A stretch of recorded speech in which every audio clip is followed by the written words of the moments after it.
The young man was still dazed and had no idea what was going on when he was suddenly dragged to a strange place. Immediately after, a notification board appeared right before his eyes. 10,000 saviors had all gathered together, except for an ordinary person like Samar Kai. The remaining 9,999 saviors all belonged to the world of cultivation. The system continued to send notifications. The daily check-in feature for gifts was now officially open. Check in on the first day to receive the immense energy of a millennium-old demon, and check in the next day to pocket the combat manual of a legendary martial god. He quickly clicked on the icon to receive today's gift. The system immediately sent a message to Samar. Congratulations on completing the first day's check-in and receiving the power of a millennium-old demonic beast. The gift has been delivered. Please check it yourself. Right after that, a massive surge of energy flowed out, covering Samar's entire body. At the same time, on Earth, people walking on the streets suddenly heard a strange voice echoing in their ears, informing them that an invasion from another world had been detected and that the mysterious realm was about to be activated. 10,000 cultivators were chosen as saviors, and they would enter the mysterious realm to confront the monsters flooding in from the other world. This mysterious realm would be broadcast live everywhere on Earth and was inextricably linked to the survival of all humanity. If the saviors were to lose this challenge, after 1 year, when the alien gods descended, human civilization would completely disappear. Everyone was extremely confused and bewildered. Where was that voice coming from?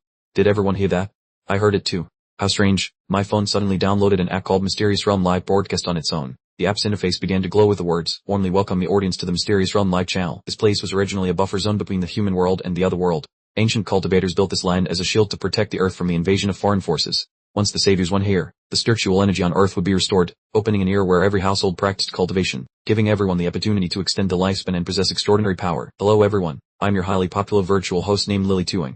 It is an honor to be entrusted with leading this live broadcast channel, and I look forward to your enthusiastic support. Accompanying me today is the sixth elder of the illustrious Taiyan Hathor Palace, Lord Quitin, and next to him is the planet's most beautiful idol, Dixuan. Lily Tuin chattered as he introduced them before turning to ask, Elder Kui and Sister Dixuan, before the broadcast begins, do you have anything you would like to say to the viewers? With a very solemn expression, Quitin stated, facing the invasion from the other world, the cultivation sects have prepared extremely thoroughly. No matter how brutal the monsters are, our group of cultivators is always ready for battle. Sitting next to him, Dixuan also softly added, Elder Kui's words truly make all of humanity feel very reassured. Lily Tuin continued to lead the program in an enthusiastic tone. I also have a super important note for everyone. This live app isn't just for washing. It has a very interesting tool, which is a gift sending feature. As long as you have an account on the system, you will be given free lucky coins every day to support the saviors you love. These coins will significantly increase their combat strength for their survival. Coming up, we will bring potential figures onto the live broadcast one by one. We are very grateful for the helpful advice our two guests have given the audience. Our channel will continuously update the heroic fighting moments of these warriors. Now, let's visit the broadcast room of the first lucky savior. Right at this moment, on Tranfem's channel, he was crying bitterly and screaming in despair, help me, please spare my life. The broadcast had only just begun, and the result left everyone stunned what was going on. All three MCs of the program now showed expressions of extreme confusion. The savior had just set foot into the challenge and immediately met his end. Is this really a cultivator? Or is it just a delicious piece of bait served up on a platter for those ferocious monsters? Lily Tuin quickly thought to save the situation. Oh my, let's switch to see someone else's room, shall we? This is Lanvu's broadcast channel. He is running for his life while screaming in extreme panic. Spare me, I don't want to die yet. Despite being flustered, Lai Tuin tries to stabilize the situation. Which room is next? Hurry up, everyone, let's continue into the next room. Dixuan confusedly expresses her apologies to the audience. The failure of the backup plan is my fault. I promised an explosive show, yet it turned into a harsh scene that has everyone running for their lives. If I had known this, I never would have been foolish enough to accept this job. The honorable elder looks pensive and worried. Something is wrong. This is the first test of the secret realm. The difficulty should have only been set to a moderate level. The system notification suddenly appears. Otherworldly entities are intensifying their invasion, causing the difficulty of the secret realm to increase. The danger level has reached a threshold, meaning there is a possibility that a half-millennium-old spirit beast will appear. Lai Tuin exclaims in surprise. Everyone look, the secret realm has just updated with a new notification. The honorable elder's expression becomes noticeably more tense. I can't believe a 500-year-old spirit beast has actually appeared. Dixuan hurriedly asks, Elder, how terrifying is a 500-year-old spirit beast? Could you explain it so the audience can understand? The honorable elder calmly replies, the older the spirit beast, the more terrifying its power. The Earth's spiritual energy is gradually depleting, so the peak combat strength of current cultivators is only on par with a 1,000-year-old spirit beast. Furthermore, the contestants participating are still young. Encountering even a 300-year-old one would be enough to make them struggle to defend themselves. Lai Tuin immediately continues, Dear audience, surely you have all understood the analysis of our elder here. For the future of humanity, these saviors are fighting desperately against these deadly monsters. Use your lucky coins to support them. Don't criticize, instead give these saviors your admiration and support. Let's continue to follow the show. The camera suddenly shifts to Samar's room, which for some reason is packed with packs of instant noodles. The young man is enjoying his meal enthusiastically. The summer atmosphere makes viewers lose patience and start criticizing. Everyone look. And here I thought we were expecting so much. The host said it was a life or death battle. So what is this? It went from a tragedy to a comedy. This guy is clever. He's got potato chips, soda, and instant noodles. Did he come here to camp or go on vacation? Truly one of a kind. Other rooms are risking their lives trying to survive. While he's casually enjoying gourmet food, the trio of hosts is left speechless, not knowing what to say to make sense of it. Dish Suan laughs gleefully. Har, this new leading cultivator must be a high-level master to be this calm. The honorable elder pouts with disdain. Cultivator? He doesn't have a shred of spiritual energy on him. He's just a mortal. It's truly baffling why the secret realm would choose someone like this as a savior. The audience begins to buzz with all sorts of surprised emotions. This is ridiculous. Did everyone hear what the host just said? So Mark is just an ordinary person. Other cultivators are struggling on the battlefield, while this guy is just lazing around enjoying life. I'm dying of laughter. He must have just gotten lucky to get in here. Once he meets a spirit beast, he's a goner. How about we place a bet on how long he can last? The number of people accessing this room is increasing at a dizzying rate. Is anyone planning to generously gift this Mark guy anything? Who would want to waste money on this mortal? Better to save it for the fighting cultivators. I'm just here to see how the spirit beast handles him. Hey, look at the corner of the broadcast room. It seems like there is a spirit beast silently stalking some Mark. Bahara, hang in there, you guy who knows nothing about cultivation. This time, he's finished. Dieledwan ECBCH Suan frantically asked which mystic realm this was and why a mere mortal had been called here to die, or if Elder Quish should quickly take Ledwan EDF and Ledwan EA1CH out. Quitin stammered that the situation was very difficult. This mystic realm was originally established by ancient cultivators, so they had no way to intervene, and besides, it was already too late even if they wanted to. Facing this 100-year-old demon beast, that mortal wouldn't last 3 seconds. Meanwhile, Ledwan EDF and Ledwan EA1CH quietly observed the situation. Wow, this demon beast has as many as 6 eyes. Its aura looks far more overwhelming than the previous ones, so it's a more ferocious upgraded version. Although the system gives me power equal to a 1,000-year-old beast, I still feel nervous because the monsters in stories are usually tens of thousands of years old. Its movement speed is so slow that I can still easily dodge it. Could this person really be this weak? The demon beast roared as it threw a flurry of punches, dazed as to why Ledwan EDF and Ledwan EA1CH had vanished. While he calmly analyzed the situation, I can't afford to be careless. This beast might be slow, but its defense is extremely solid. Therefore, it's intentionally exposing an opening to lure me into initiating an attack. As long as I land a damaging blow, the Count shock alone would be enough to put me in grave danger. In that case, I must conduct a few tests to verify my hypothesis. He gripped the sword left behind by the cultivator Vu D-Stroke Ledwan ED3NG, deciding to test his destructive power against this monster. Ahead. He waited anxiously to see how it would react. The demon beast broke into a cold sweat, standing stunned in place. Then, it looked smug because it was completely unharmed by the previous strike. As Ledwan EDF and Ledwan EA1CH continued to calculate, just as I predicted, it intentionally lured me into attacking to deal damage through reflection. Luckily I used the sword to block. Otherwise, I would have been the one suffering the full consequences, he thought, staring blankly at the shattered sword. The crowd whispered mockingly, Prahar, how many times has Elder Qui been slapped in the face now? Didn't he say the boy wouldn't last 3 seconds? As Ledwan EDF and Ledwan EA1CH is truly impressive. The demon beast can't even touch the hem of his robe. I'm afraid this game of hide and seek has reached a supreme level, but what's the point of just running away forever? Didn't you see that last strike? Even a sharp sword was shattered. Is he here just to scratch the beast's itch? How can you say that? Ledwan EDF and Ledwan EA1CH is just a model. Being able to perform like that is already extraordinary. Lie to and watch the developments with interest. It was indeed a surprise, as no one expected Ledwan EDF and Ledwan EA1CH to dodge every single attack. Ledwan ECBCH soon agreed. I'm also speechless at Ledwan EDF and Ledwan EA1CH's performance. Who knows, maybe he even has the ability to kill this monster. Elder Qui, what do you think? He replied solemnly. I must admit I underestimated him. Judging by that fighting style, Ledwan EDF and Ledwan EA1CH might be a martial arts master in the secular world, but only spiritual energy can wound a demon beast. Naturally, only cultivators have the strength to defeat it. Even if he relies on combat experience to dodge, no matter how he attacks, he can't budge the monster. What a pity for this mortal. This is a battle with no chance of winning, no matter how many strikes Ledwan EDF and Ledwan EA1CH manages to weave through. One slip up and a single hit would cost him his life. Meanwhile, Ledwan EDF and Ledwan EA1CH suddenly realized his current situation was extremely dire. He had been so focused on dodging early that he completely failed to notice his surroundings. Now driven into a corner by the spirit beast, there is no way back anymore. He immediately thought of a reckless plan, pretend to strike, then gently push the spirit beast away, hoping that it would be scared and he would have a chance to escape this difficult situation. He gently pushed the spirit beast away. A dazzling light appeared in his eyes, and he thought to himself, "Pow, I only gave it a gentle push. The spirit beast is truly weak." The audience below whispered in excitement. What did that elder just say again? Is it true that only cultivators can defeat spirit beasts?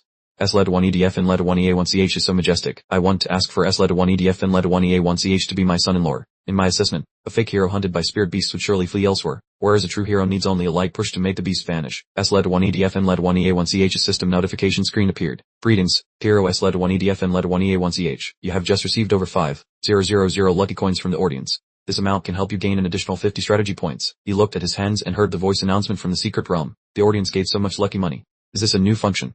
Even though it increases strategy, it doesn't actually change anything. The system continued its reminder, suggesting a check to increase the host's combat power. Current strategy is 10,000 plus an additional 50 points. At the same time, in Director Ledwan EED's office, a subordinate rushed in to report urgent news. Director Ledwan EED, something big has happened. That Ledwan EDF and Ledwan EA1CH kid is live streaming again. The subordinate, still anxious, hardly explained further. No, Director Ledwan EED, please listen. It's not a normal live stream, but a live stream from the secret realm. that S-1EDFM-1EA1CH kid was chosen as a hero again and even defeated a spirit beast inside. What if he seeks revenge against us? Director T-1ED immediately interrupted. Alright, I already know about this, the subordinate hesitantly asked with concern. Director T-1ED, have you considered the possibility that S-1EDFM-1EA1CH might not agree to reconcile with us? Director T-1ED sneered in response. Do you think I agreed to reconcile because I respect him? He's just an ordinary martial artist who was lucky enough to defeat a 100-year-old spirit beast. Even if he were a cultivator, so what? To the societal elite, the existence of cultivators has never been a secret. At any time, I can invite a few cultivators to team up and deal with S-1EDF and S-1EA1CH. If he doesn't want to reconcile, then I will simply have to help him move on to the afterlife. Returning to the hosting area, Lai Tuan happily announced, it has been over an hour since the secret realm opened, and the situation of the match is starting to change. The cultivators are continuously taking down powerful spirit beasts. We hope the audience continues to support our brave heroes by gifting them coins. Also, we must thank the Elder for his extremely professional analysis, which helps even ordinary people like us understand the battle's developments. D-1ECBCH Suan smiled and said, but I find that the Elder is the one who provided the most effective commentary about this S-1EDF and S-1EA1CH boy. Honestly, I rather want to invite the Elder to TV game shows. Puitin replied seriously, give me a break. I'm in no mood to joke right now. The current situation is not as optimistic as you might imagine. In the beginning, spirit beasts of several decades appeared, followed by 100-year spirit beasts, then 200-year spirit beasts. Now, the difficulty of the secret realm will gradually increase over time. According to the realm's evaluation scale, a 100-year beast has a combat power of 100, a 200-year beast has 300, a 300-year beast has 500, a 400-year beast has 1,000, and a 500-year beast will reach 2,000. When the 500-year spirit beast appears, the cultivators will face the toughest challenge yet. Lai Tuan shook his head in disagreement. I have a different view from the Elder. The world's saviors are out there risking their lives. We should place our full trust in them. Remember, who would have believed Samark could effortlessly finish off a 100-year-old demon beast? We might as well continue watching this broadcast. Who knows, he might create a new miracle. The image showed Samark indifferent to worldly affairs, deeply engrossed in a sound sleep, even snoring loudly in a corner of the secret realm. Viewers began to comment sarcastically. I'm dying of laughter. Lai Tuang's run again. Don't visit this room anymore. It only brings disappointment. What a miracle indeed, sleeping soundly for half an hour right in the middle of a danger-filled secret realm. Previously, I even generously rewarded him, only to see him now flat out asleep like this. The savior is truly a lost cause. Pending him the coin of fate is worse than feeding it to pigs. If you don't know how to be a proper savior, then stop.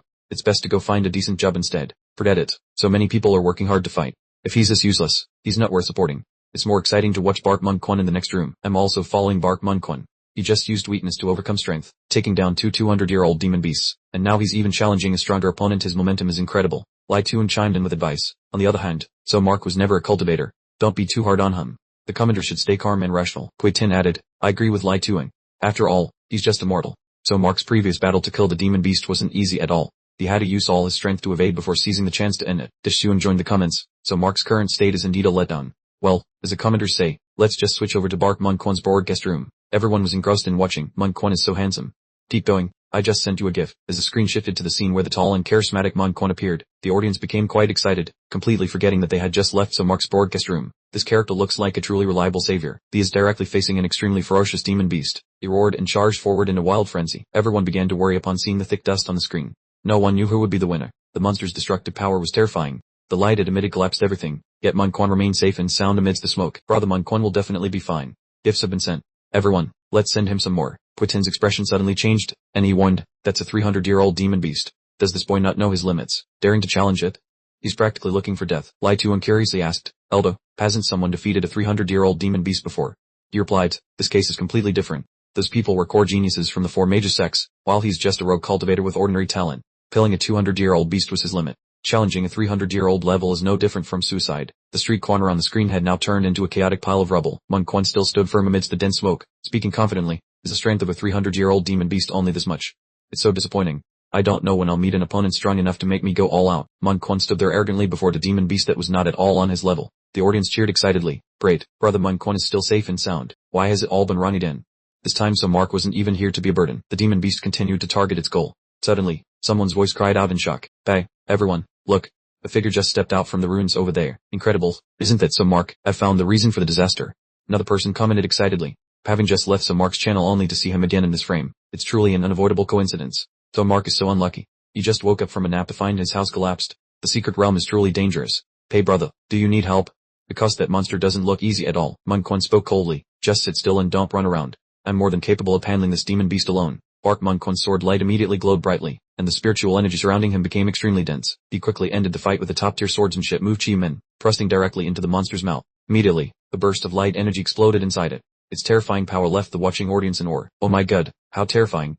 With just one sword strike, the head of a 300-year-old demon beast is already gone. Wow, Manhwa is so dashing. He's truly incredibly powerful. He's truly the admirable man I've been waiting for. In the blink of an eye, Manhwa had severed the massive monster's head, but in the next second, Manhwa, watch out behind you. Manhwa reflexively turned around, but the monster wasn't dead yet. It seemed to possess high-speed regeneration. He stared at it with a cold, scrutinizing gaze. The spiritual energy radiating from its body is reacting more strongly than before. Things are starting to get troublesome. Manhwa immediately leaped high into the air, unleashing the top-tier swordsmanship technique Kari-sun. A powerful sword strike landed directly on the beast's body, making it scream in pain. Boom.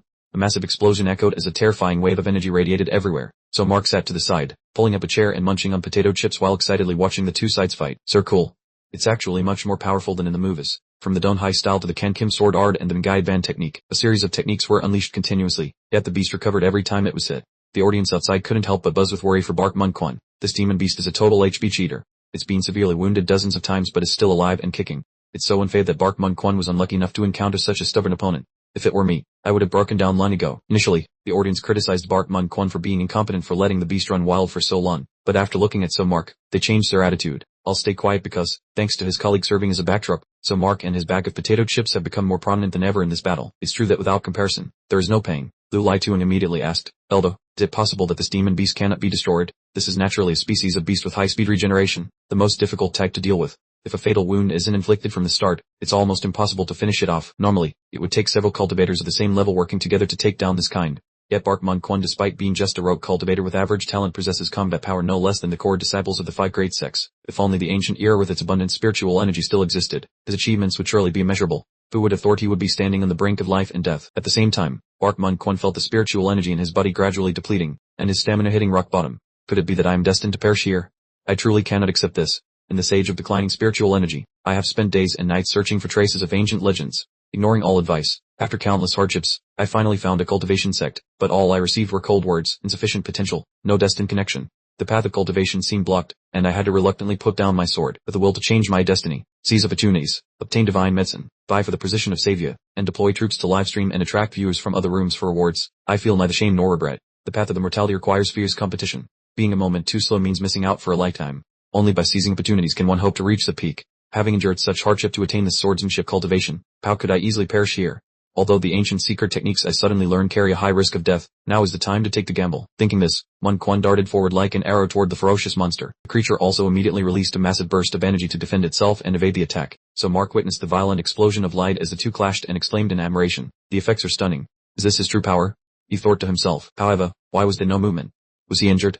He wondered. With that thought, so Mark decided to stand up and move closer to observe more carefully. Upon arriving, he asked casually, still savoring the taste of popcorn, "Hey old friend, were you alright?" Although covered in injuries, Manhwa replied resiliently, "I'm fine. It is all over. I have finally defeated this monster." However, the truth was not that simple, as Manhwa's power just now was not his strongest. The beast was still completely unscathed, safe and sound. He looked at the scene in disbelief and exclaimed, "How is this beast still alive?" In the midst of the confusion, the beast concentrated spiritual energy in its mouth, preparing to launch an energy sphere with the speed of a nuclear missile. Fortunately, so Mark had managed to use a shield to block the attack and counter. He gently restrained the monster and turned to speak to Manhwa. "Sorry, what did you say just now? I didn't hear you very clearly." Manhwa also shyly apologized for his earlier dismissive attitude and admitted that his current cultivation and combat power could not compare to his. Only disciples from small sects or secret realms have the chance to meet a figure of his stature, so it is truly a great honor for me to meet you. While the two were talking, the monster suddenly collapsed to the ground, but Manhwa did not notice yet. He continued, "If the two of us join forces, we will surely be able to defeat this monster." So Mark raised an eyebrow and looked over indifferently. "But hasn't this monster already died?" Manhwa still hesitated. "Things are not that simple. This is a rare type of rapidly regenerating monster. It will not die easily. Normally, to deal with this type of monster, it would take at least 4 people of the same level to act, but if we form an alliance, we will definitely be able to eliminate it. The problem is that my body has almost reached its limit. The next attack must decide the outcome, otherwise, we will become its prey." So Mark rested his chin on his hand. "I understand. Compared to you, I have not been cautious enough. I accept your proposal." The two quickly coordinated smoothly to attack the monster. At this moment, Manhwa picked up his sword, coated it with a layer of spiritual power, and said to Mark, "We will need about 5 seconds to prepare." Then, Manhwa unleashed the 10,000 images returning to Arjun technique, patiently waiting for the monster's reaction. Hearing this, so Mark stood there blankly, not understanding what he meant, so he asked, "What is the preparation time for?" "To strike a cool pose. That would be too embarrassing. I'll just stand still like this." 5 seconds silently passed, 20 seconds passed, 1 minute had gone by. Time silently slipped away, but the monster showed no signs of reviving. S-LED-1EDF and LED-1EA1CH couldn't help but ask, "The beast still shows no signs of revival. Are we just going to stand here and wait?" and led 189 and Ji Quan remained motionless, offering no reply. S led 1EDF and led 1EA1CH continued. Pei, are you alright? You look like you're about to vomit blood. M led 189 and Ji Quan replied with difficulty. I'm fine. It's just that maintaining the burst state for too long has pushed my body beyond its limits. A little rest and I'll be back to normal. As he coughed up blood, M led 189 and Ji Quan secretly wondered, this guy. Did he really defeat that monster with just one move? He's been eating nothing but potatoes, yet his combat power is far more terrifying than mine. Could it be that he was already stronger than me before entering the secret realm?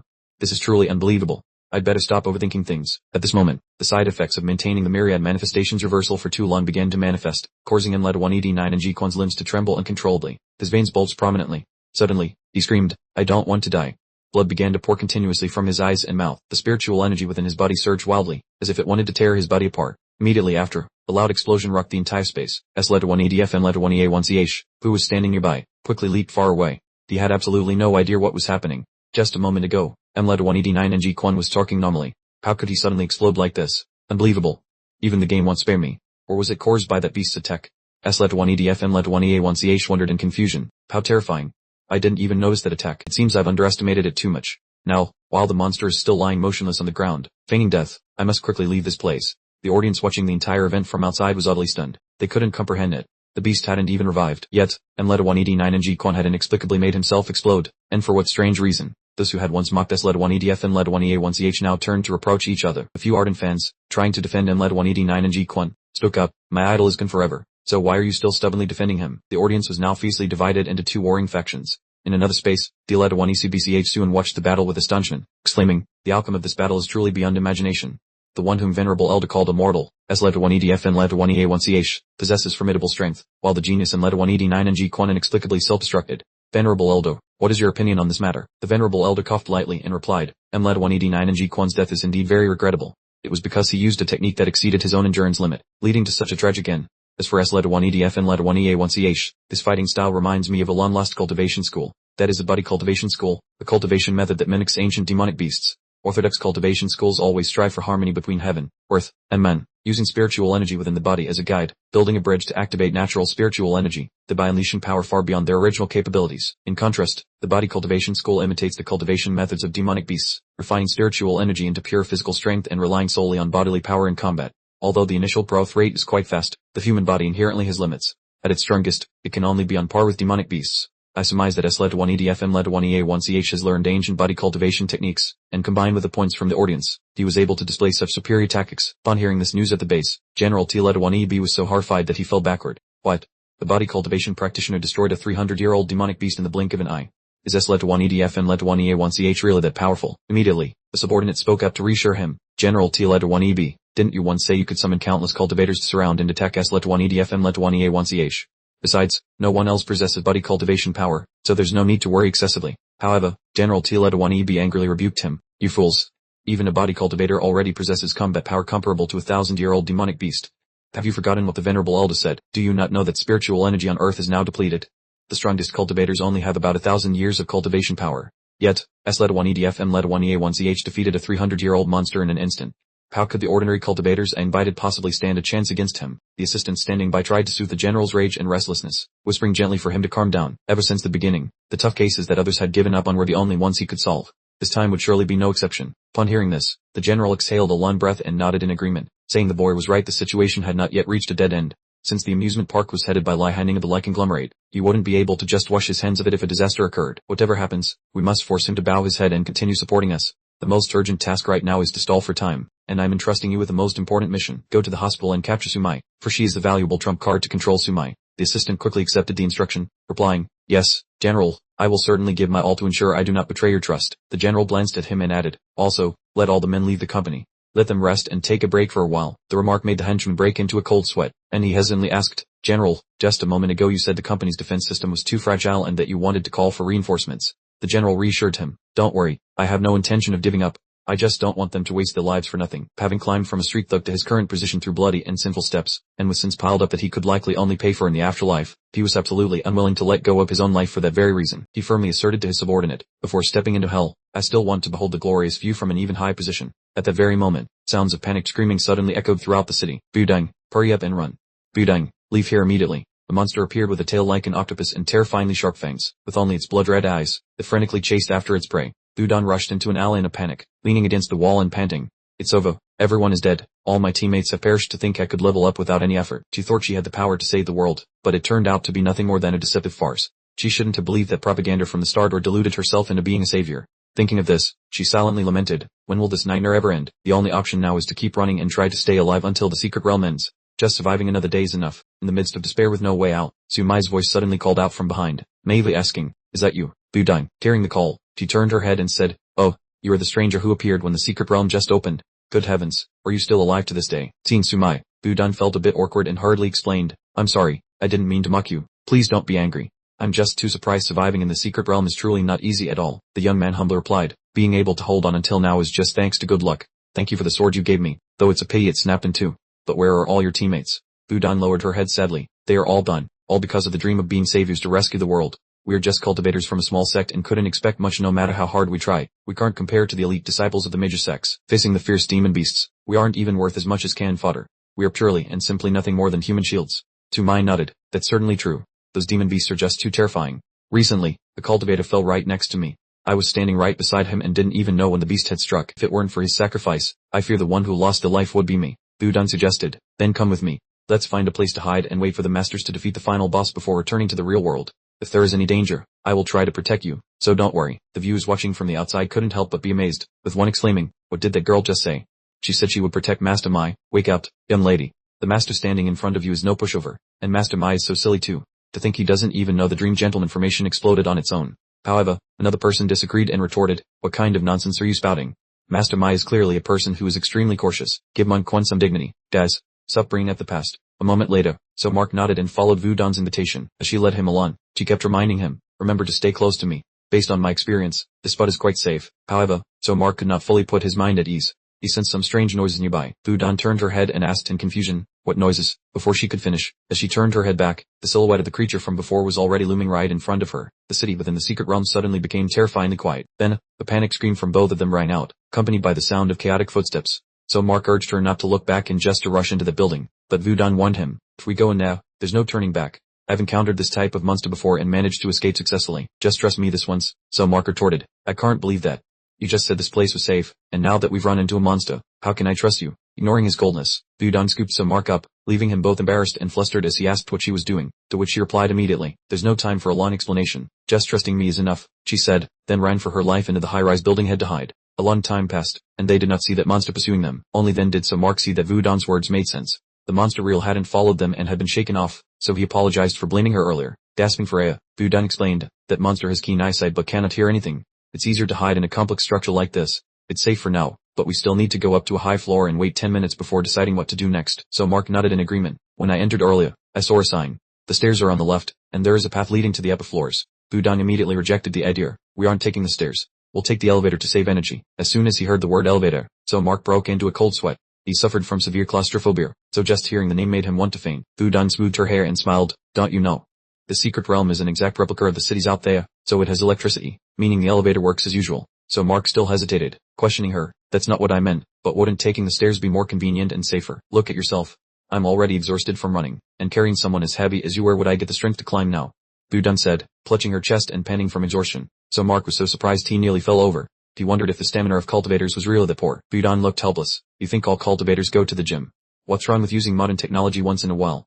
That monster wouldn't be smart enough to know how to press the elevator button, would it? After discussing it, the two decided to step into the elevator to go to the floor above. The elevator silently moved toward the position where the two were waiting. However, as the door slid open, a haunting scene appeared right before their eyes. Many people who had been slaughtered by the monsters were lying around, with blood splattered all over the floor. So Mark was stunned and reflected that some monsters had actually learned how to use the elevator. He asked Vudan if these wounds were caused by the monster from before. Vudan remained silent for a long moment before saying that, looking at the wounds, they weren't caused by the previous one but by a different species. This building had become the territory of a different group, so the situation might be much worse. The monster from earlier might have just been a decoy to lure us into this trap, with the goal of joining forces with its cohorts inside to eliminate us both. We don't have much time left to find an escape route. If we keep letting them corner us like this, we're as good as dead. We might as well find a secluded, spacious spot to carve up this beast and get out of this building. So Mark nodded in agreement. I understand your point. There's a very large office marked on the map on the floor above. Follow me quickly. Before long, the two of them dashed into a sprawling office room. However, their joy was short-lived, as the beast was hot on their heels. It worked slowly, scanning the area with every step,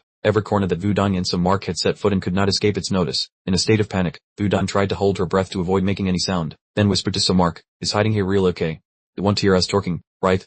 No matter how sharp its eyes are, it's hard for it to spot this hidden spot. It should be safe, don't you think? Outside, the curious audience was not worried about them at all. On the contrary, they were cheering for the beast. Come on, beast, hurry up and attack. If you don't strike quickly, Markman will send you to the floor. On the surface, Markman appeared frightened and trembling, but inside, he was unusually calm. At this moment, a spectator jeered, so Mark, stop pretending to be naive. It's time to let this beast taste your true power. After searching in desperation several times, the beast decided to launch its final attack. Its tentacles sprouted countless eyes and stretched out lawn-like sides, sweeping through every hidden corner. Seeing this, Budon softly warned So Mark, be careful not to get caught by the eyes on its tentacles. The bodies of these beasts are truly miraculous. If I get discovered, I'll hold it off so you can take the chance to slip away first. But So Mark shook his head. No Amir. I've taken down weaker things than this before. If it comes to a fight, I don't need you to shield me. Budang, who hadn't expected much from him to begin with, advised, don't overexert yourself. Protecting ordinary people is the responsibility of a cultivator. Holding off this beast is just a small matter for me. Just listen to me. So Mark retorted, you're the one who is overexerting yourself. Wait, I think I hear a strange noise nearby. Oh no, could it be another beast? Budon pricked up her ears to listen as well but saw nothing. Your hearing is truly sharp. If you could form an alliance with the sharp-eared beast, the duo of clairvoyants and clairaudience would have to bow down to you as the master. So Mark said sternly, you're still in the mood to mock me. The footsteps are very faint. I'm the only one who can sense them, and it's very close. Budon replied, so now all we can do is leave our fate to chance and mock each other together. In a life or death situation, the two still didn't forget to bicker, until finally, so Mark conceded, you have a point. Just then, a huge-headed beast suddenly flipped down from the ceiling. Immediately, Budon clearly felt the demon aura and surging spiritual energy radiating from it. The terrifying pressure left her frozen in place for a few seconds. This was definitely a beast that had lived for nearly 300 years, and its footsteps were slowly approaching the two of them. Budon could only pray silently that they might survive this ordeal. How could they possibly outsmart a beast of this caliber? Suddenly, the beast stopped completely. The two beasts faced each other, and the atmosphere in the secret realm became extremely tense. Outside, the audience was delighted. For this atmosphere is just like a horror movie, but the ones who should be afraid are those beasts. Being discovered by a great master hiding under a table is truly a nightmare. Looking at Markman, who was seriously hiding under the table, I laughed so hard I couldn't keep my mouth shut. A true master actually having to sneak around to avoid monsters like this. Look, they've already noticed the underside of the table. Everyone, try to guess how many moves it will take for Master Mark to take them down. This is truly what I've been looking forward to the most, to witness Master Mark's incredibly cool demeanor. The audience outside kept whispering, watching the developments with bated breath. At that very moment, the big-eyed monster's tentacles began to wiggle. It reached under the table, unable to hide its bizarrely enthusiastic expression. A3, that is the signal the monsters used to call their companions, meaning they have found prey. The monster with the upside-down head raised its leg high and slapped itself hard on the head. It jumped in surprise, shouting, A3 what, big brother? Do you really have to be so heavy-handed? You always tap my head out of nowhere. It's enough to scare someone to death. The other monster immediately retorted, A3 what? You think I like doing this? If you weren't deaf, I wouldn't have to use this method to communicate with you. Bar. That kid is a real monster. One hit and all your teeth are gone. It's best if we just pretend to be blind and slip away quickly. The older monster looked puzzled. Is that real so? Then why are they hiding? I have no idea about that, buddy. I'm only reminding you out of old brotherly buns. If you want to go seek death, then go ahead. The big-eyed monster turned pale with fear upon hearing this. Arbar. Big brother, I was wrong. Wait for me. I want to bolt too. Seeing that it had become quiet around them, Budon looked up at Samark. Have those monsters real retreated? That's right, the movements are fading into the distance. They must have changed direction and headed elsewhere. So Mark replied. Budon sighed in relief and flashed a radiant smile. Great, what a stroke of luck. I really thought it would be hard to get out of this one. The audience in front of the screen began to chatter again. They had expected to see some Mark take action, but the monster suddenly fleeing meant the fight went nowhere. I have lived until now and have never seen such strange monsters. 2 against 2, and yet they are so afraid that they dare not clash. Seriously, I've laughed until my stomach almost split. This is the first time I've seen monsters voluntarily retreat. This kind of survival instinct definitely implies something very suspicious. Just then, an announcement echoed throughout the secret realm. The monster guarding the final peak of the first mission is about to appear. It is a 500-year-old beast on Sun Van Road. So Mark sighed, his voice dropping. Another announcement from the secret realm. I didn't expect the final mission to come so quickly. Budon shrugged slightly and replied nonchalantly, that has nothing to do with me. The difficulty of the secret realm is truly terrifying. Final boss is a 500-year-old beast.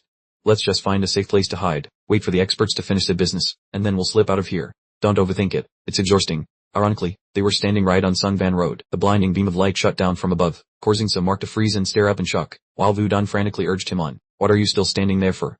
Run. Budon said, panting while bolting away. We should be safe here, right? Just watching from a distance is enough to know how powerful this final boss is. So Mark nodded in agreement. That's true. Normal monsters are already formidable, but this is a 500-year-old boss. It's very suspicious. Could the secret realm be giving us false information? Budon looked thoughtful. Based on what the secret realm has shown before, that is entirely possible. Let's just hide as far away as possible and not bother with these things. A man suddenly chased after them and called out loudly. 2 brothers, please stop. He introduced himself as a disciple of the Star Sword sect of the Tai Hein Date and earnestly invited both of them to join forces to eliminate the final boss. Budan coldly shook his head in refusal, saying, "Apologies, but please go and invite another expert. We are quite weak. We are already exhausted just trying to escape with our lives." The young man persisted in his persuasion. Running away and hiding won't help the two of you pass this level easily, because the reinforcements in other secret realms are all cultivators from the 4 great sects. Even though some are strong enough to take down a 500-year-old demon beast, this is only the 5th secret realm, where only small fries gather. Most cultivators here aren't very strong. If everyone chooses to run, they will eventually be finished off by that boss. Star Sword affirmed with a determined look, adding that there was only one way to survive. He pointed behind him and said decisively, "Our Tai Hein Date possesses a magical artifact, the lightning vase, capable of defeating a 500-year-old demon beast. It just needs time to activate, so we desperately need people to hold the monster off. Although we have recruited quite a few people, the more we have, the greater our chances of victory. For the sake of the greater good, please join us." Another man stood at a distance, observing, and then spoke up, "Star Sword, you're back. The speed is much faster than expected." Star Sword hurriedly turned to report, "Young master, the recruitment is basically settled. Besides the Tai Hein Date disciples, I have found 164 cultivators." The young master asked in surprise, "Only that many?" "There are 2,500 people entering the 5th floor." Star Sword replied regretfully. No one expected the difficulty here to increase so quickly, and the death toll is much higher than anticipated.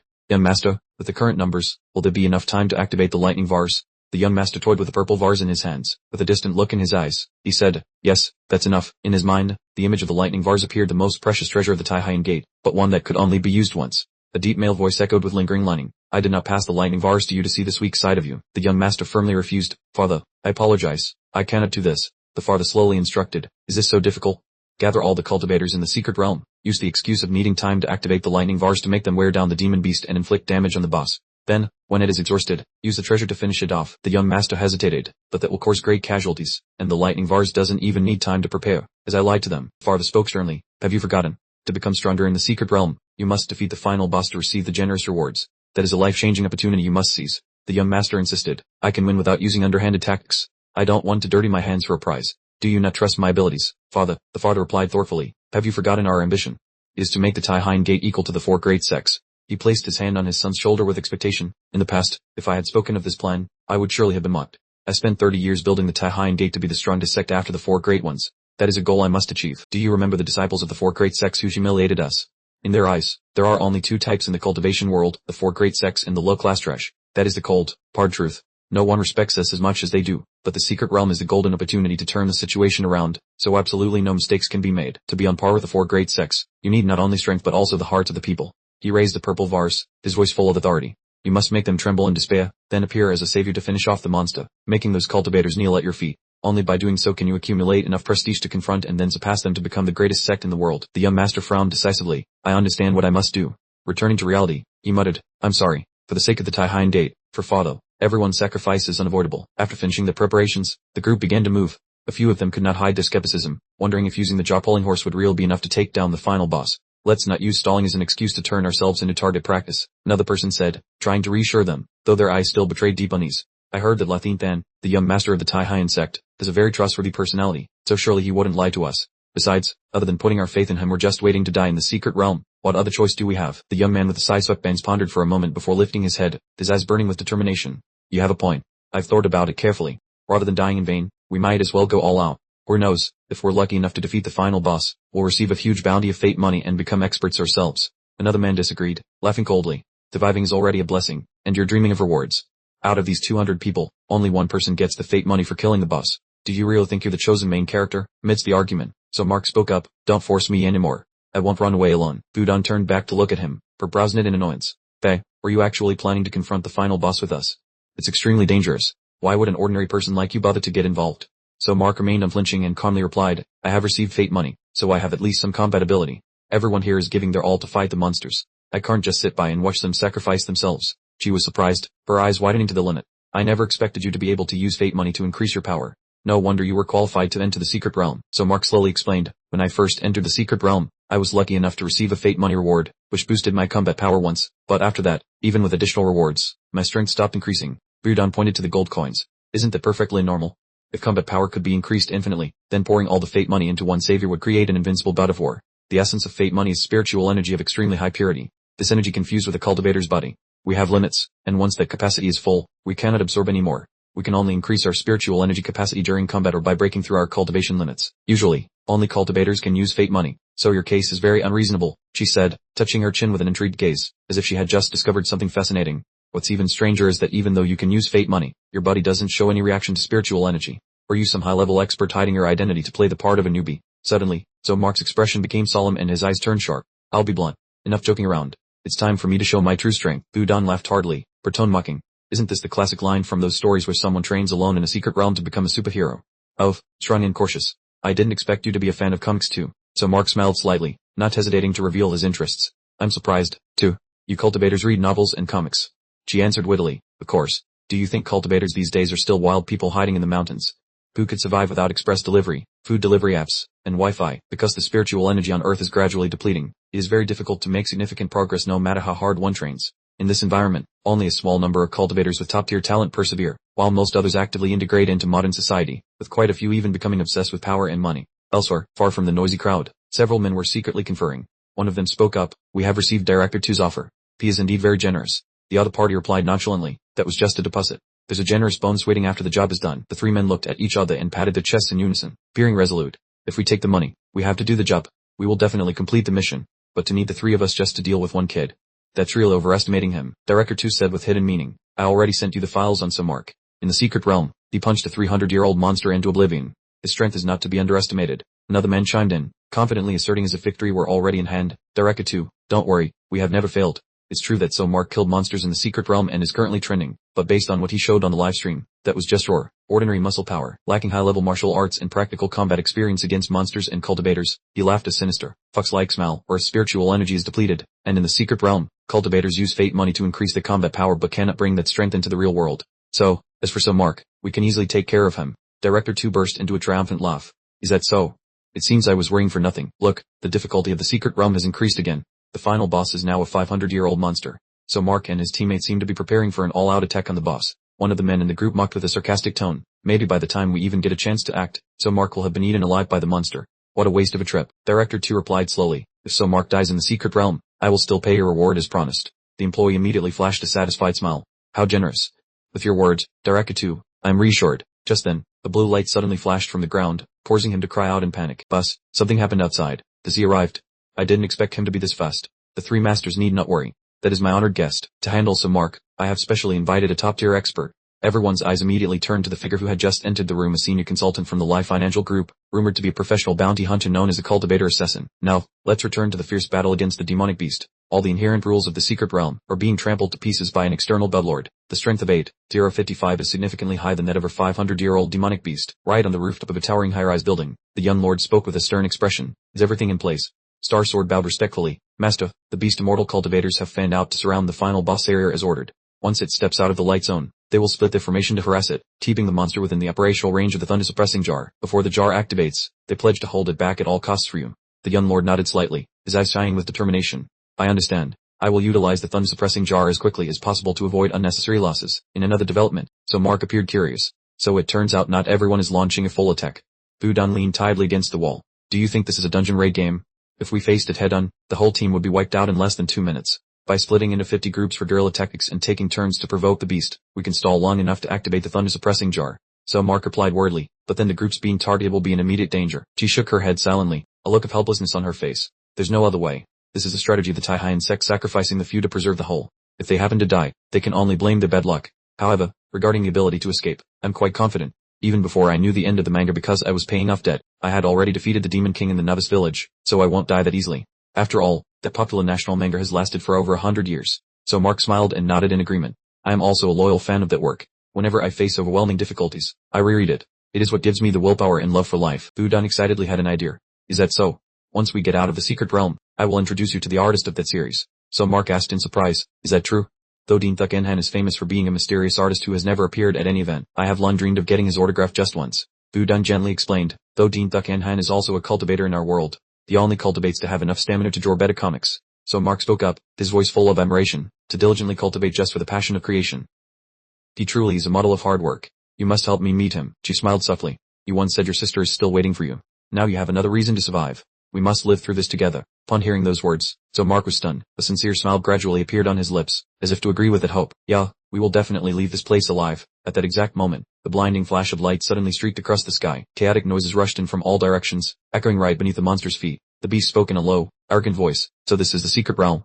To set foot here, I personally requested the God Lord to reduce my power to be on par with a 500-year-old beast. It licked its lips greedily, its deformed face showing clear cruelty. The flesh of the cultivators is here. Let the hunting feast begin. It immediately took a stance, preparing to unleash the opening strike. The group opposite also prepared for battle, shouting in unison, "Be on guard.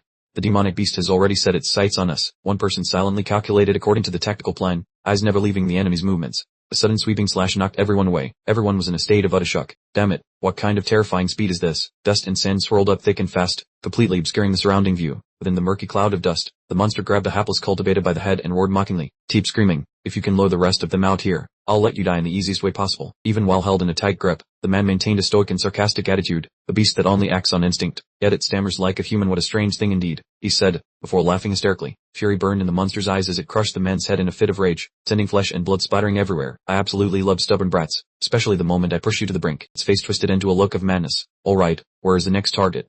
It sniffed the air and sneered, "Bah, the scent of prey is right to the right." Meanwhile, Budan was still casually working around the city. The monster suddenly frowned, puzzled. "I can smell spiritual energy.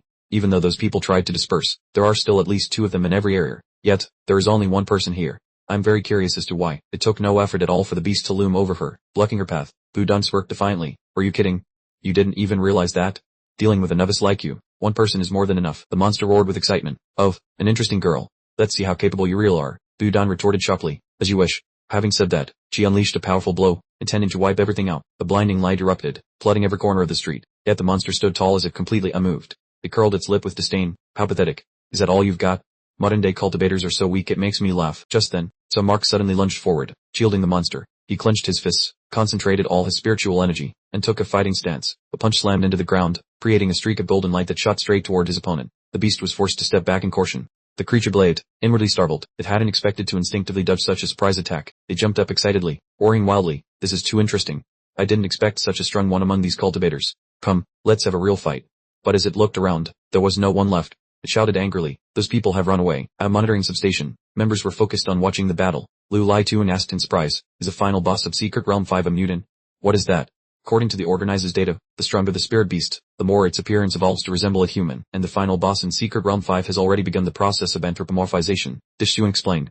"Normally, it takes a spirit beast over 800 years to develop this trait." Lu Lai Tuan's eyes widened. "Isn't that a violation of the rules? It was clearly established that the boss would be 500 years old, yet an 800-year-old one has appeared in the weakest secret realm." Quitin, who had been silent until now, spoke up slowly. "The notifications about Secret Realm difficulty are never rung.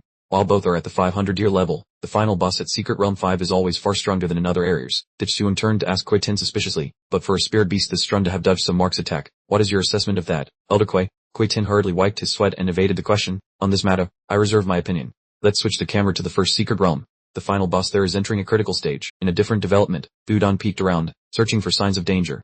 She gasped for air and thought to herself, acting in front of the final boss is truly nerve-wracking.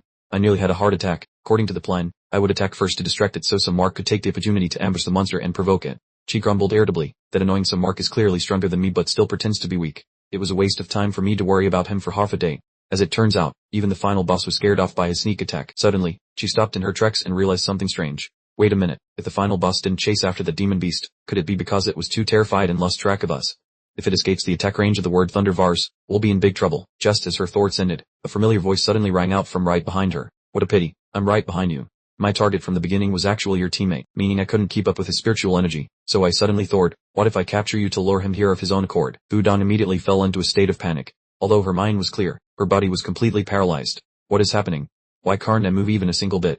It feels like being frozen." She trembled in despair. "Oh no, I'm really going to die." The cloud of black smoke erupted, and the monster swung its arm, preparing to deliver the finishing blow. Mark reached out his hand as quick as lightning. He blocked the fatal attack with his bare hand. Being blocked, the monster became even more excited and roared, "Well done. Strongest human, you've finally shown yourself. Let's continue the fun we had earlier." At the same time, Mark's livestream chat suddenly exploded. Viewers flooded the chat with comments, "Fight. Strike hard. That Mark is finally making a move." One viewer frowned, "Can you guys quiet down a bit? I don't think the situation looks promising at all." Another person added anxiously, "Didn't Elder Quiz say earlier that this boss's strength far exceeds a 500-year-old demon beast?" Third person chimed in, "Didn't God Mark have to run away early too? I don't think even he's sure of victory." Another person jumped in to comment, "How ridiculous. Don't you know that God Mark's strength and his cautiousness are always directly proportional?" Comment cut in, "I only care about the word BunRv. Hurry up and do it already." Meanwhile, a terrifying explosion echoed in the heart of the city. causing a violent earthquake. The cultivators nearby couldn't hide their astonishment. There's no mistake, right? The sounds of battle just keep echoing continuously, while the crowd was still in shock. A stern-looking man spoke up. This is a once-in-a-lifetime opportunity. The person beside him widened his eyes and asked, an opportunity? Are you crazy? Don't tell me you want to take advantage of this to assassinate that boss. He laughed and replied, what is it to fear? It's like turning a bicycle into a heavy motorcycle. Don't tell me you don't want the boss kill reward. If the two of us work together, we'll split the spoils if we win. The other person hesitated for a moment and then nodded. All right, even though the risk is extremely high, I don't want to miss out either. The reward must be split equally. Don't you dare go back on your word. The bold guy smirked. We've cooperated so many times. Do you still not trust me?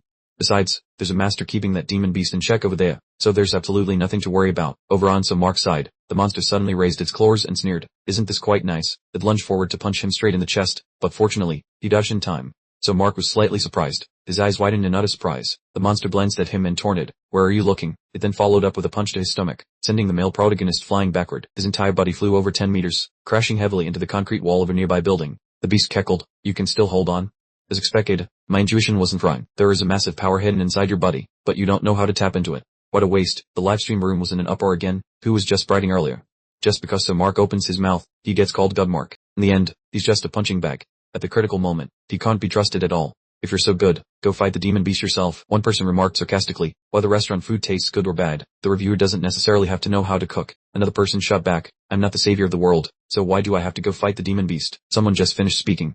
Everyone, stop talking about these pointless matters. It won't solve anything, since he is the protagonist. Those in the audience who are able should support him wholeheartedly with cash. On the battlefield, the monster continuously delivered powerful punches that sent the male lead reeling.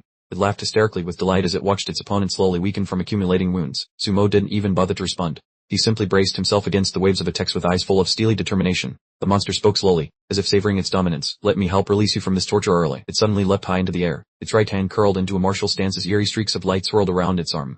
At that moment, Wutan lunged forward and lashed a chain at the monster using the glimmering light binding technique. The chain wrapped tightly around the enemy's body, forcing it to freeze for a moment. It let out a ferocious roar. What kind of cursed technique is this? I'm completely immobilized. This is bad. Seizing the golden opportunity, Sumo channeled all his strength into his fist and lunged forward at high speed. A direct punch landed squarely on the monster's face before it could react, and a blinding flash of light exploded at the point of impact. Wutan coughed violently and muttered, that magical artifact is truly more trouble than it's worth. I drained all my spiritual energy just to stall the beast for less than a second, not to mention the agonizing backlash. My right arm feels like it's broken. This is all I can do, Sumo. Don't you dare die. Sumo remained steady atop the beast in his previous combat stance, thinking to himself, even though I took advantage of the opening to attack, that strike barely dealt any damage. The problem was that although he wasn't seriously injured, his body was starting to go numb. How on earth could he awaken the latent power the monster had mentioned? Just then, he sensed someone approaching. A group of cultivators suddenly rushed onto the scene. Their eyes lit up when they saw the monster lying motionless. One of them shouted, the opportunity has arrived.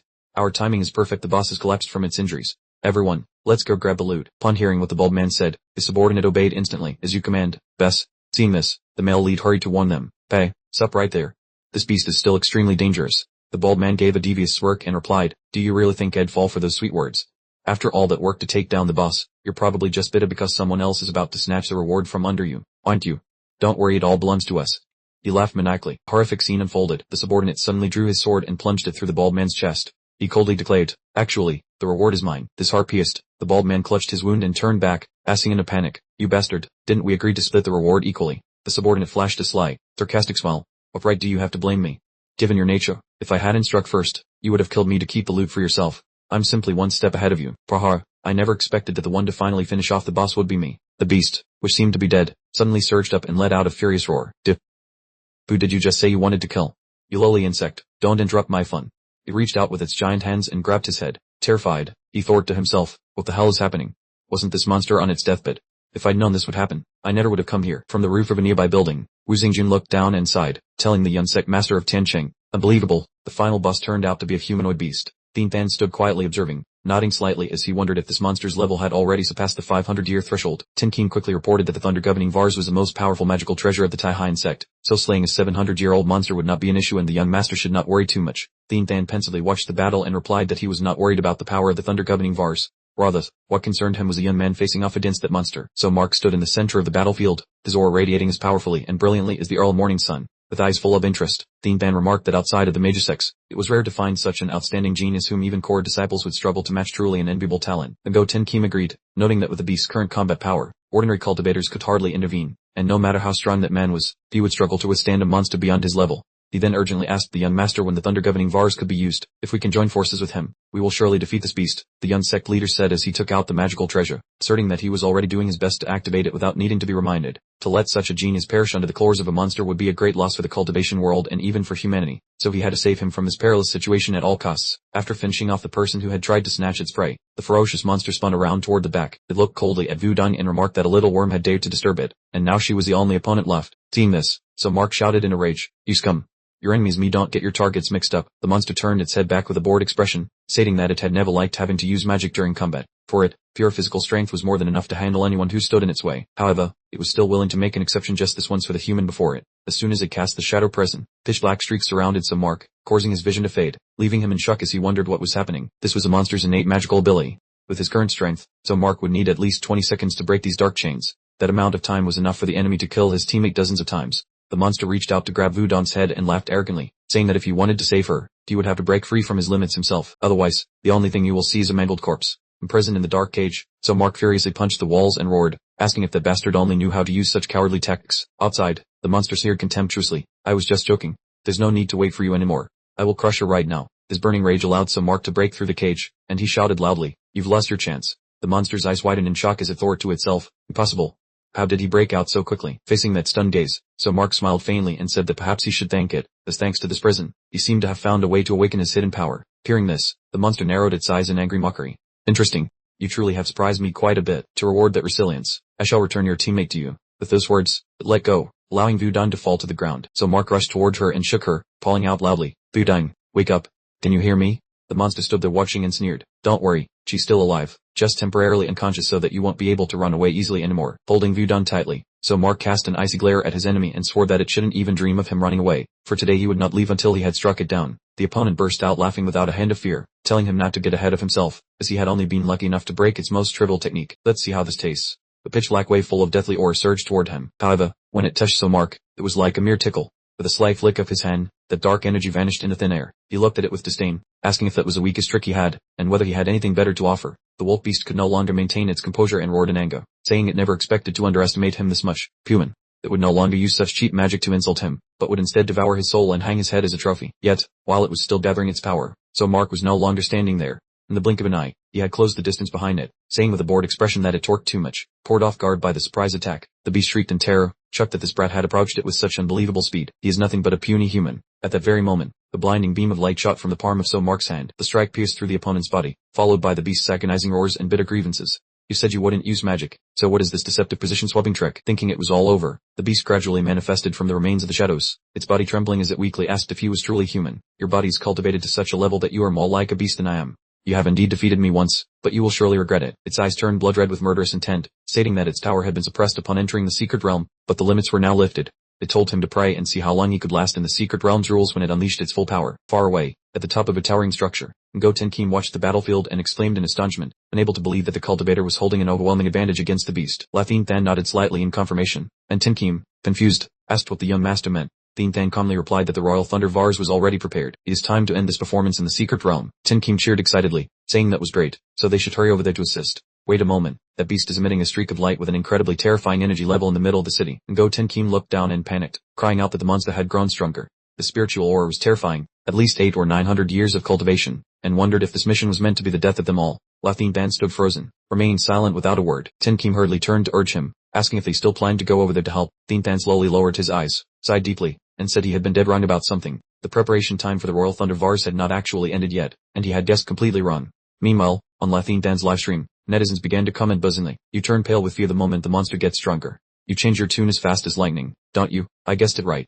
In the end, it still comes down to relying on Mark the Great. So you only intended to come here to scavenge after all, didn't you? Your combat techniques are quite good, but next time, you better stop getting in the way. Give the stage back to Mark so he can shine." Still at the secret realm area, the dark giant beast, having just regained its muscular physique, laughed triumphantly. It had finally reclaimed its original appearance. So Mark coldly replied, "You are so hypocritical. You despised humanity from the start, yet eventually chose to take on a human form. I think you looked a bit cuter back when you were just a puppy." Having its true intentions stripped bare, the monster roared in rage. "Shut up. I was always inherently far different from your kind. The lot of you only deserve to be delicious prey. Only our beast tribe is worthy of being the pinnacle of evolution for all things." In the live commentary room, Putin and Ditch Suan continued the discussion. The first 4 leaders in the trial had been defeated. The journey of conquest is complete. Truly a miracle. I actually have goosebumps. Surely the viewers are as choked up as I am. Deeply grateful to the immortal cultivators who fought valiantly. Elder Quay, sitting next to them, spoke up with a voice full of indignation. The power from the gods of the other world is indeed terrifying, even directly impacting the secret realm to increase the trial difficulty. Witnessing this achievement, I am both astonished and overjoyed. Perhaps I underestimated the trial lines of the ancestors and failed to correctly recognize the superior abilities of the younger generation. MC Lu lied to and quickly followed up. If the first 4 trial dates have all been smoothly conquered, then please turn your eyes to follow the developments at the 5th secret realm, where the dwelling of a smelly, oversized monster is making viewers extremely worried. Lu lied to, while watching the screen, exclaimed in astonishment, "What is going on?" As a final guardian only entered the 2nd phase, Elder Quip pondered and then remarked, "The ultimate enemy is taking human form. Only demons with over a millennium of cultivation can reach this level of transformation." Dixuan expressed with unease, "A 1,000-year-old monster beast, this has clearly spiraled beyond our control." Elder Quiz's face suddenly hardened as he analyzed. The strength of a 500-year-old demon is usually around 2,000, yet a 1,000-year-old great demon breaks through the threshold of 10,000, equivalent to the realm of the strongest immortal prime-masters in this world. According to his own strength, it means the young man, Mark, currently facing that monster, is the strongest hero on the planet. Back at the trial grounds, the battle between Mark and the beast is entering a climactic stage. Both sides are competing extremely fiercely. After tens of thousands of intense exchanges, finally, Mark displayed an extremely dominant prowess, delivering a decisive blow that forced the enemy to fall in humiliating defeat. The proud young man spoke up, "Hey puppy, was this the so-called limit of humanity? To be honest, I'm a bit let down." Even though it was hit, the evil beast refused to yield, promptly forcing itself up to ask, "Do you think you have already won?" He wore a strange smile, his appearance changing with a cunning plot. "Keep dreaming." To avoid detection by the recording equipment, I only unleashed 30% of my power earlier. Mark remained perfectly calm, sarcastically replying, "Daring you say that sets my mind at ease, because I've only just warmed up with 20% of my strength." The demon beast looked smug and said, "I misspoke. Just now, I only used 1/10 of my true strength." Mark unleashed 3 powerful blows in succession and sneered, "Your calculation skills are quite poor, aren't they?"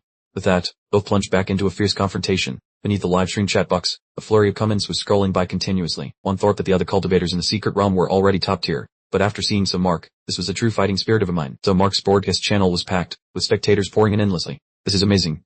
All my gifts are going to Mark. Come on, brothers, let's support him. Since he's so strong, why not give gifts to the others so they can increase their power too?" As soon as he spoke, he was fiercely scolded by the entire online community. He frowned and wondered, "I only offered one suggestion, so why am I being berated so intensely?" His subordinate approached and sighed, "Boss, are you still watching Mark's live stream? It's useless to try and persuade those people now." The boss curled his lip. "But do you know? Mark's current strength is still a bit weak, making him easy for the demon beast to finish off. Isn't it a huge profit just sitting here and raking in the money? By the way, where is Lao Tam?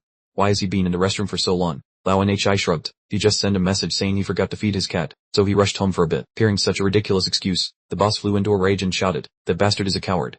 Mark is only this strong in the secret realm because of the viewers' gifts.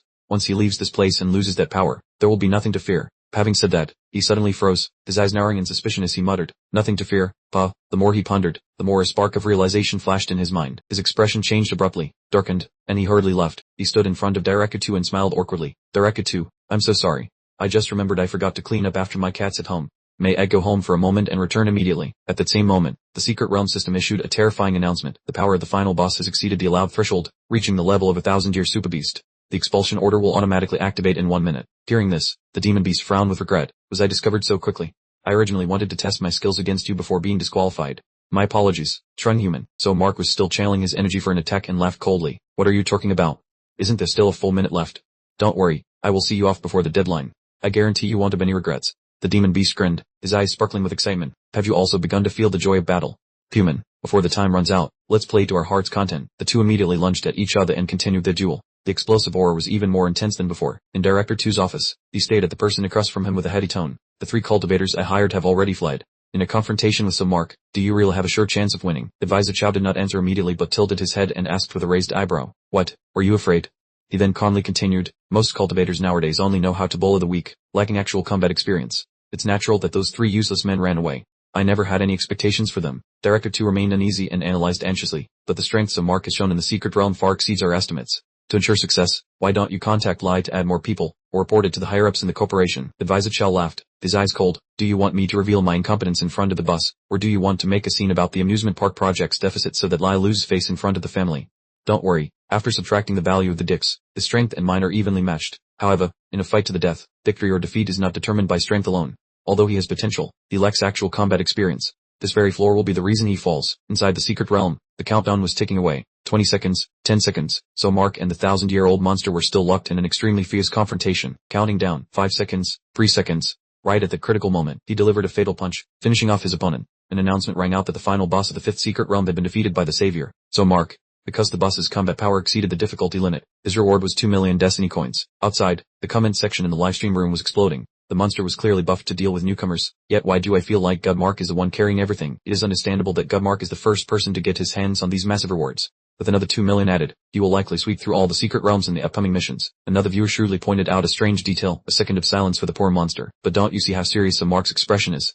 He has clearly won, yet his face is still extremely tense. Someone immediately replied, "Were you a new fan of his?" Gudmark is always like that. The smoother things go, the more cautious he becomes. That exact attitude is the reason why he has become so powerful. On the exclusive interface that only Mark could see, a final notification appeared. 4 million destiny coins had been transferred to his wallet. After unlocking all the new features, he discovered that besides enhancing his combat strength, he could also use them to purchase elixirs and equipment at the Secret Realm department store. He glued his eyes to the notification screen and suddenly frowned. Where did the remaining 16 million go? Platform and advertising fees. Could it be that the cultivation world has become this pragmatic now? Thinking about his peak combat ability, he realized that skill would likely be useful at the store as well. Just then, Budon woke up from her unconscious state and rushed over in shock. She was truly frightened out of her wits by him. Had he really eliminated the lead boss? So Mark did not answer but only gently inquired, "Why are you awake already? Lie down and rest. If you move too much with those injuries, it will affect your bones. You must go to the hospital for a checkup as soon as we return." Budon reached out to touch her right shoulder and replied, "After the mission ends, the secret realm automatically heals the savior. My injuries are now completely recovered." So Mark maintained a calm expression and nodded slightly. "So that's how it is. It seems the secret realm occasionally knows how to support humans." Hearing that, Budon looked at him with some suspicion. "Could it be that your wounds haven't healed yet?" He replied curtly that it wasn't important. And besides, they hadn't been injured at all. Budon shouted in astonishment, "Not injured and yet you took down the boss all by yourself? Is this the world of a master? You aren't actually a direct disciple of a hidden sect or a reincarnated genius from 1,000 years ago, were you?" So Mark frowned and immediately dismissed it. "There's no such science fiction nonsense. I'm really just an ordinary person." At this moment, the sky above began to change colors, and the surrounding landscape became distorted. So Mark looked up and exclaimed in surprise, "What kind of sign is this? Is the secret realm collapsing?" Budon calmly explained that since the mission was finished, they had to return to the real world. The first thing to do upon returning was to soak in hot water and have a good night's sleep. So Mark sighed softly. "Is that so? Finally going home. So many things happened in just half a day, yet it feels as long as a month. It's great to be able to return to reality safely." Hearing this, Budon glared at him playfully and scolded, "Be quiet. A big shot like you just came here for a stroll. Don't pretend you're no different from us rookies." Seeing her pouting face, he laughed and asked, "What's wrong? You don't look happy at all. Were you pining over your destiny coin balance?" At that very moment, a brand new notification from the system sounded repeatedly, confirming that the host had impressively completed to begin a mission in the secret realm. In particular, the steered refinement passive skill was noted, and the host was advised to prepare, as a pet would appear in 2 days. Just as he stepped out of the secret realm, the scenes of real life began to appear before his eyes. Skyscrapers crowded the view, and the streets were bustling with vehicles and the chatter of people. They all shouted in unison that it was Gutso. "Deadso, please give me an autograph." The crowd rushed over to surround Mark, and everyone held up their phones to record. "Deadso, can you take a photo with us? I want to post a video online." Being suddenly surrounded made Mark a bit embarrassed, but he persistently stayed to sign autographs and take photos with each person, making the fans cheer with excitement. "I didn't expect Gutso to be so friendly. I love him so much. Goodbye, Deadso. This is so fun. I finally have a photo with my idol. Now I have to post it online to show off." Once the crowd had gradually dispersed, Mark let out a sigh of relief, wiped the sweat from his forehead, and muttered, "What on earth is happening? Have they all left?" While he was feeling bewildered, a voice spoke up, "Every movement you made in the secret realm was broadcast live globally. I'm not sure about the others, but your popularity has certainly far surpassed that of any A-list celebrity. Who knows, maybe a major brand will come looking for you to be the brand ambassador soon." Budang, who was standing nearby, quickly updated him on the situation, causing Mark to turn around in surprise and ask, "Is it real that exaggerated? If that's true, that would be great. I wouldn't have to worry about money anymore." Hearing him mention his lack of money, Budang quickly asked if he was in such significant financial trouble. So Mark replied, "That's right. I've borrowed money everywhere to pay for my sister's treatment, but the hospitals are all at their wits' end. If I had the money, maybe I could find a place with better treatment." Seeing him open up, she immediately replied, "Why didn't you say so sooner? I can connect you with excellent doctors and high-level medical cultivators. Money's nothing. Don't worry about the cost of treatment or medicine for your sister anymore." Hearing this, Mark took the initiative to shake her hand. "Thank you for your support. If you can find a good place, that would be wonderful. I will pay you back for all the medical expenses later." She shook his hand back and said, "You're being too formal. You saved my life, so this is nothing. Let's go eat first because I'm starving, and then we can go check on your sister's condition." He nodded in agreement, saying he would call a car, and Wudong also took out her phone to book a ride. However, before she could even tap the screen, a white car pulled up right in front of them. She wondered, why did the car arrive so quickly before I even booked it? Technology is truly convenient these days. So Mark looked at the car and frowned. "Oh great, trouble has found me again." "What trouble?" she asked in surprise. A man in a black suit stepped out of the car, placed his hand on his chest, bowed, and said, "Apologies for bothering you both, Mr. So, Boss 2 would like to invite you to the company to resolve a few old misunderstandings." Upon hearing this, Mark bluntly replied, "Misunderstandings? You people certainly know how to talk. You forced me to confess and then tried to take my life, and you call that a small misunderstanding. Even if you hadn't come to find me, I would have proactively come to seek justice, but I'm busy with other things today. Seeing his refusal, the man maintained a serious expression and continued, Mr. So, I am merely delivering a message from Boss 2. I hope you won't take your anger out on the messenger because of unkind words. Speak, what did he tell you to relay? Well, Boss 2 has already invited your sister there first.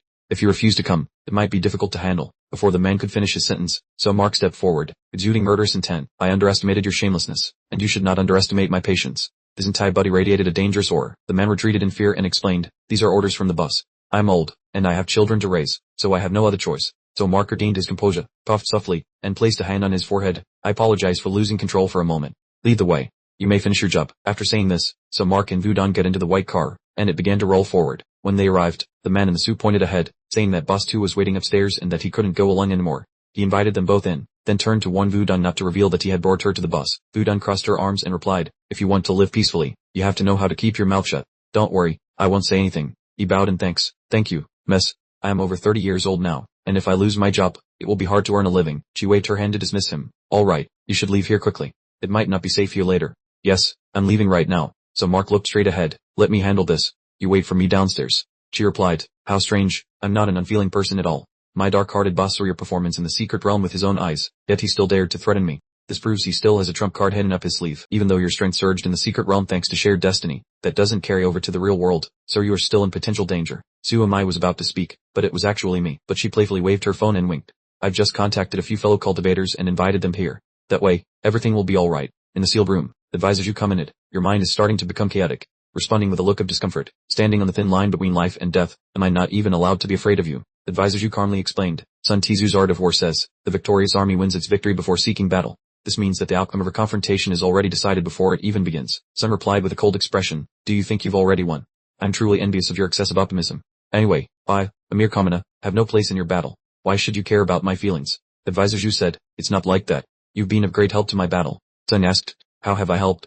Advisors you explained, cultivators seem powerful, but they actually have their own vulnerabilities. Their effectiveness in using spiritual energy depends greatly on their mental state. If their minds are not calm, it's difficult for them to unleash their full power in battle. Those who have no distractions and are not affected by external factors are the most troublesome types of cultivators. Fortunately, the number of people who reach that state is extremely rare. Orla, you said Suamai cared deeply for his sister, so you kidnapped her, taken to a secret hiding place. This action is enough to completely destabilize Suamai's mental state.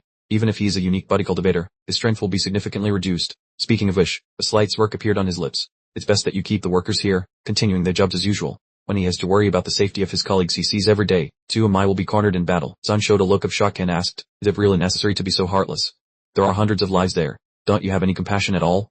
If a large-scale murder occurs, my business will be ruined. Advisors you calmly replied, this is my habit.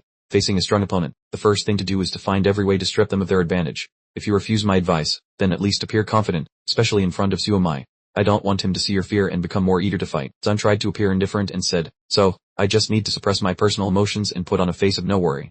I hope these trivial details you care about will indeed yield great results. Mr. Control Freak, right in the main lobby. Wutong and Suamai entered. She wondered, there isn't a single person in this building. It seems that boss has already set up an ambush. Are you really not going to wait any longer? My friend is about to arrive. He replied, yes, I've made up my mind. My sister's life is still uncertain. I can't just sit here and wait. Hearing this, Wutong said, alright, then I'll go with you. Suamai refused immediately. No, it would be more helpful if you stayed here. If there's an emergency, you and your friends can provide support and reinforcements from the outside. Wutong replied, then you must be extremely careful and try to stall for time. Wait for my friends to arrive, and we'll immediately come to your aid. Yes, I understand. The door slowly opened. Suamai stepped inside. Inside the room, advisors Yu and Sun were already waiting. Sun spoke first. Suamai, we meet again. Did you enjoy your little trip to the secret realm? Sun slightly curled his lips into a cold smile. Just calm down. I invited your sister here as my guest to show my amiable intentions. As long as you clear up all the misunderstandings between us, I won't pursue the matter of you causing the entertainment park project's budget deficit. Instead, I'll even give you a very large compensation. Sun continued, it's not that simple. You need to prove to me that I can be at ease, or join our brotherhood. Until then, your sister remains an invaluable hostage. Suamai asked, what if I refuse? He continued, if you're being stubborn like this, I'll have no choice but to ask advisors you from the Lai Corporation to persuade you. Suamai wondered, who is advisors you? Then he cast a murderous gaze at the person standing before him. Advisors you thought to himself, what the hell is going on with this kid? His whole body couldn't move. As soon as a thought of attacking him flashed through his mind, even a single finger of his couldn't move. His sixth sense, palmed through countless dangers, screamed a warning. His cleverness couldn't compensate for the vast gap in combat ability. He would die. If he truly engaged in combat with him, he would surely lose his life. Suamai's eyes flashed red with terror. He gritted his teeth and asked, Advisor Zhu, were you also in league with the kidnappers of my sister? Pan waved his hands in confusion. Mister. So, you are deeply mistaken. I am a senior consultant for the Lai Group. You can just call me Zhao Zhu. I came here because I heard you were being treated unfairly and wanted to step in to help you resolve the matter. President Tu roared. Well, this is interesting. Consultant Zhu spoke up confidently. The fact that scum like President Tu exists among the Lai Group's partners is a failure of our oversight. Mister. So, rest assured, your sister will be rescued immediately, and the group is ready to meet any demands to compensate you. So Mark asked, is that so? Then what if I want to hold President Tu accountable to the fullest extent? Consultant Zhu replied immediately. Of course, that's no problem. Even if you hadn't mentioned it, we would have provided a satisfactory explanation. However, he thought to himself, my secret treasure is excellent at warning of danger, and this intuition is definitely not wrong. Could it be that Samark possessed such peak combat power even before entering the secret realm? Or perhaps Samark has mastered a special method to apply the fake connection in reality. If I could seize the secret, that would be great. For now, confronting him alone is not wise. I should stall for time until reinforcements from the Lai Group arrive. President Tu shouted angrily. Consultant Zhu, what are you implying? To the prestigious Lai Group really have to bow down to a kid like Samark? Consultant Zhu replied calmly. President Tu, the Lai Group always upholds justice and fairness. You have committed serious offenses. If Mr. Samark wants your life to vent his anger, we will oblige. President Tu's face darkened. It seems the Lai Group intends to make me a scapegoat. Aren't you afraid that I might drag you down with me? Consultant Zhu's expression turned icy. Drag me down? Were you threatening me?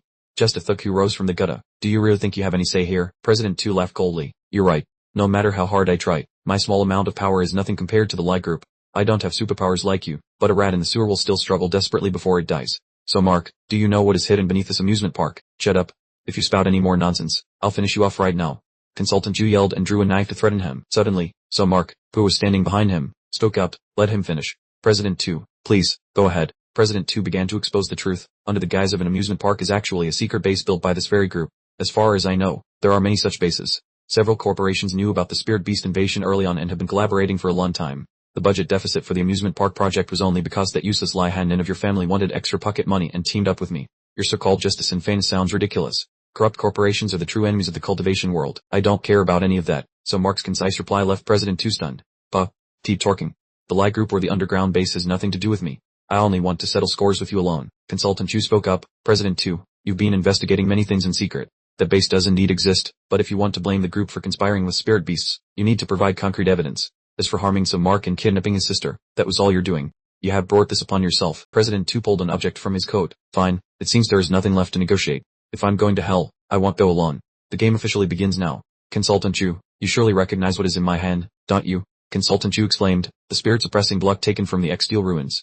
This thing can weaken the strength of both cultivators and hunters. Although it's a one-time use item, its value is extremely high. I didn't expect you to have it. I truly underestimated you by letting you pull this off right in front of me. President Tu stared at the item in his hand. That's because from the start, you never looked at ordinary people like me as anything. Before you had powers, you even killed cultivators, yet now you look down on ordinary people. Consultant Zhu replied indifferently. This little trick won't solve anything. Even if you reduce my combat power, an ordinary person like you still won't be able to accomplish anything. President Tu slumped to the ground. This building and the entire amusement park have been rigged with explosives. I only need to press this remote control, and everything will blow up. Before he could finish, the knife was plunged into his body. Consultant Zhu turned to look at Samark and said, Mr. Samark, I apologize, but to prevent the explosion from causing mass casualties in the amusement park, I had to stop him. President Tu laughed loudly. Great. So it turns out the thing you were most afraid of was the secret base under the amusement park being exposed, right? Consultant Zhu said coldly. Does that matter? Now he no longer has the chance to press the remote control. The man suddenly screamed, You fools. The remote control is linked to my heartbeat. Oh no. Too late to dodge. Consultant Zhu realized at the moment it was all over. The sound of the bomb shook every corner of the site. In an instant, the high-rise building was leveled to the ground. The thought flashed through Consultant Zhu's mind. Strange. I'm not hurt at all. How could that be in a situation where spiritual energy is restricted? I should have been severely injured. He slowly opened his eyes, wondering how on earth he could have escaped unscathed. At this moment, Ko Van Chao was being carried on Samark's shoulder. He thought dazedly. Have I really been rescued by Samark? How is this possible? Even while restricted by the inhibitor block, he still had enough strength to carry me out of that horrific explosion. His strength is truly not to be underestimated anymore. However, this is a golden opportunity. Samark is currently completely unguarded, his spiritual energy suppressed, and he is in his weakest state. If I strike hard right now, I can surely claim all of his earth-shattering secrets for myself. Samark turned to look at the building, wondering what kind of explosive was powerful enough to make an entire building collapse. Damn, Ko Van Chao, could he have been traumatized by that explosion? My psychological support skills must be real poor. Samark gently set Ko Van Chao down and suddenly remembered, oh right, where is Vu Dine? I hope she is still okay. Ko Van Chao opened his eyes slightly, his mind calculating rapidly. Everything was going more smoothly than expected. Samark was distracted looking for someone. This was a golden opportunity for a sneak attack, but why did this damnable feeling of fear keep him from even moving a finger? I won't wait for reinforcements from the Lai Corporation.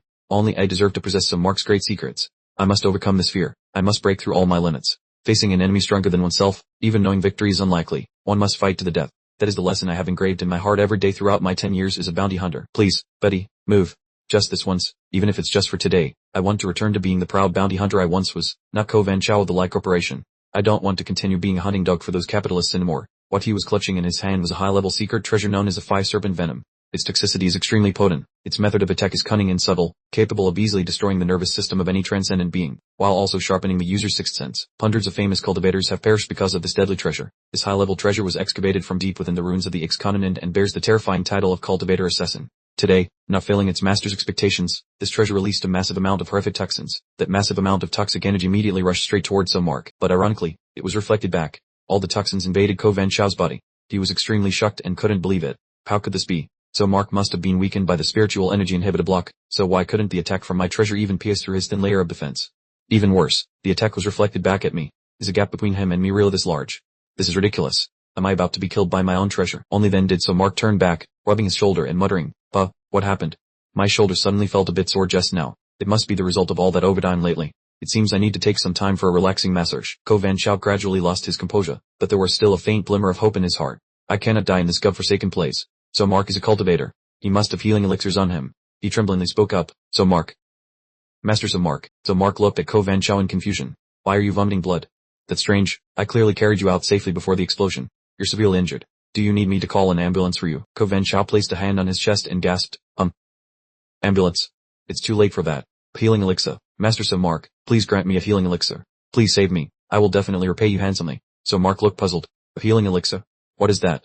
This is the first time I've heard of it. Ko Van Chow shouted angrily. Are you lying to me? You're a cultivator, and you don't know what a healing elixir is? That's absurd. So Mark's face suddenly turned extremely menacing as he muttered. So that's how it is. I understand now. Ko Van Chow's mind was in total chaos. Damn it. So Mark was just probing me earlier, suspecting I was the one who attacked him. And I let it slip about the healing elixir, something mainly used to treat transcendent wounds. I underestimated him. I thought he was just a reckless, ignorant fool. Who would have thought his true face would be so dark and cruel? But it doesn't matter. My death will be decided by me. I'll save this final amount of Phi-Serpent Venom for my own heart. So Mark walked over and patted Ko Van Chow's shoulder. Wait here for a moment. My teammate is also a cultivator. She surely has a healing elixir. Let me find her. So Mark suddenly froze. Ko Van Chow, why is your vomiting getting worse? Oh, you fainted again. So Mark continued talking for a long time without receiving any response because Ko Van Chow's soul had already departed. Truly, Ko Van Chow died because of his own stupidity. Elsewhere, a red-haired girl asked anxiously, did he explode in that building? Vu Dang, standing beside her, replied sadly, yes, it's my fault. I wish I had gone up there with him. A man in a brown shirt consoled her. Vu Dang, don't worry too much. Let's keep searching. That is So Mark, the top-ranked individual in the secret realm. He will definitely be fine. The young man wearing a baseball cap said in a disdainful tone. So Mark, what kind of reputation? After returning to reality, is this really the extent of his level? He even had to use explosives, which proves the enemy was just an ordinary person. If it were me, I could have easily controlled the opponent and prevented the explosion. The red-haired girl immediately cut him off. Shut up. If you don't know how to speak, then keep quiet. What's the point of bragging right now? Where is your ability? The young man in the brown shirt signaled with his hand. Everyone, stop the noise for a moment. I think I see some Mark to the east. He's rushing toward us, and he's carrying someone on his shoulder. So Mark arrived with Ko Van Chow tucked under his arm. Someone cried out in shock. It's like seeing a ghost. The person he's carrying is actually the legendary cultivator assassin. I can't believe he took that guy down so quickly and came back without a single scratch. Ko Van Chow was laid down on the ground. So Mark looked around and spoke. So that's how it is. Thank you all for taking the time to come here and support me out of respect for Vu Dang. The red-haired girl quickly replied. You're being too polite. So Mark, you're the savior who rescued this world. As long as you ask for help, there's no way we would ever dare to ignore you. The guy wearing a hat added. That's right. Up until now, we haven't been able to do anything to help you. So Mark smiled faintly. Don't say that. I'm already incredibly grateful just to see everyone here. I'm sure you've all gathered the situation from Vu Dang. The leader, Bus2, kidnapped my sister, so I sent him to meet his ancestors. Unfortunately, my sister is still missing. This guy, Ko Van Chow, was also there. After a brief martial arts exchange, he agreed to help me clear things up, but unfortunately, he's currently covered in injuries. Perhaps Ko Van Chow knows where my sister is being held, but he needs spiritual medicine to recover. At this moment, the image of So Mark in the eyes of Q and Vu Dang's teammates, along with the words he had just spoken, carried immense weight. So Mark stood there with his hands in his pockets and a cold expression. The leader is finished. As for that cultivator assassin, he was subdued after our warm exchange of fists. I need to squeeze every secret out of him, so give me the spiritual medicine so I can save his life. It will only take a few different types of spiritual medicine to treat him. So Mark nodded. I'm counting on you. It would be a huge problem if Ko Van Chow died right now. Suddenly, the other guy's eyes widened in shock, and he stammered. Hey, so Mark, oh, it looks like this guy just stopped breathing. So Mark's face darkened slightly. Is that so? Then there's no other way. For my sister's sake, I'll just have to use a slightly more forceful method. The young man in the hat thought to himself while trembling. I must be crazy to date such a brutal powerhouse. If I accidentally mess things up just because I wanted to show off, I wonder if he'd just finish me off too to vent his anger. Seeing this, the red-haired girl quickly said, So Mark, I have connections all over this city. I can help you find your sister. That's right. So Mark, don't be too hasty. We'll give you a hand, the brown-shirted guy added. There's no need for you to get your hands dirty with such a small matter. Rest assured, we will find your sister no matter what. A tall building appeared before their eyes. Inside the corridor, a security guard said while pointing toward a certain room. So Mark, your sister has been found safe and sound. We have also brought all of Boss 2's men under control. As the subordinates were being escorted away, the security guard added, if you need any assistance, feel free to contact our BunRv group immediately. For now, we'll take our leave. A man witnessing the whole scene couldn't help but exclaim. As expected, the BunRv group acted lightning fast. Almost the entire city of Donghai was mobilized to find So Mark's sister. Their influence is truly terrifying. The most terrifying thing is still So Mark himself. No matter how powerful the BunRv group is respected by everyone from cultivation sects to bounty hunter organizations, such a large corporation still humbled themselves to befriend So Mark simply because he is the #1 savior in the secret realm. The woman standing next to him added, not to mention his strength, the influence of a savior in the hearts of the public is too great for corporations. Small companies like ours don't even have a chance to get close to him. Just think about it, cultivators, secret realms, other worlds, who knows where this world is headed. The elevator doors gradually closed. So Mark spoke up, Budang, your friends are all really enthusiastic and friendly. Thanks to them, I found my sister so quickly. I originally intended to treat them to a meal to say thank you, but I didn't expect them to leave in such a hurry. Dudan was briefly flustered. Enthusiastic, friendly, and even a meal. Or knows, maybe they were worried that you'd think they look clean and hygienic enough to eat them. So Mark's place is both clean and very tidy. Dudan looked toward So Mark's sister and said, don't trouble yourself, just focus on taking care of your sister. I feel like something is strange here. So Mark approached his sister and asked, do you feel it too? I thought I was just imagining things. Why does my sister have the aura of a beast on her? Even though it's faint, I'm certain I'm not mistaken. His sister was sitting quietly in her wheelchair with her eyes closed. So Mark continued, it's identical to the type of beast we encountered in the secret realm. The aura is eerily intertwined. My sister suddenly fell into a coma a few months ago. It seems this isn't just a regular illness. Has the invasion from the otherworldly beast truly begun from today, at an extremely spacious villa? So Mark pushed his sister's wheelchair and said, my sister and I are essentially troublemakers. May we stay at your house for a while? Dudan replied, no problem. You can stay here as long as you like. Don't be too worried. Things haven't reached a critical point yet. If major corporations were truly colluding with beasts, the four great sects would not stand idly by. So Mark moved toward her and said, take the recent secret realm incident. For example, the four great sects may not be entirely clean. After defeating the final boss, the system rewarded me with 2 million destiny coins, but I only received 400,000. The ranking board doesn't disclose specific balances, only the order. I'm not the only one. The destiny coins of other saviors have likely been skimmed as well. In the worst case scenario, even the cultivators of the four great sects have allied with the beasts. Dudan rubbed her temples, trying to piece everything together. Stay calm. If the four great sects had betrayed humanity, the secret realm would have collapsed long ago. The loss of destiny coins might be due to damage in the secret realm causing a system error. At worst, it's only a small faction of cultivators who have chosen to defect to the beasts. She finally realized that if one follows that line of reasoning, the situation is indeed very serious. So Mark turned to leave, saying, I understand. I will find a safer place to stay. Dudan hurriedly denied it. I didn't mean to kick you out. She continued, your sister's constitution is very strong. A normal person would have lost a life long ago if corroded by a beast's aura for this long. However, to recover, she needs to use spiritual arts to regulate her energy. It would be more convenient for you both to stay here. If people outside knew your sister had a beastly aura, it would certainly bring you endless trouble. So Mark operated his screen and said, then let this amount of destiny coin serve as rent. Dudan helplessly waved her hands. Alright, I give up. If I don't accept this money, you won't feel comfortable staying, so just transferring 200,000 to 300,000 is enough. Your account has received a transfer from So Mark in the amount of 600,000 destiny coins. She exclaimed in surprise. 600,000. So Mark explained, destiny coins no longer help increase my combat power. Although magic artifacts or equipment in the secret realm now can be exchanged for money, I cannot use them. Instead of letting this money gather dust, it's better to give it to someone who needs it. Dudan was stunned and said, do you have any idea how valuable this amount is? Even if you can't use it, you could trade it with other saviors for cash. So Mark calmly replied, I needed money before because of my sister, but now that you are treating her, what else would I need so much money for? Just consider this my investment. If you become powerful in the future, you can protect me. Dudan smiled lightly. Of course, I will. She thought to herself, it's said that physical training cultivators have a combat power limit equivalent to a 1,000-year-old beast, but more powerful monsters will appear in the future. Plus, there are the hidden agendas of corporations and secret realms. Even though he appears calm on the outside, the pressure on So Mark's shoulders must be immense. I must try harder. So Mark replied, that is for sure. Internally, he thought, I cannot place all my hope on the login system. This time, after completing the quest, the system is gifting a pet, which I'll receive tomorrow. Or knows, maybe the next login will reward me with a beefsteak. At a luxurious restaurant, a guest shouted, Pay, where is my beef Wellington? Is it not ready yet? Does this restaurant not want to stay in business? The waiter bowed to the guest holding a glass of wine. I apologize, Mr. Bly. Please wait just 2 more minutes. It will be ready immediately. After the commotion, whispers began to circulate. Isn't that the Playboy son from the Lie Corporation? Is that Lie Hamlin? He actually dares to come to a restaurant to eat during such a sensitive time. What kind of crazy thing has Lie Hamlin done now? The man said, don't you know? He just clashed with the savior at the top of the secret realm rankings at some mark. The hideouts of both families have been exposed. Half an hour ago, public opinion on the internet exploded with all kinds of conspiracy theories. They believe the corporations only care about protecting their own interests and may have even secretly colluded with the beasts. The other person asked, is that so? That's strange. Why can't I find any news related to it? He replied, of course it's been deleted. Accounts were banned, and keywords were removed to prevent those with bad intentions from inciting conflict. After all, this affects the reputation of the Lie Corporation. Before he can finish, he was interrupted. Hey, stop gossiping. Lie 2 is coming. A man wearing black soled shoes trudged inside. Lie Hamlin turned around with a faint smile. Brother, why go to all the trouble of visiting? We've been apart for so long. I've truly missed you. Before the greeting was even finished, Lie 2 coldly signaled his subordinates to drag him away. 2 bodyguards immediately rushed forward and pinned Lie Hamlin's arms behind his back. He yelled, come on, bus, wait. My beef Wellington hasn't even touched my lips yet. Lie Hamlin was thrown violently onto the hard ground. He leaned back against some nearby sex, puffing fitfully. Lie 2 leisurely crossed his arms and looked down. That pile of slush can never be plastered onto a wall.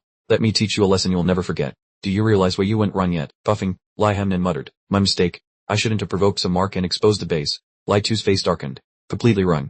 You failed because you couldn't eliminate him. You and your henchmen are as useless as that bounty hunter. But insulting you is a slap in the face to the Lie Corporation. That man must pay for what he's done. Lie 2 looked down at the man sprawled on the ground with a mocking gaze. In pain? You deserve it. I have so many important matters to attend to, yet I have to clean up your disgusting mess that's far more painful. Besides, this beating was my father's order, so don't complain. Just lie here and reflect on your actions. The atmosphere around the restaurant suddenly became strangely quiet. Lie Hamlin narrowed his eyes. What? Not enough? Do you want to take another swing at me? Someone standing quietly nearby with crossed arms spoke up. You're mistaken. Your brother left 10 minutes ago. Lie Hamlin retorted. Parchu, how long have you been standing there watching this play? He replied nonchalantly. Since you were dragged into the dark alley. You look pathetic. Were you sober yet? Or were you expecting me to step in and save you? Lie Hamlin gave a cold laugh. Not a chance. You're my trump card. I won't let you be exposed now. You are the one who was supposed to shine in the secret realm today. Since you were willing to give up your title as savior for my sake, how could I ever harm you? Parchu interrupted. Cut the sweet talk. I gave up that title to investigate the conspiracy between the corporations and the cultivation world. To be honest, I still don't fully trust you. Lie Hamlin leaned back. But do you have any other choice? Without power, you're useless for anything other than weapon making. Your investigation would be meaningless otherwise. Parchu pressed him. Were you proud of using your comrades' lives as the price for intelligence? How does it feel to watch those who trusted you die such tragic deaths? What were you doing when Tao Min fell? He was your friend, too. Lie Hamlin's voice deepened with intensity. Thesh barked. Tuingen, Tudich Chen. I remember every single one of them. Old Tao was nearly 70. He should have been at home with his grandchildren. Instead, he joined us on the battlefield at the Baktun base. He volunteered to be bait on his grandson's birthday, just so the next generation wouldn't have to sacrifice themselves. Tuingen was only 16, still a student despite being a cultivator. He infiltrated the Tran Corporation's base to investigate anomalies and vanished forever. They might have come from grade 6 or were just minor rogue cultivators, and then there are countless ordinary people with no special powers at all. Against corporations allied with demonic beasts, we were far too weak. If I hadn't been backed into a corner, I would never have resorted to hiring money-hungry assassins. Parchu replied, and he ended up dead anyway. I recall you only hired him less than a month ago. Lie Hamlin struggled to his feet. True, that madman was hired to reconcile with Mark, but conflict broke out instead. So Mark's actual strength far exceeded our expectations, and the amusement park plan fell through. Now, I can only work with you. 2 failures joining forces is better than facing them alone. Parchu watched him with crossed arms. And then you'll probably drag me down with you, right? Lie Hamlin shrugged. Brunos.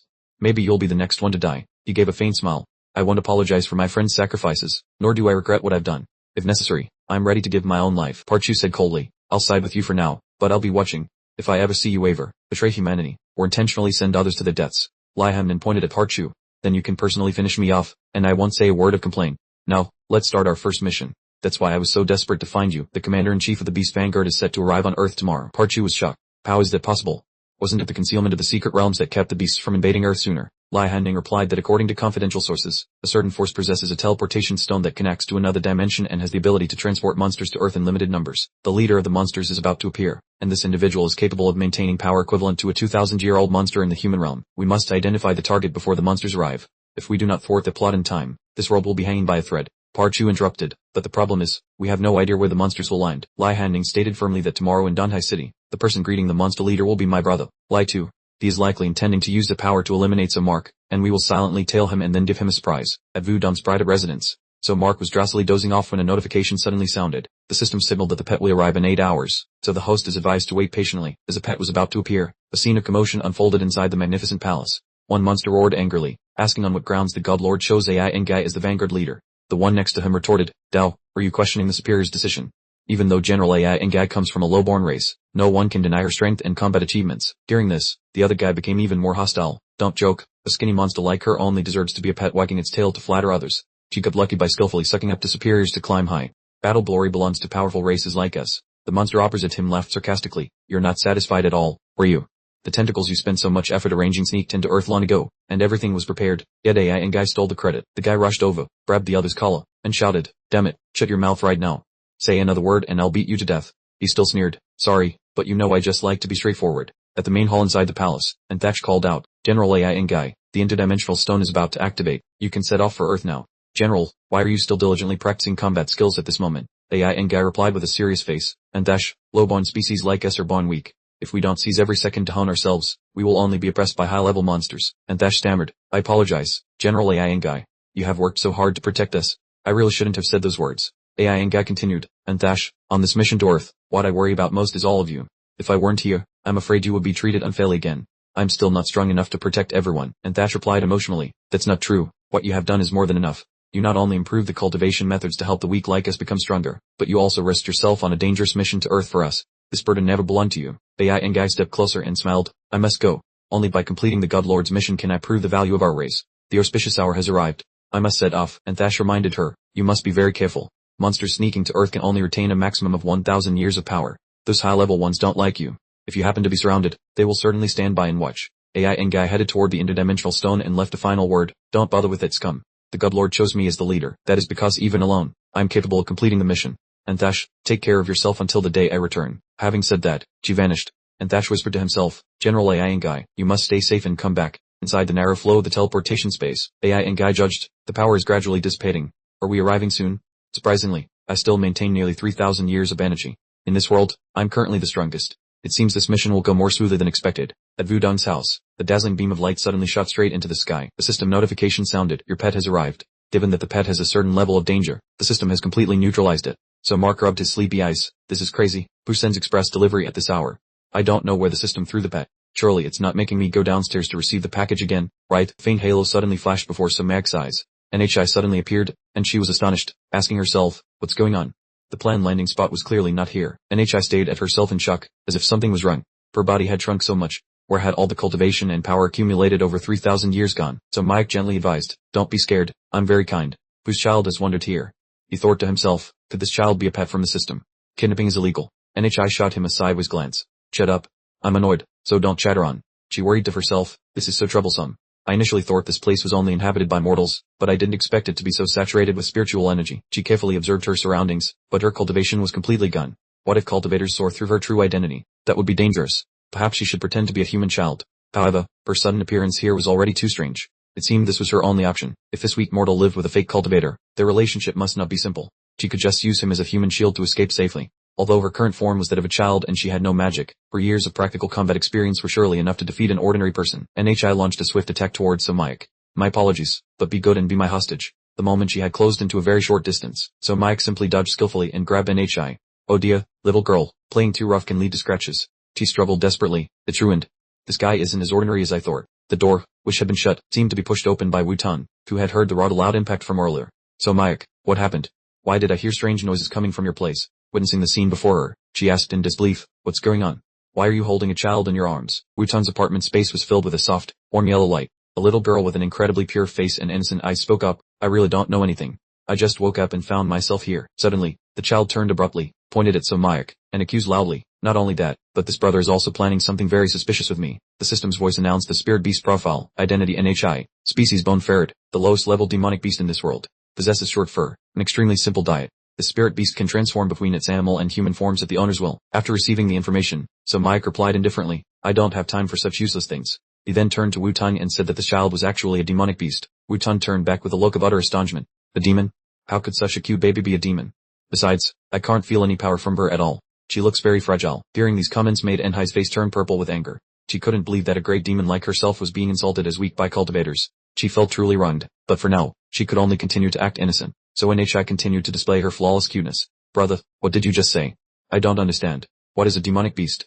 Is it tasty? Just then, Her memory recalled the content. Pets can flexibly switch between ferret and human forms at the owner's command. So Mike stayed at her with sharp eyes and commanded, "Show me your true form now." At that moment, NHI was still confused, not understanding what was happening at all. Suddenly, two animal ears popped up on top of her head. NHI frantically reached up to touch them and screamed, "What the hell is going on?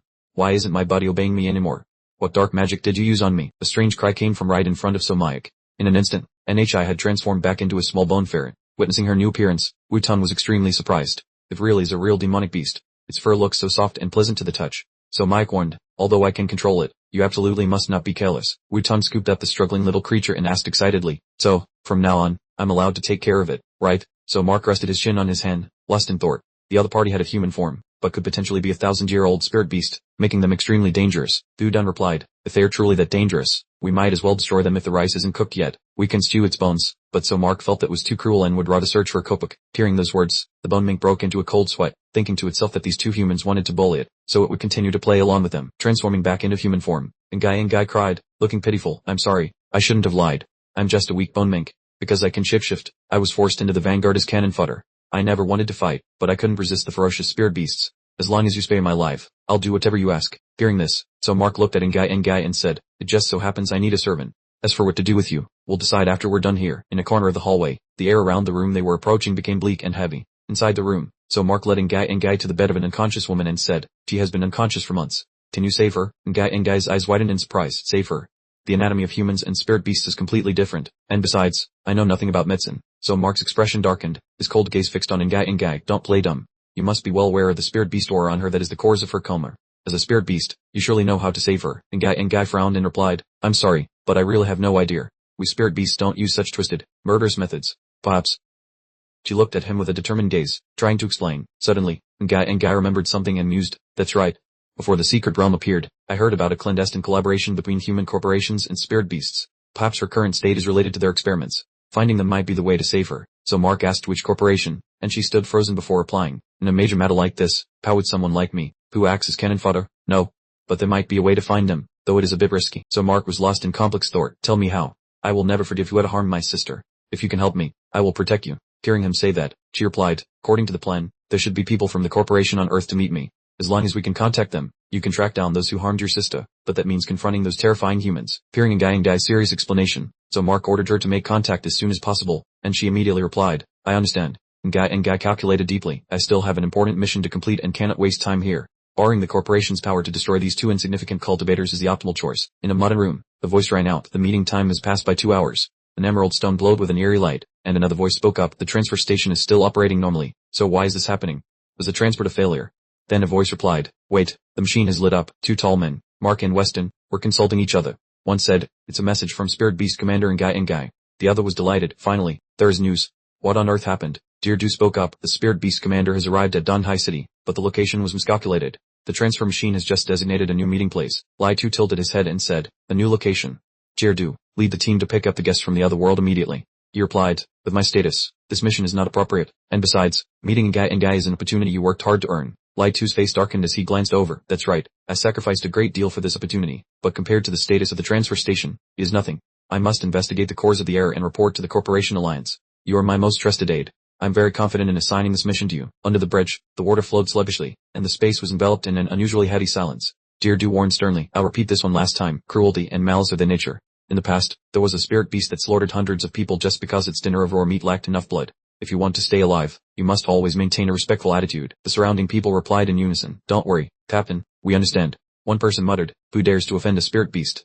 I still want to live. What a karmic burden. Who would have thought we'd have to serve these monsters?" Suddenly a voice rang out, "Cruel monsters? What are you all talking about?" Ngai was slowly approaching from the distance. Seeing Ngai, Deerdu angrily shouted at the group, "Didn't I tell you all to evacuate? What is with this little girl? How can you work like such a bunch of losers?" He glanced at Ngai. "Little girl, it's dangerous to be wandering out here so late. Go home early." Ngai was cold and indifferent. "Puh. Were you people from the Lai Corporation?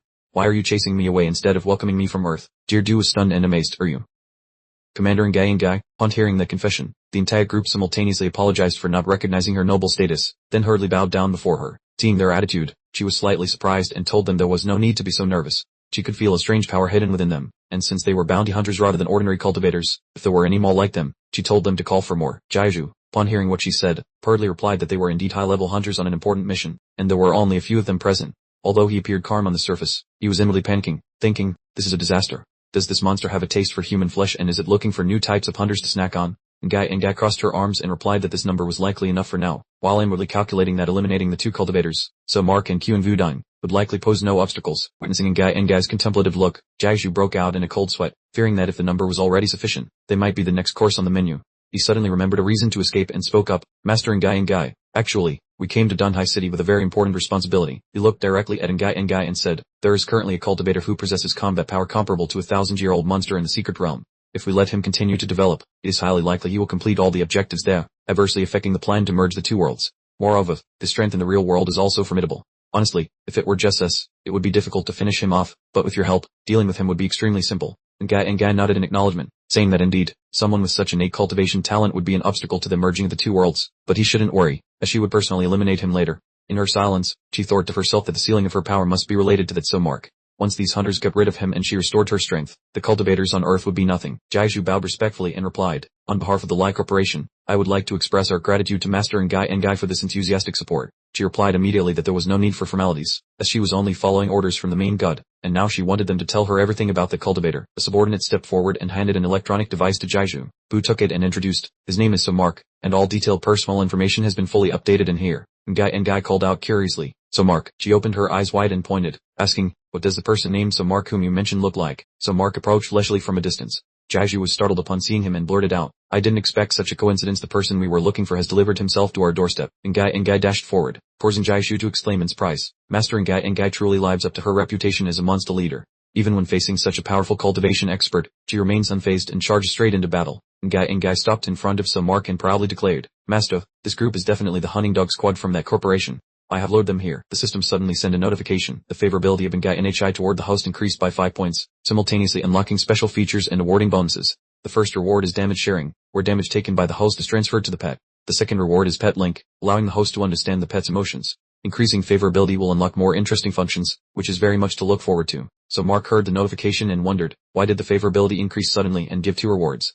Could 5 favorability points already be a very high number? The system continued to update the pet status. Ngai belongs to the bone-hiding Zerg species, currently has 5 favorability points. If you happen to be hit by a truck and die, it will celebrate right on your grave. Ngai immediately clarified, Master, I have checked carefully. These hunters are all incompetent, and you will surely handle them easily. I always have absolute faith in you. Outwardly, she pretended to be happy and raised her hand in applause, but inwardly she was cursing. So annoying. Why is this guy so strong? It seems impossible to get rid of him this time, but I cannot give up. I must succeed next time. Suddenly, So Mark seemed to hear something and guessed, is this the inner voice of Ngai? This link function is truly useful. If I can increase its favorability, I will surely receive more valuable rewards. Afterward, he turned to look at her and said, considering you are somewhat useful, I will spare your life for now. Ngai was startled and hurriedly waved her hands. How could you bring yourself to kill such a cute ferret? Jiaizhu's henchmen were panicked, wondering if they had heard correctly that fierce monster called So Mark Master. Wasn't he a cultivator? Why was he involved with monsters?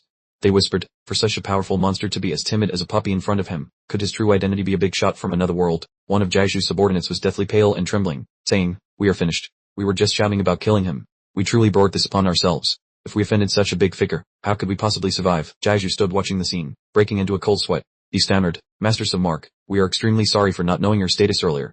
Our desire to eliminate you was only for the plan to merge the worlds. It was all a terrible misunderstanding. Master Ngai, what exactly is the identity of this So Mark? Ngai marched aggressively in front of Jiaizhu and shouted, shut your mouth. How are you lowly hunters qualified to know the noble identity of my master? Even more infuriatingly, you dared to incite me to cooperate in assassinating him. This crime cannot be forgiven. Kneel down and beg my master for forgiveness immediately. Tearing the ordo, Jiaizhu's group immediately knelt down before So Mark. Jiaizhu thought to himself, if I resist now, it is no different from suicide, and trying to escape from these two monsters is ridiculous. Now, the only thing they can do is wait for the judgment of this human-shaped monster. Jiaizhu bowed his head to the ground, pale-faced and calculating. According to the data collected, So Mark's attitude toward strangers is quite gentle. As long as I show humility, I might be granted a way to live. Ngai excitedly boasted, respected master, these hunters have shown sincere repentance. Could you lighten their punishment? So Mark glanced at the group and replied, that is indeed true. I thought they will resist fiercely. If they know their faults, then spare them. Hearing that, Jiaizhu hardly replied, Master So Mark, thank you for your leniency. He looked up, inwardly rejoicing that he had bet correctly and kept his life.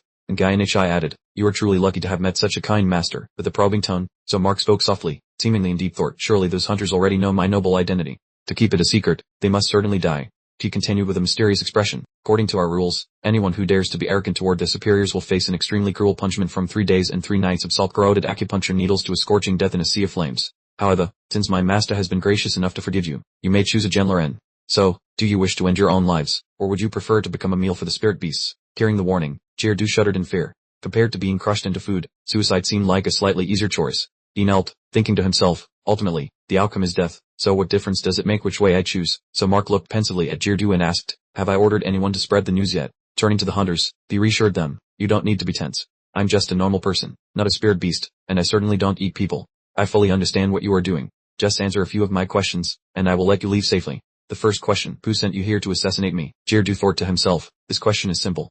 I just need to make up a name to pass, without having to betray young Master Lai Tu. But then he hesitated, isn't this a trap? So Mark, the leader of the spirit beasts, must know we belong to the Lai Corp. She certainly wouldn't hide it from So Mark. She might even know we're young Master Lai Tu's henchmen. He's deliberately probing us so that he can kill us legitimately. If we reveal young Master Lai Tu, that is disloyalty, and we will die. In Jirdu's eyes, So Mark appeared terrifying, and his fear grew. If we don't reveal young Master Lai Tu, we are deceiving him, and we will also die. His goal is to make us drop our guard. He even deliberately claimed to be an ordinary person. He is truly worthy of being a powerful figure from the other world. Both his combat strength and his scheming are top tier. So Mark is so terrifying, far beyond our imagination. So Mark frowned, her voice impatient. My patience is limited. Do you not want to answer my question? Hearing this, Jirdu tremblingly replied, wait, I will talk. In his heart, he prayed, I have no choice but to gamble on my luck. Jirdu began, our master is. But before he could finish, he suddenly started coughing violently. Abruptly, Jirdu spat out a mouthful of blood, his coughing becoming more intense. The surrounding hunters also began coughing and spitting blood before collapsing to the ground. The scene was caught by someone through a surveillance screen, in a large, luxurious room. Suddenly, the voice rang out, what on earth is going on? So Mark is the master of the spirit beasts, yet outside she is a savior. Could So Mark really be a powerful figure from the other world? Lai Tu, in the room, his eyes fixed on the screen watching the entire sequence, panicked. If he is a spirit beast, then everything makes sense. Why was there never any record of him in the cultivation sects, yet he possesses such powerful strength? By deceiving the secret realm and becoming the top of the rankings, could the spirit beasts have another scheme? He gripped the remote control tighter. Lai Tu continued, or perhaps worse, So Mark is a cultivator whose strength simply far exceeds expectations. Not only can he interfere with the cross-boundary stones, but he can even cause spirit beasts to rebel. Whatever his identity may be, fending So Mark puts our Lai Corp at risk of annihilation. Lai Tu broke out in a cold sweat, saying fearfully, luckily, I managed to activate the poison hidden in the hunters' bodies in time to buy some time. That scoundrel Lai Hamlin never does anything useful and causes these kinds of disasters. At that moment, Lai Hamlin smiled and spoke up, Big brother, were you just calling my name? How moving. I didn't expect you to miss me so much. You walked up to Lai Tu, causing him to jump in fright. Lai Hamlin, where are my bodyguards at the door? How did you get in here? Lai Hamlin smiled at Lai Tu and said, what, did that you feel uneasy because no one is protecting you? You delegate dirty, dangerous work to subordinates while hiding in a safe place watching surveillance videos. Even beating someone requires your bodyguards to do it for you. You truly deserve the title of the clever aide to the Lai Corp. Lai Tu stared uncomfortably at Lai Hamlin and spoke, were you lecturing me on how to work? I don't think you understand anything at all, my foolish brother. If I weren't busy handling family business, do you think you could comfortably play the part of a hedonistic playboy? Hearing this, Lai Hamlin grimaced and gritted his teeth. Is that so, my wonderful brother? How do you intend to handle those spirit beasts? With a useless person like you, the Lai Corp will be ruined in your hands. What a heavy burden, Lai Tu asked in surprise. How do you know about the spirit beasts? This building is not at a security level you can access. How did you find me? Where are my bodyguards? What exactly does a useless person like you want? Lai Tu fumbled around for something, feeling extremely strange, thinking to himself, how strange. Why, Lai Hamlin smiled and said, are you looking for this? I saw this dangerous item on the table, so I put it away. He pulled out a gun, twirling it in his hand, and said, did you intend to use a gun to deal with your own flesh and blood? That is truly heartbreaking. Lai Hamlin pointed the gun at Lai Tu and said, tell me, how many spirit beasts have snuck onto Earth? Furthermore, what is the goal of those spirit beasts? He finally understood and replied in astonishment, you have always been secretly sabotaging the plan to merge the two worlds. Everyone thinks you are a useless waste, but why are you doing this? Do you want to betray your own family, betray your own class? Lai Tu darkened his face and said, Lai Hamlin, have you lost your mind? Do you know what you are doing? Stop messing around, put the gun down immediately. Hearing this, Lai Hamlin said, don't test my patience. No matter how you try to stall for time, your bodyguards won't be able to get in here to save you. Answer me, what is the goal of the spirit beast sneaking onto Earth?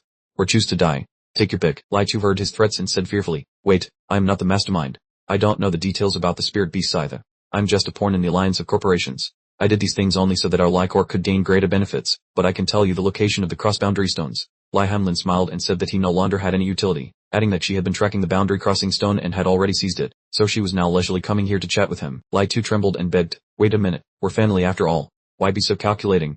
Besides, I'm your older brother. Lai Hamlin replied disdainfully, what does being family matter? My comrades had to die to stop the despicable schemes of your faction. They also had families, but that sacrifice received no pity or respect. He spoke through gritted teeth, full of resentment. You are different. Your death will be the spark that ignites an all-out war between the group and So Mark. Be happy. For those old, rigid dubbers blinded by wealth are about to become offerings for your journey. The dry gunshot rang out, and Lai Tu slowly collapsed to the ground. After finishing the job, Lai Hanlin made a call. Part Chu, I finished here. Lai Tu is dead. The plan has changed. You don't need to meet So Mark anymore. Retreat immediately. Part Chu asked from the other end of the line. You took action against Lai Tu. Didn't you say earlier that keeping him alive would be more useful? Why the sudden change? Lai Hanlin laughed and replied, not at all. Lai Tu's death is the smartest move. So Mark's strength should not be underestimated. Even the beast commander calls him master. If we were to approach such a top-tier cultivator, it would be too risky. Lai Tu went to Dunhai City to both pick up the beast and assassinate So Mark. Now that the stone is lost and the man is dead, all enmity will be directed at So Mark. Regardless of his identity, inciting conflict between the group and So Mark is what benefits us most. Part Chu replied coldly, that is a despicable method. I must see for myself if So Mark is protecting this world, which is why he subdued the beast commander. If he is truly an important figure, I will finish them both here. Hearing this, Lai Hanlin panicked. Are you crazy? Do you think you have enough strength to fight the beast and So Mark? Hello? Damn it, don't hang up. At the foot of the bridge where So Mark and Ngai were standing, Ngai asked, Master, these hunters are all dead. Do I need to search them to see if they have anything useful? So Mark looked around and instructed, no need. Ngai, someone is approaching. The voice suddenly spoke up, So Mark, nice to meet you. I'm Harchu. It's truly unbelievable that such a strong individual appeared among the young cultivators. Parchu approached and continued, at this distance, I can clearly sense your actual combat power, which is not much different from what it was in the secret realm. So Mark replied calmly, you're not bad either, but it seems you aren't at a level that would make me fear you. Maintaining his composed expression, so Mark looked directly at Harchu. The ridiculous thing is that the sense of threat you bring is even more intense than in the secret realm. Were you from the group? Did you come to take my life? Harchu shook his head. On the contrary, I am a cultivator. The group and the beast are irreconcilable enemies. If you were an enemy, I wouldn't show mercy, but the girl beside you is the beast commander from the other world. Why does she call you master? So Mark, who exactly are you to be traveling with a beast? So Mark replied indifferently, this girl is a Ngai. She accidentally fell into my room today, so she became a pet. As for me, I'm just a normal person. If you want to make a move, I'm ready for legitimate self-defense. Parchu asked in shock. A beast commander sneaks onto Earth, accidentally falls into your room, and becomes a pet. Do you think I'll believe that logic? He secretly calculated, there is no trace of power on the beast, so Mark is likely only on par with a 1,000-year-old beast. Perhaps they just arrived on Earth and are weakened. This is a golden opportunity to get rid of them. So Mark turned to question him. Don't you find it suspicious? You appeared right after the hunters died. It's hard for me not to suspect that you are the mastermind. If you don't trust me, let's stop talking. If you want to fight, I'm down. If not, I'm going home to rest. Parchu lowered his voice. Sorry, you have a point. I was a bit impulsive just now. This matter concerns the survival of the world. Why don't we set aside our suspicions and talk frankly? The beasts invading Earth and linking up with the group is a major threat. If you have already subdued the leader, you must know the true purpose, right? So Mark nodded and replied, I understand. He turned to ask, Ngai, what is your people's purpose in coming here? The unexpected question left her confused as to how to respond. Ngai opened her eyes in surprise. Master, I really don't know about this. Parchu lost patience. Are you playing with me? So Mark, hand this beast over to me. I will make it tell the truth. So Mark stopped him. She is telling the truth. Although it sounds absurd, I have a way to verify whether a pet is lying or not. Parchu's face darkened. Were you trying to cover for her? Beasts are enemies of humanity. Do you really believe the leader doesn't know what her subordinates are doing? Upon hearing this, Ngai shouted angrily, don't look down on others. I'm a beast commander. I said I don't know, so I don't know. I came here to find someone strong to represent us in negotiations with the group, and as for the small fries below, I don't care where they go or what they do. In reality, because Ngai was of low status, she had been isolated from information by the high-level beasts, and her pride would not allow her to show weakness in front of this cultivator. Hearing Ngai's explanation, so Mark said firmly, I believe her. Therefore, Parchu replied decisively that there was nothing left to discuss. Then he lunged towards So Mark with lightning speed. As soon as he finished speaking, he threw a powerful punch aimed directly at So Mark's face. Caught off guard, So Mark pulled Ngai back and grumbled, Hey, this kind of sneak attack is very unsportsmanlike. Are you even worthy of being called a cultivator anymore? Parchu said in a serious, low voice, my only objective is that demonic beast. There's no need to discuss chivalry when it comes to eliminating it. Letting it live will only cause disaster later. Hearing this, So Mark refused flatly. I promised Ngai I would protect it, and even if it is a demonic beast, I am determined to keep my word. Ngai was deeply moved by this sincerity, thinking to himself how incredibly kind his master, So Mark, was. Just then, the system's sound rang out, notifying that Ngai's favorability toward the host had increased by 5 points. In the pet status board, Ngai is a bone-hiding Zerk with 10 favorability, the type who would dance in celebration and place a small steam bun on your grave if you were to have an accident. So Mark glanced at Ngai, who was waving his hands frantically and praising his master, and sighed, wondering if he should just get rid of him, since even with increased favorability, he still wanted to dance on his grave. Seeing So Mark's indifferent attitude, Parchu gathered a terrifying surge of power and growled, if you choose to protect a demonic beast, don't blame me for not showing mercy. Parchu clenched his hands, which were emitting intense energy, determined to merge them into one. He lunged to attack So Mark, but So Mark had already channeled his strength in time to create a solid shield to block the blow. After deflecting the move, So Mark complimented, this move is interesting. To combine two opposing attributes so smoothly, You are truly not ordinary. Seeing Mark unharmed, Parchu confirmed his suspicion and declared, ordinary moves won't work. Let's see if you can handle the 5 elements chaos combined with 5 forged metal. As soon as he finished, he began to cast the forbidden technique, inwardly terrified because every time he used it, the user would lose control and the risk of exploding was very high. Strange patterns appeared on Parchu's face, and he thought to himself, facing destruction from within your own body, no matter how strong you are, you won't be able to withstand it. Heat radiated intensely throughout Parchu's body, and he roared, "So Mark, now it is officially our real battle." Fearing the challenge, So Mark gaped in astonishment. Behind them, and Guy cheered excitedly. A real fight at last. Finally, someone is a worthy opponent for the master. I just hope they both get mutually injured or, better yet, die together so I can escape. Unexpectedly, the system sounded to inform the host that he had just been attacked by a strange surge of power, and the injury transfer function began to activate. As soon as he heard the notification, Guy suddenly spat out a mouthful of blood, bewildered as to what was happening. Guy's face darkened with fear. It was clearly the other two fighting, so why was he the one vomiting blood? So Mark stepped out from the smoke and dust, sarcastically saying, "Try again. Was your attack just tickling me?" Parchu, hearing those provocative words, went crazy and shouted, "Shut your mouth." He lunged forward and threw a punch at So Mark, but it was easily caught by him. A brilliant red light erupted from the point of contact, creating a terrifying earthquake. So Mark's eyes turned a cold yellow as he said, "No matter how many times I try, I still find it strange. I clearly blocked the strike but still bit head. This technique is truly interesting." Parchu's fist, enveloped in a powerful red blow, struck forward aggressively. This time the fist touched So Mark, and Parchu gloated internally that he surely couldn't dodge this one. Yet, Parchu stood stunned in disbelief. Was he intentionally taking the full force of his attack? So Mark remained calm as if nothing had happened despite taking a full punch. He quickly assumed a defensive stance and said, "Now it's my turn." Finishing his sentence, So Mark unleashed a rapid-fire barrage of punches toward Parchu, leaving his opponent no time to react. In a split second, the terrifying force of the impact sent Parchu flying a dozen meters away. The power unleashed was so immense that walls collapsed, and thick dust filled the air. Parchu coughed violently, and as he stood up, he muttered to himself, "Lucky I used the 5 elements reversal state to reinforce my body. Otherwise, that hit would have killed me, but this retaliation was certainly worth it." Parchu tried to steady himself and calculated, "I landed 8 punches on So Mark, enough to scramble his internal energy. I've definitely won." So Mark was surprised to see his opponent could still get up and remarked, "You can still stand? Truly, you shouldn't be underestimated. Your actual strength is mediocre, but your techniques are impressive." Parchu was extremely bewildered and shouted in frustration, "How is this possible? Can it be that all those blows weren't enough to finish you off?" From behind, Guy knelt down and pleaded, "Sup? You two lunatics, stop fighting each other." After saying this, she coughed up a mouthful of blood, and between coughs, she whimpered, "If this continues, I'm going to die." Parchu pondered, "This is real strange. Does So Mark have the ability to transfer all injuries to that pet of his? What a despicable tactic. Even though his skills are weird, his endurance is monstrous. At this rate, I'm done for. If I have to pay this price, even if I take down his spirit beast, I won't be able to do anything to him." After a moment of consideration, he took a defensive stance and thought, "It seems it's time to use the trump card." Thinking this, he turned around and fled at terrifying speed. So Mark hadn't anticipated the situation and could only stand by, watching in annoyance. Seriously. He looked so determined to fight to the death just a moment ago, only to tuck tail and run. He stretched to relax and sighed, "Forget it. There's no point in fighting to the death with that freak. If I keep fighting, Guy will die, and she's still useful to me. Besides, if I drag this out, I'll be in trouble myself." So Mark muttered, his whole body aching as if cramped. Even the little puppy in the secret realm had never pushed him this far. In a residential neighborhood within the city, Lihamnen helped Parchu work, constantly nagging, "Were you crazy? Why do you keep throwing yourself into fights with So Mark? If something happens to you, where would I find another opponent as satisfactory as you?" During this, Parchu was silent for a long time before replying, "I was too arrogant. So Mark's strength is truly more formidable than I imagined, not to mention his ability to transfer wounds to his pet.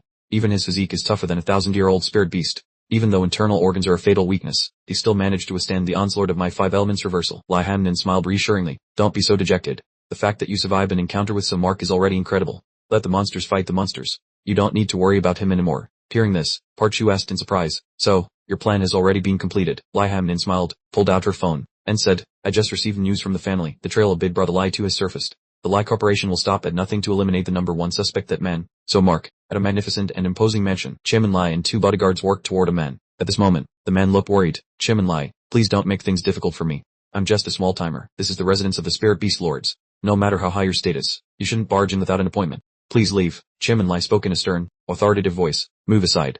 I will not leave until I see Lord Jir Lai." As soon as the words were spoken, the deep, heavy voice resonated from inside. "Let them in." The door slowly opened, revealing strange, dark purple smoke escaping outward. Chairman Lai and his 2 trusted henchmen followed one another inside. One of the 2 bodyguards turned back and sneered, "Acting so important just for being a doorman, daring to block our way." As soon as the words were spoken, a streak of purplish-black smoke lunged straight at his head with lightning speed. A figure suddenly appeared, unleashing a barrage of magical spells at the 2 bodyguards standing beside Chairman Lai. In a cold sweat from sheer panic, he stammered, "Lord Jiley, what is the meaning of this?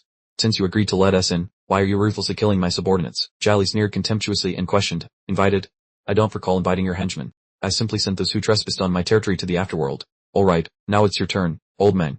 I'll give you one more chance if you make me laugh. I will consider sparing your life. Feeling threatened by Jali's massive hands, he hurriedly explained, my son, Lai Zhu, went to Dunhai City to lead the demon beasts, but he failed and disappeared without a trace. He was then brutally murdered, and the boundary stone, which originally belonged to the corporate alliance, was stolen by the culprit. Lord Jali, I beg you to help me bring justice for my son. Jali laughed heartily and replied, the commander of the demon beasts is missing. So Lord Yi also has his day. Serves him right. Hey, old man, tell me who the killer is, and I might consider avenging you. But first, that boundary stone must be mine. Chairman Lai fell silent for a moment before speaking. The culprit is Chumo. Then he continued, Chumo killed our corporation's senior advisor and even exposed our underground hideout. My son, Lai Zhu, went to Danhai precisely to eliminate him. Although all video data was erased, leaving no concrete evidence, I am certain that Chumo is the prime suspect in the disappearance of the demon beast commander. Hearing that name, Jali sighed in disappointment. Chumo. Never mind then. I have no interest in doing business if there's no profit. You can pack your bags and leave, old man. Seeing Jali's indifferent attitude, Chairman Lai said frantically, please wait, Lord Jali. Chumo is just a body-tempering cultivator. His maximum combat power is only around 1,000 years. His potential is completely exhausted, and he even pretends to be harmless and foolish from time to time. Killing him would be as easy as turning over your hand. Hearing this, Jali curled his lip in objection. Harmless and foolish. You almost gave me a belly laugh. Those words can never be used to describe Chumo. He was the brightest star in the secret realm. After the first secret realm closed, we thoroughly investigated all information about him. The seemingly harmless exterior is a cover for coldness, cruelty, and discipline. From the moment of his birth until now, he has never shown any abnormal behavior. Do you understand what this means? Recalling Chumo's image, he continued, if Chumo was already a cultivator before, it proves he has always hidden his true abilities to survive. In this digital age, he never once exposed a flaw, not even when his sister was gravely ill. If he only learned cultivation after entering the secret realm, that is even more terrifying. As he spoke, he envisioned Chumo, and Jali analyzed. This means that in just a short period, he went from being immortal to the strongest cultivator on Earth. Although body tempering has its limits, that basic knowledge certainly doesn't apply to a monster like him. After grasping the rules, he used all sorts of tricks to attract attention. Jali began listing Chumo's sequence of actions, such as going to sleep, and visualized him sleeping on a chair. Next was a game of hide and seek with the demon beasts. Jali recalling when he hid together with Yutine. He mentioned how the boy sat and ate foolishly, as well as live streaming while eating. Recalling how Chumo fought, he continued, he used every silly action to attract attention, creating a contrast with his decisive blows to defeat the demon beasts, thereby earning more destiny coins to boost his power. Thinking of the slain cultivators, he said in a low voice, do you really believe he is harmless and foolish?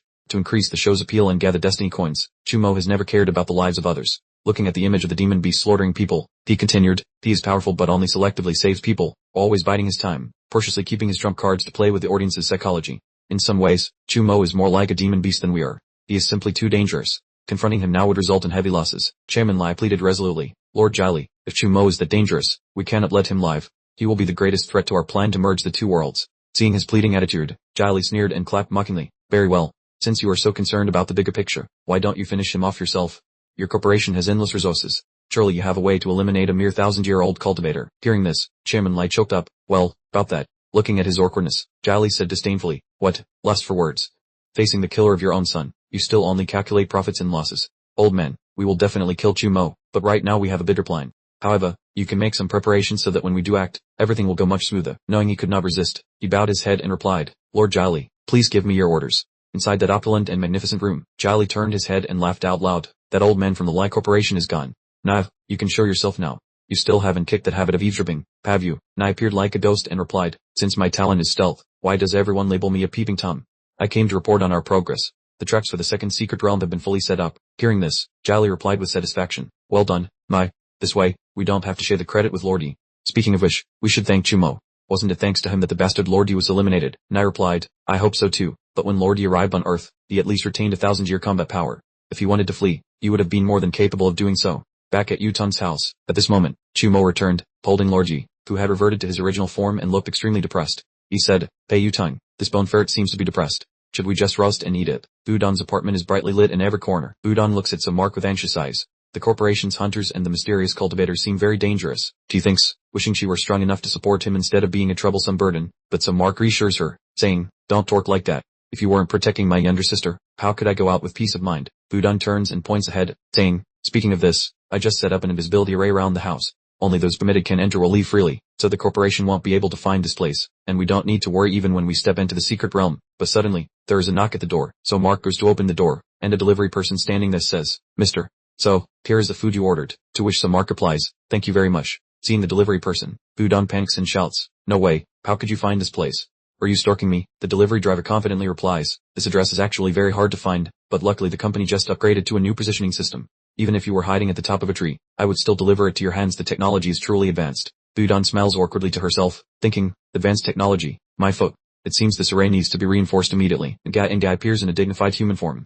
In the world of spirit beasts, she came from humble beginnings but rose through relentless effort to hold power and high status, dominating battlefields and becoming an undefeated female war god, an idol and the embodiment of majesty to all low-level spirit beasts. The scene shifts to an empty room. Regarding Ngai's current situation, she has lost all her spirit power and become a pet for a cultivator, acting as a meat shield to take damage. She is now sprawled on a chair, sighing in frustration, wanting nothing more than to go home. She pulls at her hair, thinking, this is impossible, what on earth am I thinking? Even though all the high-level spirit beasts on Earth are my subordinates, and even though that corporation is full of incompetent fools only looking for short-term gain, I must survive. If I fulfill the God Lord's mission, it's one thing, but if I give up, my comrades will just become food or toys for stronger spirit beasts. While Ngai is deep in thought, the door slowly creaks open. So Mark enters carrying a bag of food and asks, Ngai, do your wounds feel any better? I brought you some food, and seeing him approach, she yells, demon, don't come any closer. What kind of trick are you planning now? So Mark looks at her avoidant expression and says gently, are you still angry? I'm sorry for hurting you. I really didn't mean to. And besides, didn't you hide the fact that you were a spirit beast commander? Let's call it even. You've been here for a while, you must be hungry. I just brought you some food. Hearing some Mark say this, she flies into a rage and shouts, I am not a wild animal, don't look down on me, you cursed human. Do you think you can win me over with a little food? A lavish spread of food is laid out before her, looking incredibly appetizing. Ngai immediately changes her attitude, becoming excited by the food and swallowing hard. A short while later, more than half of the food is gone. Ngai gnaws on a chicken leg with great delight and exclaims, this is really delicious. So Mark watches Ngai eating happily and smiles, it seems you really like this fried chicken. Suddenly, Ngai stops, sensing something wrong, and thinks, wait, what just happened? I lost control for a moment, and by the time I came to my senses, part of the food on the table was gone. Could it be that I ate all this fried chicken?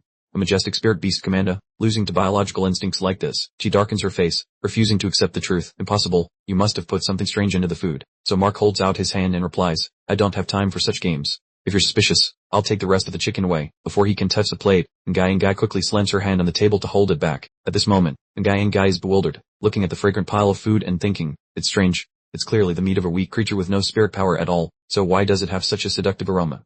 The crispy fried chicken skin wrapping the tender meat inside, and that strange spice. It's absolutely irresistible. This must be that memory from just now. This is truly food of a demon. So Mark sees her deep in thought and teases, Ngai, didn't you say you didn't want to eat? Why are you stopping me from taking the chicken? Ngai is embarrassed and turns her shame into anger, shouting, shut up. I won't be bewitched by food. I just want to prove that even if you poison it, it won't do anything to me. Look, no matter how much I eat, I'm perfectly fine. He says this and continues devouring the chicken, while so Mark thinks to himself, alright, as long as you're happy. Just then, the system alerts him. System notification. Ngai's favorability toward the host has increased by 1. System notification. Ngai's favorability toward the host has increased by 1. Looking at the notification, he thinks, the information about Ngai in the system is not wrong. She'll eat anything. She really is easy to keep. But just a little fried chicken and pizza and her favorability increased already. The death of those hunters means a complete fallout with the Lie Corporation. The next attacks might be the real danger. My sister and I must quickly raise our favorability with Ngai to successfully unlock new abilities. The silence was suddenly shattered as Yutong hurried over to deliver the grim news that Sumo was finished, and that the Lie Corporation had just officially moved against him. Upon hearing this, Sumo was slightly surprised. He calmly asked how things had escalated so quickly. Yutong pointed to his phone, explaining that they had pushed him to the top of the trending list, to which Sumo merely shrugged and asked if that was all. It was a beautiful, sunny morning. Warm rays of light crept through every window, bathing the building in a fresh glow. At this moment, the crowd began to whisper and gossip, buzzing about the introductory cultivation class that the Magic Realm was promoting. One person waved their phone, inviting a friend to watch the live stream and remarking that it sounded like a total scam, while the other shook the head wearily, arguing that cultivation and spirit beasts were far-fetched fantasies. They just wanted to live in peace, also mentioning Sumo as a hopeful savior who could stop the current dangerous invasion. Hearing that name, the other person pouted disdainfully, asserting that Sumo was untrustworthy and that all the dark corners of his personal life had been brought to light that morning.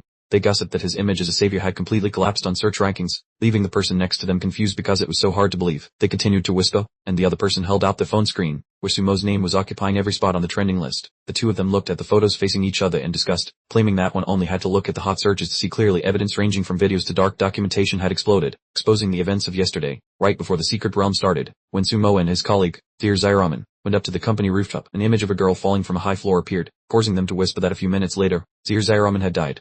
Although the rooftop had no cameras, everyone insisted that Sumo was the one who murdered her, and other colleagues in the company accused Sumo of embezzling public funds, causing the amusement park project to suffer heavy losses, then pushing his subordinate Seer Zairaman off the building to stage a fake suicide to avoid exposure. The other friend was still skeptical, thinking that it was too far-fetched to convict Sumo as a murder based solely on that video, so the person opposite frowned, signaling him to be calm because there was other evidence. On the screen now was a scene of Sumo meeting a man.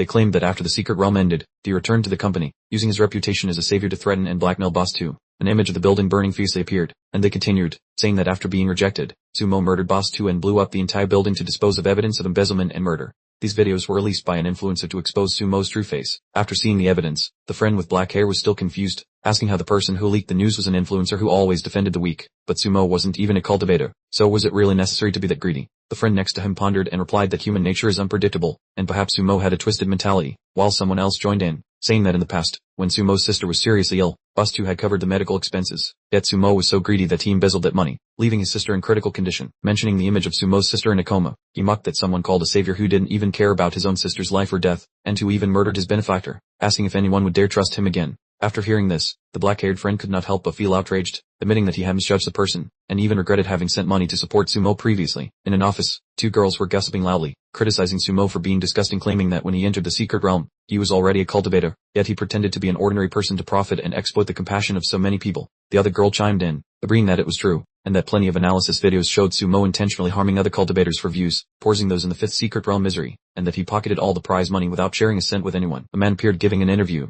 bluntly declaring to the camera that for scum like Sumo, he had nothing left to say. On social media, malicious comments were rampant. People mocked Sumo for winning the Best Act award, cursed him as a pervert and a fake who used his poverty to deceive others, saying they could tell he was acting just by looking at him, and they messaged him to intimidate him. Many shouted for him to die, while others feared he would hack the Wi-Fi, laughing that from now on, no one would be foolish enough to donate money to a lie like Sumo. In a luxurious, magnificent office, the middle-aged man placed a file folder in front of Chairman Lai, asserting that everything had been exposed, and that the negative news about Sumo was spreading, causing his reputation to plummet. He reported seriously, believing that this was still not enough, because he was a culprit who killed young Master Lai too, and also mentioned that although the spirit beasts refused to assassinate him, they were still colluding to spear Sumo online to take revenge. Chairman Lai smiled with satisfaction, saying that this was enough. Although the spirit beasts outside refused the request, they were secretly accumulating spiritual energy to control the military, thinking they were hidden from the corporation, but he knew they were about to take major action, and the dissemination of negative information about Sumo was actually their own request to cover up the distrust of the alliance. He clenched his fist, thinking that when his spirit collapsed, his cultivation power would weaken, meaning they had already cleared the path to finish off Sumo.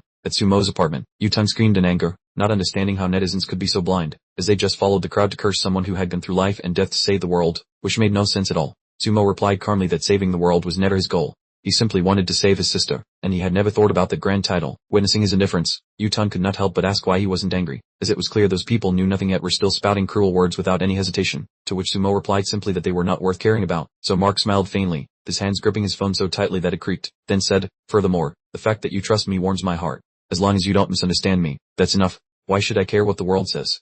She listened quietly and did not respond. Budun sighed helplessly. "If you would stop crushing your phone with your grip, your words would be much more convincing. You're shaking with anger, aren't you?" So Mark looked into the distance, deep in thought. The scandal surrounding me this time must have been orchestrated by the Alliance group. My rage has reached its limit. I can no longer hold back. Daring to use my sister as a test subject, the Alliance group will pay a heavy price sooner or later. I have planned everything carefully. The first target to be dealt with is the Lai family's corporation. In the very center of the room, a strange green light suddenly emitted. The system sent an urgent notification. The second phase of the secret realm will officially activate in 10 minutes. All saviors, please prepare yourselves quickly. So Mark exclaimed in surprise, "Are we cursed? What kind of bizarre secret realm is this? We just finished a round yesterday. Aren't they going to let us rest and recover?" Budun was equally shocked. It has only been a day, yet it feels like such a long time has passed. Looking back, yesterday was truly full of turmoil, from breaking into the secret realm and rescuing your sister from President 2, to the Ngai and HI beast descending on Earth and our clash with the Hunter group. It was indeed a long, exhausting day, but since it's an order from the secret realm, we have no choice but to accept it. Standing before the widening entrance of the secret realm, so Mark exhaled a powerful gust of wind and said, "Consider them lucky. I'll let the Lai family's corporation lie for one more day." Budun spoke up, "I'm ready for everything." She folded her arms, looked at Mark, and said, "I just upgraded the concealment formation. It's working extremely well. I also ordered some takeout, but the delivery person couldn't find this place." Hearing this, he replied contentedly, "Very good. I have also made proper arrangements for Ngai and HI. Let's get going." Ngai and HI curled up in the form of a small bone ferret, trapped in an iron cage, crying out miserably. A brilliant light erupted, and voices suddenly echoed, "Why are we live streaming the secret realm today? Wasn't the schedule different? Changing your minds like this messes up all my plans. I have an important ambassador advertisement shoot today. You guys need to pay extra." The Sai replied, "What are you talking about? The live stream has already begun." Dichsuan appeared with a bright smile. "Welcome back, everyone, to the Secret Realm live broadcast channel." Liu Lai Tuing, stop complaining. How can ambassador work compared to the heat of the Secret Realm? Lai Tuing said, "Sister Dichsuan, I don't understand what you mean. I'm a VTuber. I can absolutely live stream and promote the ambassador event at the same time." Hearing this, Dichsuan said excitedly, "Is that so? Liu Lai Tuing is so talented.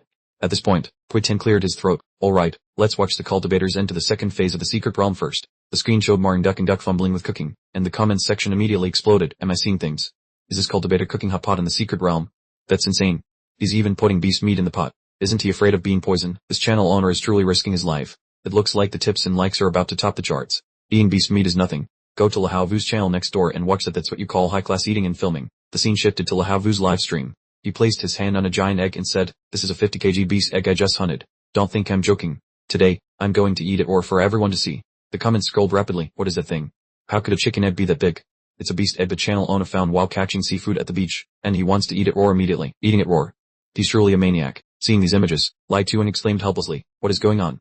Isn't this supposed to be a professional secret realm live stream? Why has it turned into a cooking show?" Dish Yuan calmly explained, "What's strange about that? They are just following some Mark's lead, mimicking him by eating while live streaming in the secret realm to earn extra tips and attention." She turned and asked, "Elder Kui, are all cultivators these days like this?" Kui Tin laughed and replied, "These people are just rogue cultivators from the 5th secret realm. Their strength is low, so they have to use this eat and film method to trade for fake coins to strengthen themselves. Although it's not something to be proud of, they have contributed to protecting humanity. Of course, I believe cultivators from the great sects would never lower themselves to such things." Let's look back at the situation in the 1st secret realm. In the 1st secret realm's livestream area, Kim Min-kai was preparing a meal and said, "Look at this, everyone. This is the most common beast in the secret realm. This creature with tentacles and a strange shape is said to be very nutritious. Today, I will experience it live for you all." Witnessing the scene, Kui Tin grimaced and exclaimed, "Unbelievable." Switching to Dashtran Than's live stream, he said excitedly, "Everyone, guess who I just ran into? It's a Mark. Surely everyone is curious about the rumors surrounding him this morning. I'm going to go over and conduct a live interview. Stay tuned." He pointed the camera at Mark and Vudan, who were working toward him. "Mark, could you please stop for a moment?" Hearing the call, Mark stopped and asked, "Do you have business with me?" Dashtran Than innocently asked, "Mark, before becoming a cultivator, I worked in Meteor. Regarding the rumors about you murdering your colleague and boss this morning, would you be willing to let me interview you for a few words?" Mark coldly replied, "That is a dirty trick by the Lai family's corporation because I exposed the plot. Perhaps it's not just them, but many other forces colluding with otherworldly beasts. Someone has already infiltrated Earth thanks to the corporation's assistance. Their true purpose remains a mystery. I hope everyone will remain highly vigilant." Hearing this, he scoffed skeptically, "Beasts infiltrating Earth? That's such a preposterous story. Then what about the deaths of Party Man and President 2? How do you explain the clip that recorded that scene?" Mac calmly replied, "The video is just an edited clip. In reality, that general manager wanted me to take the blame for the failed project, so he ordered Party Man to eliminate me." Hearing this, Dashtran Than was astonished. How shameless. A mere mortal actually dared to try and kill a cultivator, truly seeking their own death. Recalling that before entering the secret realm, Mac was just an ordinary person, Dashtran Than couldn't help but wonder, could Mac have reached this realm in just a single day? It truly puts us cultivators to shame. Witnessing that exchange, netizens immediately began to gossip. How ridiculous. To boost his popularity, he even dared to make up a story about beasts sneaking onto Earth. Is anyone actually naive enough to believe such nonsense? Becoming a cultivation master after just one day in the secret realm, if the scenario of beasts invading Earth that Mac warned about is real, then we humans are indeed facing an unimaginable danger. In a room in the real world, Dish Yuan spoke up, "If what Mac said about beasts infiltrating Earth is true, this world will be in grave danger. What do you think about this, Elder Kui?" Kui Tin Vu pondered for a long time and then said, "I will instruct the sects to investigate the Lai group, but do not panic too much. If beasts had truly slipped in here, it would be hard for the 4 major sects to not notice anything." Dish Yuan looked on with a pensive expression. "After hearing your analysis, I find myself more worried than ever." In a room within the secret realm, Vudan spoke up, "You're a real patient. That cultivator interviewing you only wanted to gain fame by twisting your words. If it were me, I would have given him a good beating." Mac calmly replied, "I fully understand his goal, but my words weren't meant for him. In the real world, every statement is erased and silenced by the corporation. Only live streaming from the secret realm allows me to bypass this control. I only hope that every viewer can grasp the truth so they can prepare in time and seize a slim chance of survival." A sudden tremor struck, making them both stumble. They exclaimed, "How strange, the secret realm is shaking violently. What on earth is happening?" An announcement from the secret realm system rang out. Due to the intervention of the outer world gods, the 5 secret realms will now merge into one. At the same time, Mac's system was also activated. "Welcome, Master, to your second day of logging in. The reward this time is doubled, the combat experience of the legendary martial god. The gift has been sent to your inventory. Please check and claim it quickly." Vudan breathed a sigh of relief. The tremors have stopped and the secret realms have merged. It doesn't look much different from before. Mac warned, "Don't let your guard down. A strange beast is approaching. It probably just slipped over from another secret realm." A pink creature loomed into view and made a sound. "Bomai," Vudan exclaimed. "It looks so cute. What does Bomai mean? Is it trying to talk to me?" The monster named Bomai approached the two of them in a friendly manner, its mouth constantly letting out the sound, "Bomai." However, Bomai suddenly turned hostile, opening its wide mouth to reveal razor-sharp teeth. Mac waved his hand, unleashing a strike that sent the monster flying. He thought to himself, "My buddy reacted instinctively before I could even think. This is the power from the legendary martial god's combat experience." He looked at his palm and clearly felt the powerful energy surging inside, a force resonating and waiting to explode. Out of nowhere, 3 more muscular Bomai monsters appeared, their muscles bulging, and roared in unison. Bomai, Budon said in a panic. Watch out. A lot more Bomai are coming, and they're all giants. She looked at Samak with concern. Are you okay? You don't seem quite normal. Samak unleashed his power and laughed. Is that so? He replied, but I have never felt so full of life and excited before. Samak told himself, words like joy or excitement are not enough to describe my current state. The image of the Bomai monsters suddenly flashed in his mind, and at that moment, everything became clear. Samak understood. This feeling of extreme ecstasy was fueled by the aggressiveness of the enemy. A powerful stream of dark immortal energy was released. That Bomai monster was instantly sliced in half. A surging stream of power tore through the air and lunged forward. So Mark charged straight toward the herd of bulls, his heart filled with extreme rage. He thought to himself. So Mark clenched his fists tight, his mind screaming to level this decaying world, and a loud explosion resounded. A terrifying explosion erupted, its light blinding the entire sky. The system suddenly issued a warning. The Martial Gutswell was backfiring and starting a reboot. The recovery of the veteran Martial Bud's combat experience had only reached 5%. The system urged him to stop fighting to avoid the violent power damaging his body and to minimize the risk of losing his sanity. Budon called out his name anxiously. So Mark. He panted and replied that everything was fine. Budon was still shaking. The herd of bulls had been completely annihilated, but his demeanor just now was truly terrifying. So Mark rubbed his forehead, explaining that he had just been too excited. He wondered why the system hadn't warned him sooner. If it had been any later, Budon would have been in danger. It was strange that the system claimed this power was harmful to his body, while he only felt some soreness in his limbs. The system announced that it had detected the host being struck by the Martial Bud's experience backlash and was activating the injury recovery feature. N.A. covered in blood and gasping for air, sent a telepathic threat. So Mark, you dared to play dirty with me again. I'm truly furious now. Just wait and see. So Mark was astonished to hear this. Could it be that he had also defeated that NHI fellow? It seemed he would have to exercise restraint and avoid fighting until the system finished its upgrade. The scene shifted to another location. Ditsuan turned and asked Quitin, Elder Lai, what is the cause of Samark's unstable state? Quitin replied, that is likely the consequence of public pressure. His mental state is wavering, leading to a loss of control over his power. If he continues to fight in such a delirious state, not only will others be in danger, but his own mind and body will also be exhausted. He frowned and shade further. I once witnessed a respected cultivator collapse and die from exhaustion when losing control. The matter of Samark harming others still needs verification. It is absurd that those hiding safely are hailed as humanity's saviors. The scene shifted to the street. 2 cultivators panted heavily as they spoke to each other. Running here should be safe now. Is that Samark crazy? He blew up an entire street just to take down one demonic beast. If we hadn't run fast, we would have lost our lives. Said one. The other replied, exactly, it was because the 10th eye was exploded. They call him the strongest savior, but he goes crazy just from being told a few words. His mental strength is pathetic. The blockade cultivator sneered. Strongest at what? Isn't that strength just a result of all those scam coins? With that much money, even a pig could become a master. He doesn't think at all, using tricks to snatch coins from true saviors, causing so many disasters for humanity. The other cultivator nodded in agreement. That's true. Why does he hoard so many coins? Even cultivation training has its limits. It's too much of a waste for him to use them. After 2 more hidden realms, maybe we can surpass Samark. Cold voice suddenly rang out from behind them. Samark. Were you all talking about Samark? Did I hear that correctly? The young man shuddered in fear, thinking, this terrifying killing intent. Could it be? He turned his head to look and saw it was Udallar. He whispered to himself, I was scared by something this small again. It looks cute, but its tone is truly bizarre. It's best to stay away from it. The blockade cultivator quickly held him back. Don't act rashly. That is a core disciple of the Horthene sect, the pet of the genius Lady and Gaithene Inheim. We cannot afford to offend them. Udallar snapped, what are you 2 mumbling about? Hurry up and tell me where that Samark is. My master is in a fit of rage and wants to tear him to pieces. A wild cultivator from the 5th hidden realm daring to call himself a savior. What a jerk. On the other side, the assistant excitedly reported, Bus, your strategy has achieved perfect results. He looked at the report and said, Samark's spirit has collapsed, and his power is gradually slipping out of control. By the time he leaves the hidden realm, he will surely be a cripple, unless someone steps in to help him. Association President Lai laughed sinisterly. No one will dare to lend him a hand. He continued, if Samark were still a noble powerhouse, people would fear him, but once he falls, he will be trampled. They will despise, envy, and resent him. If there really is someone who wants to help Samark, you know what to do. The assistant obeyed. Understood, Bus. The online army I hired is ready.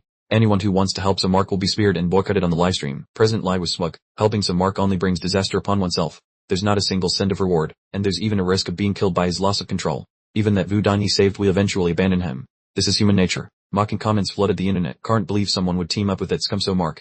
They must be the same type. Everyone, stop donating to her. Who knows when she'll be killed by him.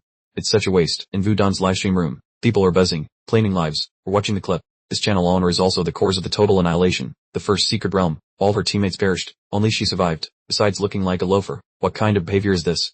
I suggest locking this Lady Ebelon with Samark. Don't let her continue to harm others. Budang, leave Samark quickly. Just a moment ago when he lost control, he almost hurt you. Budan read the message and sighed softly. Samark asked, what's wrong? Budan turned away and replied, I just thought about how you made such a big commotion earlier. It might attract other spirit beasts here. Let's leave this place quickly. Samark murmured and pondered. Ever since that moment, Budan's mood has been somewhat unstable. She keeps zoning out. It seems my outburst of power truly scared her. Now I'm like a ticking time bomb that could harm the people around me at any moment. So Mark looked at the deep in Thor Wudong and thought to himself, but Wudong must have been considering my feelings, hesitating to say directly that she wanted us to go our separate ways. Indeed, it should be me who suggests separating. After all, this is my responsibility. The two worked side by side on the street, so Mark silently calculated, if only a suitable opportunity would arise, that would be perfect. No sooner had he thought that than a target appeared. So Mark secretly rejoiced. A perfect opportunity. Found it. He spoke up. Wudong, you go ahead, let me hold this spirit beast back. Wudong stepped forward, and so Mark looked on in surprise. Wait, what are you doing? Wudong replied, I am truly sorry. I wasn't in the right state of mind to realize your situation sooner. With a sad expression, Wudong said, even though on the outside I acted as if nothing happened, while millions upon millions of people were constantly criticizing, I never fully understood just how much pressure you had to endure due to your efforts to help. That is why your power erupted out of control. So Mark replied, actually, it wasn't that serious, but the power eruption was real, so while I'm fighting, it would be extremely dangerous for you to stay here. Hearing this, Wudong replied, then let me fight. So Mark was surprised and let out a hawk. Wudong unleashed her power. Wudong summoned her weapon. Wudong put on her battle gear, gripped the sword in her hand, and said, this time, let me protect you. The ferocious monster lunged forward. Wudong charged with her weapon to meet the challenge. She lunged forward, flashing powerfully at the monster. Memories of the past flooded back. Wudong held the sword firmly in her hand. She asked, does this count as completing the test? The man said, your strength and skills are enough to pass the selection criteria, but I have no intention of taking you as a disciple. Wudong was surprised. But my father has already paid the fees. The man said, Wudong, you were originally a disciple of Dan Ho Thien Mon, and your talent and potential are not bad. Besides me, you can certainly choose a master in Bark 2 and Mon to be your mentor. I'm sure no one would refuse. If you want me to accept you as a disciple, you must rethink this. Wudong asked, more money. The man helplessly rubbed his forehead and said, then tell me the reason you left Dan Ho Thien Mon, and why you chose me as your master. Based on your answer, I will consider taking you as my apprentice. Wudong asked, I joined Dan Ho Thien Mon because I once thought the ultimate goal of a cultivator was to become an immortal. But, do you believe there is truly anyone who has become an immortal? The man replied, an interesting question. From ancient times until now, there has never been any evidence proving the existence of true immortals. Wudong wondered, then what is an immortal? Is it immortality, the ability to manipulate the laws of the world, or even create the power of the world? Or is it a purity of spirit, noble character, unburdened by worldly affairs, carefree and at ease? The man replied, heaven, earth, and that coexist, all things in are one. You are never one. The descriptions and speculations about immortals are generally like that. I once believed so too, until I came into contact with actual cultivators and discovered that everything is far from what I imagined. Powerful cultivators collude with wealthy officials and pursue wealth and interests. Wudong spoke up. The disciples and apprentices were so obsessed with flattering the master to compete for cultivation resources, aiming to gain more strength and magic to consolidate their status, that they would then turn to bullying their fellow disciples, even indulging in theft, prostitution, or using dubious cultivation arts to deceive ordinary people. Because she could not integrate into the community and isolated herself, she was once scolded harshly by her father, even though he always fully supported her on her path to becoming a cultivator. How ridiculous it is. In an era where spiritual energy is depleted, do people like us really have a chance to reach the immortal realm, or are we just deluding ourselves? The man replied, in reality, most cultivators are already satisfied with their superior strength compared to ordinary people. They assume that becoming an immortal is just a fantasy. But no matter the era, despite being considered eccentric or ignorant, there are always those who hold firm to their original intentions and tirelessly pursue a new path. Have you ever heard the name Du Thien Enhan? Wudong wondered, Du Thien Enhan? Does it mean heavenly being? And Du? It sounds like for the sake of sentient beings or for the sake of the world. Aren't you afraid of being gained up on by the world for having such an arrogant name? The man recounted, in the past, there were 8 powerful cultivation sects. 4 of them dared to provoke Du Thien Enhan, and now only 4 major sects remain. Wudong exclaimed, is it real someone that terrifying?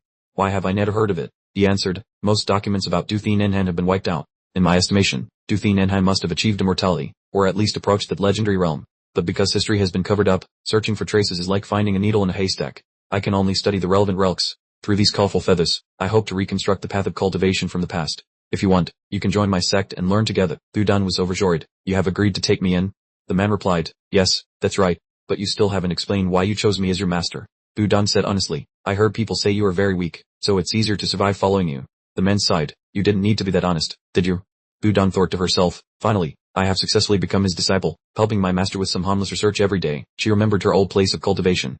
Although her master was penniless, since he established his own sect, he could only use a suburban house as his training cave. However, despite being weak, his qualities and diligent spirit always attracted new followers. Disciples came in increasing numbers, perhaps for another reason, the atmosphere of openness and freedom, yet filled with a serious spirit of cultivation, which was very different from other places. Everyone gathered around Wudong. Big sister, I brought you some cold cola. Big sister, here is the latest issue of the farming manga. As the eldest disciple who joined early, I have always received respect from many people. Wudong's memories faded from that moment until the day her master's training cave was razed to the ground. A massive crowd swarmed in to surround them. Wudong recalled, the Grand Mister, the sect leader of the White Elephant sect, and a series of other sect leaders and disciples surrounded us. They claimed that the cultivation method of Du Thien Enhan was just a fraud. They insisted that my master used lies to entice hundreds of people for the sake of fame and fortune. That mob argued fiercely with my master. They accused him. Countless cultivators have been bewitched by your master's heretical ways, causing them to neglect their sect duties and causing huge losses. Quarterly revenue quotas have even dropped by 40%. They demanded that her master bow his head, admit his guilt, and submit to severe discipline. As long as the disciples and followers admit their mistake, we can overlook it, they said. Vudan retorted. I shouted at them. My master is not a fraud. They burst out laughing. Vudan clearly remembered their words. Children are easy to deceive. Look around. Besides you, who else dares to stand by your master? The disciples and followers had all fled, leaving only me. I began to tremble with fear. My master advised me to admit my fault, and I did. But my master refused, insisting that the world needs people who are not allowed to bow their heads. Then, Vudan's master drew the sword in his hand. Vudan's memories were stained with fresh blood. Her master was gone, and they mocked his body. The mob gossiped. That old man actually dared to study Duthin Enhan's methods. How ridiculous. Exactly, how shameless. He dared to speak of it, and there were actually fools who believed him. Even if one could restore that method, it's not something an ordinary person could learn. It's one thing for him to act recklessly, but he even dragged our sect's disciples into wasting their time. What a disaster he was. While they gloated, I could only stare, unable to do anything. My father moved me to another sect. I just lived day by day. Although my mind was empty, my heart was full of regret and fury. Returning to reality, Vudan's eyes were filled with a hint of sorrow. Vudan looked at the monster. She made a firm decision, so this time, I will not back down. I will not admit my mistake ever again. The system displayed Secret Realm notification. Congratulations to Savior Vudan for defeating the boss's clone. The boss of the second Secret Realm will appear in 30 minutes. Difficulty level, 500-year-old spirit beast. Dishsuan said excitedly. The boss is appearing early today, isn't it? And it's only a 500-year-old spirit beast. It looks like we'll get off work early today. Vudang, I remember that name. She seems to be the cultivator next to Samark. Elder Quay, is the difficulty of the Secret Realm reduced because she killed the boss's clone? Quitin replied, that's right. The boss this time is definitely a composite type. If its combat power reached 2,000 years, it would exceed the Secret Realm's threshold, causing the operating mechanism to be deleted. But when the subject and the clone are separated, the combat power is only 500 years, thus avoiding the limitations of the Secret Realm. Even though the system will issue a warning after they merge, as long as the clone is handled in time, the deletion can be avoided. I suspect the outsider involved in merging the fifth Secret Realm wanted to use this monster to round up the cultivators. Fortunately, the clone was handled by Vudang. Otherwise, the saviors would have had to face a 2,000-year-old spirit beast. Lily Tuing, the presenter, said, let's send our thanks to Vudang. The difficulty of the second Secret Realm has decreased significantly. For cultivators in the fifth Secret Realm to face a 500-year-old spirit beast is as easy as pie, isn't it? Towards the Secret Realm, a purple beam of light appeared. Someone called out to announce that the pillar of light had appeared, and that the boss's location was too far away so they had to speed up. The other cultivator replied, what's the rush? Isn't there still a whole 30 minutes left? Another group of cultivators also began to move. The number of participants has increased significantly after the Secret Realms merged. If we don't grab a spot early, I'm afraid we won't get a share. What if the boss is defeated before we even get a chance to act? The person working next to them chimed in. Exactly, an exclamation of surprise rang out. Look over there. Even the group of cultivators who were just busy eating and hunting seafood are all rushing over to join the fun. As soon as Maryu saw Lai Hao Yu, she cried out, oh, I recognize you. Aren't you the clam-digging guy from the other day? Are you planning to hunt the boss too? Lai Hao Yu sighed and said, give me a break, there's only half an hour left. 3 digs for clams at a time like this.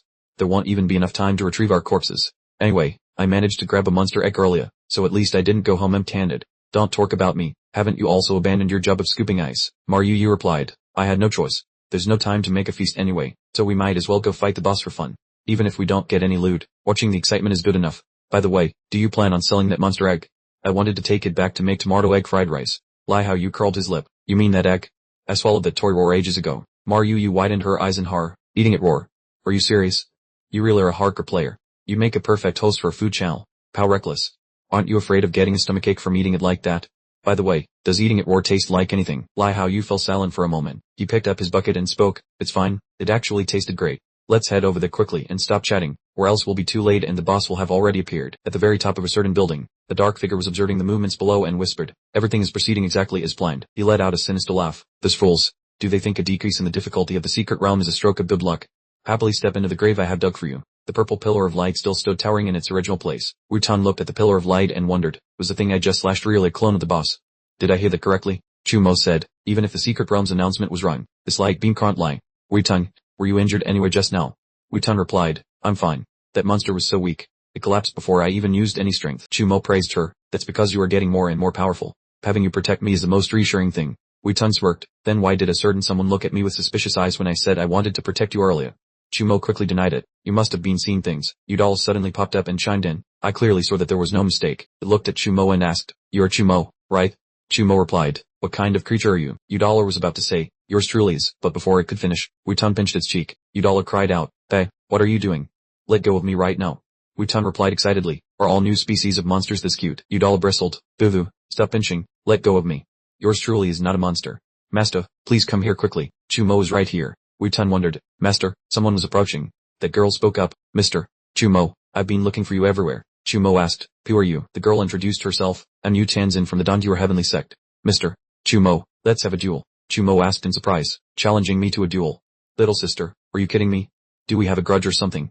I don't even remember your face. Yu Chanzin replied. Quite the opposite. I admire you greatly. Ever since the first secret realm, the way you used pure strength to defeat the 1,000-year-old monster got me extremely excited. That's why, Mr.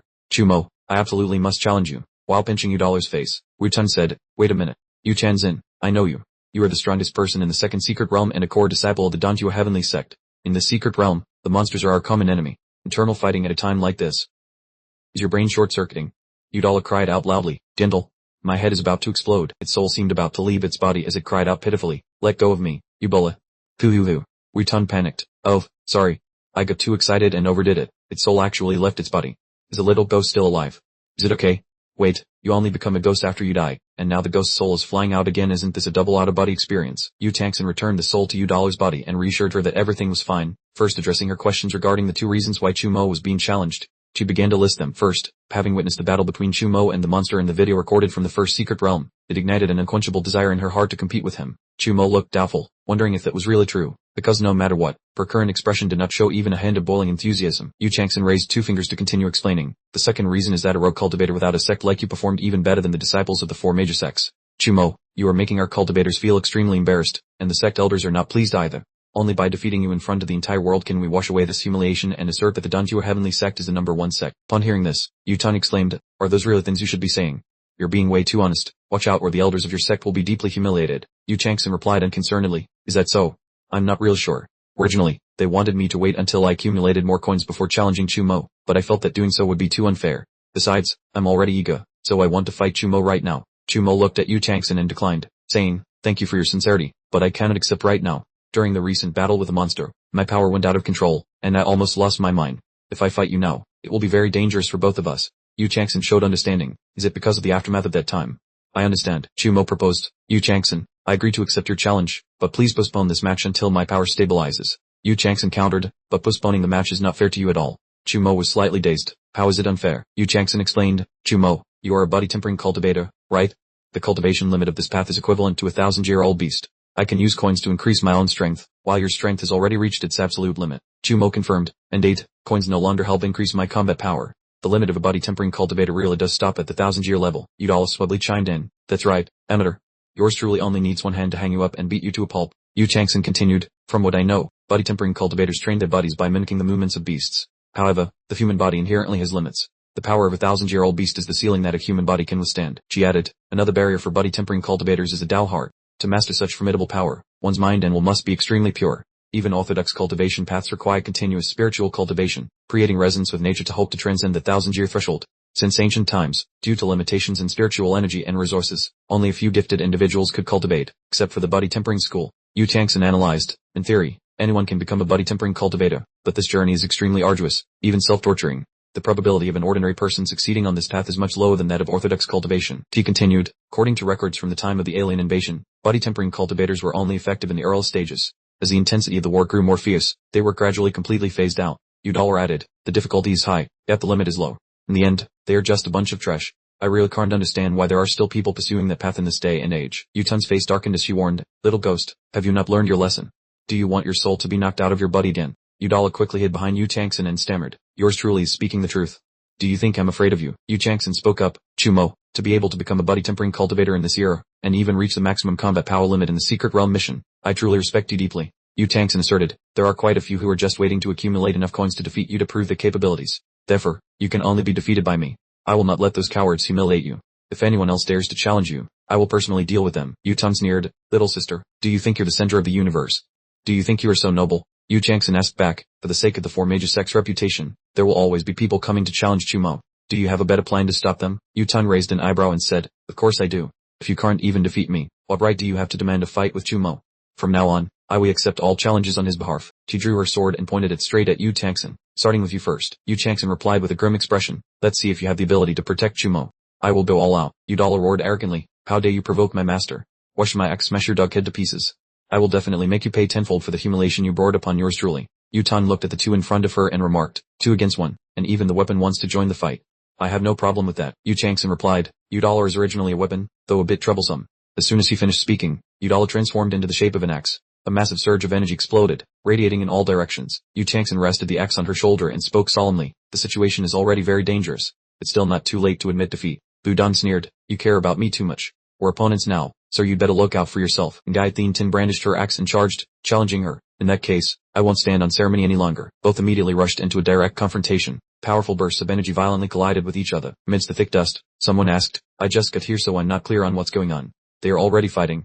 Isn't there still half an hour until it starts? Did the boss appear early? The crowd began to gather. Someone exclaimed, incredible, this drama is even more exciting than fighting a boss. People are whispering that Ngai Thien Tin and Vu Dan of Dunhua Heaven Gate are fighting over a mine. That sounds absurd. Who would be bold enough to steal the boyfriend of a Dunhua Heaven Gate genius? Lahao Vu asked curiously. Wait, isn't Vu Dan the cultivator who took down the clone boss in the previous Secret Realm announcement? She's a core disciple of the 4 great sects. Why haven't I heard of her name before? The green-haired cultivator laughed and replied, you don't know, she's actually from the 5th Secret Realm.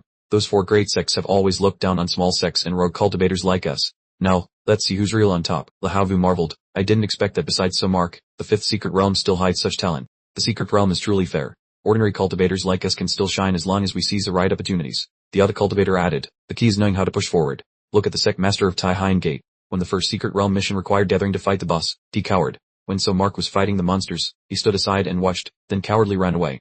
I watched the video back and laugh until my stomach hurts. Gan Ten Kim shouted from afar, Pei, what are you two muttering about? Lahao Vu turned his head and replied, oh, it's the people from Tai Hine Gate. We're just gossiping a bit, nothing important. And Gan Ten Kim flared up in anger. Why didn't you keep talking?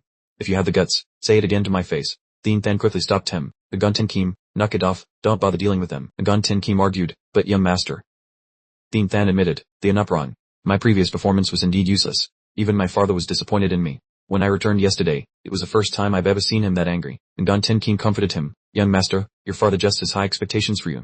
Besides, he didn't sleep all last night, intentionally using precious materials to enhance the thunder-suppressing jar for your sake. Thien Than realized, so that's why he took back the jar yesterday. And Gan Ten Kim continued, exactly, your father still cares for you very much, he's just not good at expressing his feelings. Thien Than gazed at the treasure in his hand and muttered, so that's how it is. Inside the jar, something was being contained. It seemed like a screaming soul was inside. Returning to the battle between Ngai Thien Tin and Vu Dan, amidst the drifting dust, Ngai Thien Tin praised, you're stronger than I thought, but you best surrender quietly. She brandished her axe, don't count on it, let's keep going. I'll be the winner in the end. If I use the true power of the Udambar and accidentally kill you, so Mark will be heartbroken. Vu Dan fired back, is that so?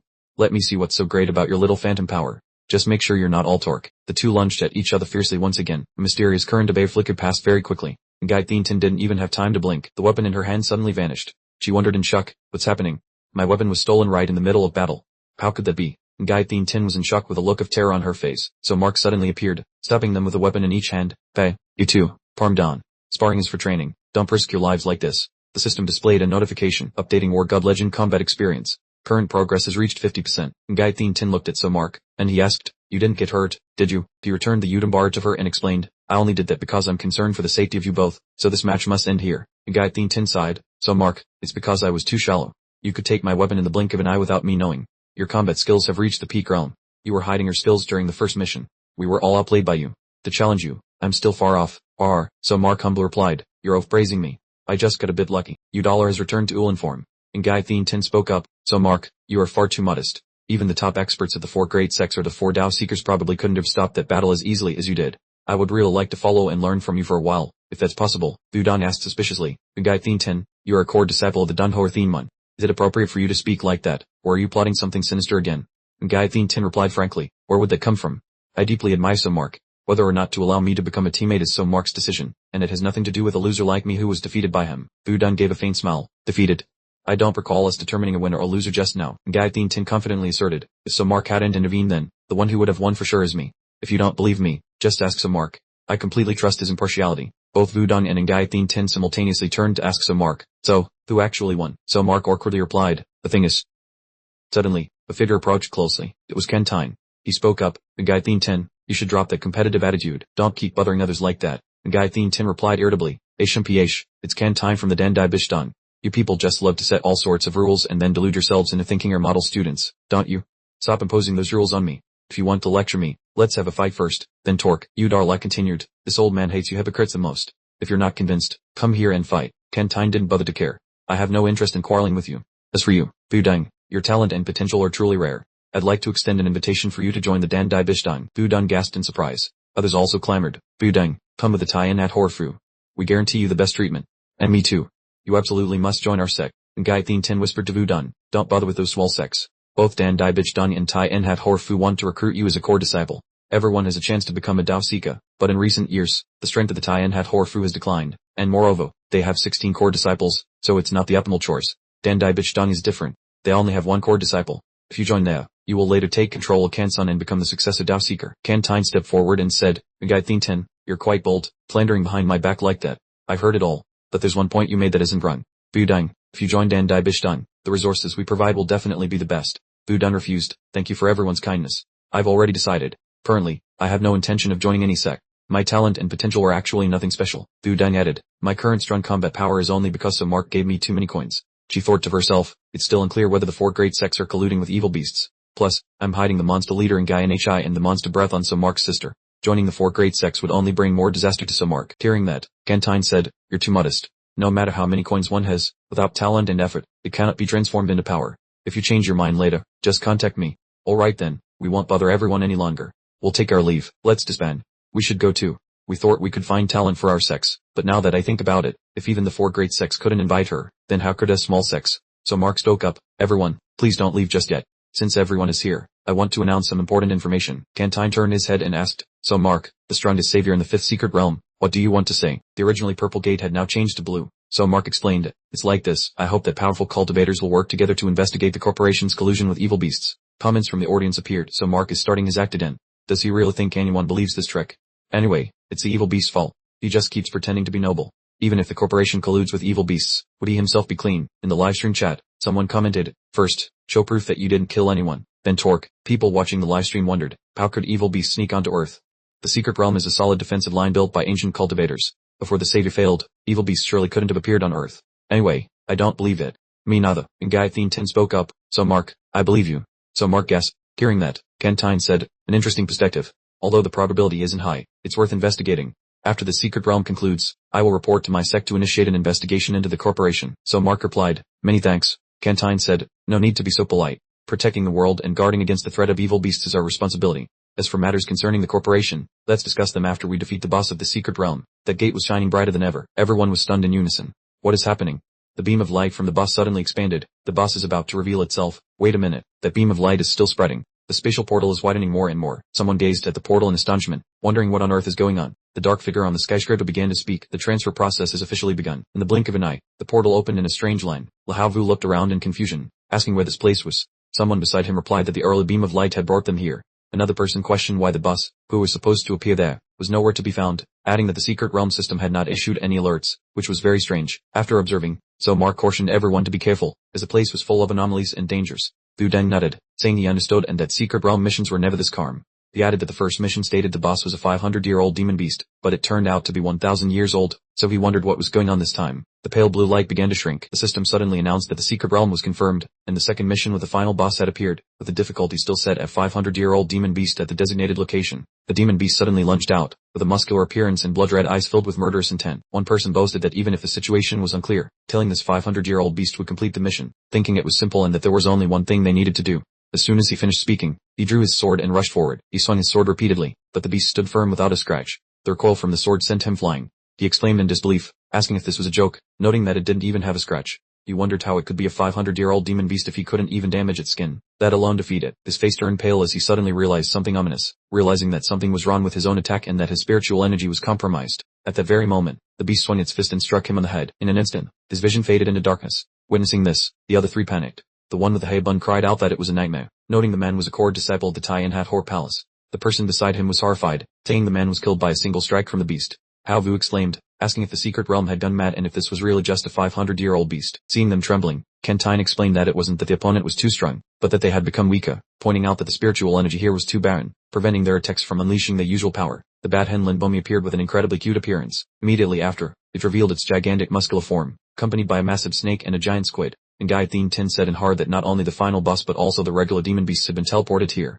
He felt despair, noting they were not only restricted in power but also besieged, wondering if the secret realm intended to exterminate all the saviors there. At the same time, the system shifted to a solemn and cold space, where a voice echoed, questioning if this place was truly a secret realm. A stranger with horns on his head appeared and arrogantly announced, "Welcome, cultivators, saviors, and all viewers watching the livestream." Dwarf Kentine asked confusedly who he was, stating that if this was Earth, the spiritual energy should not be so depleted.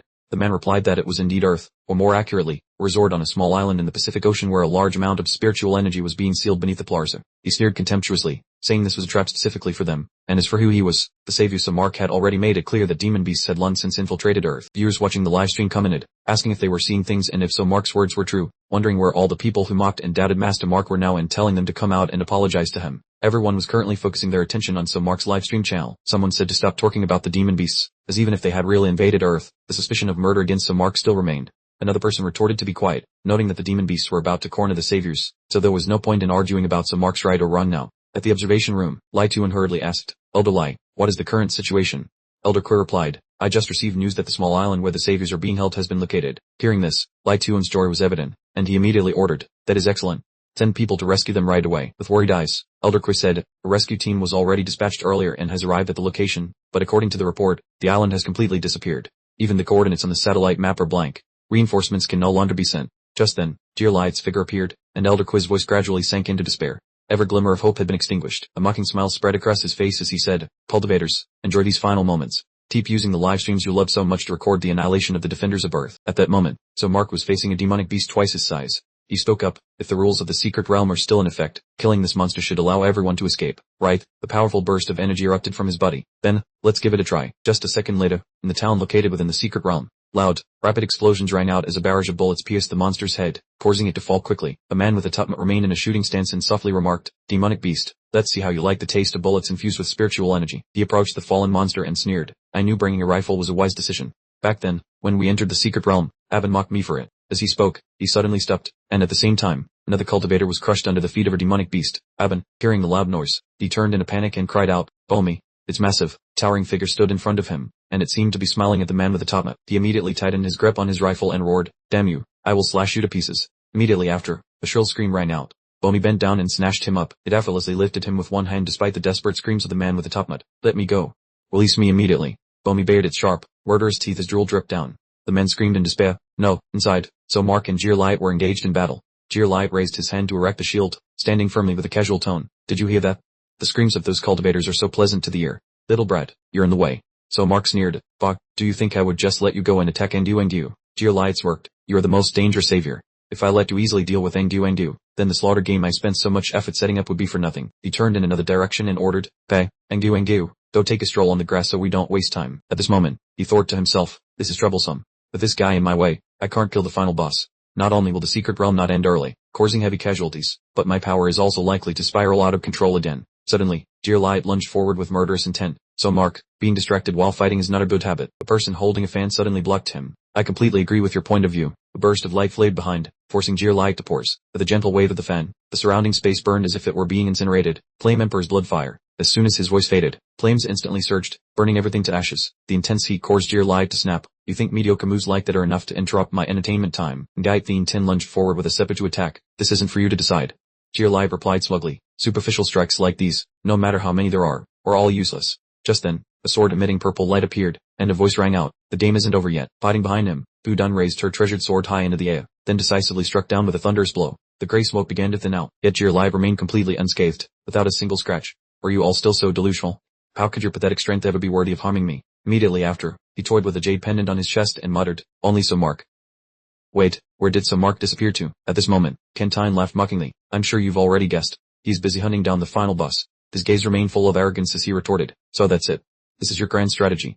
Even if you sacrifice your lives, how long can you hold out?" Guy Thien Tin assumed a death-defying stance to protect the Earth, saying, "Don't worry," and Vu Dang added, "To preserve our last shred of hope, we have Lun been prepared to die in battle." At that very moment, a ring of blazing fire erupted around Kentine. Then, he gently flicked his fan to direct the flames. Suddenly, the fire lunged forward and bound Jeer Light's body, leaving him completely immobilized. A shadow suddenly appeared in the sky, swooping down toward him at high speed. That person was Guy Thien Tin, her eyes burning with determination. At the same time, Bu Dun also lunged forward with extreme speed. Both of them struck the dark figure simultaneously. A second later, the dark figure gradually faded away. Watching this, Guy Thien Tin breathed a sigh of relief. "We won.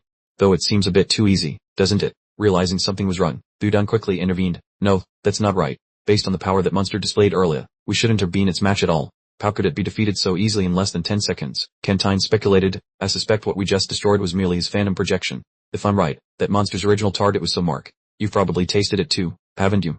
This barrier sealing off the field. By now, the secret realm was shrouded in a purple glow. Dear Light leisurely stepped through the barrier and mocked them. No matter how strong you are, don't even think about breaking through this in a day or two. Just then, a hand reached out, holding Duingdu's head upside down. It was Mark, who said, you went to great lengths to lure me here and used my hands to eliminate the secret realm's leader as your goal to imprison me here. You really put a lot of effort into this. Fearing his challenge, the man let out a sinister laugh, worthy of being the most formidable savior. Even in such a desperate situation, you keep such a cold head. Let me guess, what are you confused about right now? Clearly, you defeated the secret realm boss, but the space still remains intact, doesn't it?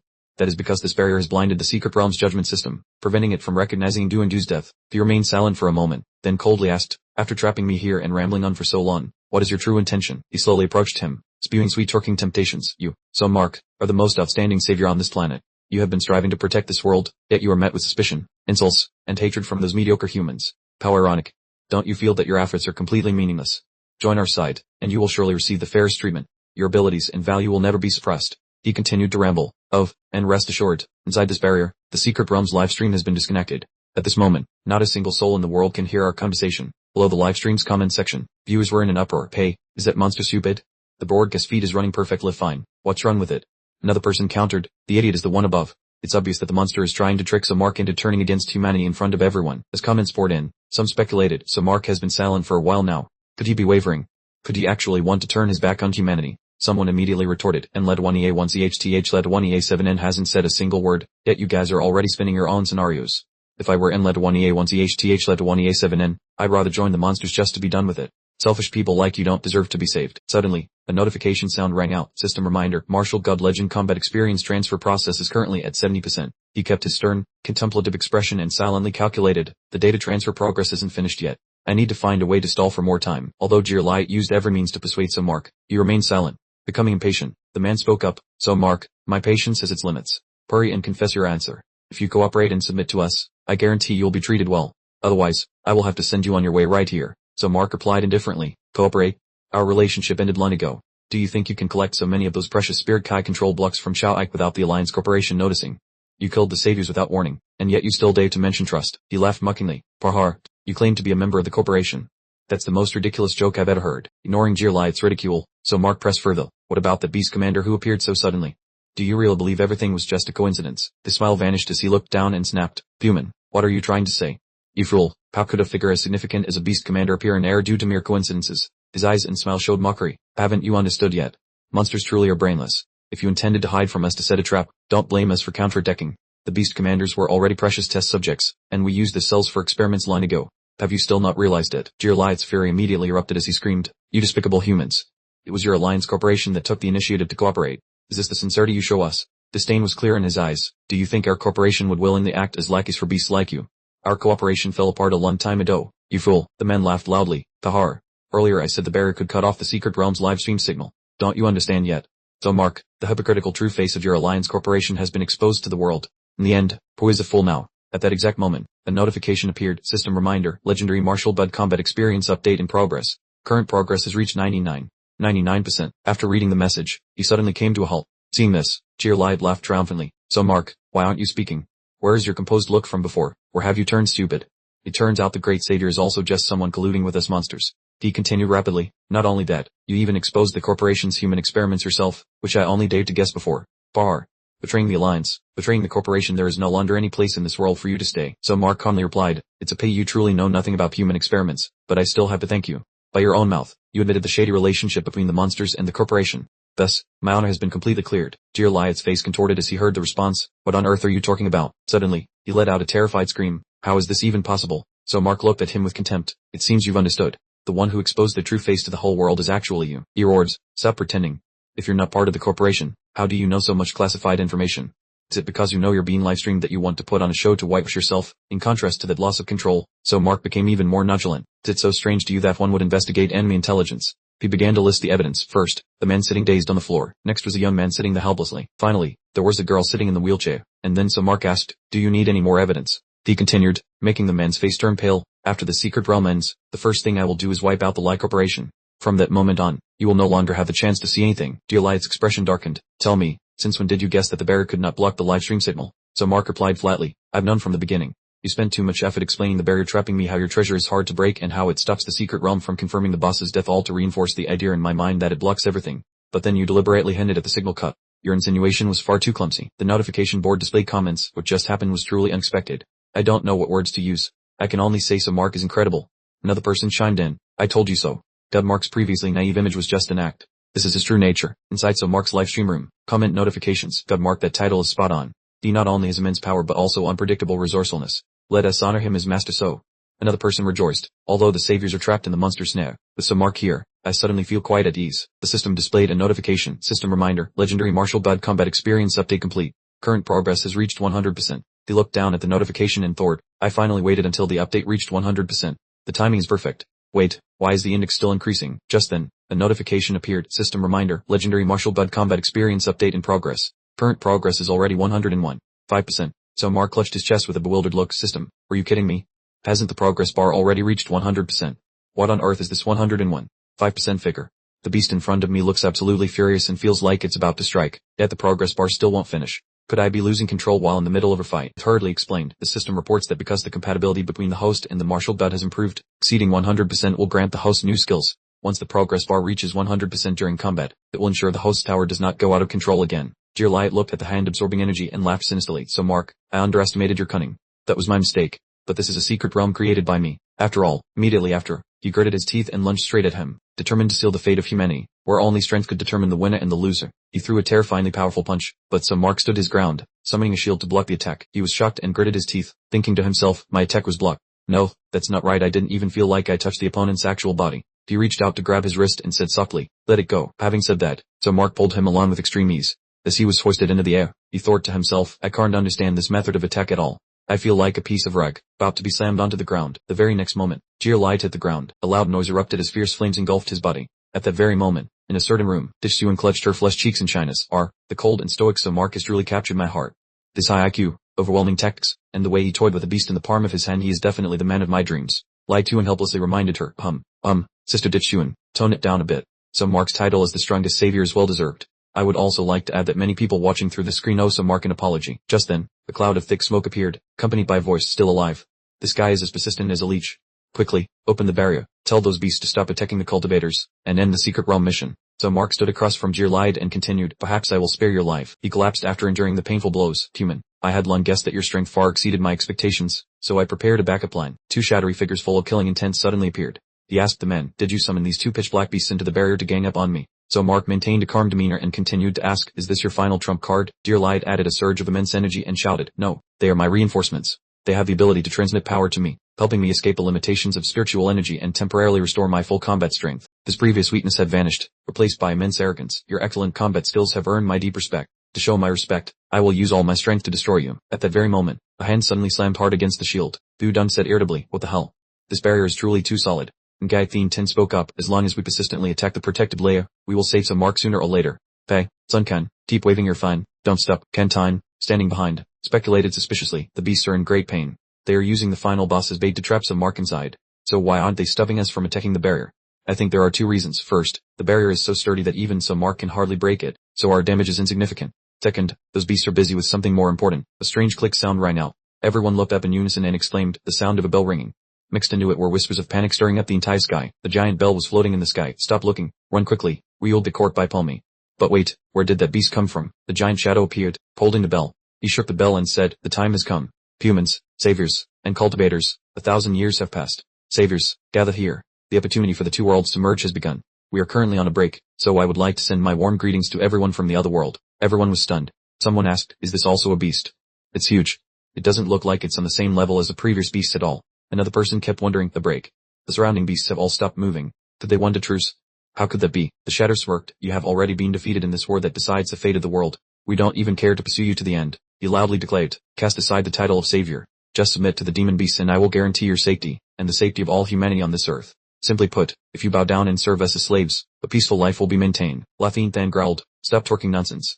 When will we ever submit to Hades monsters like you? Don't even dream of being deceived by such brazen words from the mouths of demon beasts. Another person agreed. The young master of Tai Hein is right. This monster is just playing tricks to sow division in an attempt to shake our faith. Hearing that, the dark figure looked disdainful. There are no permanent enemies, only eternal interests. You cultivators can be both food and close allies. In fact, many have safely reached this island by carrying a token I provided. He spread his arms and continued, those holding a token, come toward me. I have prepared lodging and delicacies. As for those bearing the mark, I will personally protect you once the competition ends. Lathan shouted angrily, stop these deceptive games. I clearly didn't bring any token, so why did a mark appear on me? Don't play tricks. He looked at him and replied, I just remembered. The thunder flask you're carrying has a teleportation seal engraved on it. That was left by your father, wasn't it? Even though you didn't bring it voluntarily, your mother once entrusted your care to me, so just come to my side. Hearing those words, he trembled as he held the flask, unable to believe the truth. How could this happen? Did my father really collude with the demon beasts? The dark figure replied, because he was a man who understood the times. Your world was infiltrated by us long ago, and many have secretly joined our ranks. Face reality, this earth is now the playground of demon beasts, and humans are merely servants. At that moment, a cage was shattered, and a figure successfully escaped. The girl clenched her fists with determination. Don't think this cheap cage can imprison me. I am the majestic and awe-inspiring demon king. After all, the girl curled her lip in contempt. When would I ever agree to be someone's pet? Do you think a little food can bribe me? So Mark, you devil, I swear I'll make you pay a heavy price for your despicable actions. Though she spoke tough words, she had just picked up a cake to eat. After all, her strength hadn't recovered yet. Fighting that devil now would be like throwing an egg against a stone. While enjoying the pastry, she plotted. Could I really just run away in shame? Despite this small body, my intellect is still sharp. I will definitely find a way to threaten that guy so Mark. The girl suddenly stood up in excitement. I've got it. If I just kidnap the sister so Mark treasures most, that devil will have to obey me completely. That way, even without my power, I can still fulfill my mission to save the weakened demon beast Klein. Acting on her thought, she headed straight for the hospital ward of so Mark's sister. She imagined a large dark shadow threatening a tiny cat. Well, I'm not doing this because I sympathize with humans, okay? She looked down and told herself, I just hate bullies who prey on the weak. If I let this happen, how would I be any different from those depraved high-level demon beasts and those lowly humans? She dashed away at full speed. Fine, I'll use a tactical retreat for now. In short, I must escape from the devil so Mark's territory first. Suddenly, the system displayed a notification. Warning, post is under attack. Activating damage transfer feature immediately. As if a bolt of electricity had flashed through her, she suddenly remembered something important. The girl tumbled to the ground and cursed, that bastard so Mark is truly detestable. Surging waves of power were converging toward the small figure in the distance. Dear Light broke into a sinister smile, this hand enveloped in purple energy. As he roared, how long do you plan to run? This is a fair duel. Is this all your skills amount to? You're just keeping your distance, what's there to be afraid of? So Mark utilized his agile movements, nimbly dodging the lethal strikes. Seizing the opportunity, he lunged straight at Light, putting all his strength into a fatal blow to the man's face. Light took a painful hit and was sent flying over 10 meters away. Despite being knocked back, he grinned triumphantly and shouted, you humans, look up. So Mark looked up. A massive energy sphere was gradually forming. Thunderous explosion rang out, and the entire space was instantly shrouded in thick smoke. Light sauntered over mockingly. It seems your wounds are not light. This is the first time I've seen you spitting blood. So Mark clutched his wound and replied, it's much the same. I doubt your condition is any better. Hearing those words, Light laughed triumphantly. What nonsense are you talking? I'm still in my prime. These minor scratches are nothing. Without spiritual energy to protect and heal yourself, you will only become more severely injured. Before my power runs dry, your body will have already crumbled to dust. Witnessing that arrogance, so Mark gave a cold laugh. How do you still have the nerve to discuss fairness in this battle? Suddenly, a booming sound rang out as the system announced, the host has just taken an attack. Activating the wound transfer function, preparing a new strike, Light said, as long as I secure victory and keep my life, what does it matter if I am a villain or a gentleman? See these points of light on my hand. Do you understand what they represent? Countless cultivators have abandoned this status as saviors to submit to us monsters. So Mark, this is your last chance, submit or die. So Mark coldly refused. I appreciate the sentiment, but I decline. The thing I loathe most is charity from others. In another dimension, the surrounding atmosphere was filled with strange, daisy mists. A group of people gathered and whispered, I'm sick of the killing, but entering there and voluntarily giving up our savior status is no different from betraying humanity and Earth. Forget it. Staying outside means death anyway. So what if we are no longer saviors? We have already contributed enough. Then, I spoke up, the break is almost over. What are you still hesitating for? You are our honored guest. Lathan face darkened with rage. Shut up. I swear I will never surrender to you monsters. Hearing that answer, Nai said indifferently, if you refuse, you will lose your life right here. Not just you, but your father and your sect will be completely wiped out. He clicked his tongue and continued to persuade, truly unfilial. Your father worked so hard to pave the way for you, yet you would dare to destroy all the achievements of the Tai Hein sect. You should know what the wise choice is. Lathan's hand trembled as he held a mysterious vial. He threw the vial, shattering it as a burst of energy exploded. Then Lathan roared, this is my answer. A surging wave of power lunged directly toward Nai, but he quickly used his strength to block it. Lathan stood frozen, gasping for breath, unable to believe it. A deep voice rang out, a mistaken choice. Lathan jolted in shock as a giant hand with sharp claws appeared above his head. As soon as those words were spoken, the hand slammed down directly on the spot where he stood. Witnessing the scene, those outside panicked and said to one another, to take such a terrible blow and still be unscathed, can we truly defeat that monster? Nai and his companions laughed triumphantly. The break is over. Are you cultivators ready to become our food? The giant barrier enveloped the corner of the city. Inside the barrier, Samar clutched his wound, struggling to remain standing. The sound rang out as the system reminded. Martial gut experience update progress has reached 150%. Synchronization rate has hit the limit. New skill acquired. Combat battle method. Combat power increases by 3 times normally. Actively activating the skill can increase combat power tenfold for a duration of 10 seconds. In the year 184 of the Peace Era, the dynasty slave rose in rebellion. Seizing that opportunity, the corrupt dynasty began to crack, feudal lords clashed, and the world was in misery. Cultivators ended the era of chaos and sealed away all the cruel ancient monstrosities. Afterward, Dalethine, a divine kingdom under theocratic rule, was born, with the Tai-In-Hathor mansion and the Dunhor Heaven Gate leading the 8 great cultivation sects to rule Dalethine, saving the people from their suffering and ushering in an era of peace. That is the history recorded in books. A hand held out a money pouch. Here is the winnings 50 coins. Take it. The man took the pouch from the officer and said timidly, Officer, I would like to resign. The officer asked in return, Are you serious? With high income and safety, where else could you find a job this good? The man replied, I'm just feeling a bit exhausted. I've saved up some capital over the years and just want to return to my hometown to open a small shop. The officer did not force him. I understand. Just do one more trip and then you can leave. The man thought to himself, he was originally a porter, a job he had been doing since 500 years ago. When the monsters appeared, loathsome creatures from another world, Dalethine began constructing the present secret realm in preparation for the war. Heinous criminals would be imprisoned there, becoming sacrifices for the realm. However, the sacrifices this time seemed strange. From the elderly to the young, men and women in tattered clothes, they looked like ordinary people from a remote village. There was even a one-eyed old man locked away separately in a carriage. Beside the flickering fire, the carriage sat parked. The one-eyed elder, imprisoned within, whispered, Young brother, aren't you curious about the secrets surrounding these beasts?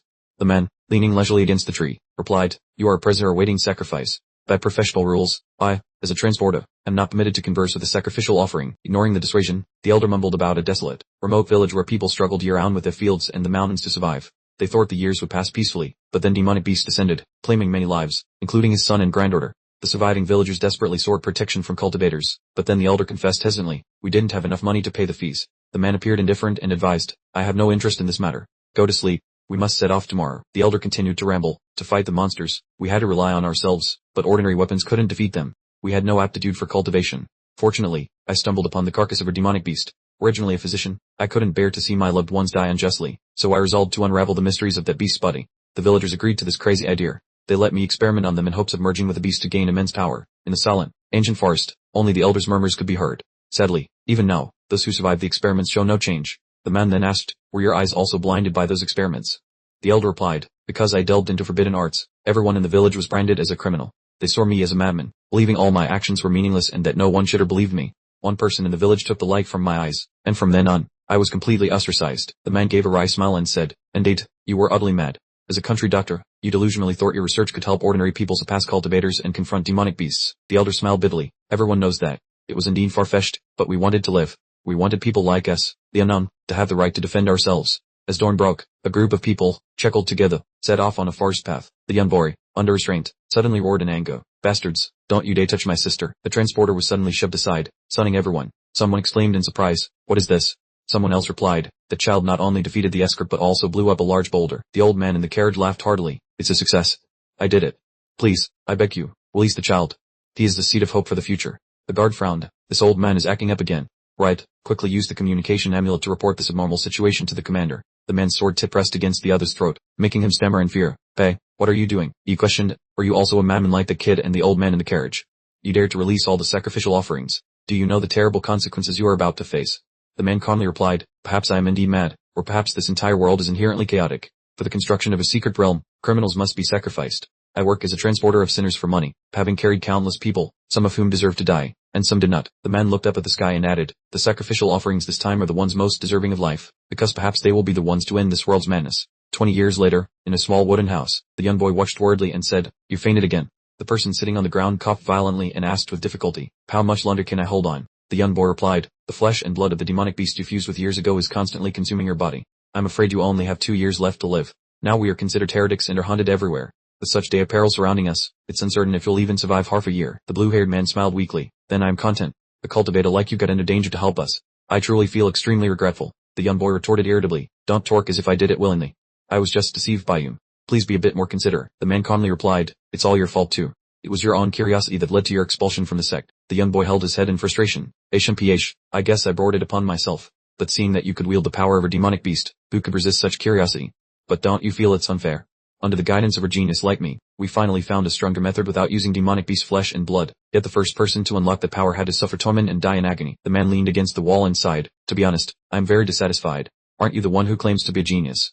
Then quickly find a way to save my life. I also want to witness firsthand the new cultivation method you've painstakingly researched. The young boy snapped. Pei, it's not that simple. Due to the rejection reaction of the demonic beast flesh and blood, your lifespan has been significantly depleted. Or would I find the time for you? If it weren't for a genius like me here to nurse you, you would have been dead long ago. The man looked towards the playing child and said, I still want to live a little longer, to see if future butter-finding cultivators of Great Luo Heaven will be recognized, and no longer be called heretics. These children were all taken in by me. Before they are ready to fly, I must take responsibility for protecting them to the end. After speaking, they both fell silent and looked at each other without a word. The surrounding space was plunged into absolute silence. Finally, the young boy sighed, admitting defeat. All right, I understand. I promise you, even though these orphans were taken in by you, after you pass away, I will take care of them in your stead. On the doorframe, several wind chimes gently swayed in the breeze. The young boy jumped in surprise and thought, damn it, the warning artifact at place is signaled. It's cultivators from Great Luo Heaven, 3 squads, a total of 60 people. The young man reassured his companion, don't worry. Remember how we used to lean 5 squads each? The teenager replied sadly, after that horrific battle, all those who supported us have fallen, and the people have begun to fade away one by one. Now that only the 2 of us and the little ones remain, tell me, how am I supposed to manage? The blue-haired young man spoke up. After that war, my body reached its limit. I have realized one thing, as long as I let the flesh of the spirit beasts consume my body, while my mind descends into madness, I can seize tremendous power for a short time. Leave those cultivators to me. You take the children and get out of here first. The teenager shouted angrily. If you do that, we'll lose your life. The young man replied calmly, perhaps so. If I truly pass on, remember the promise you made to me. The teenager held onto him tightly and asked hurriedly, wait, do you have any other final wishes? The young man smiled with relief and said, that is enough. The children will no longer need to consume the flesh of spirit beasts in the future. No matter how arduous the cultivation process may be, they can grow strong safely. Unlike me, they can fight and pass on as true human beings, no longer being prey for spirit beasts, burdens to cultivators, or fuel for secret realms. As long as ordinary people can choose their own path, I am deeply satisfied. Many years later, the voice echoed, this is your last chance. It is still not too late to give up now. The man sneered, a final chance. I thought the Great Luo Heaven would have issued my death sentence immediately. Lai Tiancheng approached and responded leisurely, regardless, you are now the greatest savior of the secret realm. The Great Luo Heaven considered your influence and granted you one more chance. If you publicly admit that your previous crazy words were incited by others and are not the truth, your charges will be dropped. If you refuse, you must duel with a spirit official. The man looked down at his hands and said, so that's it. Trading a duel for a death sentence. I understand. You can go now. Lai Tiancheng questioned, have you lost your mind? As long as you admit your fault, everything will be forgiven. You made physical cultivation recognized by the Great Luo Heaven and even became the strongest savior. Yet now, you intend to throw away all your achievements to bear the burden of these charges. The man answered calmly, I just want to do what is right. Besides, my words were not crazy. According to my investigation, decades ago, spiritual energy began to dry up, threatening the foundation of the Great Luo Heaven's rule. They found the only way was to merge the 2 worlds to stimulate spiritual energy, so they opened a path to the other world, summoned spirit beasts to wreak havoc on the world, used that as a pretext to take people as sacrifices, and built secret realms to serve the war. Lai Tiancheng challenged, even if that were true, does it matter? Everything the Great Luo Heaven does is for the benefit of us cultivators. You spent your whole life striving for their recognition and becoming the leader among cultivators. Now you want to throw it all away to betray your entire life. The man stood up and, while working forward, said, the efforts of physical cultivators are all aimed at protecting those ordinary people who have no talent. Perhaps I'm betraying myself, but I will never betray their efforts. Standing on the wooden floor, he raised his voice. I don't need recognition from the Great Luo Heaven, nor do I need the title of cultivator. From this moment on, I will live as a mortal and fight for the mortals of this world. The man muttered to himself with determination. The duel begins. Lai Tiancheng spoke. You are very strong, but your tactics have reached the absolute limit of a physical cultivator. Facing the spirit official, you have no chance of winning. The man replied nonchalantly. Perhaps so. Lai Tiancheng mocked. Foolish. You are just throwing your life away for nothing. The man only smiled to himself. Even if I die here, this battle will awaken the resistance of many others. I want to pass hope on to the next generation, just as our predecessors did. A terrifying, oppressive aura suddenly emanated from Suomai. The opponent felt uneasy and thought, how strange. This oppressive aura makes one tremble. Is this real Suomai? As he approached, Suomai asked, do you still not realize it? He asked back cautiously, realize what? As he slowly wiped his hands, Suomai coldly declared, you are already a dead man. The scene shifted to the isolated island, where despair prevailed. Violent explosions constantly tore through the atmosphere, and great fires consumed everything. Hiding behind a wall, the man in yellow said to his companion, hiding here is safe for now. But his mind was filled with worry. Those powerful cultivators had been slaughtered by the spirit beasts so easily. The man in blue was so frightened that the whites of his eyes showed. He thought to himself, do you understand now? Even if we try to resist, we will just become meaningless corpses. Why didn't I choose the hotel's main entrance back then? Seeing his abnormal behavior, the man in yellow, pale as a sheet, looked out and said fearfully without daring to speak loudly, what are you doing? Sep, don't step outside, or we'll be discovered. He paid no heed, stepped straight into the middle of the road, and laughed bitterly as he surrendered in despair. Pei, spirit beast, I surrender. We can be friends, right? Right behind him was a giant mouth with icy blue eyes and sharp, serrated teeth. In just a split second, the wide-open mouth swallowed him, ending his life immediately. The man in yellow stood rooted to the spot between two giant spirit beasts and could only lament, "That fool, he was the one who lured the spirit beasts here." The blue spirit beast prepared to launch its long tongue toward its tasty prey. The man could not react in time and thought, "I'm going to be killed because of him." Yet, just as the tongue touched him, a brilliant streak of purple light suddenly flashed across the middle of its mouth. Liu Deng swung his sharp sword, instantly cutting the green frog in two. The man looked around in amazement. The monster was finished off so quickly had he been saved. Suddenly he felt worried as there was a bony behind him, but just as he turned around, he saw Thien Tin swing his sword to dispatch it. He frowned slightly. Now that the danger had passed, was it because he had just let go of his anxiety that his body suddenly became weak? The cruel reality, another green monster was already hiding and delivered a fatal blow that pierced through his stomach. Cantine stepped forward, witnessing that sight with a sigh. Everything had happened too quickly to save him in time. Ney appeared with a sarcastic smile and mocked them. "The three of you are quite unique, not only breaking the siege but also saving people everywhere. It would be such a waste for geniuses like you to die. Why not surrender instead of being so stubborn?" Thien Tin showed his dissatisfaction and responded irritably, "Laugh all you want. Soon some mark will make you pay." He replied unfazed with a faint smile, "Were you counting on some mark? It's been so long and he still hasn't escaped the barrier. If he isn't dead, he has probably betrayed you already." The perspective shifted to another area, where the sounds of explosions continued to ring out incessantly. In the hotel room, Hao Vu grumbled, "It's too noisy. Hearing those miserable screams is annoying."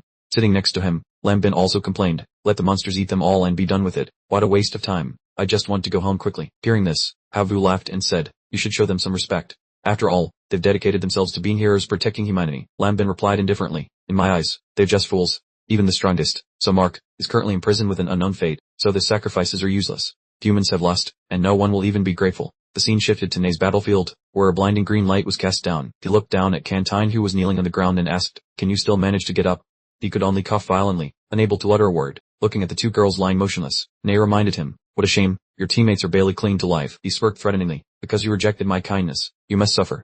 Truly a pity. Now receive your death sentences." At that exact moment, a brilliant golden light suddenly emanated from the cage, and cracks began to appear. Ney felt slightly uneasy as he looked in that direction, wondering, what is going on? Cantine clutched his stomach, and despite the pain, he clearly realized the barrier had shattered. The cage disintegrated into flying debris, revealing some Mark standing amidst the blinding aura. He raised his hand to shield his eyes from the light, panic rising within him. Impossible, how could that happen? Watching some Mark charge forward with great power, Ney thought to himself, he broke the barrier. Is my golden age coming to an end at his hands? He hurriedly used the kneeling seal art to hide. He had no chance in a direct fight, so he decided to turn invisible before he could be approached. However, so Mark arrived with eyes glowing with an overwhelming murderous intent. He swung his arm to unleash a wide-range attack and shouted, "Don't even think about escaping." Ney's body vanished without time for any last words. He could only widen his eyes in terror, inwardly cursing. The butter-finding cultivator using a wide-area attack like this is simply cheating. With his disappearance, the gloomy sky above gradually became bright and clear again. Cantine felt that the aura of that monster had completely vanished. He didn't expect things to end so easily. So Mark approached, looked at Vudon lying on the ground, and asked, "Do you know any healing magic?" Zled1EA3NH10 immediately replied, "I understand the situation, but I can only strain myself to maintain the lives of Vudstruck-Led1ED3NG and NGU-Y-Led1EC7T and NGU-Led1ED3N. He glanced over and said, "That's good, please stay and treat them. Once the secret realm mission is complete, the savior's injuries will heal on their own." Led1EDFM-Led1EA1CH turned resolutely towards the hotel and said, "It won't be long now. I will send the remaining demonic beasts to their resting place." The area around the hotel suddenly became unusually silent. The people inside also began to realize that the chaotic sounds from outside the forest had completely ceased. Lam Bin sat there, clicking his tongue. What good did it do for those demonic beasts to struggle all that time? This outcome was determined early on. A few flickering green lights flew towards him from behind. He was about to stand up and announce to the group that the demonic beasts had been defeated and they could leave. The tiny remnant soul of Nai shimmered on Lam Bin's shoulder. He thought to himself, even Jir Led1ECBCH lost his life to Led1EDFM-Led1EA1CH. There surely aren't any demonic beasts left outside. If I die, this challenge will be a failure. Luckily, I still have 8 identity tokens. Nai frowned, realizing he had miscalculated. The young master of the Tai Hey Led1EC1N sect had destroyed 1, leaving 7. As long as 1 existed, he would remain immortal, and the secret realm could not be cleared. On this island, depleted of spiritual energy, even Led1EDFM-Led1EA1CH would eventually die of exhaustion. I must hide very carefully, he thought. At that exact moment, his fist struck down, directly flattening the main door. The wooden door was kicked inwards by him with great force. The group panicked, asking each other what that sound was. Could it be that the demonic beast broke their promise and want to silence us? Lam Bin, his face drained of all color, replied, "The situation is much worse. Outside, Led1EDFM-Led1EA1CH, with a surging aura, walked in unhurriedly, an ice-cold expression on his face. Led1EA1V rushed over to flatter him. Led1EDFM-Led1EA1CH. No, and Led1EA1CH God. You completely cleaned up the demonic beasts outside. Thank you sincerely for saving our lives. Please forgive us. We only pretended to surrender because we were too weak." Lam Bin immediately chimed in empathetically. "Exactly. Actually, we were all just pretending to admit defeat to find an opportunity to counterattack." Led1EDF and Led1EA1CH roared furiously. "Shut up. The demonic beasts are all dead, but the secret realm mission is not yet complete. I have someone I need to save, and I will destroy the remaining demonic beast, no matter the cost. He stood in the middle of the room, sensed the spiritual energy, and said, I have searched the entire island. Only this place has a faint lingering presence of the demonic beast. It's hiding among you, but unfortunately, I can't distinguish it. So, the only way is to kill all suspicious individuals here. Lambin clutched his chest in shock. Kill all of us. And let a 1EA1CH God. I'm innocent. Pay, which bastard is covering for the demonic beast? Come out now, or we'll all perish. Tuan Bin, trembling as he held a spiritual stone, said, wait, I understand now. It's not a person. It's a demonic beast's mark token. The demonic beast is definitely on someone here. Everyone, quickly hand over the tokens the demonic beast gave you when you entered the secret realm to Led 1EA1CH God. Led 1EA1 Ovu, pale-faced, clutched his stomach and cried out, oh no. For safety, I swallowed it. He had intended to find a place to relieve himself to retrieve the token, but streams of dark energy had already appeared at his feet. The spiritual energy within Nai's imprint began to gush out as it was exposed. Led 1EA1 Ovu could only scream in pain, begging for his life. Tuan Bin's spiritual stone also transformed. He shouted in terror, demonic beast, stay away from me. The fragments of remnant souls within the imprint gradually gathered together to take shape. When he manifested, Nai looked at him and said, Led 1EDF and Led 1EA1CH, you are truly ruthless. To find me, you didn't hesitate to strike down your own kind. You replied indifferently, no matter what, they are still cultivators, but Ki Led 1EC1U10 is my irreplaceable teammate. Led 1EDF and Led 1EA1CH glared at him. Just now, threatening to kill them was merely an act to provoke you into revealing yourself. I didn't expect you to be even easier to deceive than that Menin. In the blink of an eye, I forced you to reveal your true form. I just didn't have time to save them. Nai snapped, stop babbling.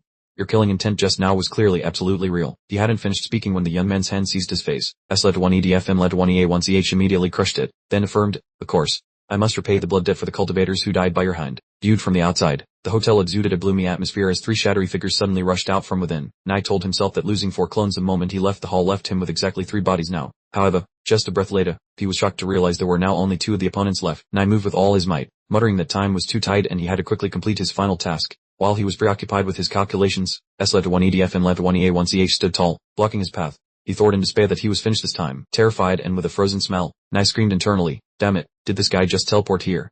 No matter what, I must escape and try to stall for more time. Without giving him a moment to recover or resist, Led 1EDF and Led 1EA1CH threw a direct, explosive punch. He continued to focus his senses and realized there was still one left. On the other side, Nai's final clone was frantically searching for a way to escape the hotel. He was exerting all his power, rushing at the most terrifying speed possible. Led 1EA3 and H10 stood guard in front of where Vu struck Led 1ED3NG lay and thought to himself, is that monster trying to evade Led 1EDF and Led 1EA1CH's pursuit? He thought with a hint of unease, that's not right. If it just wanted to run away, why would it charge straight here? Led 1EA3 and H10 remained on high alert. It intends to attack us. Its mass has been divided into 3, and it's deliberately hiding its true form to create a distraction. This is bad. I've nearly exhausted my spiritual energy treating Vu struck Led 1ED3NG and NGUY Led 1EC7 and 10. A gloomy cloud hung over his thoughts. Even if he gave it his all, he could only protect one person, and a single miscalculation would cost both his life and the others. Vu struck Led 1ED3NG still lay there motionless as faint traces of an evil aura began to emerge around her. Instantly, a circle of face seals flayed up to protect her, simultaneously blocking Nai's strike. Using another part of his body, he transformed his flesh into something as sharp as a blade.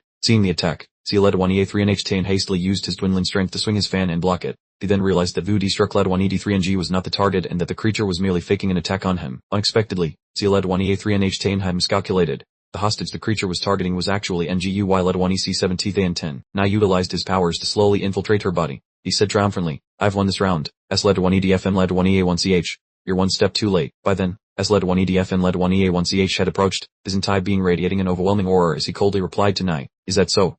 It's not too late to send you to your maker now. He shouted in defiance, go ahead and try. I won't even resist. I'm currently a parasite in this girl's body. If you kill me, she dies too. Nai glanced at Vu struck Led 1ED3NG and smirked, no matter the calculation, I hold the upper hand. But there is one catch. If you want to save your teammate, you'll be forced to commit a slaughter in front of the public. Let's see what you choose. Led 1EA3 and H10 blamed himself. Led 1EDF and Led 1EA1CH. This is all my fault. Let me take care of that monster. He placed a hand on Theantin's shoulder and replied, there's no need. You can barely even stand. Stay calm. No one is going to die. Led 1EDF and Led 1EA1CH immediately used a terrifying force to shake her body. Consequently, Nai's body also deformed violently. He still stubbornly protested, are you being stupid? Do you think you can kick me out like this? Wait, I was just joking earlier. I was run. Stop torturing me. After a struggle, the remaining evil aura was forced out of Theantin's body, and Led 1EDF and Led 1EA1CH spoke calmly, it's over. The cleanup is complete. He clenched his fist and coldly declared that he would now crush his opponent to ashes. With that said, a powerful punch was unleashed, and the remaining body of the beast instantly shattered, accompanied by a firm declaration that everything had truly come to an end. Before completely vanishing, he still managed to leave a provocative smile. What are you so smug about? Look at how few cultivators are left in the secret realm. Our mission was completed long ago. Your strength indeed far exceeded expectations, but that's because you used tricks. In other words, you abandoned your purely violent fighting style. Being forced to resort to cunning against someone like you, who specializes in body cultivation, your combat power cannot advance any further. The ultimate victory will surely belong to us, the demon beasts. The system announced that the host had completed the second secret realm mission.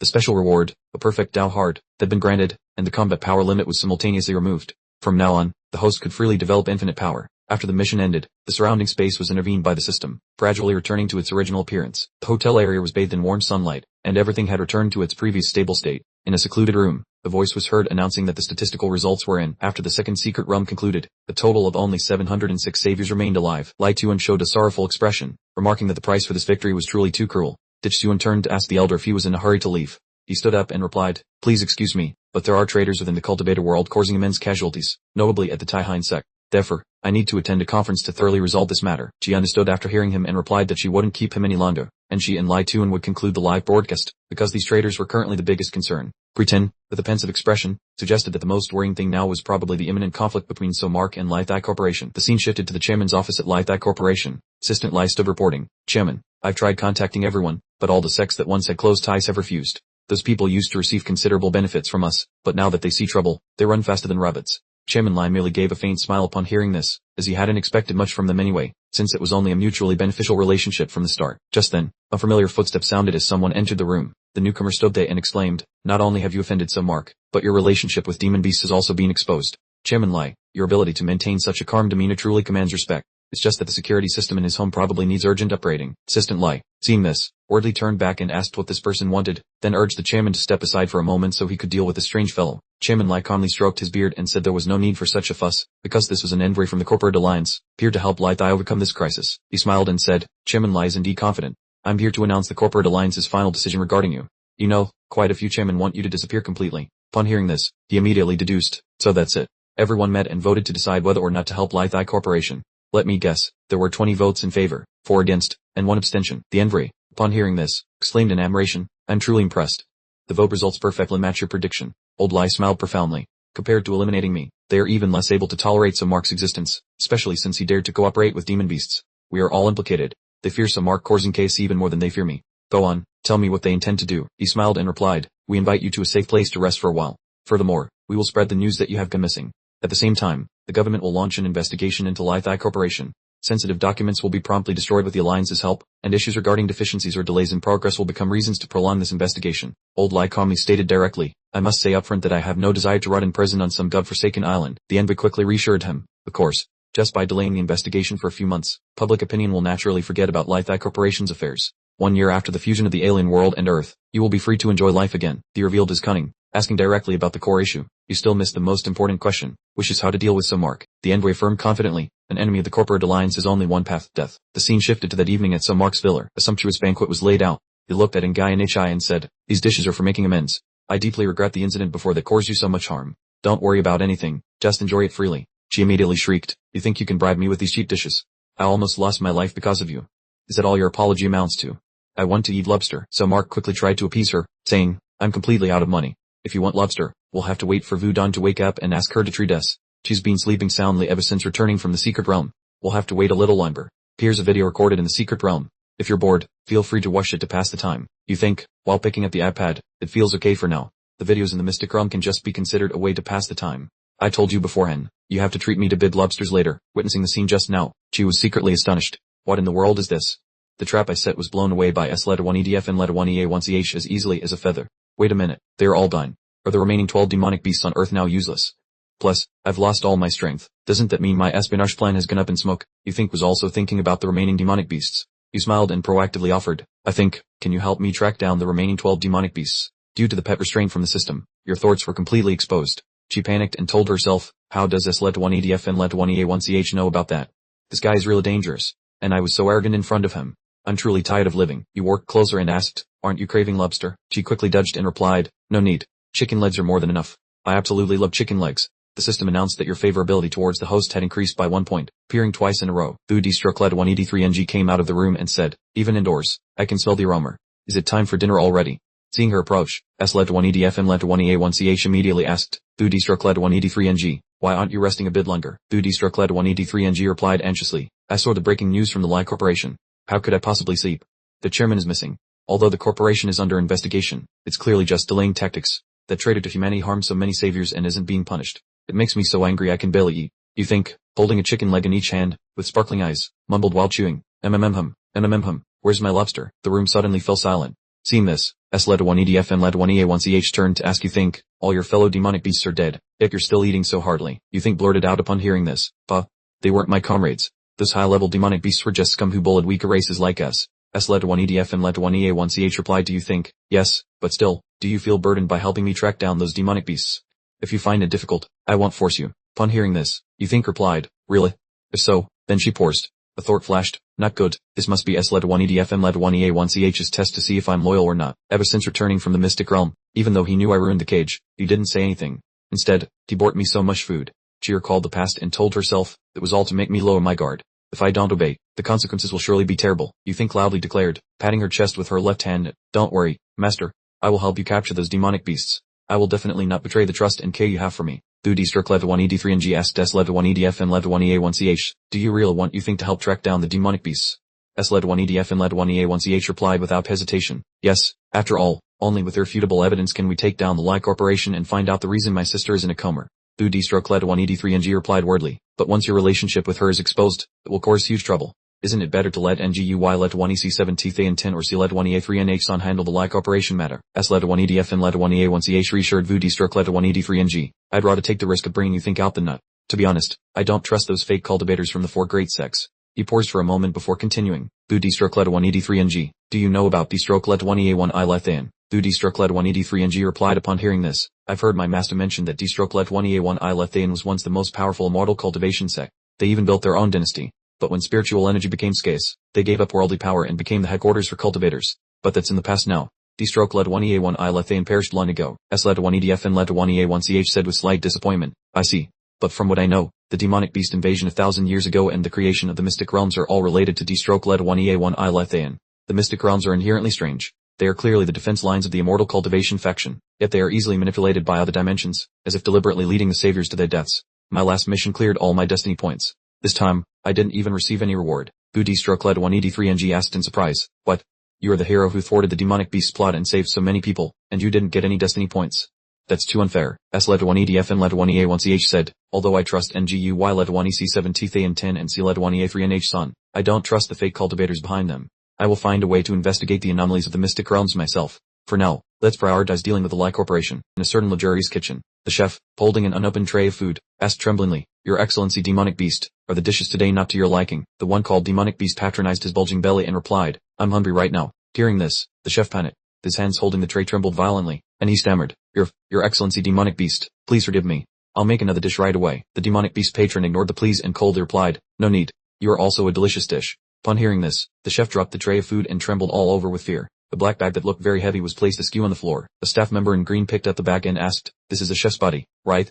It's quite light. Another staff member in white said, I advise you not to open that bag. I nearly threw up when I was cleaning it up. The employee in blue frowned and sighed, saying that this was already the third corpse of the day.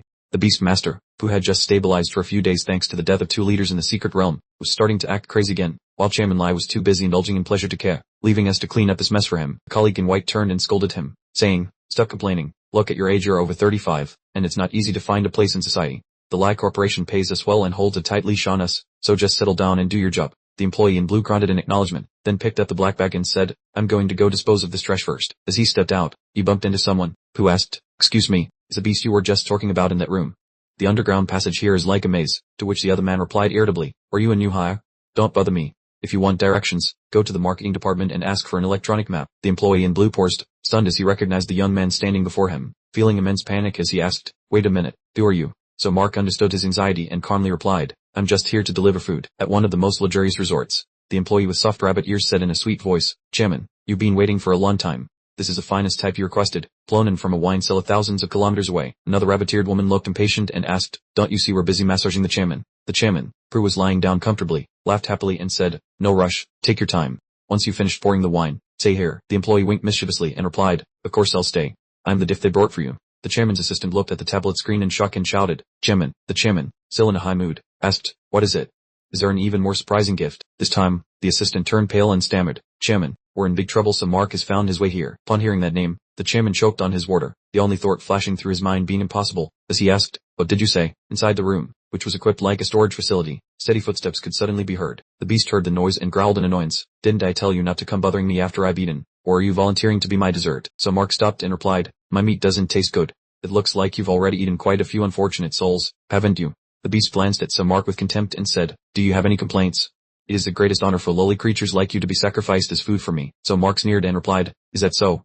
I intended to keep you alive as convincing evidence, but forget it. Even without you, there are still 11 others left." The beast trembled in shock, realizing who the person in front of him was. So Mark, how did he find this place so quickly? While the pot-bellied beast was still wondering if the corporation had sold him out, so Mark kicked its massive snout, and a brilliant golden light burst forth violently. The beast shrieked in pain, "Let me finish talking, you bastard." So Mark sighed and turned his head, saying, "There's still a second phase to go," as he swung his hand to deliver the finishing blow to the monster. So Mark looked at his hand after the strike and muttered with regret, "I used a bit too much force because I was angry, but luckily there are still some remains left, which should be enough to serve as solid evidence." The entire room suddenly shook from a series of explosions, so Mark let out a breath and said, "It seems the infiltration has been exposed. They using the trick of blowing everything up to destroy the evidence against such an old, unoriginal tactic." The room was engulfed in dust and explosions, both large and small. Just then, a female reporter stationed outside held her microphone and said, "Dear viewers, I am at the scene of the explosion in the western suburbs of Indon City. According to initial reports, the center of the explosion is located right inside the Lie Corporation complex, and the exact cause remains a mystery." Suddenly, the reporter screamed, "Wait, point the camera over there. Someone is working out of the rubble." It's So Mark calmly led a beast out, and a reporter quickly pointed her microphone at him and began, "Hello, due to your reputation, may we disturb you for a moment? There's a recent explosion caused by your intentional attack on the Lie Group. The Lie Group is under intense investigation. Your hasty aggression looks more like an act of venting anger than a pursuit of justice." So Mark glanced at the woman with a scrutinizing look and replied, "You are a journalist. You appeared on the scene right after the explosion as if you had planned it. It seems your speed in working is even faster than mine. You've certainly put in a lot of effort." The reporter hurriedly explained, "You misunderstood. We were just reporting you by, which is why we were here. Didn't you consider that an unexpected conflict would implicate the innocent employees inside?" So Mark put on an innocent expression and replied, "I only came to look into the disappearance of the Lie Group president, so I wanted to visit in a friendly manner. Who knew the beast in the base would attack me? I was so scared that I had to defend myself. As a result, the base exploded, but I know nothing about it. Honestly, I'm just a victim myself." In a high-end shopping mall, lights shone brightly everywhere. As soon as the news about the Lie Group spread, the online community began to buzz with excitement. "That's great. The branch of the Lie family was just leveled by So Mark. The Lie Group deserves it for acting recklessly all the time. Finally, they are facing karma while under investigation." Some rejoiced while others were suspicious. "How can we believe this? It's all just perfunctory investigations to fool the public. Mark is still the best. Whenever something happens, he steps up to handle it immediately. Mark is truly the war god of the poor, a real hero." There are millions of people watching the live stream right now. Hasn't the secret realm already closed today? All keywords related to the Lie Group were wiped from the internet. Well, just gossip here. If they're so good, let them block the whole live streaming app. Does anyone watch So Mark's interview? He said it was just self-defense. So Mark acted cold and said he was very scared. The clip recording him leaving the Lie Group was causing an explosion of debate. Some said So Mark's revenge was justified but selfish, easily causing innocent people to be implicated. Others scolded those who still defended that wretched old man is ignorant, saying they were being sold out and still helping them count the money. The Lie Group betrayed the Earth and would go bankrupt sooner or later. Fictional dialogue between So Mark and President Lie appeared on the news board. He asked how much longer his group could last, and So Mark calmly replied, 5. He asked back, 5 what? Months. So Mark immediately started the countdown. 4. The story stopped there, giving netizens a chance to gossip. President Lie is said to be missing. Could he have been silenced? He deserves it. I heard his eldest son also died suddenly, and the youngest only knows how to play. This is truly instant karma. At the luxury resort, shimmering, magical lights filled the space. President Lie smashed the glass in his hand and roared at the people around him. Get out of here, all of you. The beautiful bunny girls didn't understand anything except looking at President Lie with fearful eyes. He shouted, still won't leave. Get out of my sight right now. President Lie slammed his hand onto the table, his chest heaving with rage. His eyes were bloodshot and murderous, teeth clenched in anger. Those bastards dared to scrutinize me, and so Mark too. Why did he find the beast slave so quickly? There must be a spy. Could there be someone in the alliance trying to overthrow me? In a certain city, bright and busy lights covered every street. Only the captured beast lay there, looking at life with thoughtful eyes. Guy sat on the chair and laughed cheerfully. This guy always bullied the weak, and now falling into this miserable state is truly the price to pay. So Mark saw her so happy and asked, Guy, thanks to your help, I found the beast's hiding place so quickly. Do you want a reward? Guy's eyes lit up upon hearing this. Anything. I want to eat Boston lobster. So Mark looked at her helplessly. Are you that hungry for lobster? Alright then, I'll satisfy your request. Guy jumped for joy because she was so excited. The system sound rang out again. Congratulations, Guy's favorability has reached 30 points. Unlock symbiotic evolution reward. The host can share power with a pet, up to half of their current ability. The quiet street corner suddenly echoed with the sound of strange footsteps. So Mark turned and whispered to Guy, someone is coming, hurry and hide. Guy immediately turned back to her original form and clung tightly to So Mark's neck. Lie Hamnen and Harchu appeared. Part 2 spoke first, so Mark, finding it was real and not easy at all. So Mark glanced at the two of them and replied, Whitehair, I still remember you. You ran away in the middle of our fight yesterday, and today you've brought reinforcements. Do you still want to trade blows with me? Lai Hamnin smiled and explained, I apologize. Part 2 had some unnecessary misunderstandings with you yesterday. In order for the corporate alliance to sever ties with the spirit beasts, we want to join forces with you. I'm Lai Hamnin. Surely you've heard that name before. So Mark replied, yeah, I know you. The good-for-nothing heir of the Lai Corporation. Did you just betray your own family? Fine, let's work together then. Lai Hamnin was stunned and replied, I knew you wouldn't trust me easily. He paused for a moment, then exclaimed in a panic, wait, you actually agreed? And here I was wasting time preparing a long-winded speech. So Mark scratched his head and replied, no, I don't trust you at all. If you try to deceive me, I'll just take you hostage and force the chairman of the Lai Corporation to show his face. That might actually be easier. Lai Hamnin sighed, that's not a bad idea, but my father isn't easily intimidated. He has never cared about an incompetent son like me. By the way, I'm actually a huge fan of yours. I never expected my image of you to be shattered during our first meeting. So Mark waved his hand and said, is that so? To me, sincerity is a prerequisite for any deal. In that case, let's have a pleasant cooperation. Part 2 quickly interrupted, wait, so Mark, I have a request. About our previous fight, you were intentionally holding back, weren't you?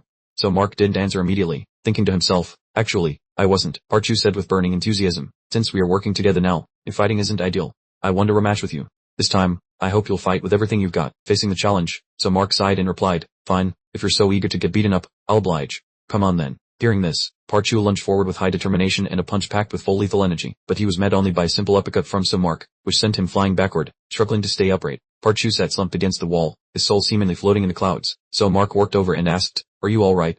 I held back my strength, so you shouldn't have any serious injuries. Hamnin walked over, put his hands on his hips, and laughed. That right there was the real killing blow to his ego. He's always been a cultivator who looks down on the four major sects, very ardent. He never expected to run into a genius even more bizarre than himself. Part 2, with a gloomy face, muttered, I lost miserably without even being able to react. It's only been a day, and the gap in our strength is already this wide. I'm not being hacked, am I? Or is this like the systems I see in novels? So Mark looked over and asked, what are you muttering about? Things like that don't exist in reality. Hamnin interrupted, never mind that, let's get to business. We will provide you with intelligence, for example, the corporation's movements and where they transport documents. So Mark brushed it off, no need. Right now, I just want to hunt down the spirit beast that the Lai Corporation is hiding. He replied, that's difficult. The corporation's security regarding spirit beasts is very strict. I can only help you identify the cities where they are hiding. And by the way, couldn't you find them yourself anyway? So Mark was blunt, that was just luck. I can only sense their aura within a certain range. Before toppling the Lai Corporation, I don't want to make too many enemies, so I only intend to hunt the spirit beast they are concealing. I hope you can investigate the list of other corporations colluding with them. Hamnin smiled, that's a good plan. This way, my father will suspect that he has been betrayed by the corporate alliance. Once he wavers, we will force him to hand over the list of all his accomplices. Looking at his phone, he continued, you just wiped out one spirit beast, and the Lai Corporation is urgently moving the rest. I'll report the specific location tomorrow. So Mark interrupted, wait, can I borrow some operating expenses from you? Hamnin was also very straightforward. I forgot about your expenses, but I'm a bit broke lately. For now, I can only give you 300 million. Hearing this, so Mark felt awkward. No, I'm just hungry. I only wanted to borrow a few thousand yuan to buy some lobster. The system notifies that the opponent's favorability toward the host has just increased by 1 level. Scene shifts to 20 days later, in a mysterious city. A spirit beast is cowering and hiding. Worried, what? So Mark found me. How do you humans even do your jobs? Immediately, a massive explosion rocked the large building in the city, followed by an announcement. Please remain calm. The helicopter we arrived to pick you up in 5 minutes. So Mark's figure appeared with cold, sharp eyes. What a pity. You won't escape. I heard you've never harmed anyone. If you are willing to surrender, I can spare your life. They glanced at him and replied, don't joke. I'd rather die on the battlefield than ever be a prisoner. So Mark pondered for a moment and nodded in approval. What spirit you have? In that case, I will grant your wish. At Lai's lair, the president was very irritated as So Mark had just sent the fourth monster on its way. He turned to ask the envoy if they had discovered any clues about how the monster's whereabouts were leaked. The envoy hurriedly checked the report and replied that there was a traitor within the corporation feeding secret information to So Mark. President Lai flew into a rage and swore to find that bastard to purge him. The one-eyed envoy bluntly pointed out that the youngest son, Lai Hanling, was a traitor. He played his part so well that it was hard for them to suspect him. Even the incident of sneaking into the underground base to sabotage the plan to merge the two worlds was his doing. Hearing the shocking news, he turned pale and could not believe that a useless son like Lai Hanling could accomplish anything. The envoy explained that he had underestimated him, as he was very good at hiding his true colors, and offered for him to examine these documents which recorded all of his suspicious movements over the past few years.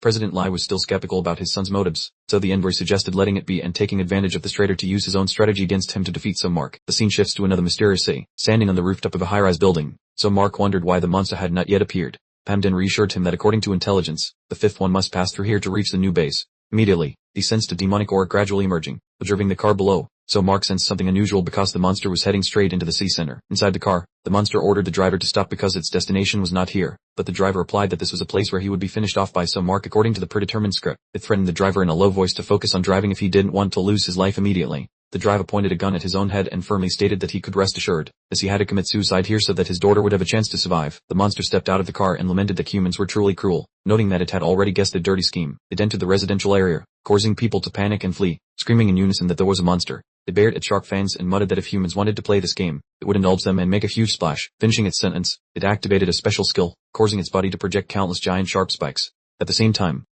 aggressive vines attacked, causing the surrounding civilians to cry out incessantly for help. The sharp vines continuously thrust forward. Just as they were about to strike a man, they suddenly stopped. He was so scared that he fell backward and breathed a sigh of relief. It turned out that the monster had been defeated and was lying crushed under So Mark's feet. He looked down, puzzled, not expecting the corporation to use a monster to slaughter innocent people. It replied that killing these weaklings gave it no pleasure whatsoever. The monster said cryptically that it was a pity it could not see the day he would be destroyed with its own eyes, but now its mission was complete. No sooner had it finished the sentence than it self-destructed, creating a massive explosion with an eerie blue light. So Mark watched silently, wondering why it had chosen to commit suicide instead of resisting. At that very moment, a blue mist spread, covering the entire city. The toxic gas, carrying deadly miasma, crept into every corner. The unfortunate citizens who inhaled it clutched their throats, foamed at the mouth, and collapsed onto the street. So Mark walked away silently, his mind filled with unanswered questions. On the television broadcast, the reporter on the scene just reported on the fierce battle between the Special Investigation Unit and demonic beasts in the center of Ren City, where the poisonous gas released after the monsters were destroyed claimed the lives of hundreds of people.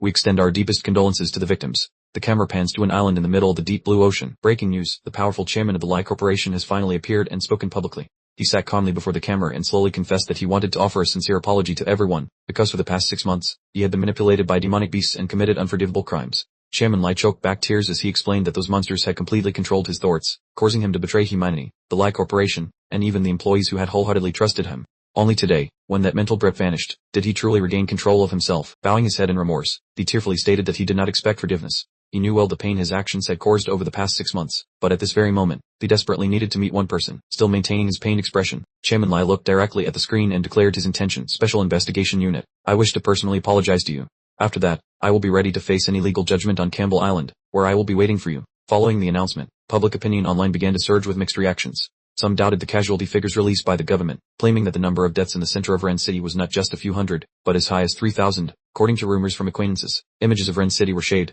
and locals immediately refuted the figure of 3,000 as too low. They stated that the entire city center had been devastated, with the actual death toll certainly exceeding 10,000. A wave of criticism erupted due to the tragedy. Many questioned the Special Investigation Unit's competence, accusing him of choosing crowded areas to fight. They blamed him for never caring about ordinary citizens and for the devastating damage caused by previous monster eliminations, which were always covered up. He's just a murderer wearing a flashy hero's cape. Calling him a supervillain seems much more appropriate. Immediately, other opinions opposed this. How can people jump to conclusions without knowing the full story? Don't forget that it was a Special Investigation Unit who saved the world and achieved countless glorious feats in the secret realms that you are now benefiting from. In a luxurious villa, malicious comments continued to pour out like broken sewers. People mocked the Special Investigation Unit's fans, calling him a murderer and even maliciously wishing him been from this world. Inside, the one-eyed envoy appeared extremely excited that the entire world was condemning the Special Investigation Unit's brutality. All the plans were unfolding exactly as intended. Chairman Lie inquired about the situation of the 4 great immortal cultivation sects. Had they recovered yet? He smiled and replied that the immortal cultivators had also sided with them. Just imagine a person with power beyond the law like the Special Investigation Unit, who could destabilize any company or city at any time, leading to stock market crashes, increased unemployment, frozen industries, and severe impacts on the income of the mortal cultivators. The envoy continued, saying that after the recent tragedy with heavy casualties in the city center, the Special Investigation Unit's positive image had completely collapsed.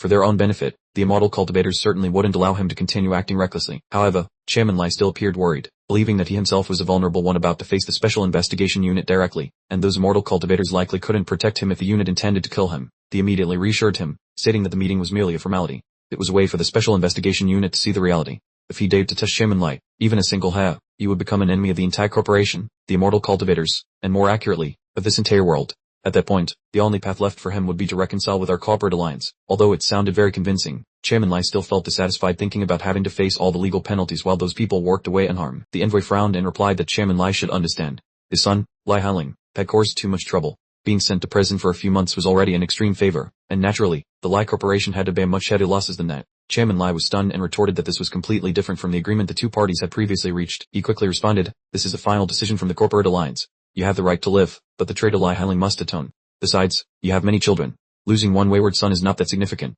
After a period of contemplation, Chairman Lie gradually understood the situation. He bowed his head and reluctantly admitted that this was indeed a reasonable price. Anyone who dared to turn their back on the corporate alliance would inevitably face death. The scene shifts to another city. Viewed from above, the Special Investigation Unit stood there quietly, his eyes intently fixed on his phone screen, and Guy NHI stood beside him, eating a chicken drumstick, and wondered if Master Special Investigation Unit was bothered by those ungrateful people. She said with a sneer, "It's ridiculous. If Master Special Investigation Unit hadn't intervened to dissipate the poisonous fog, the death toll would have reached tens of thousands." Yet, even though he reduced the number to under 100, those he saved still didn't show any gratitude. The Special Investigation Unit calmly replied that he only did what he believed was right, and the opinions of the world were not his top priority. He was only bothered by the upcoming meeting with Chim and Lai, as the corporate alliance had certainly set up a sophisticated trap, and they might have even colluded with the immortal cultivators. Guy NHI pouted sarcastically, considering it absurd that the great savior of the world was being framed like this. She suggested that perhaps this was just human nature, or maybe Master Special Investigation Unit should just give up on everything and join the demonic beasts with her. That ill-fated joke made his face darken, and his sharp eyes glanced at her, causing Guy NHI to panic and quickly explain that she was just joking. She was instantly panicked and frantic, begging, "Please stop. It was my fault. I beg you, don't treat me like this." In the blink of an eye, her body reverted to its original form, and she was stuffed neatly into a tightly rolled paper tube. The scene shifts to Campbell Island, where a bloody massacre is taking place. The familiar sound of Sumai's footsteps rings out as he sets foot on the island. He stands there, looks around, and says, "What a surprise. I never expected to run into you all on Chim and Lai's island.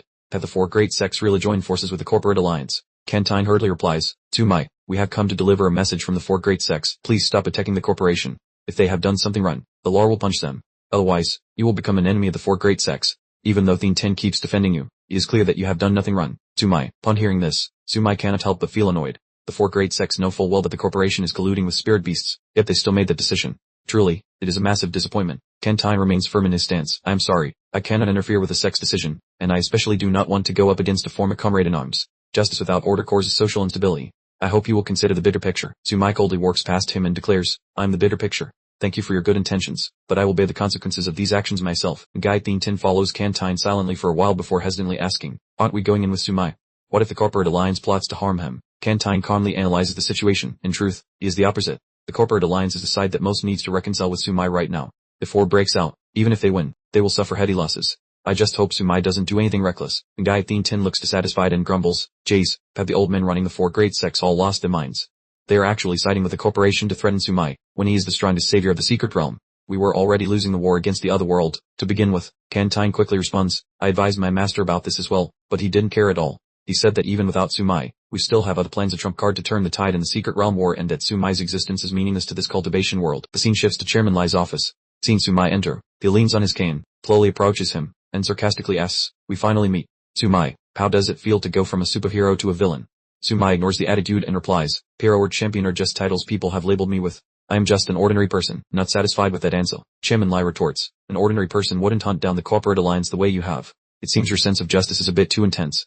Sumai calmly retorts, "That is only because you hid so well. I just wanted to force you to show yourself. My sister was turned into a human test subject, and everything I have done is to seek justice for her. I have no grudge against you. I just want to find the mastermind who hurt my sister." Chairman Lai laughs loudly upon hearing this. "So it wasn't because we were colluding with spirit beasts, but simply because of your sister. All the trouble you have caused for the corporate alliance has all been in vain." Sumai cannot help but ask, "I don't care who you are working with, but can you tell me anything regarding my sister's situation?" At this moment, the chairman suddenly asks, "Do you know about Continent X?" Sumai quickly replies, "Not really. It sounds like a sunken island, but what does that have to do with my sister?" Chairman Lai answers, "I can't blame you. It is a part of history that has been deliberately erased. More than 100 years ago, a mysterious continent emerged in the middle of the ocean called Continent X, which harbored dangerous prehistoric relics, as well as secret treasures that granted ordinary people special abilities and bizarre mutant creatures." The scene shifts to a crystal clear ocean landscape, where sunlight reflects off an island in the distance. On the island, two young men are cheering happily while hugging bags full of gold and silver. In the process of exploring Continent X, many people's physiques changed and they possessed incredible strength. They were called hunters. The scene shifts to the top of a skyscraper, where a pale blue-haired person appears, with a ferocious monster down on the street. According to our documents, the hunter's strength is closely related to the monsters on Continent X. In reality, they are degenerated spirit beasts. This tower is not perfect. The stronger the hunter, the shorter the lifespan, and some even mutate into monsters. Over the last 100 years, only one person has been able to fully merge with the monster's tower and control all the monsters on the island. She is Thanhai Dar. We took her queen cells to cultivate, so even though Continent X was submerged, the corporation could still create hunters, but their flaw of a short lifespan could never be overcome. Chairman Lai explains further, when spirit beasts appeared, the corporation saw a glimmer of hope and drew others in to cooperate through these beasts. If one were to combine queen cells with spirit beast cells, could a perfect hunter be created? That way, those of us in power could possess unparalleled strength safely, and live a long life as well. Sumai is shocked as he realizes the problem and asks, "So they used human experimentation and targeted my sister. Tell me, what is the name of the corporation?" Chairman Lai chuckled softly. That, I cannot do. The next part is premium content. I am an information dealer, how could I just reveal it to you for free? Sumai grinds his teeth and says, old man, what do you want? Chairman Lai calmly answers in just a few words, end my life. Sumai is momentarily stunned and asks in disbelief, Peh, are you kidding me? Seeing the skepticism on his face, Chairman Lai hastily explained that his wayward son, Lai Hamnin, was on his side against the conglomerate, but so Mark immediately retorted that even if the boy was in a rebellious phase, that was no reason to seek death. Chairman Lai spoke incessantly about how meeting him now would only mean a few months of imprisonment while enjoying a luxurious life, but Lai Hamnin was different. Betraying the conglomerate as a member came with a heady price, and he did not want his son to meet that fate. He continued, saying he could not fathom so Mark's heart and did not know how much of what was said was sincere, or if so Mark would still protect Lai Hamnin after getting his revenge, but if so Mark killed him, he would become an enemy of the conglomerate, which would make Lai Hamnin safer because so Mark still needed his utility, and the conglomerate would prioritize him as the target. So Mark replied indifferently that his rambling was bothersome, and if he did not intend to share anything else, so Mark would have to find someone else to get to the truth. Chairman Lai did not give up, continuing that only a few high-ranking members of the conglomerate held the secrets of human experimentation, and if so Mark did not find him, he would find no one else. A list was already prepared in his desk drawer, so he should feel free to act because the law could not judge him, and even if he were executed 50 times, his crimes could never be fully repaid. Upon successfully convincing so Mark, his body suddenly ignited with a brilliant golden energy, and he asked the chairman one last time if he had any final words for Lai Hamnin. Chairman Lai calmly replied that although he did not fully understand his son, he was truly proud of him, and even though they chose different paths, he was happy to see him live the way he wanted. It was that simple. Finishing his words, he looked up at so Mark solemnly and urged him to end his life so he could become a true hero. From the room where the two faced each other, a radiant golden energy spread powerfully in all directions. The entire building suddenly collapsed into a heap of desolate rubble. Dapku witnessed the scene with his own eyes and, terrified, asked so Mark what he had done and where Chairman Lai was now. So Mark stood opposite him and coldly replied that Chairman Lai, seeing his sins were overwhelming for colluding with beasts, had asked him to end his life. Dapku did not believe this insane explanation and questioned whether he wanted to formally declare war against the conglomerate and the four great sects. So Mark turned to leave, not wanting to argue further, stating that was the truth, and if they wanted war, he was ready to welcome them all. Dapku smiled sarcastically and muttered that this was the attitude of a cultivator, and he needed to report all of so Mark's crimes to the four great sects. Kantine and Ngai Tin stood behind, hearing everything. Feeling annoyed by Dapku's words, Kantine spoke up to warn him that the internal affairs of cultivators were not for him to interfere with. She glanced at Dapku, then nodded to Ngai Tin, saying, let's go. The scene shifts to another skyscraper. Lai Hamnin, standing on the rooftop, asked if those were truly the words his proud father had said. So Mark stood before Lai Hamnin and replied that due to pressure from the conglomerate, his father chose to sacrifice himself to ensure the boy's safety. If Lai Hamnin wanted to end the partnership because of his death, so Mark would understand, but Lai Hamnin insisted he held no resentment toward him. He added that as long as they could stop the conglomerate's evil plans and the beast's invasion, he was willing to pay any price. Many comrades had fallen, and now it was his turn, so instead of worrying about him, so Mark should worry about himself, as he had now become the common target of both the conglomerate and the cultivation world. So Mark did not waver, affirming he was prepared, and requested that Lai Hamnin provide all the locations of the remaining 7 beasts on Earth that he had investigated. Lai Hamnin replied softly that this time, the intelligence was fully verified, so he would never make the same mistake again. So Mark appeared satisfied and said the war had officially begun.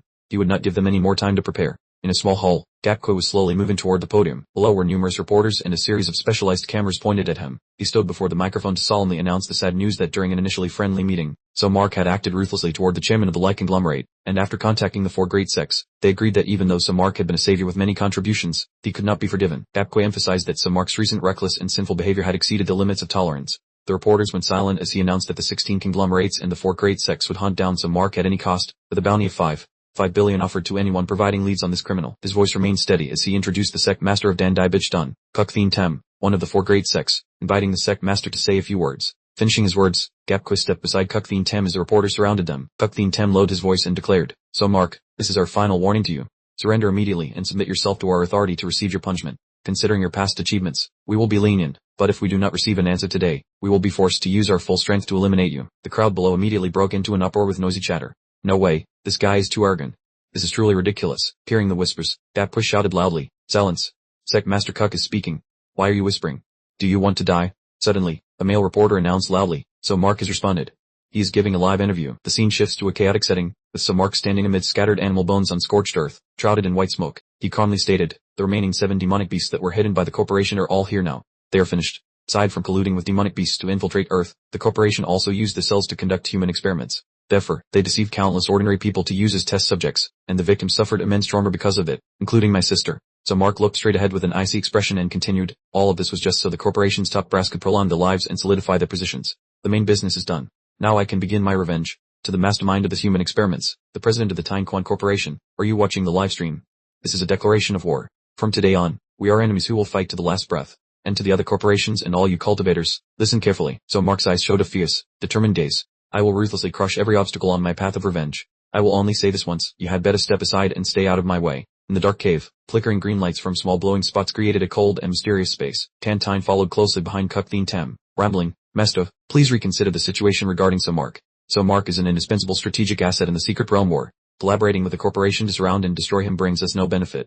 Hearing this, he complained, Kantine, your greatest flaw is your softness. Do you know why I brought you to this cave? Kantine touched the cliff wall gently and hesitated. This place is truly strange. The concentration of spiritual energy here is far too high, especially as we go deeper. The density is almost equivalent to that inside the secret realm. The deeper they went, the more vast the cave became. He asked, where exactly is this place? Kuk Tam explained calmly, 20 years ago, when I sensed the space between the otherworldly realm and earth trembling, I guessed that the other realm was about to invade. The sect masters of the 4 great sects each took a piece of the secret realm's space, and I fused it into this cave. This is the training ground for the Tao disciples of the sect. Kantine asked curiously, Tao disciples?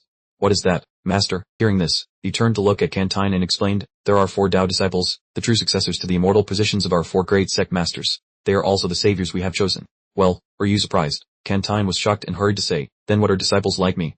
And the cultivators who shed blood and sacrificed their lives in the secret realm, what were they fighting for? Kuk Tam replied nonchalantly, last time the other realm invaded, the demonic beast sneaked into Earth first to assassinate potential saviors. So, this time we prepared bait, the 10,000 cultivators chosen for the secret realm. This is a necessary price to pay to ensure final victory. While he spoke, the silhouettes of the 4 gradually appeared. Kantine hurriedly retorted, then shouldn't we be even more grateful to Somark? He not only ruined the beast trap but also hunted down all the monsters that seeped onto Earth. Kuk Tam replied coldly, but he has no more utility value. He continued, the essence of the Destiny Coin is to collect faith and mental energy from the attention of the livestream audience. Therefore, the Destiny Coin has the ability to boost the power of cultivators. According to our observations of the secret realm, the Destiny Coin could no longer increase Somark's combat power. His potential has been exhausted. So, before the secret realm began last time, we stopped allocating Destiny Coins to Somark. Kantine was not easily swayed and continued to argue. It wasn't just Somark. The Destiny Coins for other saviors were also reduced. If they could use them to increase their combat power, perhaps more people would have survived the last secret realm. Kuk Tam added, Kantine, you are truly a disciple I am proud of. Your intuition is indeed very sharp. 70% of the Destiny Coins taken from the secret realm have been provided to the 4 Tao disciples to create the best training environment for them. Currently, the combat power of the 4 Tao disciples in the secret realm is no weaker than Somark's, and they will soon surpass him, he added smugly. Therefore, we no longer need Somark. To us, he is now just a destabilizing factor. Next time he appears, the 4 great sect masters will act simultaneously to deal with him. Kantine was disappointed and said in a hesitating voice, Why are you telling me these things? You could clearly have continued to hide it from me. Kuk Tam's expression showed a trace of malice. He muttered, having fought twice in the secret realm, the potential of you and Ngai Ten has been recognized. Following a consensus among the 4 great sect masters, you will be granted treatment equal to that of the Tao disciples. Kantine remained silent upon hearing this. He asked, what is the matter? What are you still hesitating about? Don't you want to become stronger yourself? Kantine lowered his head and replied in a dark voice, I will absolutely not accept strength gained through the sacrifice of others. I will never fight my savior and master. You have truly disappointed me. The scene shifts to another location where the sun is shining brightly. Lai Hanning's phone screen displayed the face of Kan Linshan, whose voice spoke in an even tone. So, Sumo, I'm the chairman of the Kan Group, Kan Linshan. I'm a legitimate businessman, and all those claims about monster treasures are human experiments or fabrications. I don't know why you would weave such lies, but if you want to challenge our group's honor, I'm not afraid. Tomorrow, I will wait for you in the suburbs of Kishan City. Lai Hanning looked at the screen and burst into uncontrollable laughter. So, Sumo, you are truly daring to offend both the corporate alliance and the 4 great immortal cultivation sects at once. Only you have the nerve to pull this off. Even the chairman of the Kayan group has been pushed into a corner and forced to reveal himself. Surely you have another scheme in mind while they concentrate their forces on his end, right? Sumo looked at him calmly and replied, not at all. My goal is to openly crush them all. Lai Hanning's eyes widened in surprise. Huh? Were you joking with me? He continued, stuttering. According to my intelligence, the 4 great sects have mobilized at least 2 sect masters and over 20 elders, while the corporate alliance has prepared more than 10 S-rank hunters. Lai Hanning jumped up to stop him. You've always been cautious before, so why are you acting so recklessly now?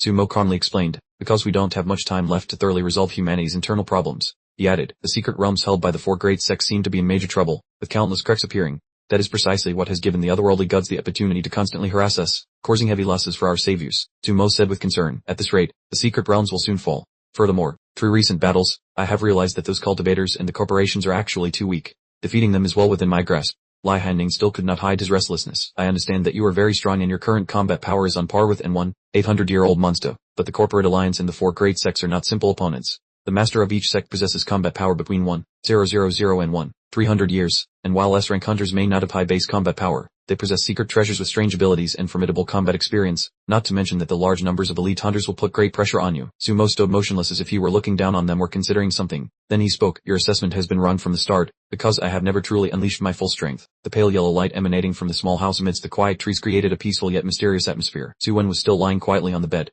Sumo glanced over and asked, "Has my sister not woken up yet?" Wu-tan replied, "Her physical condition has recovered, but the monster aura in her body cannot be completely eliminated. That is the reason she remains unconscious. It is also because my medical skills are limited." Sumo gently reassured her, "You have done a great job. Thank you very much. I will collect research materials from the Kain group to assist in my sister's treatment." The young woman hurriedly replied, "Are you really planning to declare war on both the corporate alliance and the four great sects?" "If so, I want to go with you." He immediately refused. "No, that is too dangerous. If I unleash my full combat power, this whole area will be leveled, which could easily put you in harm's way." Wu-tan looked worried, "But if you go alone and something goes wrong, Pri will support you." Nai, in the form of a child, was sipping a piece of cake and sneered, "Is there something wrong with your head? Master Sumo is practically declaring war on the whole world. With our strength, following him would only be a burden. It is best to just stay home and wait for him to return." Sumo smiled, patted the child's head, and said, "Wu-tan makes a good point. When I encounter a dire situation, I will bring Nai with me." Upon hearing this, Nai blurted out in confusion, "Pa." The young woman immediately changed her attitude, showing clear complacency. "Has Master Sumo forgotten? Ever since I came to Earth, I lost all my strength. Now I'm just a weak snow fare. Following you would only get in your way." He replied, "Then let's try a test and see." Saying that, a brilliant golden energy radiated from Sumo in a spiral.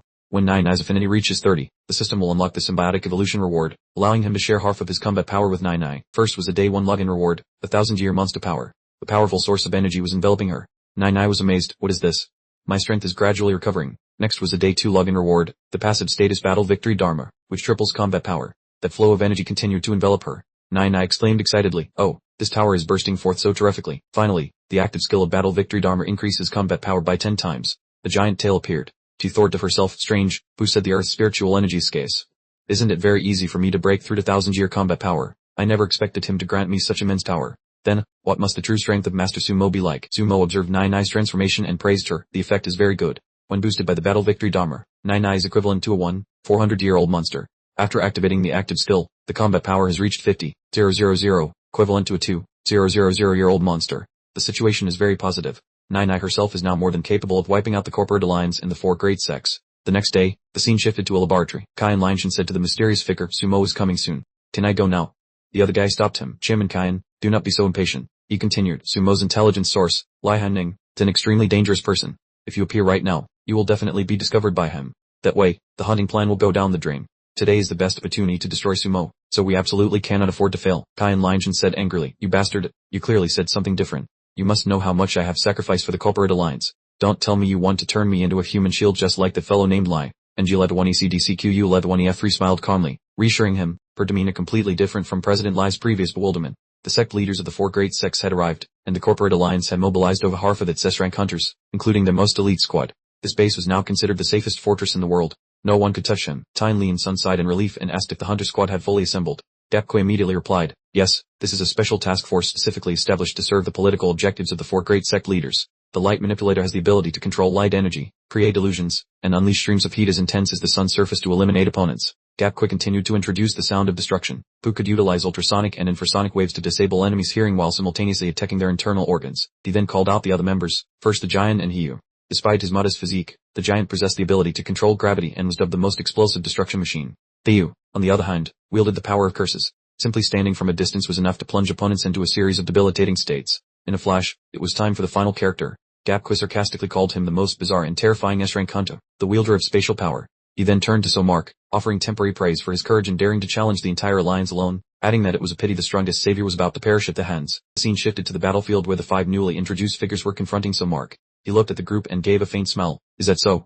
I think you all aren't even as good as a ferret I keep at home." A day earlier, the light manipulator stood before Khan and declared, "Let me handle the most dangerous opening attack." Hearing this, Khan replied, "Your close combat skills are so bad they can only be described as a disaster. If I hadn't teleported in time, you probably would have been torn apart by some mark in an instant." The light manipulator steadfastly declared, "I've mentally prepared myself. Besides, it will definitely save me in time." "Right," Khan replied confidently. "Of course." Time returned to the present. The light manipulator charged straight towards Samark, his entire body enveloped in brilliant blue energy, wielding a light sword of the same color. Samark stood there calmly, looking straight ahead without flinching. The light manipulator suddenly revealed an expression of extreme panic. At this moment, Samark coldly stared at him, a fierce golden energy blazing in his hands. The The two officially confronted each other in a decisive moment, so Mark unleashed a strike that made the light manipulator disappear. He exclaimed, "The enemy has vanished," leaving behind the light sword. So Mark thought to himself, an interesting ability. The light sword continued to emit dazzling blue flashes. The terrifying explosion of light erupted, its immense destructive power seemingly capable of crushing everything in its vicinity. The dazzling light and chaotic lightning flashes, released after being compressed, were the light manipulator's most powerful technique. Yet, so Mark was unharmed, standing firm amidst the swirling dust. These hunters didn't expect the explosion to finish off so Mark. The real objective lay in its side effect, the extremely powerful lightning forced so Mark to stand still. Even for so Mark, after that explosion, his vision would be impaired for at least a few brief seconds. Therefore, they were determined not to waste this golden opportunity created at the cost of lives. As soon as the explosion ceased, without hesitation, the giant charged straight into the epicenter, closely followed by Kang and Hiyu. The sound of destruction and the light manipulator were teleported by Kang to the nearest building to provide remote support. She quickly helped her teammate. However, a serious error had occurred.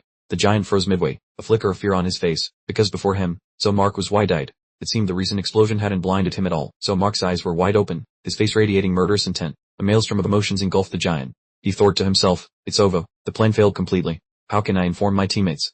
I'm truly finished." Less than half a second later, regret surged as he noticed Mark's gaze. Those eyes weren't directed at him. He simply opened them to prove his vision was still perfectly normal. Suddenly, the giant stepped on something. He thought in alarm, "Damn it, did I just step on the sound?" While the giant's mind was still reeling, so Mark's attack pierced through his illusion. On the rooftop, the sound of destruction tried to bend the direction of sound, while the light manipulator created visual illusions to deceive the giant. Giving the giant a second chance, he surged forward with a glowing red stream of energy, tearing through the atmosphere at supersonic speeds to deliver a crushing blow with 30 times the force of gravity. Having lost his sight temporarily and with his hearing no longer reliable, so Mark calmly calculated that his next move had to be faster than sound, as the only thing he could rely on now was his body's final instinct for defense. Last month, at the very moment he was thrown aside by so Mark, the giant had secretly thought to himself, "He already used that final defensive shield on me." Just as so Mark pushed the giant away, Kun quickly teleported behind his opponent, his arms locking tightly around so Mark's back and refusing to let go. A surge of evil energy poured forth, enabling the casting of dozens of curses upon so Mark in a mere hundredth of a second, which required him to make direct physical contact to complete. Immediately after casting the curses, Kun took Hiyu and left the combat zone.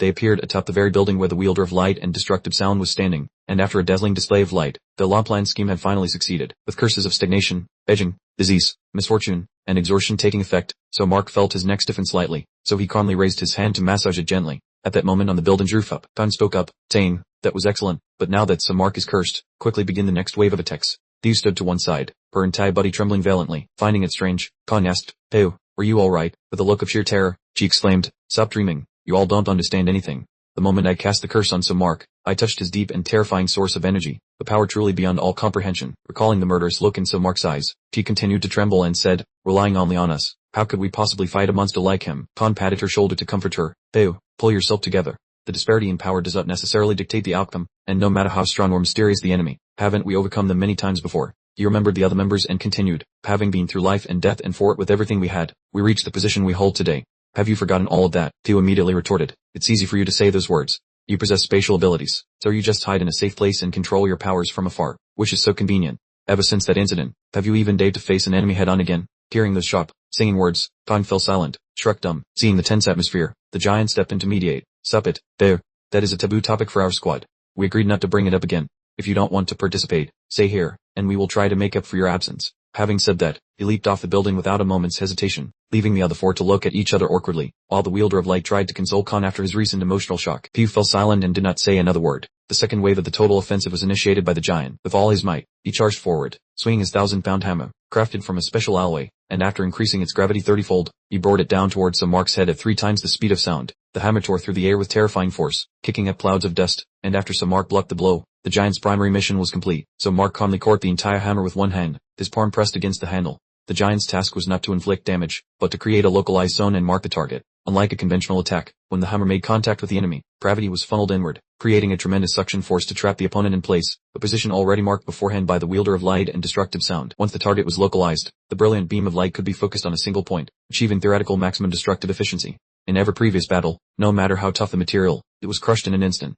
The destructive sound could pass through the hammer to transmit infrasonic waves into the opponent's body, causing the most fragile internal organs to resonate and shatter completely. The explosive, powerful attacks created a dazzling stream of energy that pierced through space. A heaven-shaking explosion rang out, and the moment the attack ended, as planned, Khan had to immediately take the wielder of destructive sound and the giant away to prepare for the next wave. But no one expected a sudden turn of events. Shocked to the point of freezing, Khan realized the person in front of him was none other than so Mark. How had he dodged the strike from the gravity hammer?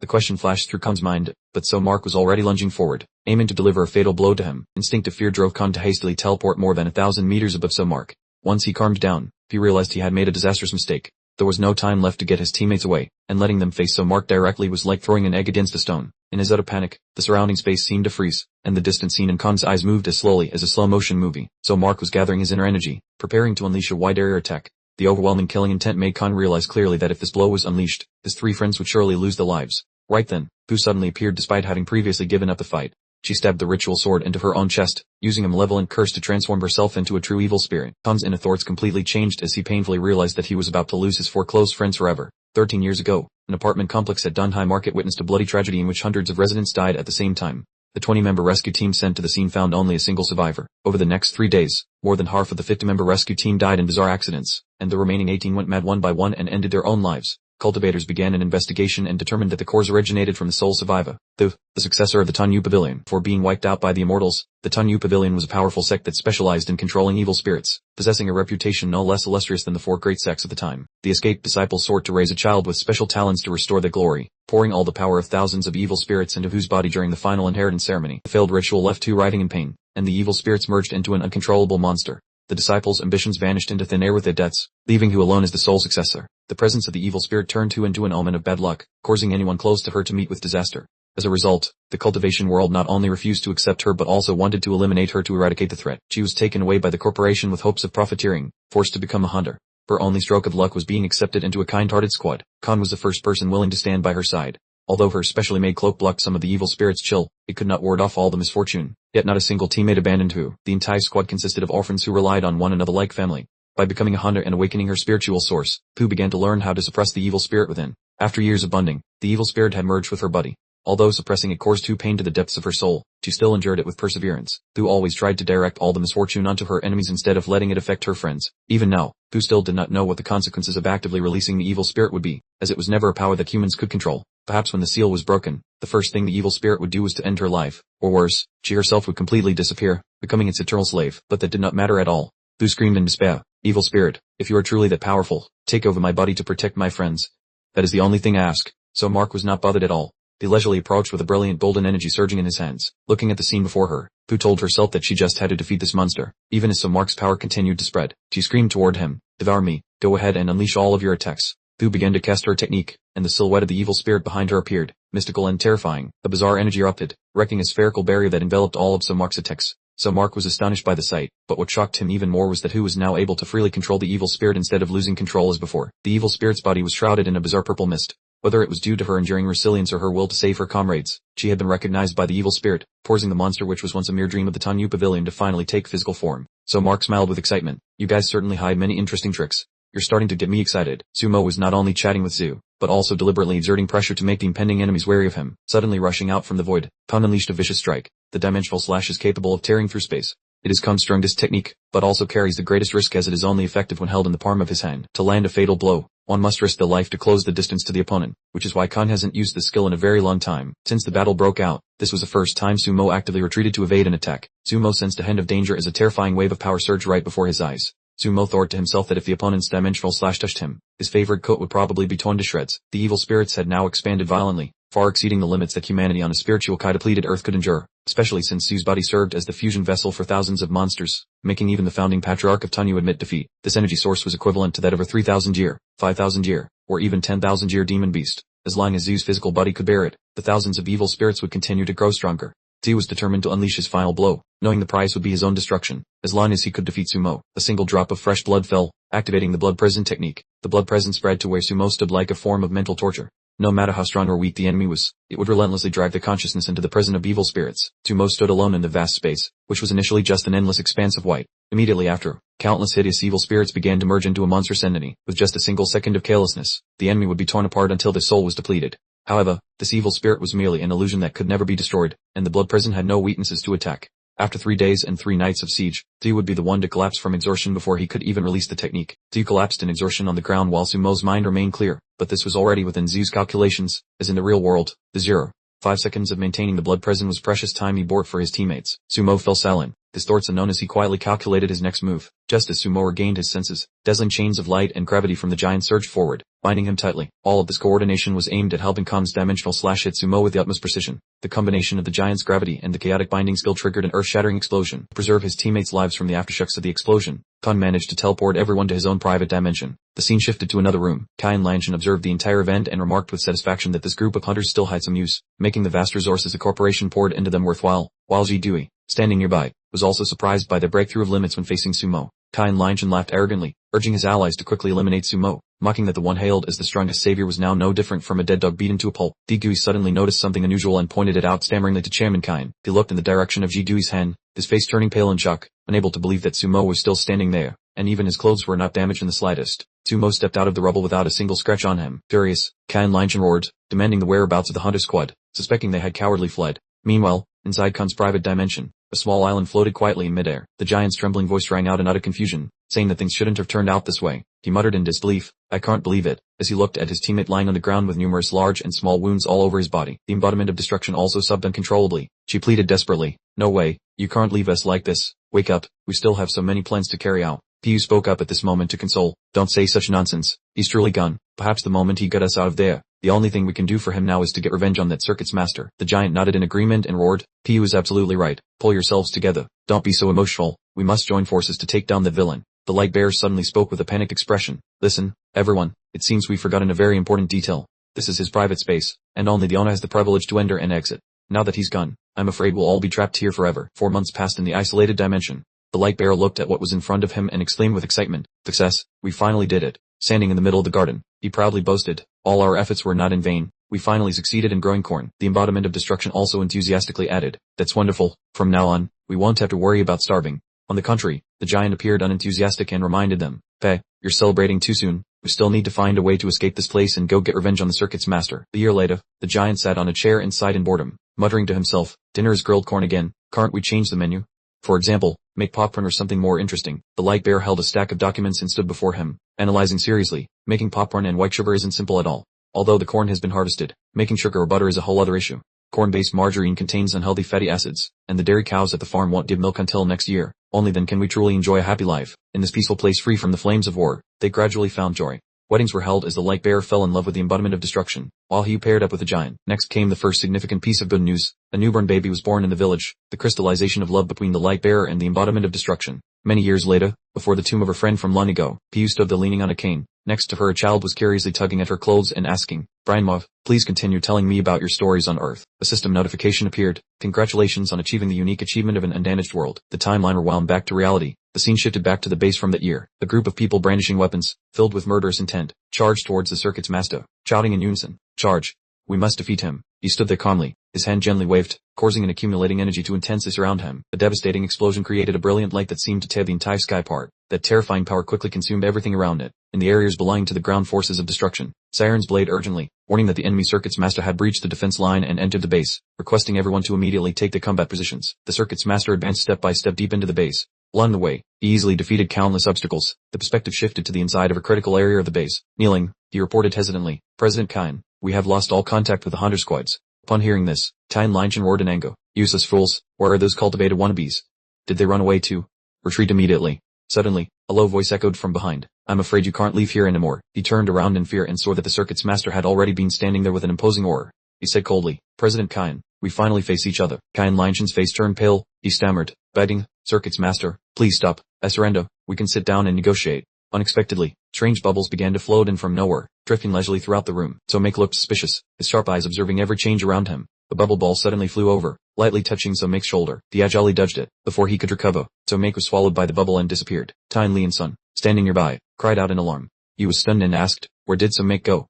How could he disappear so quickly?" Puk Thien Tam appeared. It turned out the bubble was created by him. He looked at Tyne Li and Sun's bewildered face and laughed. "President Tyne, you surrendered so quickly." Tyne Li and Sun quickly replied, "Sec Master Kuk, I wanted to ask you, the entire hunter squad has been defeated. You watched the show for so long and only now intervene. What about Somek?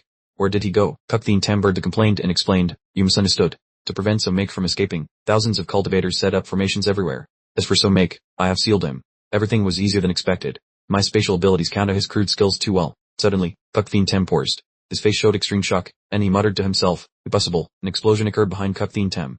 A streak of brilliant golden energy swept across the area where he was standing, so Make broke through the spatial confinement. He stood in midair and said indifferently, "Are those all your moves? It seems your spatial abilities are only slightly better than mine, but not significantly." Tyne Lee and Sun grumbled from the corner. "Cultivators are just boastful and useless. What do we do? Is it time to retreat?" he asked, worried. Kuktheen Tem responded calmly while using his abilities. "No need. You are just a hindrance here. Get out of the way." With that, his multicolored energy enveloped the two men to teleport them elsewhere. The scene shifted to the outside of the building. As soon as they were teleported, Tyne Lee and Sun clutched his stomach and complained, "That scoundrel. He teleported people without a word. The blood is churning and makes me nauseous. Spatial displacement is truly torture." Meanwhile, Dapque, unarmed, reminded him, "President Tyne, stop complaining. It's lucky you're still alive. I hope the cultivators are strong enough to handle so Make." The building from before suddenly shook from a large explosion. Kuktheen Tem dodged the explosion and muttered, "Too slow. Haven't the formations been completed yet?" Kuktheen Tem floated in midair, his robes fluttering in the brilliant light, surrounded by countless glowing bubbles. So Make appeared directly behind him, put his hands in his pockets, and said casually, "I figured out your defensive moves. Besides these 3 childish bubble tricks, do you have any trump cards left?"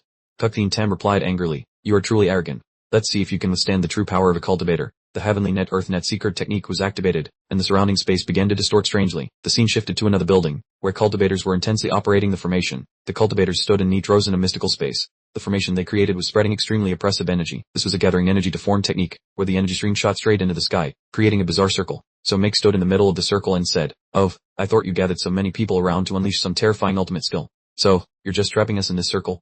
Are they planning to watch the show?" Kuktheen Tam sneered and said proudly, "Don't worry, your opponent is just me. What you see is a formation operated by thousands of people. It's a contract binding you. This battle will only end when one side falls." So Make laughed upon hearing this and replied, "That sounds like they're helping you dig your own grave. Where are the other 3 sect masters? Call them out to make it a fair one-on-one fight." He replied coldly, "This is not a hunt, but the execution of justice, an execution of you. Therefore, I alone am enough for a righteous confrontation." Kuktheen Tam added, "By the way, this match is being broadcast live globally. So Make, your glorious heroic journey began with a live stream, and it will end right here on screen." The images of the two of them appeared on the live broadcast, and countless comments erupted. "The group of hunters is sure to die like this. The other side is too fierce. You can tell it's a 50-50 chance. Is a group trying to make a fool of themselves by trying to defeat So Make?" People argued heatedly. "Is anyone up there crazy? Would it be fun if a sick murderer like So Make won? This corporation is worthless. I can only say that wiping it out completely is deserved. Let's pop the champagne and celebrate." Down there, it was full of chatter. Like, I'm laughing my head off. He's already been beaten into such a sorry state, yet that old cultivator still dares to put on an act in front of So Mark. I bet he won't last 10 seconds, or at least, up to this point, only those cultivators from the 4 great sects look somewhat righteous. Hopefully, they win. Tyne Lee's son was hiding elsewhere, watching the live stream on his phone while cursing. "This is bizarre. Those cultivators are gutsy, daring to hide this from us and secretly broadcast the battle, making the corporation lose all face." Dapque hardly argued, "Even if the methods aren't exactly noble, we didn't forbid the live stream. Watching them endure it like this is quite clever, turning the corporation and So Mark into stepping stones while positioning themselves as the good guys." Tyne Lee's son was purple with rage. "Well, they better win then. That useless sect master Cuck, don't tell me you actually believe he can defeat So Mark in a one-on-one fight." Dapque looked up at the barrier trapping the two of them and smiled coldly. "Fair one-on-one combat is just torque to fool outsiders. My eyes can see the energy flow of everything. Besides Sect Master Cuck, the other 3 Sect Masters have already hidden themselves inside the magic formation." As the shapes of the 3 Sect Masters gradually emerged, So Mark glanced at Kuktheen Tam and asked, "Before we fight, I want to ask one question. Were you the ones controlling the secret realm?" He explained without a hint of hesitation, "You don't know this. The secret realm is a defensive line against alien beasts created by the ancients. It operates according to its own laws, and even we can only interfere slightly." So Mark scoffed and replied, "Thanks for the explanation. If that's the case, then I'm relieved." Kuktheen Tam asked blankly, Relieved about what?" So Mark declared smugly, "Even if I send all 4 of you on your way, this world won't be affected in the slightest. That's what I call being relieved." 200 kilometers from the battlefield between So Mark and the corporation, there was a peaceful city, separated from the flames of war but seemingly harboring hidden turmoil. A bright red bus was parked by the side of the road, standing out under the scorching sun. Someone spoke up excitedly, "Pai, were you forced to evacuate, too?" A man replied, "Of course. Everyone in the city had to leave today. Some big guys made us get on the bus, and then the rescue workers told us to wait here and they'd arrange food and lodging later." Upon hearing this, the other men cursed furiously. "Damn it, rescue what? They're blood-sucking demons from the corporation. I'm from Kaisun-si. I was kicked out yesterday and had to sleep with hundreds of people in the stadium. If you want a decent place, you have to pay for a hotel yourself, and even the bucks lunches they hand out aren't free." The man with blue hair exclaimed in surprise, "Is it really that bad? At this rate, poor knows when we'll be able to go home." The man in glasses replied naively, "They said we have to wait for the battle between So Mark and the corporation to end. I just hope they don't destroy my house. I haven't even finished paying off my mortgage." The blue-haired man comforted him, "Don't worry, they are fighting at the outskirts of Kaisun, 15 kilometers away. Your house will be fine." Then he added dejectedly, "I don't understand it. They even evacuated Kokdeen City, which is 100 kilometers away. They are making such a fuss, as if the world is coming to an end." The blackbird circled in the sky, a few feathers falling is a bad omen. The deep blue of the sky contrasted with the black of the birds, creating an atmosphere of lurking danger. Suddenly, The man in glasses asked the other, "Did you hear that?" It sounded like something strange. A young boy standing nearby pointed up. "Birds, there are so many birds." In the suburbs of Kaisun City, on Tiuvu Mountain, heavy rain poured down, accompanied by flashes of blue light in the sky and strange crystals falling like ice and snow. In the midst of the violent storm, a man holding onto a tree while holding his phone to live stream shouted to the viewers, "Look everyone, Kaisun City has been completely buried by earth and rocks." The city was suffering from terrible landslides. High-rise buildings collapsed under the weight of the debris, and tornadoes swept everything away. It felt like watching the apocalypse with your own eyes through the screen. He stood firm in the wind and rain, with debris flying around and hitting him. "This is absurd. You all saw it just now, right? Right before my eyes, the entire mountain just vanished. A massive tornado formed, sweeping up earth and rocks and destroying everything in its path. One could clearly see its terrifying power with the naked eye. Today, for the first time, the whole world understood the meaning of the strongest strategic force on earth. Everything was practically leveled from a green city. Only scrap metal and thick smoke remained. The aftermath of the battle between Somark and the cultivators, the tragic scene, was continuously spread across the internet, making everyone break into a cold sweat as they watched. The whole world fell silent. This was the quietest moment since the birth of the internet, with everyone stunned, watching the horrifying scene in the video. Every act of devotion, hoped, or horror is a disaster caused by one person. The city is sinking into a sea of fire, and the thick black smoke curls up to form a vivid, tragic picture. This is a sequence of events during the clash between Somark and the sect masters of the four great sects. While Kuktheen Tem is currently hunkered down inside a bubble shield, facing Somark, he speaks with deep contempt, saying that their ability to alter the weather and terrain is quite impressive. It would surely be very practical for farming or plowing. One of the three hidden sect masters unleashes a technique, with brilliant purple lightning radiance enveloping him, looking extremely dangerous. Heavenly Violet Divine Lightning, the bellows as the name of the technique is called out, and a barrage of lightning bolts rushes aggressively straight towards Somark. He moves flexibly, gently dodging the lightning bolts that are casting a net to catch him. Just then, another sect master emerges from concealment to create blocks of blazing blue fire. "Ancient hidden fire," he cries, as a torrent of firepower erupts with intense violence. The attack strikes down from the sky with terrifying speed, but Somark was one step faster, dodging the attack right in front of Kuktheen Tem. He is shocked to the point of being stunned, with beads of sweat dotting his temples. Somark launches a palm strike directly down into the ground. He is cold and decisive, his deep gaze completely without a ripple. Somark's attack is aimed directly at the bubble shield protecting Kuktheen Tem. He is thrown to the ground, coughing violently and gritting his teeth in pain. This guy's technique truly can pierce through his spatial defense. A stranger approaches, his entire body radiating a dazzling green light. With 16 wounds and 2 internal organs hemorrhaging, the price to pay is too high. 10,000 lives rebirth, the person mutters while waving a wand to mend the injuries for Kuktheen Tem. In the heart of the darkened city, a brilliant beam of light bursts forth, casting directly onto the high-rise buildings in the sky. Somark stands and watches without the slightest intervention, his eyes showing clear amazement as he sees the opponent's wounds fully recover, with even the clothing intact, truly a cheat-like ability. No sooner has he finished speaking than the newly healed Kuktheen Tem says, "That line should be mine."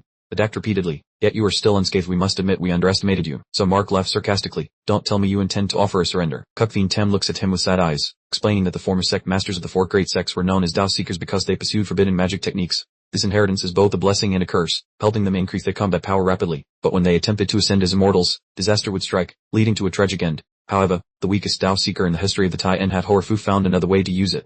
As he speaks, he creates rainbow-colored spheres of light surrounding his body and glances at one of them, with Kuktheen Tem continuing. "His name is Thuang-O, the one who found a way to strengthen his power to be worthy of the name Tao Seeker. He discovered a method to convert lifespan into combat power, forcibly ending his spiritual path to enter a semi-ascended state." The three hidden sect masters then appeared before him with overwhelming horror. Kuktheen Tem says loudly, "Somark, you should be honored. This is opposed to Thayan Enhan error, and for the first time, there are Tao Seekers using the semi-ascended state to eliminate an enemy, or more precisely, 4 of them doing it at once." Somark responds calmly, "Not sparing your lifespans to deal with me.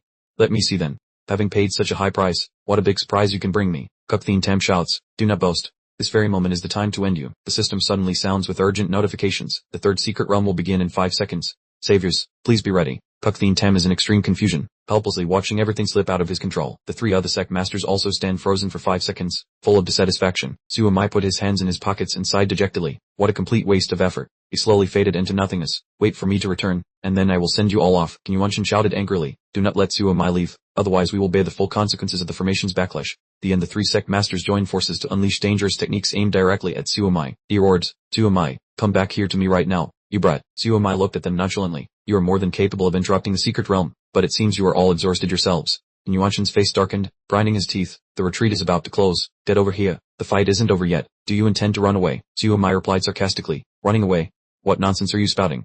If the secret realm falls, demonic beasts will flood the human world. Do you think this petty victory is more important than human lives?" He snapped his fingers lightly. "Someone like you is worthy of being called a sect master of the 4 great sects. It is truly shameful." In just a blink of an eye, Suamai vanished without a trace. Kinyuanshin screamed in a frenzy, "You bastard! I swear I will crush you." In the middle of the cold plaza, he stood tall, his hair whipping in the wind.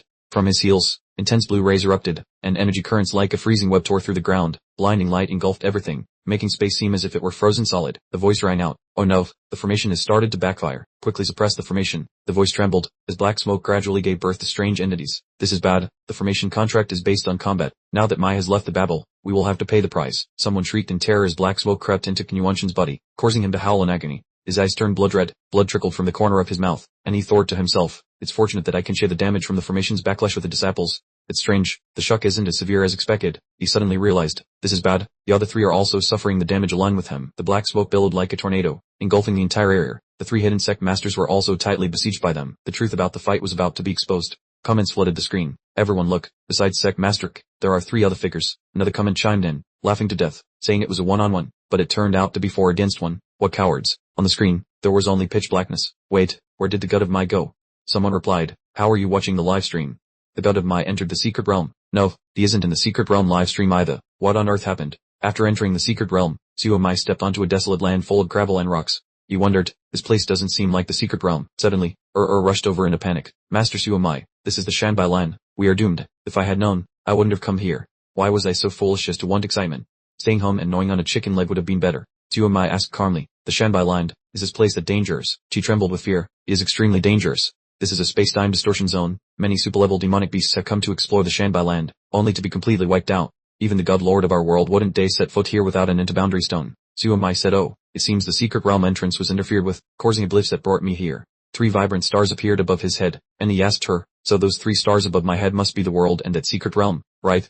As long as I can reach them, I can go back. Er's eyes filled with tears. Red is the demonic beast world, blue is the human world, and in the middle is the secret realm, but they are all illusions. Those are just space-time projections. We have to find the real entrance to space to escape this place. She added, the Shanbai land has countless entrances leading to different dimensions, but 99% of them are traps leading to extremely dangerous realms, and furthermore, there is only a 1 in a trillion chance of us finding the real entrance back to our own world. While they were talking, the system appeared. Secret realm day 3. Unlock login. Checking. Check failed. Receive login reward. Immediately after, another line of text appeared. Day 3 login. Receive the stone monkey's golden eyes reward. A stone monkey born from rock, condensing the essence of heaven and earth. At the moment of birth, the golden light in its eyes pierced through heaven and earth, chucking even the gods. So Mark stared intently at the system's notification board, while Ngai was subbing. The text on the system scrolled continuously. Nameless stone monkey, possessor of the golden eyes that see through all things. Introducing this ability. Firstly, it sees through an opponent's fatal weakness, and secondly, it analyzes all information in detail. So Mark's face darkened, and he said, Ngai, stop crying.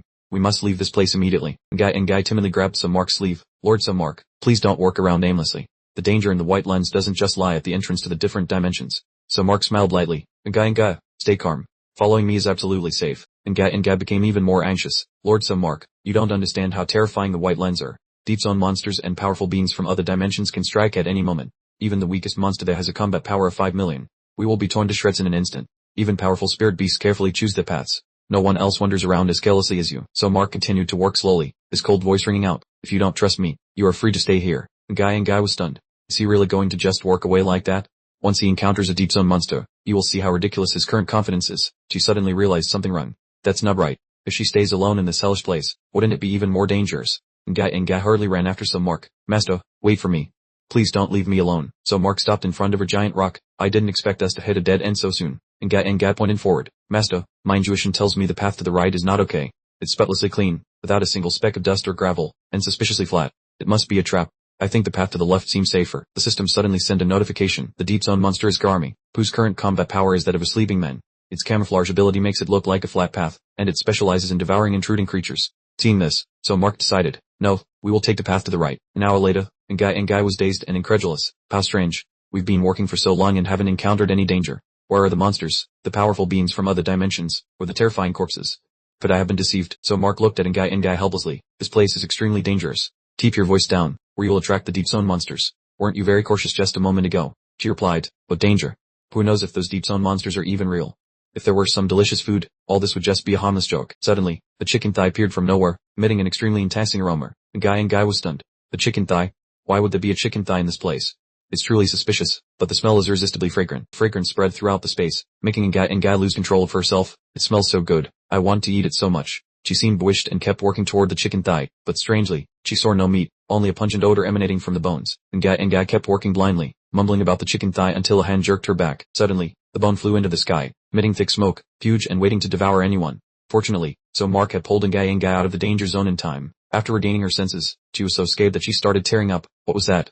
I was almost eaten by it. The system appeared again. This is the remains of the white bone lady. After being defeated by the nameless stone monkey, only this one bone remains. Even so, it still carries an incredibly terrifying soul and power. So Mark expressed surprise. Is this the remains of the white bone lady?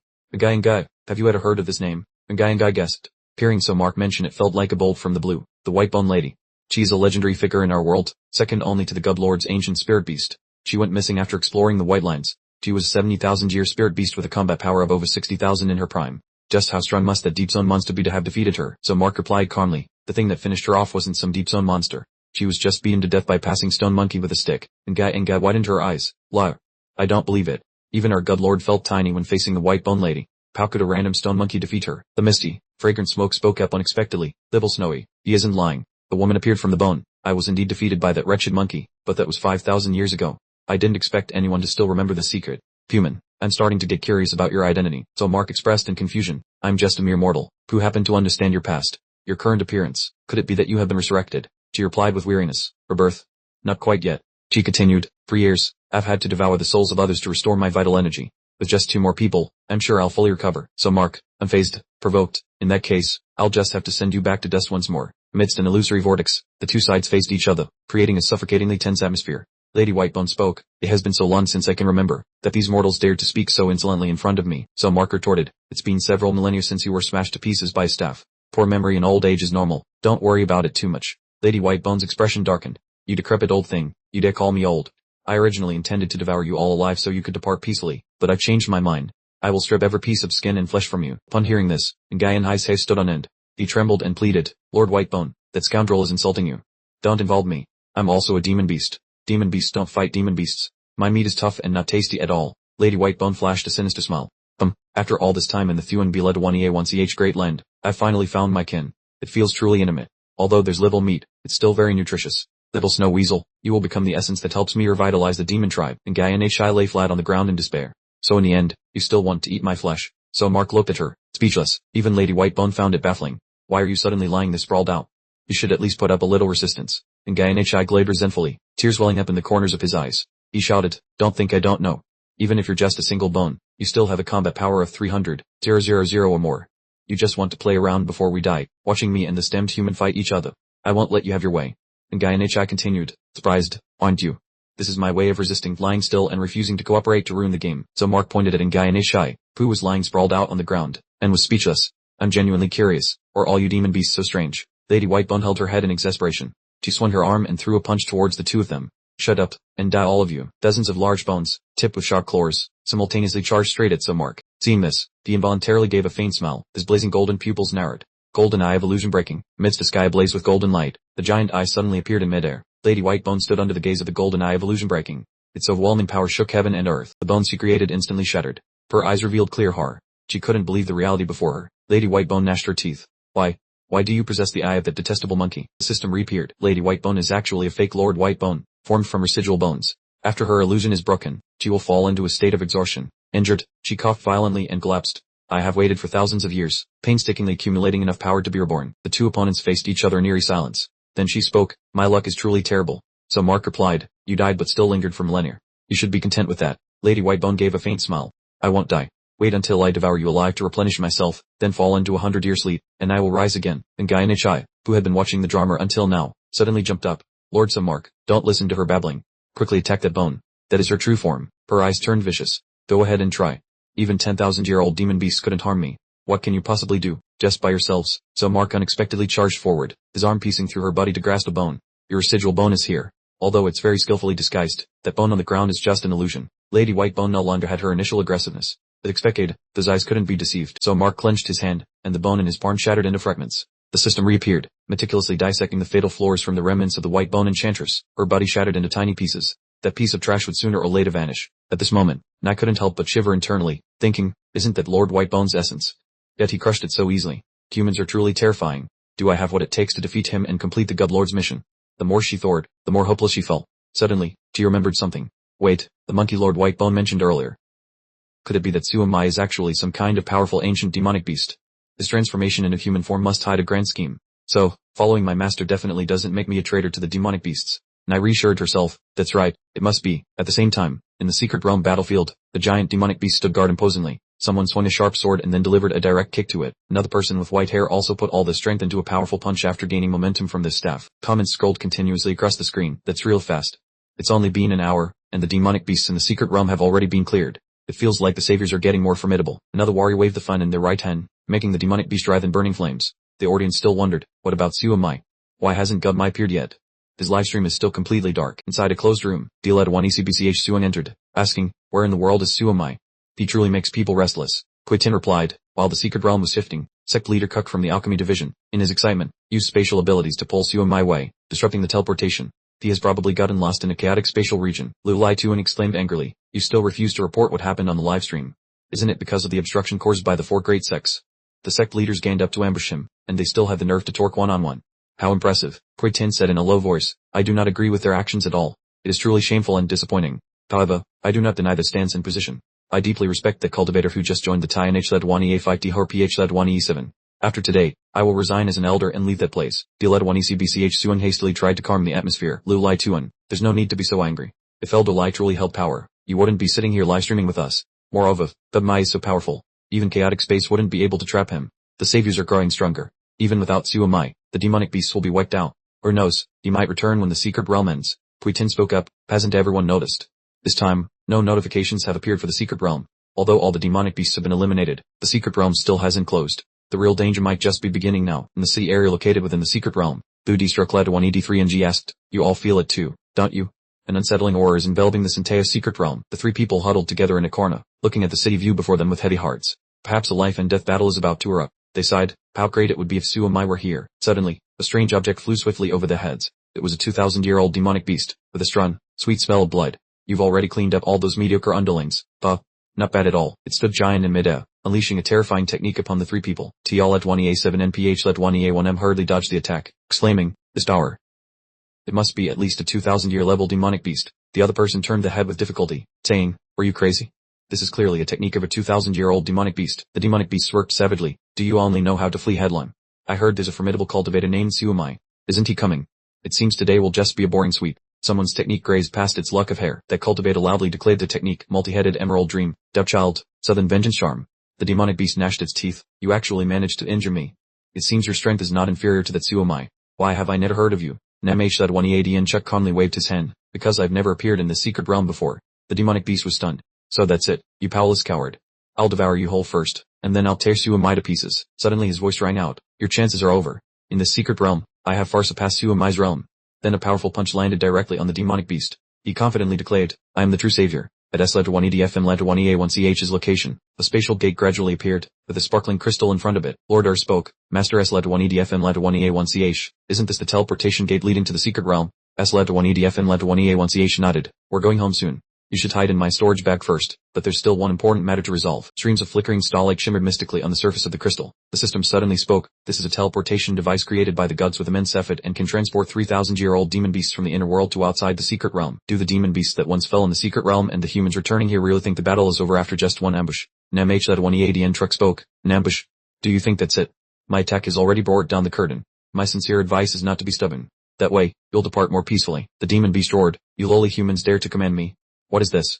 Why is the blood in my body boiling so furiously? In an instant, the 2,000-year-old demon beast exploded into a puddle of mud. It has disintegrated into black mud. Namh-led 1EADN truck glanced. If you had been more obedient earlier, you would have died with your body intact. The figure gently approached. It was NGUY-led 1EC7 T-10. She avoided the puddle of mud and asked, truly disgusting, black mud everywhere. C-led 1EA3 and H10. Your sect possesses such powerful magic, yet I've never seen you use it. C-led 1EA3 and H10 explained. This body-fixing technique was originally meant to punish playful disciples. If they move around aimlessly while meditating, they will have to taste painful lessons. That's all it is. This is a simple technique that carries no destructive power at all. NGUY-led 1EC7 T-10 looked disappointed. As expected, these Taoists are all eccentric geniuses. C-led 1EA3 and H10 looked at her and said, could it be that your master never revealed to you the origin of the Taoist fate money? NGUY-led 1EC7 T-10 looked a little embarrassed. No, what is that? Namh-led 1EADN truck interjected. 70% of the fate money of the saviors in the secret realm is secretly deducted for the 4 Taoists. That is my biggest secret. C-led 1EA3 and H10 scolded irritably. You. When exactly did you get here? You're truly shameless, confessing in front of everyone without any embarrassment. Namh-led 1EADN truck said indifferently. What is there to hide? When the last secret realm ended, Master gave you and us equal opportunities. C-led 1EA3 and H10. Why did you refuse then? C-led 1EA3 and H10 said with a cold expression. I detest injustice. Nam H-180N truck chuckled. So childish. To defeat the other world, you need absolute powerhouses, not fairness. He continued, what's the meaning of seizing resources at the expense of others? C-1A3 and H-Tan said scornfully, I truly despise you all. Nam H-180N truck turned his back and worked away. Results are everything. The fog is gathering again. The enemy is coming. These small fry aren't even worth being bait. Stay away from me. Don't obstruct the fight. A hazy mist enveloped the entire city. It seemed there was some kind of demon beast creature hiding behind that hazy layer of fog. As soon as the passers-by inhaled the smoke, they immediately fell into a state of breathlessness. Some clutched their heads, others clutched their chests. The hearts beat erratically, and the discomfort was so intense they couldn't breathe anymore. Thu D struck led 183 NG sighed in relief and asked, is everyone still alright? C led 1EA3 NH and said to NGUY led 1EC7T Thain 10, Miss NGUY led 1EC7T, I can't fight anymore. This enemy is at least a 5,000-year-old demon beast. The sheer mental pressure alone is enough to bring down many people. She replied, isn't Daoist Nam H led 1E80 truck blocking the way? Just let him handle it. A dark purple whirlwind surged in midair. A white-haired individual appeared and spoke with delight. So you are the last trump cards of the cultivation world. Quickly defeat the snake man. Your strength isn't bad either. Nam H led 1E80 truck exclaimed in surprise. This is absurd. How can a demonic beast with power equal to humans appear so early? The one called Elder has spoken differently. Quickly kneel down, then call your 3 teammates out here. Nam H led 1E80 truck was enveloped by waves of poisonous purple mist, and he cried out in agony. Elder Hack chuckled dismissively. A 10,000-year demonic beast. You are mistaken. It's a 30,000-year demonic beast. Back in the control room, a horrified scream rang out. What is happening? Lil I was utterly terrified. A 30,000-year demonic beast. Could it really be a true 30,000-year demonic beast? QU led 1EF3 Tin pondered. I dare not confirm it, but based on what was broadcast live, she probably isn't lying. Lu Chuan was stunned. We still have 4 Dao sages, and S led 1EDF and led 1EA1CH2.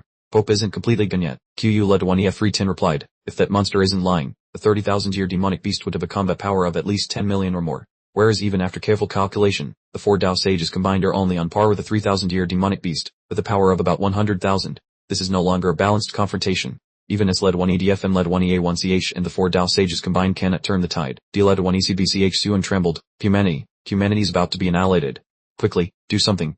Are we just going to stand here and watch? QU led 1EF3 Tin sighed. No one can interfere with any developments in the secret realm. We are completely helpless. We can only wait for the final outcome in the city located within the secret realm. Spatial gates open one after another. Elder Hack crossed his arms and looked at Nam H led 1E80 truck with disdain. It seems your teammates are eager to enter the fray. But, let them quickly end this boring game. Nam H led 1E80 truck roared angrily. Shut your mouth. All of you, quickly go back. This is not the time for you to appear. Elder has sneered. If those 3 teammates don't show up, you won't have a single chance. Or are you still dreaming that those saviors I once terrified will come to help you? Nam H led 1E80 truck growled. Reinforcements. I don't need anyone's help. There should be a limit to insulting others. Elder Hal looked surprised. You want to fight me alone?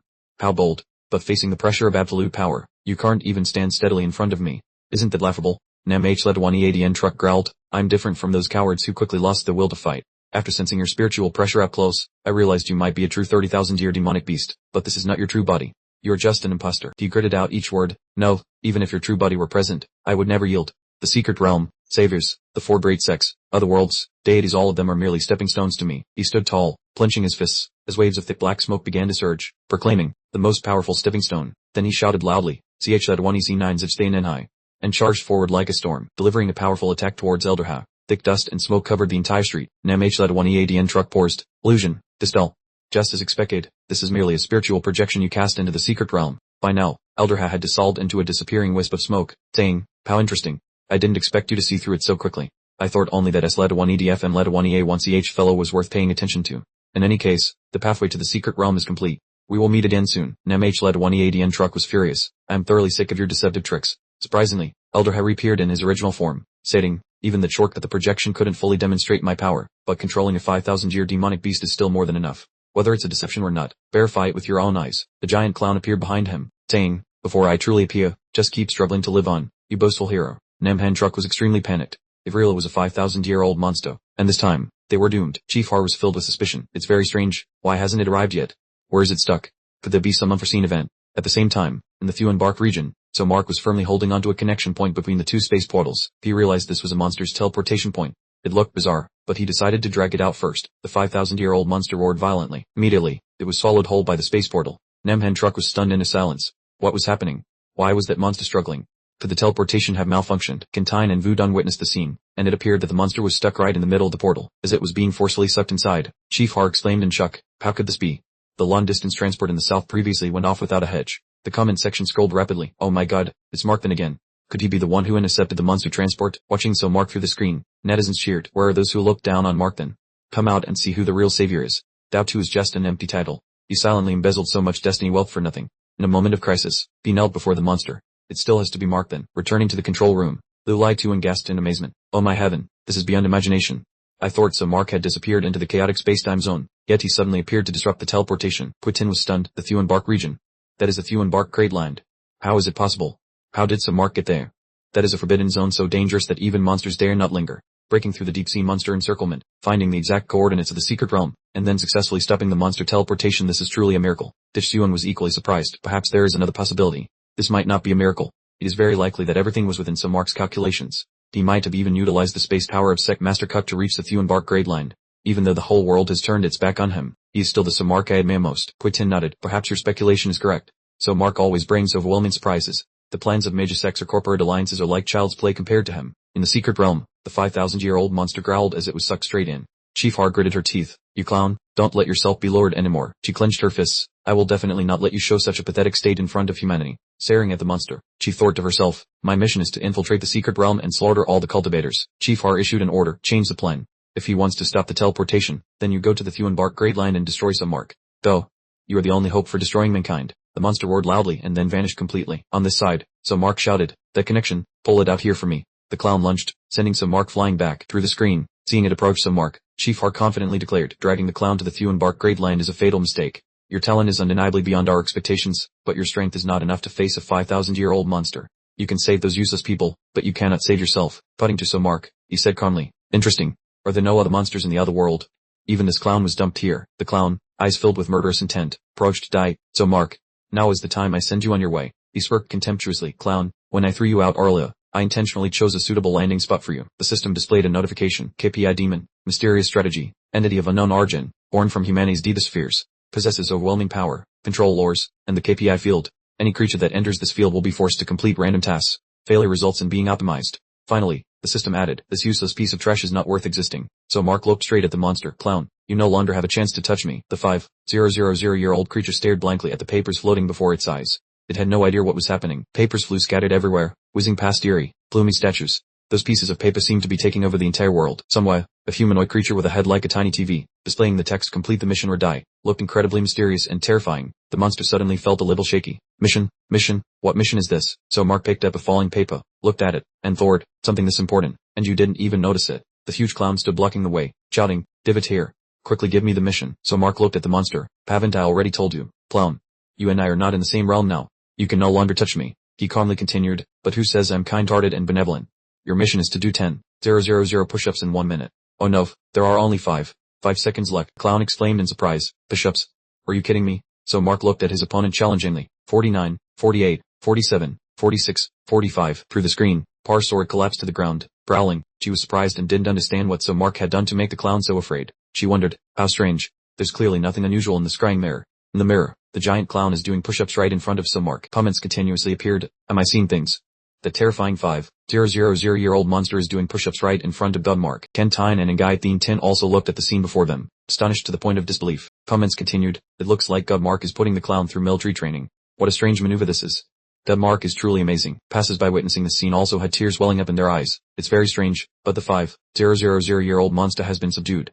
We are finally safe. Lord Har looked at the crowd and spoke. You humans, what are you celebrating? I figured it out. So Mark used an item from Thuan-Bark Dia, or perhaps it was a devil's trap set up beforehand. This is clearly a two-way effect. The clown's actions are restricted, and so Mark cannot harm the clown either. Meanwhile, the clown was strenuously doing push-ups, and so Mark's counting almost made it pass out. 38, 37, 36 seconds, 35, 34, 33. He pumped his fist in encouragement. That's 763 already. Faster, even faster. I believe in you. You can definitely do it. The monster was so tired it was panting heavily, so Mark smiled at it. You actually did 10,000 push-ups. That's really good. The exhausted clown collapsed to the ground. Amazing. I'm still alive. Suddenly a voice rang out. Time's up. Mission not completed. Run 10,000 meters long distance in 1 minute. Commencing deletion. The monster's face was full of rage. Long distance run. Long distance run. So Mark, I will definitely deal with you. So Mark's voice remained steady and unwavering. Clown, calm down. The content written on the mission was push-ups. I didn't misread it, did I? Or perhaps you should go negotiate with Ekmati. The powerful beam of light shone down, commencing deletion a bit. Those watching through the screen were all stunned. Wait a minute, what's happening? On the screen was some Mark's back, with a dense cloud of smoke and dust in front, and people's chatter continued to resound. I didn't see it clearly either. 1 second the clown was busy doing push-ups, and in the blink of an eye, he had completely evaporated, with not even a single fragment remaining. Lady Har was the most astonished of all, not expecting the clown to be dealt with so easily. But so what if a 5,000-year-old beast was destroyed? The durability of that glass layer is second only to boundary-crossing stone. Even a 10,000-year-old beast couldn't easily break it, let alone some mark. She summoned skills from the spatial gate. As long as the glass layer remained intact, I could continuously deploy troops through. However, she never anticipated that some mark had already shattered it completely. The shattered pieces of glass scattered all over the ground. That was what I observed through the mirror. Cantine commented, I must admit that I'm starting to understand his way of thinking. Saving the world definitely requires a truly powerful person. Namhantruk, standing nearby, spoke up, are you wavering, Cantine? Like an outsider giving indifferent commentary, you've lost the fighting spirit to surpass me, and to surpass Samark. Looking at Samark in the mirror, he continued, clearing out the clown and destroying the glass layer. Samark is probably using items from the pale earth, or perhaps a demon. Of course, if he used his own true strength to defeat the beast, I will find a way to surpass him. Namhantruk ranted on, only by pushing one's limits can a person truly be themselves. Giving up when facing something incomprehensible, and letting go when facing an opponent so strong they bring despair you've run out of strength, so you want to quit. After all, there's still someone else to rely on. Only the weak comfort themselves like that. That's why Master chose me as a Tao disciple, not you. Cantine fell silent, not knowing how to respond to him. Back to the secret realm. So Mark stepped out of the pale earth to return. He faced Lady Har directly. She looked at him mockingly, from running amok in the pale earth to dealing with the clown and destroying the glass layer. So Mark, we have vastly underestimated you. Lady Har thought to herself that next time, no matter how high the price, they would definitely destroy him. So Mark looked at her coldly. So you're the one playing tricks behind our backs, constantly sending beasts into the secret realm. Now, I will deal with you. Lady Har challenged him conceitedly. Is that so? I am a 30,000-year-old beast. If you want to deal with me, go ahead and use all your strength. Suddenly, the voice rang out. Wait, sprinting out of nowhere. Namhantruk said, so Mark, don't fall for it. That person is only a spiritual body, a projection appearing from another world. Even if you destroy the spiritual body, it won't harm the true body in the slightest. Don't make a move, and don't show off your strength or your trump card in front of the beast. So Mark maintained a serious expression. I know, but I still want to deal with her. Namhantruk sighed helplessly. I see you don't understand anything at all. Is fighting the only thing in your head? So Mark replied cheerfully. Thank you for your kindness and advice, but I don't need it. Lady Har chimed in from the side, knowing full well that I am a spiritual body. You still want to attack. So Mark looked at her with a sharp gaze. Yeah, I have confidence. Surprisingly, the system spoke. The purple-clad demoness is the spiritual body of a 30,000-year beast, a spirit born from purple light, skilled in illusions and spiritual magic. However, her memory is fragmented, and her spiritual structure is unstable. Attacks on her spiritual energy and spiritual body can cause fatal damage to her true body. Without hesitation, so Mark threw his fist straight forward. Lady Har on this side also summoned a technique. Both sides seemed to be locked in a stalemate with neither gaining the upper hand. She sneered, what a fool, attacking a spiritual body. Come, show me your strongest attack, so our chances of finishing you off next time will be much higher. Lady Har watched the fist rushing straight towards her. She suddenly felt uneasy. Her racing heartbeat was a bad omen, and her intuition told her that some Mark's next attack would come at a high price. The wave of force surged like lightning, tearing through the space and hurtling toward the high-rise, sending Lady Har flying far away. At the top of another building, so Mark leaped down at a dizzying speed, clenched his fists, and shouted fiercely, Die, down below. Her face deathly pale, she muttered to herself, this is dangerous, and about to be caught. Lady Har turned in a panic, hurriedly forming hand seals. The blinding purple magic circle surrounded her, and she gritted her teeth, shouting, world reversal. Instantly, the sky darkened, and pitch-black streams of energy like tentacles poured down from the void, covering the entire sea space. So Mark stood alone under the dark energy waiting to devour everything. As he was engulfed by the solemn darkness, he thought to himself, there's this space completely frozen over. Amidst the distorted space, her eyes glowed as if from another dimension, and her icy voice rang out, world reversal is the technique used to consume the secret realm.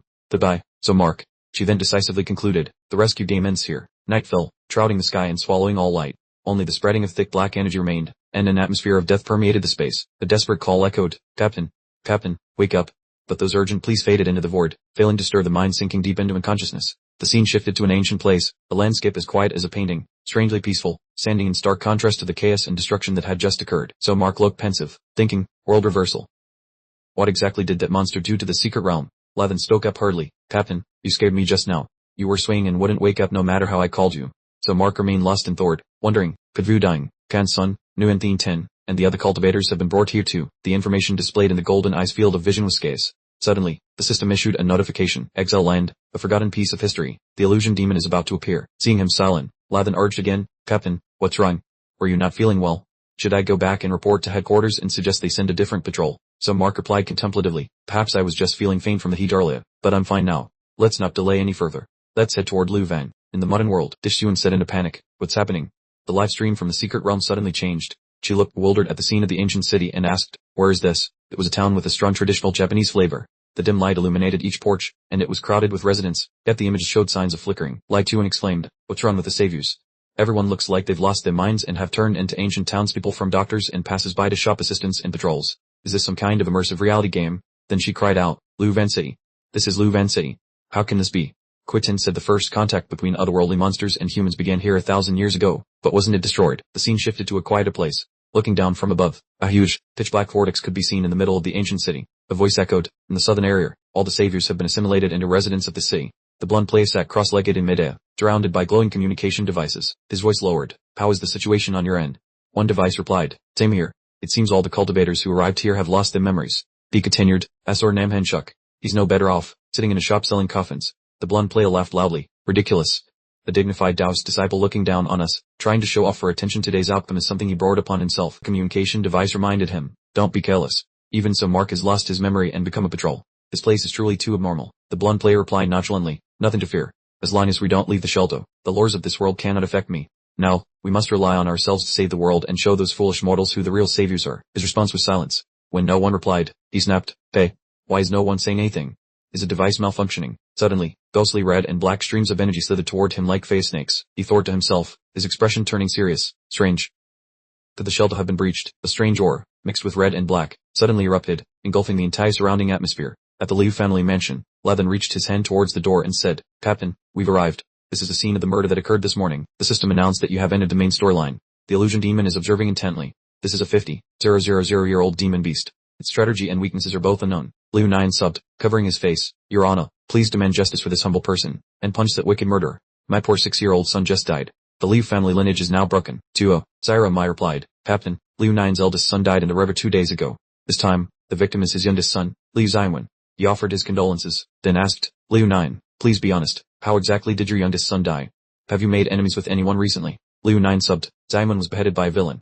I have always lived a peaceful and kind life, so I don't understand why someone so heartless would harm a 6-year-old child. They pleaded, Your Honor, please have mercy and find the culprit. Zhuo Mai calmly said, I will do my best, then asked further, where is Liu Zaiwen's body now? Liu 9 flipped over a nearby cloth, reporting to Your Honor, it's right under this white cloth. However, when the cloth was pulled away, there was absolutely nothing underneath. They looked at the old man and asked, Liu 9, where is your son's body? Why can't I see anything? Liu 9 shouted in panic, how can that be?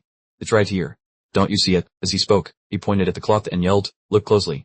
My Zaiwen is still lying here. Levin gently replied, Liu 9, please calm down. There's no one here. Don't report a false case again next time. Hearing this, the old man immediately rushed over and grabbed his collar. A false case? Then he laughed loudly. I understand now. You are a gang. Not only did you kill my son, but now you also want to eliminate me too. Liu 9 roared ferociously. Why are you so heartless as to kill my son? What crime did he commit? Levin pushed his hand away, sending the old man tumbling to the ground. Liu 9, let go. Reporting a false case and then assaulting an officer. Do you want to go to jail? Liu 9 cackled, no more acting, bah. You not only dealt with my son but now you want to kill me too. Suddenly, Liu 9's wife ran out in a panic. My dear husband, why are you having such a mad fit? My dear husband, Liu 9 screamed, don't come closer. These 2 officers are accomplices of the one who murdered Zaiwen. Quickly go outside and find help, I'll stop them. His wife gently persuaded him. My dear husband, please don't say any more. Zaiwen is back. Then she embraced a boy and came forward. Zaiwen is right here beside me. Everything is fine now. The old man was still wildly screaming. Nonsense. It's clearly empty beside you. Were you deceiving me too? Zaiwen stood there with an expressionless face, his eyes slightly downcast. Liu 9's wife sighed and said, Gentlemen, I am truly sorry. Ever since our son passed away, my husband has been in immense shock. Today, Zaiwen went out to play, and he had another episode, believing that Zaiwen had been murdered. A little while after Zaiwen returned, I thought he had recovered, but who knew his condition was still the same. The sky was clear, and brilliant golden sunlight shone through the window. Levin worked, complaining incessantly. It was a wasted trip. Captain, why are you so serious? Don't tell me you're still angry. They are all suffering people. It's not worth it. The system announced the end of the main plot. The illusion demon's vision has completely disappeared. Accompanied by a reminder, quickly break the main plot, find and destroy the incarnation of the illusion demon, and prevent him from descending. Otherwise, the host and Liu Zaiwen will be assimilated and forever lost in the loop of history. At the Liu family mansion, sunbeams danced in the air and across the courtyards of the buildings. Liu 9's wife's voice rang out, My dear husband, they're gone. Don't pretend anymore. Liu 9 patted Zaiwen's head and said, It's good that they're gone. Zaiwen is safe. I hope father didn't scare you just now. She scolded, My dear husband, don't blame me for saying this, but why are you so reckless? Didn't I tell you not to report it to the authorities? If that coffin business is discovered, we're done for. The old man replied. Zaiwen's head reel fell off then. I was scared to death. Who knew he would come back to life?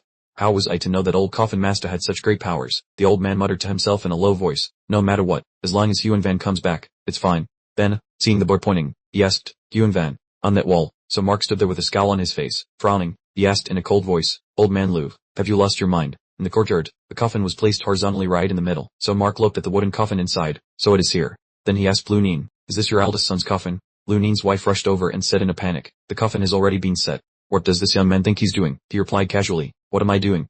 Isn't it obvious that I'm saving someone? Standing in front of the coffin to block him, she shrieked, get out. No one here needs saving. If you want to touch Tuvo's body, you'll have to step over my dead body first. Ignoring her threat, so Mark replied, as you wish. If you block me, I will step over you. With that, he quickly bypassed her and advanced towards the coffin, so Mark raised his foot and kicked the coffin. The coffin toppled over. 2 people inside, a male and a female, tumbled out. He approached the blindfolded and tightly bound girl, then placed his hand near her nose. Luckily, she's still breathing. How cruel. You actually found a young girl to bury with your son, using a living person for a ghost marriage. This is truly the first time I've ever seen this. Lu Ning's wife and the old man panicked. The coffin had been opened. A loud explosion seemed to ring in the heads they were doomed, so Mark cast a cold, sharp glance at the 2 of them. You 2 indeed have reason to be afraid. Committing such an evil act, on top of attempted murder, this is a great crime. Lu Ning scolded angrily. You fool. You know nothing. The coffin master said we must absolutely never open the coffin. Hearing this, his wife snapped back. You should have stopped him earlier. Why didn't you? The old man roared in response. Are you blaming me now? Weren't you the one blocking the coffin earlier? Then, as if suddenly remembering something, he gasped, wait. Oh no. Yuan Van is missing. A streak of red and black light appeared in the courtyard. Above their heads, a swirling red and black vortex enveloped the area. I was runned. I was so runned. An echoing voice cried out, then continued, why was I the one who died? Amidst the gloomy red and black vortex, a white shadow appeared. My wife. My wife is gone. Is that you, son? The white shadow seemed to be casting a spell, so Mark immediately flew forward and knocked it back, shouting, get out of the way. She continued to call out, Tivo, I'm your mother. Don't you recognize me? So Mark turned to her and said, stop being foolish. That thing is no longer your son. It will destroy all of us. For heaven's sake, I don't want to die with you people. Quickly, tell me what you did. Perhaps we can still find a way to break the curse and save your youngest son. Hearing this, Lu Ning quickly said, it was the old coffin shop owner, the owner of the newly opened coffin shop in the east of the city. He told us to do all of this. After Tivo passed away, strange sounds started coming from the house that very night. On the second day, all our chickens died, and bloody footprints appeared in front of Yuan Van's bed. We were terrified and begged the old coffin shop owner for help. He said Tivo's resentment was too strong and that he wanted to take Yuan Van with him. He was the one who gave us the bride, the coffin, and told us how to perform the ghost marriage. As the swirling vortexes around him gradually dissipated, he continued, that's all I know. I beg you, please save Yuan Van. The air was filled with tiny, glittering sparks of light. Lu Ning, his face pale with terror, stammered, is it gone? Is Tivo's resentful spirit really gone? So Marco threw his magic back into his palm. He asked Lu Ning, old Lu, do you really believe that was Tivo's resentful spirit? I didn't expect that just scaring you a little would make you confess everything. You called out to someone. The play is over. Come on out now. That performance was quite something. From beneath the white cloth, Levin and Yuan Van emerged. Captain, that was truly miraculous. Your magic is impressive, not at all inferior to those arrogant cultivators. Liu Nine's wife, seeing this, rushed forward. Yuan Van, give my child back to me at once. She clutched the boy tightly to her chest. It's all right now. No one will hurt you. Levin stood by and laughed loudly. I never had any intention of stealing your child. Suddenly, Yuan Van vanished. Only his clothes remained in her arms. His outfit and small shoes lay scattered on the bare ground. Liu Nine's wife turned pale, trembling as he asked, Yuan Van, why did my child disappear? Official, I know I'm guilty. Please return my child to me. So Mark turned his back. I'm sorry, but your son never actually existed. He then pointed into the distance. From the beginning, what you saw was just an illusion created by that monster. The light demon was trying to climb the wall to escape. So Mark's voice remained steady. It only released the illusion now to take advantage of the opportunity to flee. An explosion shook the entire corner of the Liu family courtyard. So Mark had struck it down. Tell me, who is behind you? What are your conspiracies? This is your last chance. From within the body the light demon came a dry, clicking sound. The system notified. The light demon is a void phantom that feeds on human desires and fears to create such evil things. So Mark looked at it coldly, still being stubborn and refusing to torque. Then you have no more value. He delivered a decisive kick, snapping its body in two. The light demon exploded, shattering into small pieces. Liu Nine clasped his hands in supplication. Official, you have avenged Yuan Van. I suddenly remember everything. Yuan Van was eaten by that coffin monster. Please accept this small token of my gratitude. Liu Nine's wife added. Perhaps Sire Ovo was also killed by them. This monster was given to us by that old coffin seller. It is all his fault. You must arrest him. So Mark replied calmly. I understand. Levin, arrest this couple and take them in for questioning. Levin replied respectfully. Yes, Captain. The old man cried out in panic. Official, what are you saying? We are the victims. We were all deceived by that old coffin seller. He pointed to the girl lying there. Victims. You still dare to call yourselves victims. Trafficking people, using a living girl as a sacrifice for a ghost marriage, and bribing an officer to cover up your crimes. If I don't arrest you, who should I arrest? Liu Nine quickly fell to his knees. We were just too terrified. Both of our children have already lost their lives. Official, I beg you to spare us. So Mark commanded indifferently. Levin, take the couple away to be detained for interrogation. Take the girl as well. Once she wakes up, help find her family. Can you handle that? He replied, no problem, Captain. Then he asked, Captain, are you not coming with me? Given how bizarre this situation is, we should report it to the cultivator authorities. You worked away, leave the reporting to you. I'm going to find the old coffin seller. Levin hurried after him. Captain, that man might be even more dangerous than the monster. Our pay isn't much. There is no need to risk your life like this. So Mark replied, if he escapes, he will harm many more people. He then reassured Levin, don't worry, I won't lose my life that easily. He called out to his retreating figure, then Captain, please don't act recklessly. Just observe the situation first. I will return to the magistrate's office to call for reinforcements immediately. You must wait for me. The system notified. Main plotline activated. The destruction of the light demon has increased the vigilance of the void phantom. Current level is 1. If it reaches 10, it will be able to pinpoint your location. So Mark found a small house late at night. The surrounding atmosphere was chillingly cold. He called out, old coffin seller, is anyone home? The man hurried out and asked, official, were you looking to buy a coffin? The shop is open for business. Buy a coffin now and get 20% off. After a moment of silence, so Mark spoke up and asked, are you the old man who sells coffins? He laughed and replied, my good sir, do you wish to see the shop owner? Unfortunately, he usually doesn't arrive until late afternoon. I'm just a hired hand. I can handle sales, but for personal matters, please come back tonight. He stepped closer and said, you look familiar. You are a cultivator, aren't you? Pendruck laughed it off, sir. Stop joking. If I were really a cultivator, why would I be living such a miserable life, just selling coffins day after day? So Mark held his ground. No, you are definitely a cultivator. We encountered each other in the secret realm before. His face twisted as he retorted, secret realm, cultivator, stop teasing me. I'm just an ordinary person. I'm a man. No, wait, my name is Theshan, the coffin seller. My name is Theshan. Suddenly, Pentruck's eyes widened and he shouted. In his mind, the voice echoed, I'm the Tao child, Pentruck. He turned and asked, are you back to your senses now? Pentruck held his head, confused. So Mark, are we trapped?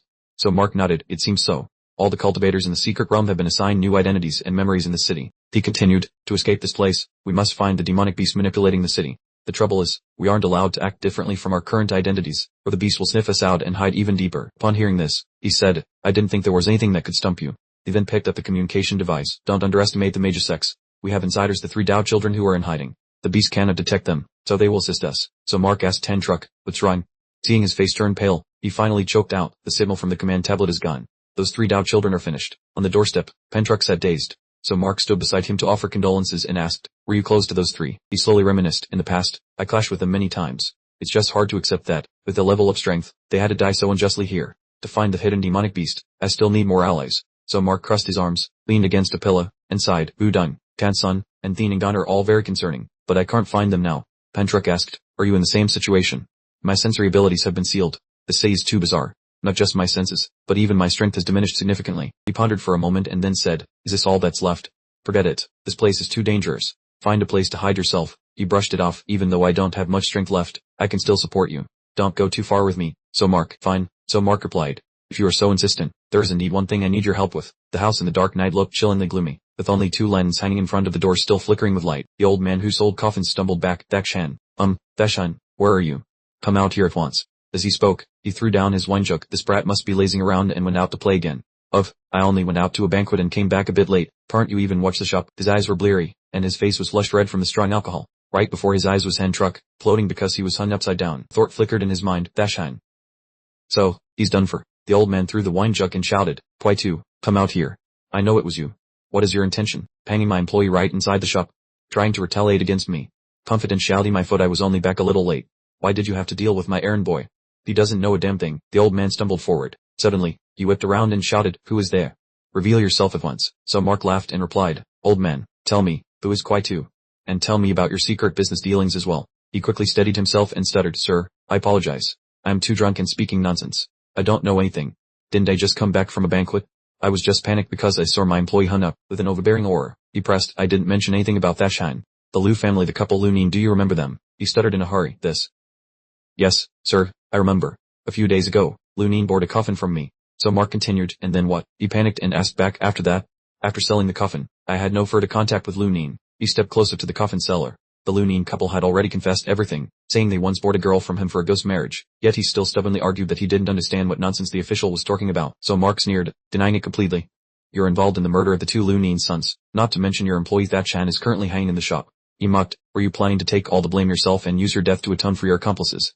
Such loyalty is truly enough to move people to tears. The coffin seller confessed tremblingly, official, please have mercy. I will tell you everything. Some time ago, a man nicknamed Ki 2 came to me. Behind him was an entire human trafficking ring wanting to partner with me. Blinded by greed at the time, I agreed, but I never harmed anyone. The Liu Nins bought a coffin from me. It was Ki-tu who plotted for me to fake ghost sounds near the house and smear chicken blood on the youngest son's bedroom door. He collapsed in front of Mark and continued, Lunin was scared out of his wits, so I took the opportunity to suggest a ghost marriage. The girl was provided by Ki-tu, and the act of burying the victim alive was carried out by Lunin himself. I was just a middleman making a bit of profit. So Mark crossed his arms and interrogated him. That's not all. You're still hiding the most important thing. What's the deal with the monster that ate the Lunin's youngest son? The coffin seller stammered back. What monster? Official, I truly know nothing about that. In the dark prison cell, there was only the flickering light of oil lamps in front of each cell, casting a pale glow. Poor girl who was used for the ghost marriage still lay motionless and unconscious in the prison cell, sitting in a dark corner. Lunin's wife grumbled, Old man, look at how the officials are calculating things, putting Tiyuvo's bride in here with us. Lunin replied irritably, What bride? Do you still consider her a daughter-in-law? It's your fault for instigating me to perform that bizarre ghost marriage ritual. Now even Huang Van is dead, and we're left to rot in prison. She grumbled, You were the one who bored her, and now you turn around and blame me. Your face is truly despicable. Suddenly, a strange pair of feet appeared, followed by hazy clouds of purple smoke that enveloped the area. Lunin's face turned pale. He shrieked, Monster. There's a monster. The body of the ghost marriage bride suddenly moved, her head snapping to one side. Surrounded by strange streaks of purple light, the Lunin couple, terrified out of their wits, fled while screaming desperately for help. The coffin cell panicked, unable to believe that the coffin head could be so cruel. If he had such magic, he wouldn't have to struggle to manage this dilapidated shop where no one cared about his business. Yet now, when the captain questioned him, he denied everything flatly. He still insisted on denying the business with Ki-tu, claiming Ki-tu had killed his handyman and then intended to eliminate him to silence him. As he spoke, he trembled and pointed toward that rope. The coffin seller was stunned because Thachan had disappeared from the hanging rope. Thachan suddenly appeared behind him, his sinister face mocking the mine. The coffin seller stammered in plea, Ever dead has its creditor, ever run its origin. It wasn't I who killed Thachan. He stopped teasing him and, in a solemn voice, ordered the man to keep calm. Suddenly he was startled. The coffin seller abruptly began to scream frantically. Thachan watched as he collapsed into an unconscious state. The captain wondered if Thachan had scared him to death, saying he should have just stayed obediently on the rope. Thachan scowled and retorted to the captain, That's easy for you to say. You try hanging up there and see if your neck doesn't get tired. Besides, this man's reaction wasn't purely from fear. A wisp of purple smoke swirled around the nearby coffin, and someone was pushing the lid open to step out. A figure that looked exactly like the coffin seller emerged, his mouth muttering strange words about Jaikmar. Thachan was stunned because this creature completely lacked a face. It stood upright on the coffin, its mouth incessantly muttering strange, magical words. Thachan watched warily as the monster hovered, ready to approach the coffin seller's body. He lunged forward and swung his fist directly at it, but the attack passed straight through the ethereal body. The monster grabbed the coffin seller's body, its mouth devouring it while sucking out a blue light from him. It coolly offered a greeting, claiming to be the true owner of this coffin shop, and tonight it wanted to invite the two fated people to witness its ritual of becoming an immortal. The captain frowned sternly, questioning that if that was his coffin, then who was the person standing here? The monster recounted that a month ago, it met with disaster in the mountains, and when on the verge of death, an immortal tortured the corpse nourishing method, slitting its soul and spirit into two. The soul hid in the coffin to cultivate, only waking up at night, while the spirit maintained the old body to operate during the day. As soon as it finished speaking, it wiped its hand hard across its face. Its belly was where the body of the old coffin man was contained, and the person those two had encountered earlier was the spirit in its body, which was originally meant to be discarded upon attaining the Tao, but to build a complete immortal body, it had to absorb the remaining essence. This was something the monster did not want at all, because if it devoured the spirit, its appearance would return to its original state. Its hands kept kneading its face as it muttered repeatedly that this body was hideous, asking what kind of immortal would look this terrible, saying that this part needed to be shrunk and that detail was completely redundant. When its hands let go, the form of the old coffin man now only had one large eye in the middle of its face, with no bridge on its nose, and crooked ears. Now, it finally looked like an immortal. The captain glanced at Thachan, whose real name was Namhan Truk, and asked if this was a kind of cultivation they desired. They immediately denied it, as no one would want to cultivate like this, since it looked no different from a grotesque monster. The monster grew furious, blood vessels bulging on its giant eye, as it asserted that it was indeed an immortal. It roared and slammed both hands onto the ground, creating cracks, its mouth screaming loudly that it was a corpse pseudo-mortal. That powerful scream sent Thachan flying far back. The captain signaled him to temporarily retreat, then turned to tell the corpse pseudo-mortal that his little brother had left and now only the two of them remained to converse. It narrowed its eye to look at the person in front of it. He looked at it with a sharp gaze, questioning why it had sold the coffin to the Liu family, and who had taught it this bizarre way of becoming an immortal. It showed extreme anger, claiming that it was an immortal and did not deceive, that the corpse nourishing method was absolutely correct, and that they must be jealous of it. It had seen the immortal with its own eyes, and he was a model for its current appearance. While the corpse pseudo-mortal was busy explaining itself to the captain, on the other side, Namhan Truk also managed to stand up after the tremor. Clutching his stomach, he blamed himself for his carelessness, not expecting its power to be so terrifying. It was neither like a demonic beast nor a cultivator, and the roar just now had directly shattered his defensive shield, almost breaking his bones. And 8. When fighting this kind of monster, the buddy cultivator still had a clear advantage. Namhan Truk muttered, feeling bewildered because there was no sound ahead. Could it be that some mark was that strong, or was the situation even worse than he imagined? He shouted loudly toward the old coffin man's house, asking if he was still alive, and from inside, a voice echoed back telling Namhan Truk not to worry since he himself was doing fine. He was astonished that Samark had subdued it so quickly. Samark's doubtful tone rang out, saying there was no monster here, and then urged him to come in and see for himself. Namhan Truk entered, and what caught his eyes was the image of the two of them sitting calmly in conversation. Seeing him still standing in a daze, Samark urged him to come in and sit down with them. Hearing so Mark intimately called the corpse pseudo-mortal old friend Quan. Namhan Truck was extremely surprised that the two of them were not fighting but were instead sitting and chatting peacefully. So Mark looked at him, smiled, and explained that everything was just a misunderstanding, saying that he had always admired the immortal path and that learning the corpse pseudo-mortal had achieved the status of true immortal in just a month had blinded him with jealousy. So Mark poured out a stream of flattering words to the corpse pseudo-mortal, hoping it would be magnanimous enough to forgive him. The corpse pseudo-mortal replied with a delighted expression, telling so Mark that being able to see through the demonic obstacles in his heart proved he had the talent for immortal cultivation and was highly promising. Namhan Truck also sat down and apologized to the corpse pseudo-mortal for his previous attitude. Looking at the two of them complacently, the corpse pseudo-mortal said that since they were fellow Taoists aspiring to become immortals, there was no need to take it to heart. So Mark spoke again with sincerity, saying that if it hadn't woken him up, he would probably still be lost on the path of cultivation, and that he hoped the corpse pseudo-mortal would recommend him to meet the immortal who had thwarted the magic. The corpse pseudo-mortal waved its hands repeatedly, saying the immortal palace was hard to find and that once it became an immortal and met its master, it would help him later. However, it also expressed that the meeting was destiny, so it was willing to pass down the corpse nourishing method to so Mark. Sitting beside him, Namhan Truck found it strange, wondering if the way to become an immortal was not a precious secret, since it was teaching it so easily. As far as he knew, sects that wanted to recruit disciples required strict conditions, and after joining, one had to dedicate oneself and contribute in hopes of learning the true secret arts. If immortal methods were so easily transmitted, wouldn't everyone have become an immortal by now? The corpse pseudo-mortal laughed sarcastically, saying that 10,000 taels of gold could not buy the Tao, and that passing it to a passerby was only natural, as becoming an immortal could not be measured by mundane materials. Moreover, if those sectarian people cultivated to become immortals, would they even be worthy the title?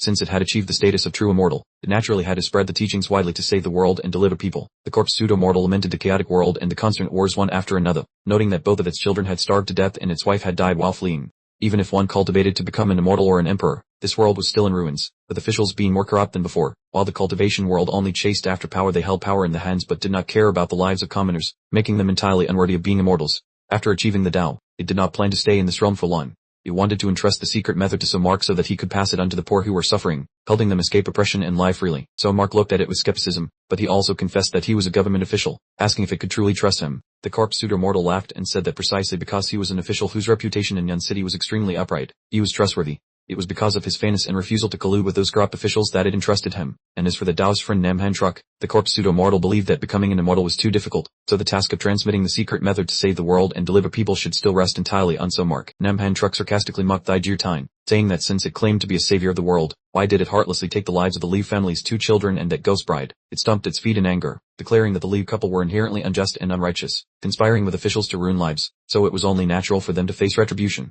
It was simply acting on behalf of heaven. While speaking, Thijir Tine approached the coffin, asserting that the ghost bride was the most critical link in the Yang corpse technique, and her soul was lying there, waiting for the day to merge with the immortal body to become its companion. Thijir Tine opened the coffin lid to reveal the bride's body inside, declaring that when the Yin and Yang immortal bodies were perfected, the final step of the Yang corpse technique would help it achieve immortality. Otherwise, it would be torn to pieces and the girl would not survive either. He turned to look at the 2 men, insisting that this girl would achieve immortality with it to enjoy glory rather than suffer, noting that the ritual was imminent and her body would soon return to normal. In a corner of a dark prison cell, a girl with milky white eyes kept banging her head repeatedly against the cold iron bars. The Liu couple could not sleep because of that frantic behavior, so they had to tie her up, but Mr. Liu trembled in fear, not knowing what the monster would do next. Thijir Tine sat cross-legged, explaining to Mark how to use a soul-deceiving 10-spirit spell to seal the coffin, earning him endless praise. However, he remained skeptical about the strict requirements of the ghost marriage ritual, especially finding a person with such a specific birth date among the vast sea of people, not to mention the unbelievable task of transforming them into a companion in just 1 month. Thijir Tine laughed, saying that in Luvan City, there was a human trafficking ring that specialized in providing companions for demons, eccentrics, or those about to achieve immortality like itself. Namhan Truck pondered and probed for the whereabouts of that group. Thijir Tine scratched its head, saying they only appeared to predestined guests. If the 2 were willing to guard this coffin shop, they might meet them, otherwise, they would have to wait for fate. While rambling on, it suddenly froze, realizing its companion had not yet returned. Scene shifts to where the Liu couple is being held. A strange, painful sound rang out, and the couple trembled as they witnessed the girl in the wedding dress frantically slamming her head against the iron bars. Thijir Tine panicked and rushed out of the coffin shop.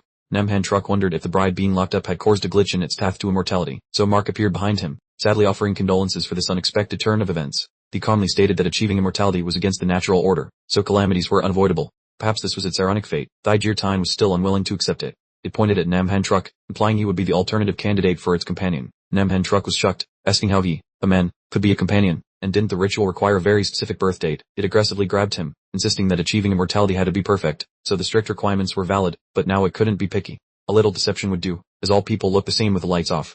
Namhan Truck angrily asked why it didn't choose so Mark. Thijir Tine trusted that so Mark was a worthy successor to its immortal techniques, and someone like him should remain in the mortal world to become famous, so he could not ascend to the immortal realm. Only he Namhan Truck was the most suitable. Namhan Truck firmly refused. Thijir Tine shyly said that when the 2 achieved immortality, there would be endless joy. Then, it looked at Namhan Truck once and suddenly fell silent. Seeing it fall silent, he frowned and said he hated the kind of half-hearted way of speaking. Thijirtine covered its mouth while looking at him, and the more it looked, the more unpleasant he seemed. It said that if it had to live with someone like him later, it would die of anger, and it would rather just die right now. Its expression darkened, and it instructed Samark that its path to immortality ended here, leaving all its secret corpse-tending techniques to him. Seeing its mind was made up, Samark let it go. Thijirtine worked away. A purple light enveloped its body, and then it disappeared completely. Samark looked at the retreating figure with deep regret. No matter how eccentric it was, it had always been very sincere to people. Namhandru, thank goodness you're here. If I hadn't been, you wouldn't have been able to commit suicide even if you wanted to, because it ended itself. A hazy purple mist surrounds the barbershop. The alarm system indicates that the historical record of Old Coffin's death has been breached.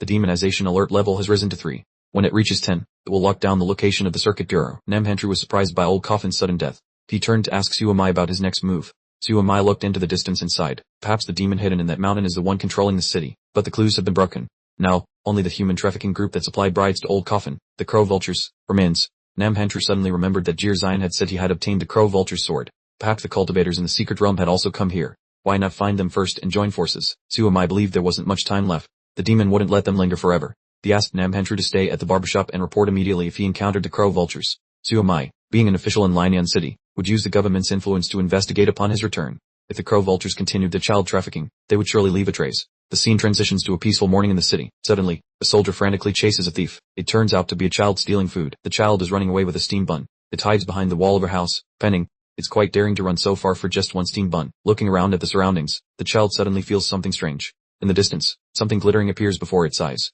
It turns out to be a candy maker, creating small, cute animals out of maltose candy. The candy maker sees the child and asks if it wants to make candy. The child's eyes light up, and it curiously asks if those animals are shaped by hand. The candy maker also takes out some maltose candy and says that in other places, candy can be molded, but his place is different. The candy maker smiles sinisterly and tempts the child, saying that his candy is not maltose but sugared nectar, a rare substance. As he speaks, he takes some sugared nectar from a jar, chips it in his hand, and tells the child that all it needs to do is blow into the small straw of the nectar, and it will turn into whatever it desires most. The child excitedly approaches, eager to try. It blows with all its might into the small straw to candy make a shape. The sugared nectar slowly transforms into the shapes of bread, sausages, fried chicken, and Coca-Cola. The candy maker is extremely astonished, as he has never seen these things before. The more the child blows, the more its head aches, and its face turns pale. He asks the candy maker what he has done to it. At this point, the candy maker reveals his wicked nature, saying this is a normal phenomenon. To make the sugared nectar transform, a lot of vital energy is consumed, so naturally, it will feel tired and fall into a coma. For the nectar to transform to this extent, this girl is very suitable to be the bride of the Redder God. It cannot believe it and faints.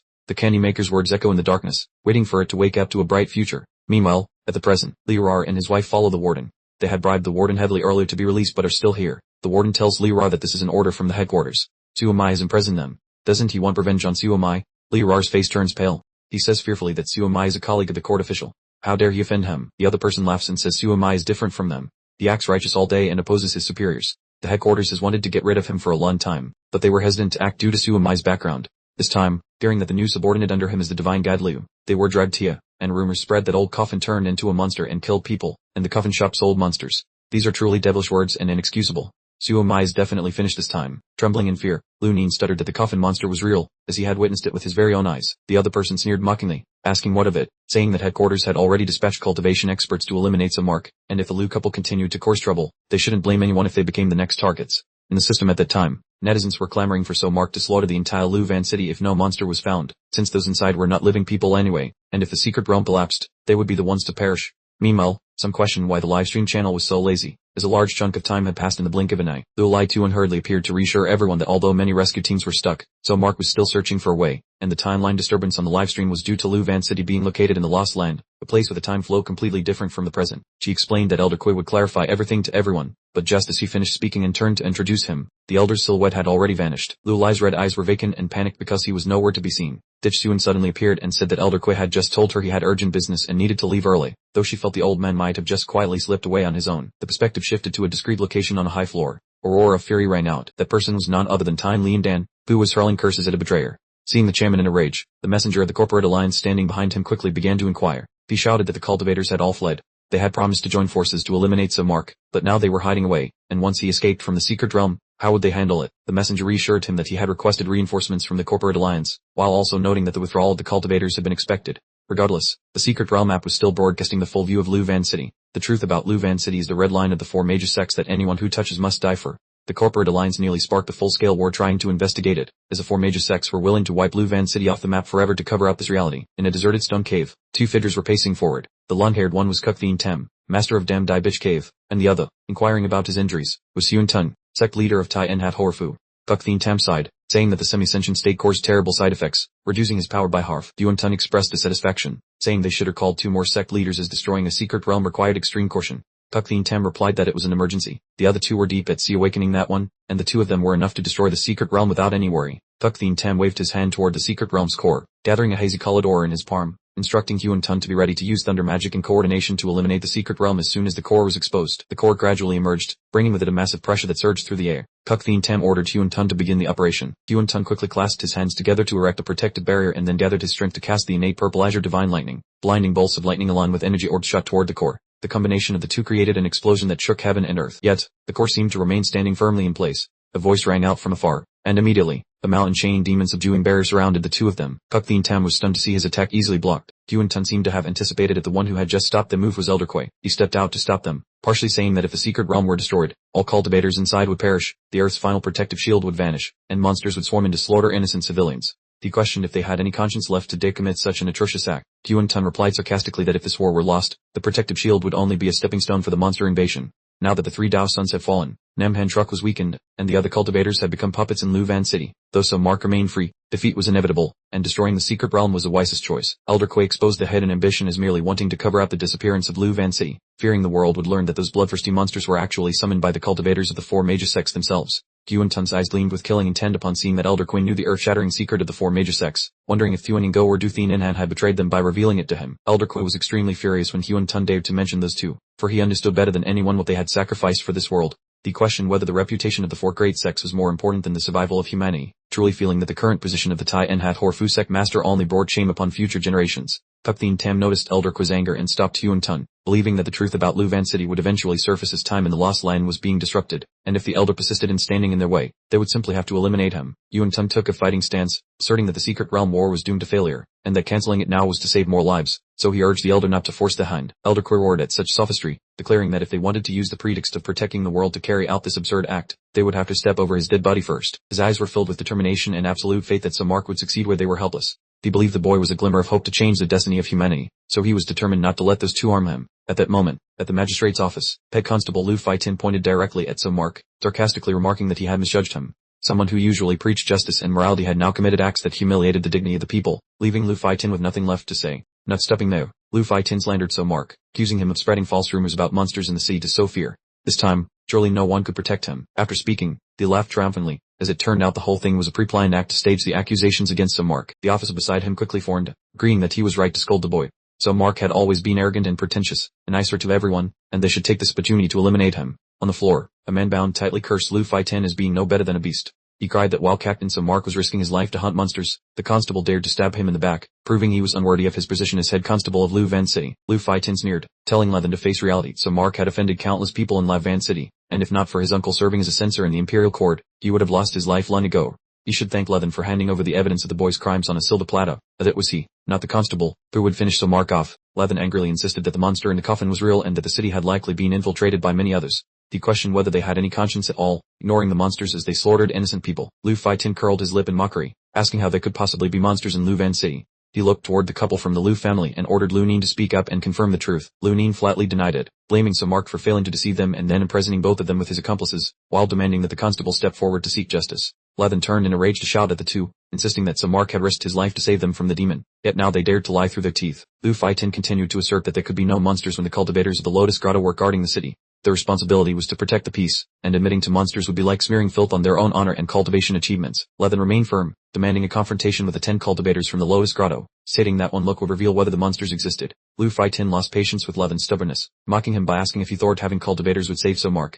They hated the boy themselves for breaking the rules, meddling in the affairs of the cultivation world, and exposing the secret of the monsters like a slap to their faces. Lu Fai-tin's gaze was cold as he explained that the blessed lands of the sects were distributed based on points, so even if monsters were real, they would deny it completely. Levin still didn't understand that as long as the people did not complain, the officials would not pursue, and that was how one kept the peace. Levin was stunned into silence upon hearing such callous and cruel words. Lu Fai-tin chuckled, telling Levin he was too young to understand the world. So Mark might be smart, but he was a fool, so why offend others and lose his life?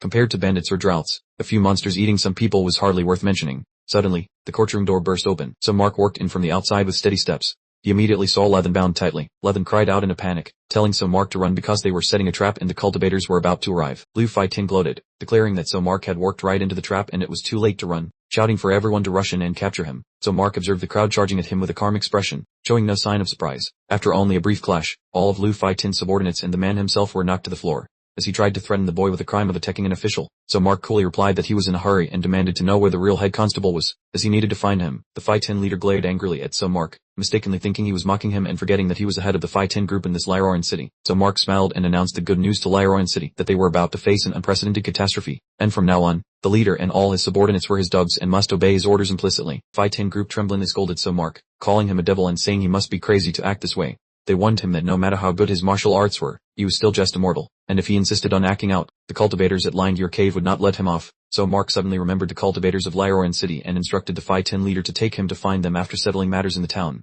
Since the leader was a local, it would surely be very helpful. The Fei-tin leader laughed triumphantly, telling So Mark not to worry, as the Lion Deer Cave cultivators were already on their way, and he would see if So Mark could still laugh then. So Mark calmly replied that then he wouldn't need to run back and forth for nothing. Just then, a soldier rushed into the room, reporting in a panic. Before the Fei-tin group could even rejoice, the soldier continued, his face full of horror. The cultivators had all left, abandoning everyone.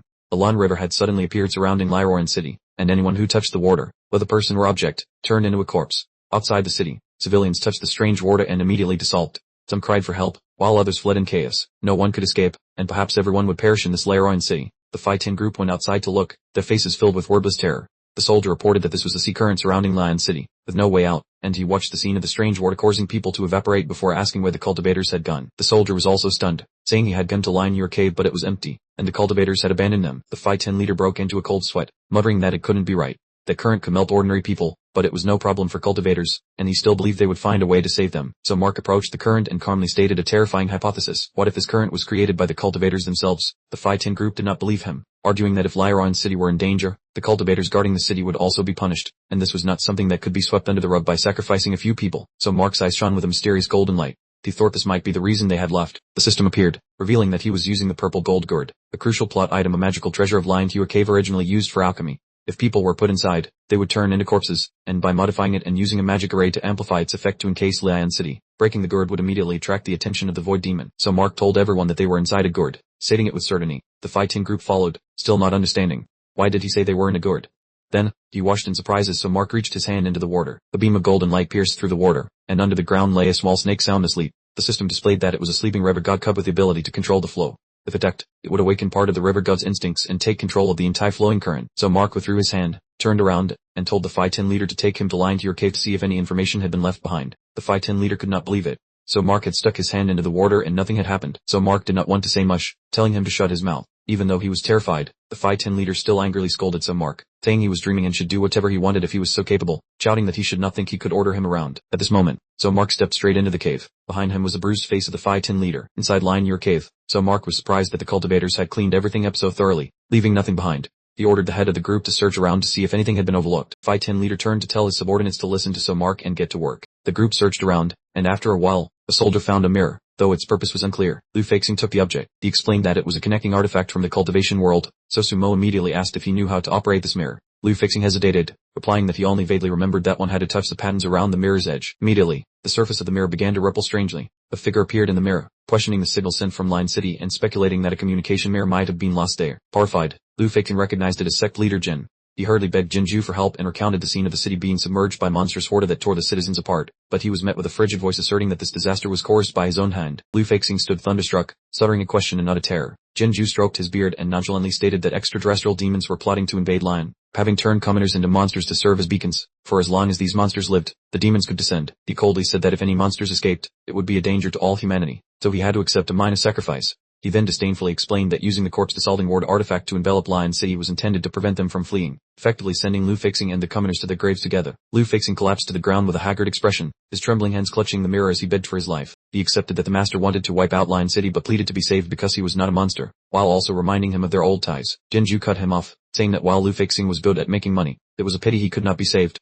He feared that if he stopped the magic for even a moment, the monsters would escape, leading to the deaths of millions of innocent souls. Upon hearing these hypocritical words, Sumo spoke up, asking if it would be possible to stop this destruction plan if he eradicated all the monsters in the city. Carrying a glimmer of hope, Lu Feixing nodded frantically, explaining that he had found clues about a human trafficking group called Ghost Sons who were the source of the mutation, and that with more time, he could wipe out the root cause. Jinju set a condition, allowing only a 3-day deadline. If they could not clear them out by then, he would be forced to carry out the massacre of the city. No sooner had he finished speaking than Jinju vanished from the surface of the mirror. Lu Feixing was devastated because 3 days was far too short to deal with the monsters, and he called out frantically, but the other party was already gone. Sumo observed the distraught Lu Feixing and tasked him with searching the entire city to find the monsters. Lu Feixing trembled with fear, doubting he could finish, arguing that investigating all the human traffickers in line with the entire army would take more than just these meager 3 days. Sumo maintained a calm expression, asserting that if there were not enough men, he should mobilize all the officials in the prefecture, from the city lord to the clerks, and even draft the concubines. As long as they wanted to survive, they had to find those monsters at all costs. Lu Feixing was startled into realization and hardly obeyed Sumo's order to mobilize people for the search. Meanwhile, outside the city, one of Jinju's disciples had adjusted the golden gird to its peak state as instructed and wondered if he really intended to give them 3 days. Jinju simply crossed his arms and replied that he would destroy the city anyway, for that was the last shred of pity he could offer before they died in their delusions. As he spoke, Jinju urged the golden gird on. To him, the safety of the world was more important than the tiny lion city, and besides, maintaining the magic-consumed spirit stones which he deemed unworthy to waste on these lowly mortals. He shouted loudly, ordering the golden gird to swallow all of Lion City immediately. A massive, violent torrent of water surged from within the golden gird. At the bottom of the river, the tiny baby river gut emitted a shimmering light. Fierce tsunamis were poised to crash directly into the city. Yet, suddenly, everything vanished without a trace. Outside the water surrounding the golden gourd, the disciple approached Jinju and asked if he had succeeded. King Yak turned around abruptly in a rage, causing the temporarily calm atmosphere to suddenly surge with intense turbulence. All his subordinates obediently complied, focusing all their magical power to launch a decisive attack once again. The crowd poured all their energy into the golden gourd, while King Yak continued to scream out rapid-fire orders. Time gradually passed. King Yak had tried 6 times, but the results were still completely empty-handed. Furiously, he pulled out his communication mirror, shouted Suomai's name, and demanded that he pause all investigative work by the river to observe if any unusual signs had appeared. Suomai's image appeared in the mirror, and he calmly replied that the chief constable had gone off to hunt the monster, so he could not respond to him. Suomai looked at him through the mirror, smiling sarcastically, saying it was a pity that King Yak's purple gold gourd seemed to have lost its efficacy. King Yak screamed in indignation, asking who he was to dare know so much. Before he could finish, Suomai interrupted, saying that dispatching the chief constable to hunt the monster had made him useless to him. He then crushed the mirror into pieces with his bare hand, leaving a final message forbidding him from contacting him again. King Yak's eyes bulged, his entire body trembling with rage. For a lowly constable like Suomai to act so arrogant. He ordered his subordinates to bring out all the spiritual stones to fuel the burning of the purple gold gourd, determined to wipe out Lion City and destroy all evidence so that the arrogant constable would be obliterated without a trace. The disciple holding the communication mirror was trembling. It turned out a new contact request had arrived, and King Yak snapped at him, asking if this was a time for calls, adding that if they didn't quickly dispose of the evidence and the affair in Lion was discovered by Daluo Heaven, they would be done for. The disciple hurriedly stopped King Yak and reported that this request was coming from Daluo Heaven itself. King Yak's face suddenly turned deathly pale. How could Daluo Heaven be contacting them at such a coincidental moment? They surely couldn't have found out this quickly. King Yak snatched the mirror from the disciple's hand to answer the call personally. A figure appeared in the mirror, greeted him, saying it had been a long time, and asked about the current situation in Lion City. Everything is fine. The people are living in peace and contentment, and there have been no disturbances. King Yak lied without blinking an eye. The person in the mirror's expression darkened, seemingly having understood the situation, noting that King Yak had still not destroyed Lion City after all this time. King Yak was extremely shocked. He could not understand why the deacon would say that, as Lion City and the area he guarded were not slated for annihilation. Mingquan smiled deviously, recounting the events from 10 years ago regarding the resurrection of King Yak's daughter, noting that from the moment he began connecting to other dimensions to drain energy from the demon beast realm, they had him in their sights. Sensing something was wrong, King Yak argued that he didn't understand. Wasn't connecting to other dimensions a taboo of Daluo Heaven?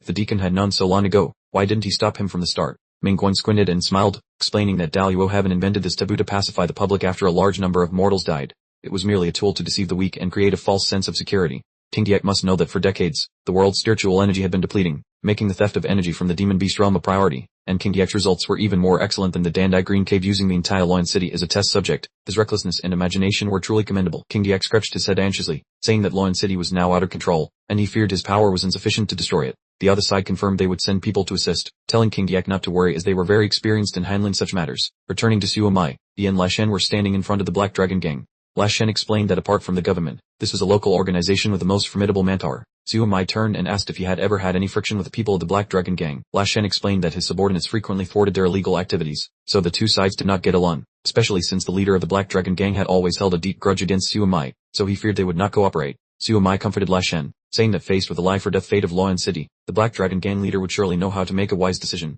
and if not, he wouldn't mind replacing that person. The two walked confidently straight into the main hall of the Black Dragon Gang. A woman with an authoritative demeanor was sitting on a chair. She looked surprised to see who the visitor was. Suomai looked at the girl in front of him, realizing it was Yutan, the leader of the Black Dragon Gang. and he needed her help with something. Yutun smiled slightly, sarcastically noting that Suomai had always been so arrogant, and she never expected a day would come when he would have her come and beg her for help in person. At that moment, NGUY led 1EC7 Tithe and 10 unexpectedly appeared. She mocked S led 1EDF and led 1EA1CH for having the audacity to encroach on the territory to cause trouble, truly showing no respect for the Black Dragon gang. Seeing the tense situation, S led 1EDF and led 1EA1CH tried to stay calm and declared that he was representing the government to discuss a cooperation to save Lerivan City. Budi struck led 1ED3NG smirked and told S led 1EDF and led 1EA1CH to stop his empty talk, then waved her hand, ordering the subordinates to charge forward and arrest him. A group of thugs swarmed behind NGUY led 1EC7 Tithe and 10. She gave a faint smile and remarked that this time, she wanted to see who would have the courage to jump in and save him. S led 1EDF and led 1EA1CH shook his head slightly and told Vu D-Struck led 1ED3NG to look around. Lerivan was currently completely isolated,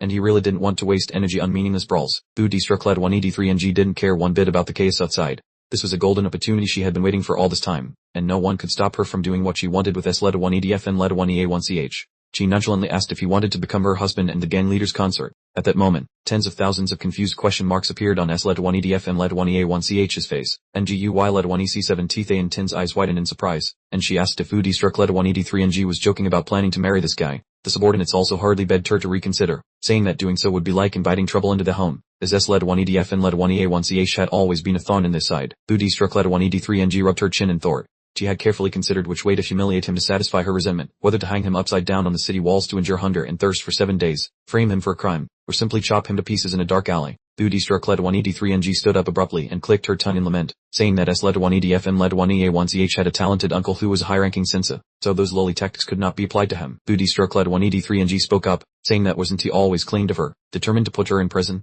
So now, she was giving him that opportunity right in his hands. She stepped closer and whispered ambiguously that either the two would get married so he would have the chance to expose the Black Dragon gang's corruption with the government, or they would see if she dragged him into the mud first or if he managed to throw her in prison. Did he dare to make that bet? S led 1EDF and led 1EA1CH maintained his stern attitude and replied that saving lives was paramount, and he had no mind to play cat and mouse games with her. Budi struck led 1ED3NG looked piecingly into S led 1EDF and led 1EA1CH's eyes. Orla, he had passionately declared he wanted to save Lerivan, eliminate evil, and even sacrifice himself so he should marry her and she would help. Seeing S led 1EDF and led 1EA1CH remain silent, she mocked him, asking if he valued his high-minded virtue more than the lives of the people, and it seemed his convictions were only that deep. He looked thoughtfully at Vu D-Struck led 1ED3NG, then replied that such minor matters were not important to him, as long as she agreed to help. Vu D-Struck led 1ED3NG felt a bit irritated by S led 1EDF and led 1EA1CH's attitude. His lack of reaction gave her no sense of achievement. S led 1EDF and led 1EA1CH seriously requested that the wedding wait until the danger had passed, as there was a gang of heartless human traffickers in the city, so she must help him catch them first. Vu D-Struck led 1ED3NG put her arm around S led 1EDF and led 1EA1CH's shoulder and smiled brightly, saying that fine. He always prioritized official business above everything else, the bad habit he might never break, but she would humor him in everything. Finding people wasn't difficult. Vu D-Struck led 1ED3NG spoke sternly, ordering the entire Black Dragon gang that today they must mobilize all manpower at all costs. Even if they had to turn Lerivan City upside down, they had to drive those traffickers out. She added that she wanted to consummate the marriage tonight. The subordinates took their orders and dispersed. Vu D-Struck led 1ED3NG looked at S led 1EDF and led 1EA1CH and asked if he was relieved yet. Leaving other things aside, in terms of information and spies, the Black Dragon gang easily surpassed the Imperial Court. S led 1EDF and led 1EA1CH clasped his hands in thanks. He also had to go track down the traffickers, so he excused himself. Vu D-Struck led 1ED3NG stroked his hair and told him not to rush. They just had to wait for the gang members to organize everything. For now, they should discuss the wedding tonight, asking him if he wanted to wear pure white or bright red robes. S led 1EDF and led 1EA1CH avoided the question, saying he needed to check on L led 1EF-10's condition before deciding further. Vu D-Struck led 1ED3NG brushed it off, saying to ignore that useless person, as a gang would handle such trivialities themselves. Just then, the door to the room suddenly burst open. The subordinates frantically reported that they had found the human traffickers, dragging an old beggar forward as they spoke. All of them are those human traffickers. Vu D-Struck led 1ED3NG looked at her foolish subordinates. They had only been out for a moment and already caught the wrong person, or were they randomly grabbing people off the street to deceive her? The man with the scar hardly explained that what the old man said was true. Everyone in the city was involved in trafficking, hunting down high-ranking officials and the wealthy, and even quite a few Black Dragon gang members had been captured. Vu D-Struck led 1ED3NG was horrified. She asked if everyone in the city had gone mad. How could they possibly dare to oppose the Black Dragon gang? One of the men among the beggars shouted that they weren't crazy. It was all just to survive. They hadn't done anything wrong, just trying to earn a living to exist. Why did they deserve to die?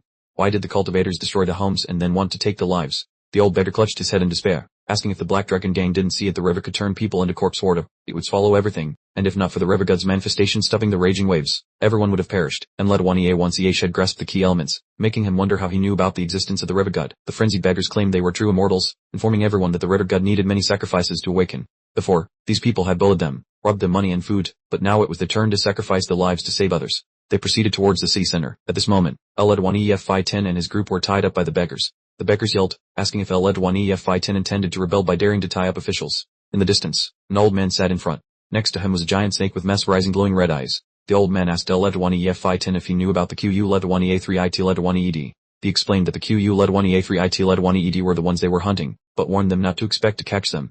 Ledwanef-10 half smiled, half disbelieving, thinking, or all the people in the city are criminals. The old man turned out to be a street horn player. He explained that the QU Ledwanea3 Ledwaned could be anyone, from farmers, steam bun sellers, to prostitutes or beggars, anyone oppressed by the epic classes. When the floodwaters surrounded the city, they became the QU Ledwanea3 Ledwaned, still yearning to live, and for survival, they were ready to strike down those in power, from the former city lord to the current chief constable. As soon as the old man finished speaking, the snake behind him lunged forward, opening its wide mouth, preparing to bite Ledwanef-10. Prue was still tied up. The Ted Court the chief constable. The snake grew larger and larger. The QU Ledwanea3 Ledwaned continuously cheered. The river god has grown even bigger. The horn player was still not satisfied. He demanded even more offerings for the river god, waiting the river god's awakening and the welcoming of a new era. Only then would Cloudstream City be saved. At his feet was a better girl whom he had initially lured and captured. The entire city seemed to be covered by a dense, gray mist. The leader of the QU Ledwanea3 Ledwaned radiated an aura of anger. He said it was still not enough, that they still needed more sacrifices, questioning, are there real only this many oppressors in the city? His subordinate pointed towards the Black Dragon Gang and said, there's also the Black Dragon Gang.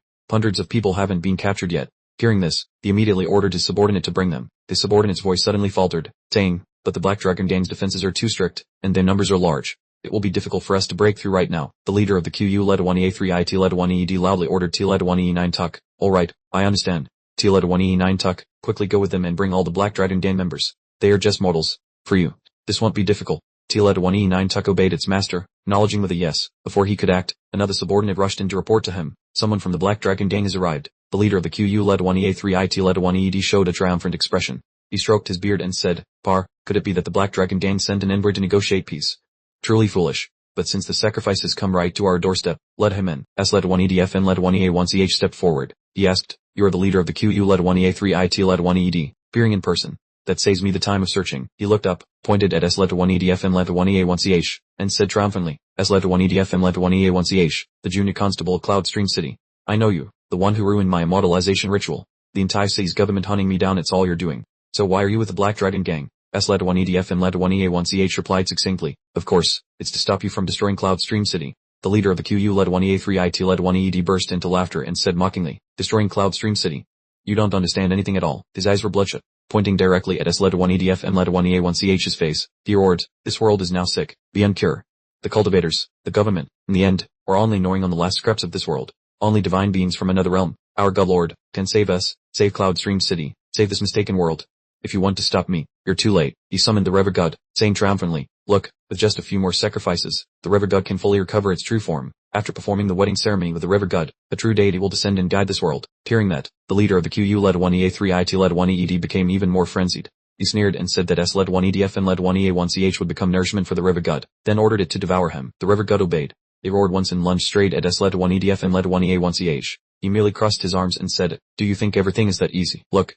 He's already tied up hand and foot. She slowly opened her eyes and woke up. The river god seemed to sense a familiar warmth. It shouted echoingly, my treasure, my treasure. Shifting focus, the herder coming for Ngai yearned to be united with her. A sudden green light flared up, enveloping Ngai and lifting her off the ground. The river god held her tightly while the old leader laughed heartily. It has begun, the river god's wedding. You are lucky to still be alive, but you cannot change anything. Witness the descent of the gods with me. So Mark stood there, silently observing everything. The system announced it was proceeding with confirmation, sharing the attack strategy, and loading energy. A speck of blue light suddenly flashed. The river god was stunned. The treasure in its hands had suddenly turned into a clump of pure white fur. It shrieked in despair, my treasure, my wedding. A surge of power radiated outwards, helping Ngai break her shackles and escape from its grasp. The old leader exclaimed in astonishment, truly miraculous. Why is the river god's wedding changing so unexpectedly? Even I didn't foresee this. The flood dragon was just a cover, the one meant to be devoured by the treasure is the true river god. Fine, this is perfectly consistent with the developments of this world. O great river god, please lead the gods from the outer world to descend upon this rotten world. Ngai paid no heed to what the old man said. She walked straight towards Mark. Ngai knelt down. Master, I have arrived late. The people of Liyuan City witnessed the entire event and cheered together like thunder, hailing Mark as a god descended to earth, overjoyed at their salvation. Tutuk and the remaining immortals also bowed down, kowtowing and chanting, Dead Lord. The old leader broke out in a sweat and asked anxiously, why can he be the Dead Lord? So Mark signaled for silence and then turned to instruct the elder immortals, the chosen celestials who obeyed his commands. The immortals solemnly obeyed his orders. With a stern expression, so Mark said, "You are the special ones I have chosen. These immortals have transcended racial boundaries. Your first command, wipe out all mortals, is a sacrifice for Liyuan City. The blood of mortals will open the path for my army of demonic beasts. A new order shall be reborn in this filthy world. Mortals and demonic beasts shall rule this place together." Spectators from the outside world were horrified, unable to believe that so Mark was a god lord of another realm. They assumed he was merely acting. The screen showed Guy standing beside him. A flurry of questions was raised, demanding an explanation as to why she was accompanying him. Some said so Mark was not a good person and was on the verge of a cultivation breakthrough. An immortal wearing green robes said impatiently, "We shouldn't do this. We became immortals to help weak mortals and correct the world's mistakes, so why murder them? Have we been deceived?" Seeing that immortal's strange behavior, Tutek stepped forward to question him. Instantly, that immortal exploded into 100 pieces without any warning. The people of Liyuan City screamed as they fled. Their reverence had now turned into bone-deep terror. They panicked, wondering why the gods did not come to their aid. A few self-proclaimed immortals still risked their lives to block his path, but those actions only caused more panic among the people. They insisted that they were merely protecting the citizens, constantly pointing directions and forcing everyone to evacuate elsewhere immediately. "We must stop the evil spirits from the other world who are waiting to invade." So Mark witnessed the scene before him, the corners of his mouth curling up in amusement. "You are truly ridiculous. I granted you life and the right to exist, yet now you choose to betray me." As soon as he finished speaking, a series of immortals charged forward shouting, "We are immortals. It is only natural that we eliminate demons and monsters. This action is what truly defines righteousness." However, a ring of brilliant golden flame surrounding so Mark's body incinerated all of their attacks. They laughed coldly. "You fools, then I shall send all of you on your way." The immortals, unafraid, collectively rushed to attack so Mark, but no one could inflict even a single scratch on him. Amidst the pool of blood and the scattered corpses of immortals, so Mark grabbed the leader by the nape of his neck and lifted him into the air. A blinding beam of light suddenly erupted from his palm. In the blink of an eye, the old man disintegrated into a shapeless puddle of gore. So Mark turned and said, "Namhan, you have arrived. I can clearly see the murderous intent in your heart right now. Were you, too, wanting to take my life?" Namhan remained silent and did not answer. He only questioned so Mark in return, "What kind of monster are you? Why do the beasts address you as their master? Could it be that you are truly the god lord of the other world?" So Mark calmly replied, "The monsters that intended to invade Earth earlier have already been subdued by me. Just now, I only used a provocation tactic so those immortals would dig their own collective grave. They were pathetic people who were deceived. To prevent disaster from descending, I had to let them perish. Consider this the final respect I pay to them. If I say this, do you believe me?" Namhan pondered for a moment and answered briefly, "I believe you." So Mark smiled slightly to thank him and muttered, "It is strange. The immortals in the city must have all been here, so why hasn't everything ended yet? Ah, there are still the immortals of the Lotus Cave who left the city earlier. Perhaps they are also part of this trouble." A system sound rang out, announcing that the historical mission was 99% complete, with only the final 1% remaining. Namhan looked at him with concern. "So Mark, you should rest a while and regulate your energy. The sweep just now must have consumed a lot of your strength." And Guy Nhai, standing nearby, also showed a look of apprehension. So Mark refused immediately. "There is no more time. You and Guy Nhai stay safely in the city to prevent any accidents. Let me go and find the cultivators of the Lotus Cave myself." At the Lotus Cave at this moment, the space remained unusually quiet. The Light Deacon turned to instruct Kim Jaek, "Sect Master Kim, rest assured, our magic is more than enough to teleport the entire Luvan city to the Lost Line. That way, the beasts will not be able to follow and descend. After this is successful, you must hand over all experimental documents to Dai Lihin. Do you agree?" Kim Jaek nodded in agreement. He smiled calculatingly, a strange red glint flashing in his eyes. "With orders from the Dai Lihin, I must, of course, comply strictly." The Light Deacon leisurely took out the void-crossing orb. The orb emitted a mystical, hazy purple mist. Kim Jaek marveled, "I never expected that with just this simple magic tool, the Light Deacon could move the entire Luvan city to the Lost Land." Hearing Kim Jaek's exclamation, he scoffed, "Simple. This void-crossing orb took 10 years to exchange from the primordial spirit orb at a very high price paid by the Dai Lihin. It had to be combined with 3,000 sophisticated arrays for this rare magic tool to be perfected. Even with its miraculous tower, moving an entire city still requires a non-trivial price." Warming stared at the orb and said confidently, "Luckily, Sect Master Kim has already locked Luvan city inside the purple gold gourd, so it saved us a lot of time. Just a 10-second countdown." As soon as he finished speaking, the purple gold gourd suddenly shook violently and large cracks appeared. It shattered into small pieces in just a short moment. The Light Deacon remained silent for a long time, his voice as cold as ice. "Sect Master Kim, what is the meaning of this?" The gourd suddenly cracked and shattered. "Could it be that you are colluding with the beasts? This is a grave crime punishable by beheading." Sensing the thick murderous intent in the statement, Kim Jaek tremblingly waved his hands in defense. "I truly don't know what happened. How would I dare to commit such an act of treason?" Hearing those explanations, Guanmin pressed him about the situation in Luvan city. Kim Jaek replied, "The barrier has been broken. I'm afraid the mutated monsters have escaped." Guanmin's face immediately darkened, and he gritted his teeth and roared, "Damn it. If the monsters escape and lure the beasts from the other world to descend, even I will be punished by the sect. I must immediately contact the cultivation sects within 100 miles and wipe out every single person in all 3 cities, leaving no one alive. Sect Master Kim, you hurry and go prepare as well." Tim Jaek broke into a cold sweat, knowing only to bow his head, stammering as he apologized and promised to make amends for his faults. So Mark stands on the highest floor, a fleeting smile on his lips, belly exposed, blood flowing everywhere, treating human life like grass. "Are you truly worthy of calling yourselves cultivators?" Quantman turns his head to respond. "Darla Haven governs all immortal cultivation sects under the heavens and has its own rules. Demonic beasts are a scourge to the world, and we have overcome those calamities. But what about you? He asks about some Mark. Who are you? I am a deacon of Darla Heaven, obeying the lore. Even if it is slightly inappropriate, it is not your place to speak. Recognizing the man standing there, Kim Jai points and shouts, this person is just a petty official from Liuyan City, who has always been arrogant and looks down on everyone. I never expected him to disregard even Darla Heaven. The golden gourd shattered in an instant, and he appeared right on time. He is truly suspicious. So Mark glances down, his eyes full of weariness, and says, have you said enough? The monsters in Liuyan City have already been sent by me to the afterlife, but among the cultivators of Lotus Cave, there is also a monster. I came here to stop the demonic beasts from flooding down, and as for you, that deacon, you are not from Lotus Cave, so get out of my sight. Kwon Kmin provokes him. What if I don't leave? Do you think I don't see that you are a martial arts practitioner? The very fact that an outsider like you is allowed to exist is a great mercy, yet you dare to oppose Darla Heaven. Kim Jai bows with cupped hands. Mutated monsters hide very well. It is impossible to wipe them all out in half a day. The shattering of the golden gourd was certainly caused by this person.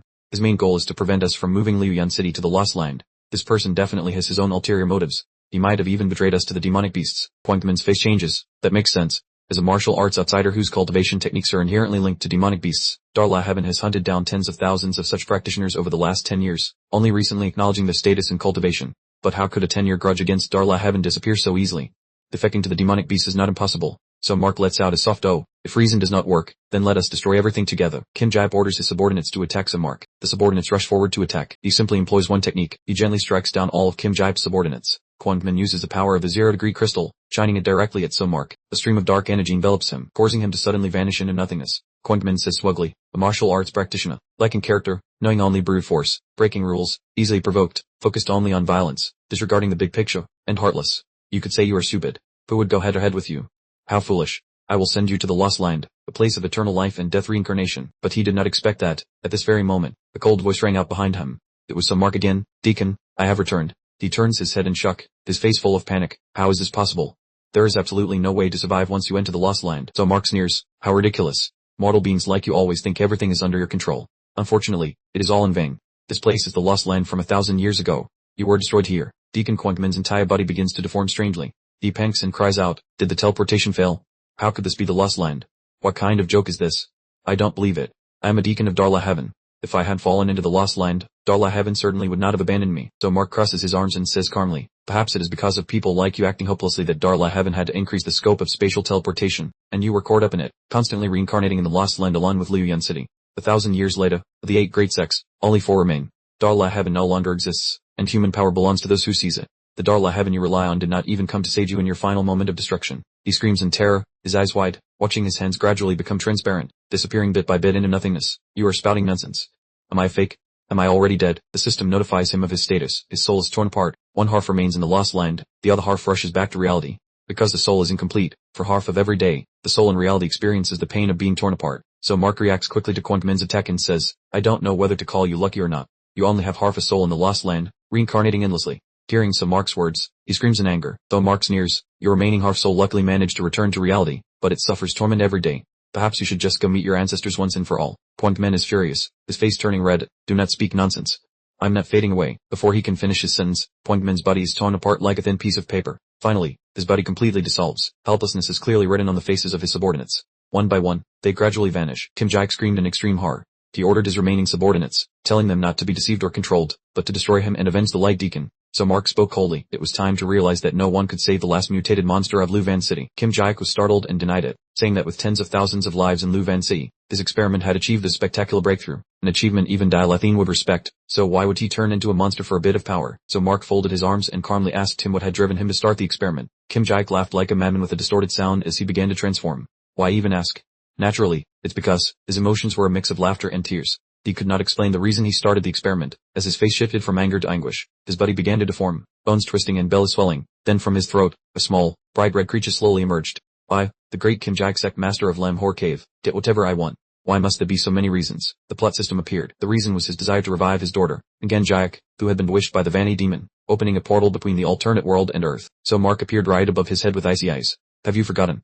Even the price of tens of thousands of lives was not enough to save your daughter. He involuntarily uttered 2 words, daughter. The small creature in his belly suddenly glowed, and a pleasant sensation spread throughout his body. Kim Jaik burst into tears, crying out his daughter's name, Ngan Jaik. So Mark said concisely, indeed, then gently waved his hand. Just one single move, not ornate, not ostentatious. Kim Jaik vanished like dust motes in the silent space, in the faint veil of dust and smoke. So Mark's figure stood tall and firm, as immovable as a mountain. His appearance made those around look up in awe and admiration. At this moment, the screen suddenly went dark, causing everyone to grow suspicious. The system suddenly displayed an emergency warning. In the thick smoke, the silhouette of a man appeared. It was Levin. The system warned, the vanity demon has descended. Levin knelt behind Mark. Mark asked, what is the reason for your appearance here? Levin replied, the vanity demon Levin pays respects to the divine lord. Per your order, the plan to conquer the human world is complete. You should wake up now. The entire sky of Luvan City was now tinged with a gloomy purple. An old man twisted excitedly with eyes full of delusions. Reborn for 20 years, finally my memories have been restored. What is this world exactly? Why is it filled with such thick magic? Then he dreamed of becoming a legendary mage, or even a demigod. Others had tears in their eyes as they recognized the loved ones. But his delusion caused him to mistake it for a corn cob. The sects are frantically charging into a bloody slaughter against one another. Some man is holding his face while muttering something unintelligible. He imagined himself as a majestic red dragon hero, but in reality, he was having a monologue with a mouse. Witnessing the chaotic scene in the city, Namhantruk and Lord Ngai did not know what to say. Lord Ngai frantically asked what those monsters were, whether all the people in Luvan City were dead, and why everyone had started talking nonsense like this. Namhantruk coldly replied that this was the terrifying power of the delusion demon. Though it had not yet officially appeared, the entire city had fallen into chaos, and it was uncertain if Mark had enough strength to stop it. As soon as the master was mentioned, Lord Ngai's face brightened. He said to rest assured because such a powerful master would surely settle everything, and at worst, if they faced an overwhelming enemy, they should just prepare to head to the afterlife with him rather than struggle in vain. Right at this moment at the Lotus Cave, Mark coldly remarked that he never expected the delusion demon to always be so close by his side. Levin sneered and placed his hand on his chest arrogantly, saying that since this body contained none of his power, naturally no strange phenomena would occur. Mark then asked how he dared to stand there, not fearing that he might take his life. Levin confidently replied, why should I worry, great good lord? I am your most loyal servant, so for what reason would you want to eliminate me? A chill passed over Mark's face as he told him to stop the act. He explained that his previous claim of being the God Lord was merely a reference to all the mutated monsters in Luvan City, which Levin surely understood. So what was his actual intention for standing there now? Levin feigned panic, asking if the God Lord was confused. Did he truly think he was Mark, a mortal from 1,000 years in the future who had wandered into the mystic realm? He urged him to think carefully. How could a mortal accidentally wander into a battlefield meant only for cultivators, survive, and possess such incredible power? This sharp intuition allowed Mark to catch a flaw in Levin's words. He questioned how someone constantly reincarnating in that lost land could know so intimately about events happening 1,000 years later. Levin explained that it was Mark's long-standing plan. To achieve the final victory, he had begun arranging everything 1,000 years ago, using a human identity to infiltrate the mystic realm to restore his source of power. Had those absurdities not made Mark question or seek a reasonable explanation? Mark listened in silence as the other continued. Levin added that he had once said he would lead cultivators to victory in previous mystic realms but intentionally reduced the head count. He asked him to look at how many saviors remain now, maybe 200 or perhaps not even 100. Mark crossed his arms and replied calmly, delusion demon, your ability is deception. Do you think you can sway my mind with just a few empty words? Exposed, Levin's face darkened as he threatened, so what, great good lord? You assume Mark's identity in the mystic realm with the sole purpose of protecting your sister, so do you even remember her name? Mark chuckled faintly. How could he not be able to answer such a trivial question? Suddenly his heart skipped a beat as he tried to scour his memory for what his sister's name actually was. Levin clapped triumphantly, saying it was natural he could not remember because his sister was a fiction who had never existed. He asked the great god lord if he believed him now. Mark gnashed his teeth in anger, his face pale, shouting that the delusion demon must have used magic to cloud his mind. Mark immediately used an information inspection skill, but the results for the delusion demon were all hidden and inaccessible. The system posed a question. Great god lord, do you still remember your sister's name? A line of text appeared. Mark's life was essentially nothing but a lie. The teleportation light of the monsters poured down from the sky directly into Luvan City. One by one, the houses were leveled by it. Namhantruk stood motionless amidst the intense earthquake. He realized the monster's teleportation pillar carried a breath of destruction, suggesting the void demon was about to descend and directly threaten Mark's safety. Ngai turned pale as if sensing an ill omen. She exclaimed that the energy inside her master was in utter turmoil and even his actions were being restricted. This was the first time she had witnessed such a strange sight. Namhantruk replied that he understood she wanted to support Mark but she needed to stay here. Hearing this, Ngai clearly showed anxiety and refusal, leaving Namhantruk's heart suddenly in a flurry. Ngai frantically expressed her fear of facing a grueling battle. She argued that rushing in would only be throwing one's life away, whereas guarding Luvan City to stop the teleportation pillar would be the most effective help. At the Lotus Cave right now, the void-level astral pearl is shaking violently. Landon smugly gripped the treasure in his hand and boasted that the foolish cultivators at Dilathine and Lotus Cave thought they had set coordinates for the monsters, but in fact, he was using those coordinates to allow the void demon to infiltrate the human world. Moving Luvan City to the lost line was merely a sweet lie he had staged. Mark still stood quietly, his eyes soulless as if his spirit had departed his body, without any reaction whatsoever. Landon continued, saying that although he opened the passage, powerful monsters older than 2,000 years could not pass through. He initially intended to use the cultivators so that when they activated the void-level astral pearl and warped space, he would perfect himself to lure the full power of a 50,000-year-old monster to this world. Despite a slight error in the plan earlier that caused Luvan City to fall into the lost line, becoming more elated as he spoke, he claimed the 1,000-year loop made him suffer the pain of failure, but since they appeared as a variable, he escaped history's imprisonment. The 1,000-year plan was now nearly complete, and he dearly wanted to share the story with someone lost in delusions like you. Mark still remained perfectly silent without uttering a word. He swung his hand up, intending to deliver the fatal blow to end the game. Suddenly he froze and the smile on his lips vanished. Landon was shocked to realize that while using his innate talent on Mark, he had inadvertently touched memory fragments within the boy's consciousness. He became fearful, a far cry from his arrogant self just moments ago. Landon muttered about processing this information to drive his opponent insane, while realizing this person was no mere mortal lost in a secret realm. For each time he entered this place, he received a massive source of power.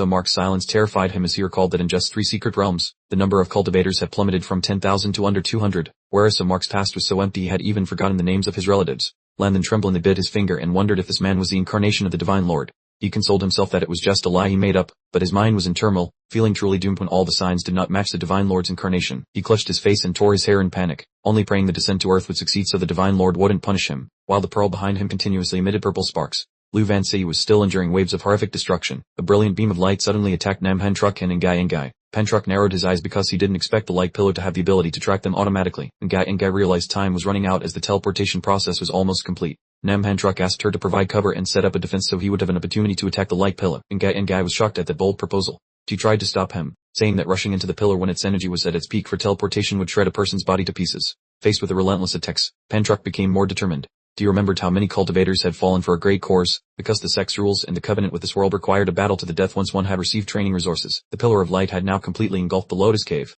Landon seemed to regain his confidence and screamed that the teleportation pillar had pierced the secret realm, was about to reach Earth, and the 1,000-year loop was finally starting to operate once again. A stream of black energy surrounded Mark's body. The system announced that the secret realm inspection process had reached its 4th day and rewards had been sent. Namhan-Truk lunged toward the beam of light, confidently entrusting the defense to Ngai. Ngai shouted that she understood and ordered the nasty tentacles to disappear immediately. She activated the dispelling magic energy, the bright yellow shield enveloping her entire body. That defensive wall blocked all attacks from the pillar of light. Seeing the sturdy barrier, Namhan-Truk clenched his fists, cast aside his anxiety, and rushed with all his might straight into the center of the light pillar. Just as he touched the teleportation core, the blinding light suddenly exploded violently. The pillar of light was powerful enough to contain the illusory demons and allow the 10,000-year-old beast to descend.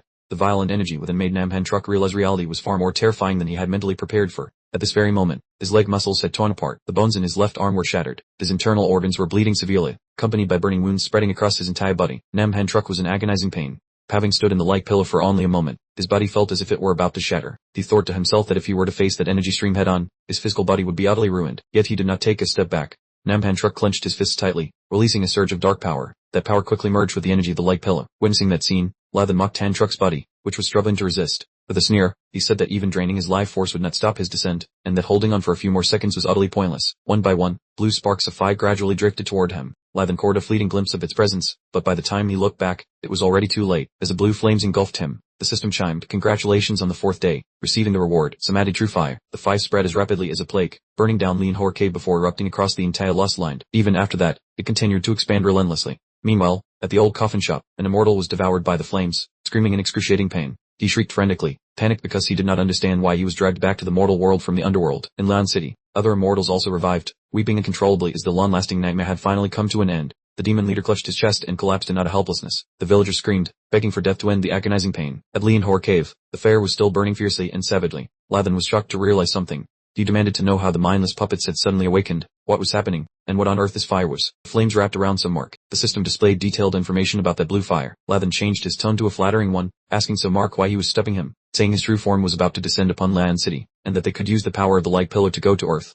Mark replied, "I am not your divine lord, and besides, can't you see that the teleportation light pillar has disappeared?" Upon hearing that the 10 beams of light had vanished, the god turned his head in panic. He understood that awakening the mindless wooden puppets meant those lights would be gone forever. Mark looked up at the sky and said nonchalantly, "What I just awakened are not merely the commoners of Luvan City. This entire small world possesses its own distinct consciousness within the eternal cycle of reincarnation. Unfortunately, it was so weak that it remained submerged in dreams, completely unaware of the presence of humans." He smiled contentedly. "I have awakened the consciousness of this world and reached an agreement. I will lead all living beings out of this forgotten land, except for you, who must remain here, for all eternity." Repeating that fake smile in this eternal present, Landon was now trembling with fear, adamantly refusing to believe the words Mark had just uttered, dismissing them as a clumsy lie. However, Mark only folded his arms, his tone as calm as if he were pronouncing a death sentence. "See for yourself whether it is a lie or not. Farewell, arrogant fool." That beam of light was like a giant blade. It knocked Landon backward with great force. He screamed, raising his hands to shield his face against that overwhelming power. The light spread intensely, like a solar explosion. Luvan City now became extraordinarily quiet. Landon appeared. He woke up as if nothing had happened and hurriedly called out for the captain. He stepped toward the void and called out softly, but no captain's voice answered him. Landon's limbs trembled uncontrollably. He punched himself hard in the face. Once he regained his senses, he exclaimed angrily, "Am I finally awake? Is this another historical cycle of reincarnation? Mark is not here, and the streets are deserted." It seems his words were true. Now only I am present in this Luvan City. Landon's face turned sinister. Do you think you can keep me locked here forever?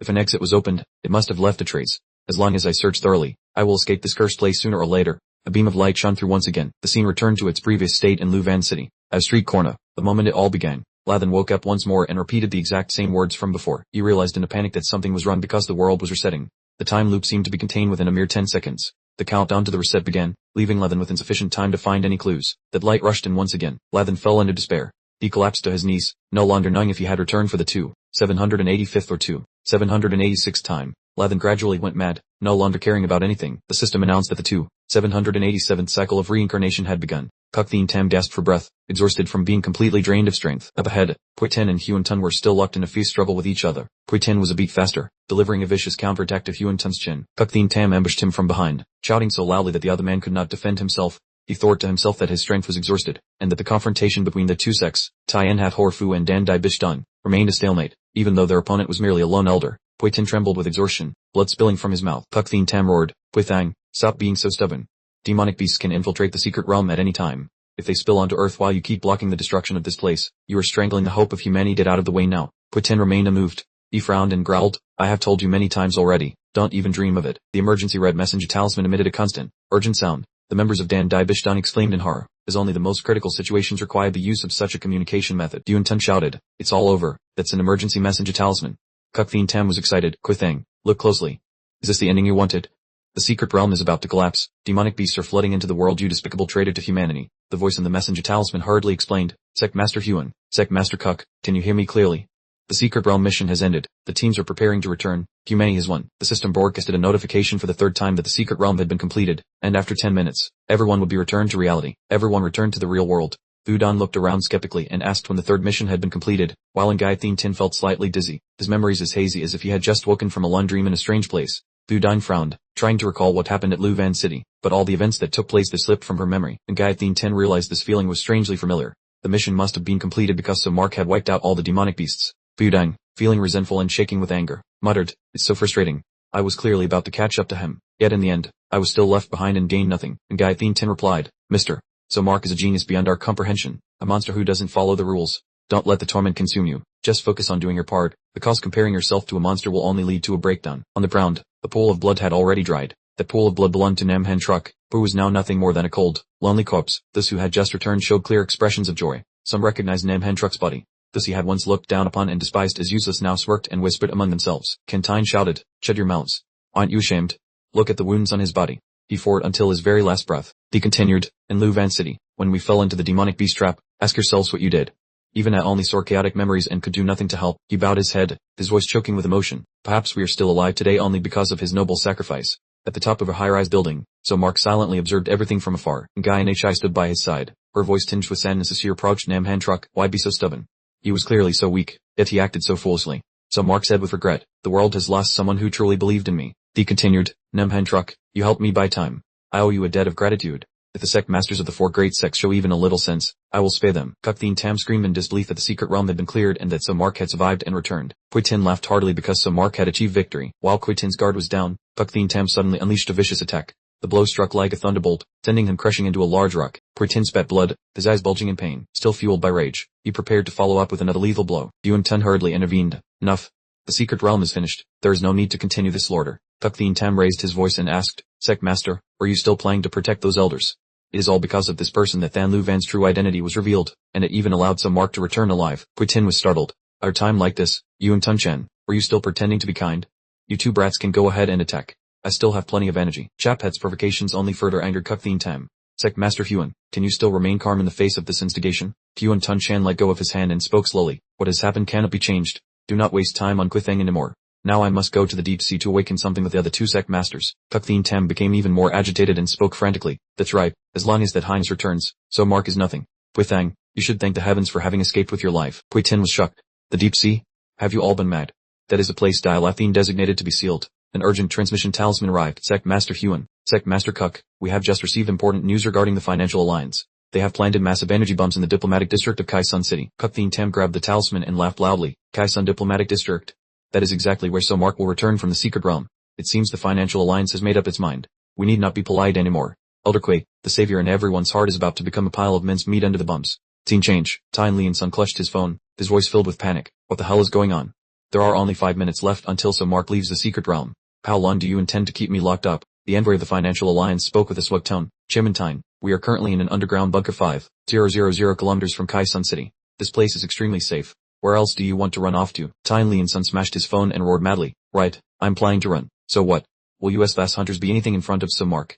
Even the sect masters of the 4 great sects combined are not his match. What else can I do? The Financial Alliance envoy suggested using bombs to destroy Mark. Tyne Lian-sun hesitated, his eyes full of conflict at the prospect of facing Mark, especially while using bombs in a populated area. The Alliance envoy continued. Chimantine, the head of the Nguyen family and 15 other chairmen of the Alliance have agreed to detonate the bombs in the suburbs of Kai-Sun City. Inside the Alliance headquarters, all personnel have been evacuated, and civilians that have been moved to the Danmi market more than 200 kilometers away. If anyone is affected, just consider it the fate. Tyne Lian-sun pondered, but if the detonated bombs attack Mark, it is very likely he will escape the center of the blast. Thus, it may not inflict significant damage on him. As if reading his mind, the envoy leaned in, his voice persuasive. Chimantine, are you still hesitating?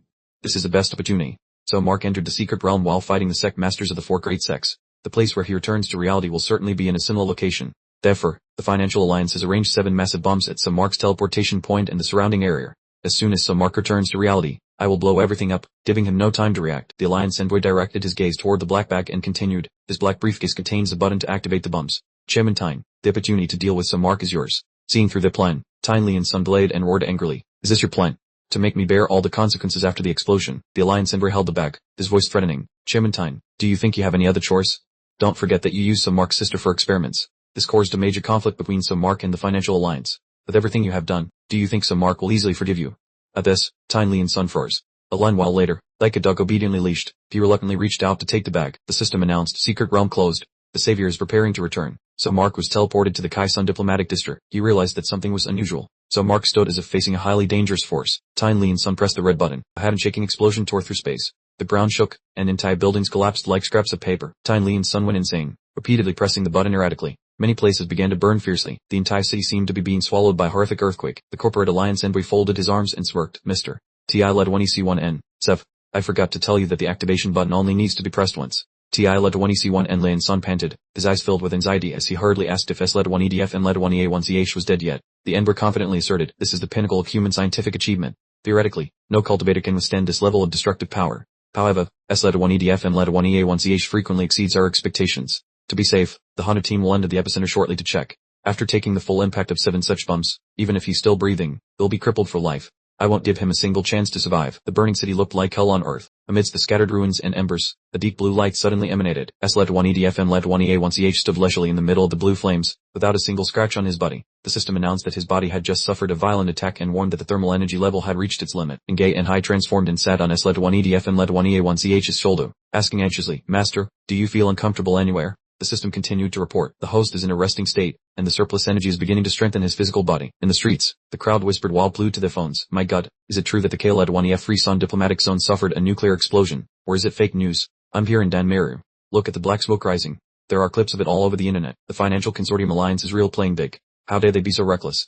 They clearly want to eliminate S led 1EDF and led 1EA1CH. These lunatics no longer care about appearances. Ti led 1EC1 and Lian-sun washed and roared in anger. Fine, it's just as well. In the recent Secret Realm livestream, there was a long-tailed beast beside S led 1EDF and led 1EA1CH. Who knows, he might have colluded with the enemy. At the end of the livestream, the screen suddenly went dark. Nam H led 1EADN truck, the only conscious person left, is also dead. Only S led 1EDF and led 1EA1CH knows what happened in there now. People watched and trembled. Could it be that S led 1EDF and led 1EA1CH killed Nam H led 1EADN truck to silence her? In the office, he was consulting with Ti led 1EC1 and Lian-sun. He said, as expected of Chairman Ti led 1EC1N, you've mobilized the meteor assets in an instant. Online public opinion is gradually being steered toward doubting S led 1EDF and led 1EA1CH's identity. He smiled complacently. None of that matters. What I need to know is whether S led 1EDF and led 1EA1CH is alive or dead. Only when he's completely gone can I sleep soundly. He confidently declared, I have dispatched 600 hunters, divided into 10 scouting teams, straight into the epicenter. We'll have results soon. The perspective shifted to the outskirts of K-led 1EF Free Sun, where thick dust and smoke covered the ruined high-rise buildings. Suddenly, the thundering footsteps of the scouting team belonging to H led 1ED3's faction rang out. Is this truly the power of a nuclear bomb? It's horrific. Even at the outer perimeter, everything is this devastated. Another member spoke up, will we even be able to find the target's remains? After 7 nuclear bombs, S led 1EDF and led 1EA1CH must have turned to ash long ago. H led 1ED3 and replied, stop talking nonsense. I didn't come here just for this pittance. If we find S led 1EDF and led 1EA1CH's body, we'll be rich. And if he's still alive, he must be in a terrible state. The reward for finishing him off will be even more generous. Suddenly, the captain's stern voice crackled over everyone's walkie-talkies. Attention team, we are about to enter the dangerous central zone. Protective gear only has 30 minutes of use left. If we don't find the target within 15 minutes, we must retreat immediately. Everyone replied in unison and then quickly dispersed to take action. Meanwhile, a certain someone was still dazed. I want to go home so badly. I'm craving grilled chicken legs. Master, how long are you going to sleep? The system reported that the progress of the Samadhi true fire refinement had reached 50%. Exceeding endurance was causing the body to gradually deteriorate. She looked at him with eyes full of submission and admiration. Suddenly, the system indicated that because he had just been attacked, the damage conversion function had been automatically activated. She changed her attitude from dazed to furious. How unlucky. I wanted to ask from the very beginning what kind of bizarre ability this actually is. Are we supposed to bear all the suffering alone? Either way, this is a bit too much. Third squad captain reporting. Target detected. No external injuries. Suspected to be unconscious. The beast beside him is kneeling on the ground in extreme pain, likely due to the blast shockwave. Coordinates synchronized, requesting emergency reinforcements. Poen rushed forward, ignoring all talk of reinforcements or whatever else. The captain shouted, Poen, come back right now. Are you planning to disobey my orders? He replied, one is unconscious and the other is severely wounded. I don't want to miss this big cash. I have to hunt some mark to claim the full bounty. The others in the squad followed suit. Sorry captain, but we don't want to miss this once-in-a-lifetime opportunity. The captain sighed helplessly. I really admire you people. You're truly blinded by greed at the sight of profit. Fine, let's all go then. Poen smiled. Captain, as expected, you couldn't sit still either. They all charged forward while AINHI was still kneeling on the ground, clutching her chest in pain. She repeated the words over and over. Suffering, suffering, enemies, suffering. It really comes at the perfect time. She shrieked, you working sandbags, come and taste my suffering too. A blinding radiance erupted, followed by a deafening explosion that filled the air with dust, obscuring all vision. From a distance, a member of another squad grumbled, those bastards in the third squad are real backstabbers. They agreed to surround Samark together, yet they attacked on their own. Another replied, probably because they saw he was severely wounded and wanted to steal the credit. We have to hurry, or the bounty will all end up in their pockets. Scene shift in the basement. The corporate alliance envoy is attentively listening to reports via walkie-talkie. Third squad has lost signal. Second squad has no signs of life, and now the fourth and fifth squads have all gone silent. Tyne Li and Sun grew angry. Enough. So you're saying your useless hunters let Samark wipe them all out? Is that what you mean? He continued listening to the report. I am Hor 2, captain of the 7th squad. Reporting, we have arrived at the rendezvous point, but we only see signs of a battle. There is no target, Samark, and no corpses either. It's as if over a dozen hunting squads have vanished into thin air. Tyne Li and Sun asked suspiciously. Vanished? Could they have died alone with him, or did Samark flee because he was severely injured? He replied in a stern voice, Tyne, it's rare for you to be so naive. How could someone capable of wiping out a dozen hunting squads in an instant be injured? Even advanced weapons like nuclear bombs mean nothing to him. He frowned. If he wasn't injured, why would he leave? Wouldn't it have been easy for him to finish off the remaining hunters while he was at it? He turned his back and started working away. Who knows? Perhaps lingering with those hunters wasn't as important to him as something else. The chairman asked in astonishment. What did you say? The envoy stopped and replied. For example. He might be preparing to slaughter the leadership of the corporate alliance. We're dealing with the person who causes him the most trouble. Me. Of course, the most likely possibility is that he is looking for the one who harmed his sister. Who told you to use her as a test subject? Tyne Li and Sun panicked. Wait a second, are you planning to leave? Didn't you promise to protect me? What am I supposed to do if you go? He turned away coldly and said, you could try praying, though not to the gods, but to Samark. Scene shift, above ground, the people are buzzing with discussion. This is insane. The subway has stopped running, the roads are blocked. What the hell is going on? Someone else chimed in. Don't you watch the news? The corporate alliance dropped 7 nuclear bombs and couldn't do a thing to Samark. Why did we have to live so close to Kai Sun City? Now all the nearby corporations are fleeing in chaos. The power and water have been cut off, and no one knows when they'll be back. This person sighed. What will become of this crazy world? Are humans going to kill each other before the beasts even get a chance to attack? Another added. Do they even have a chance against Samark? Corporate stocks are plummeting. The 4 great sects are staying quiet like cowards, truly useless. Neither the corporations nor the cultivators are any good.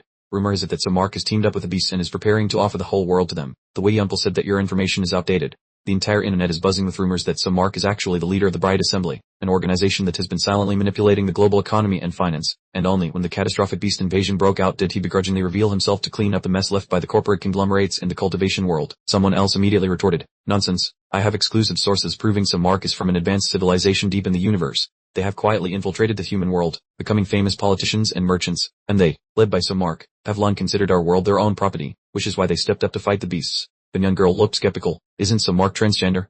And a member of an animal protection society? He only gained superpowers far beyond humanity after being bitten by a spider.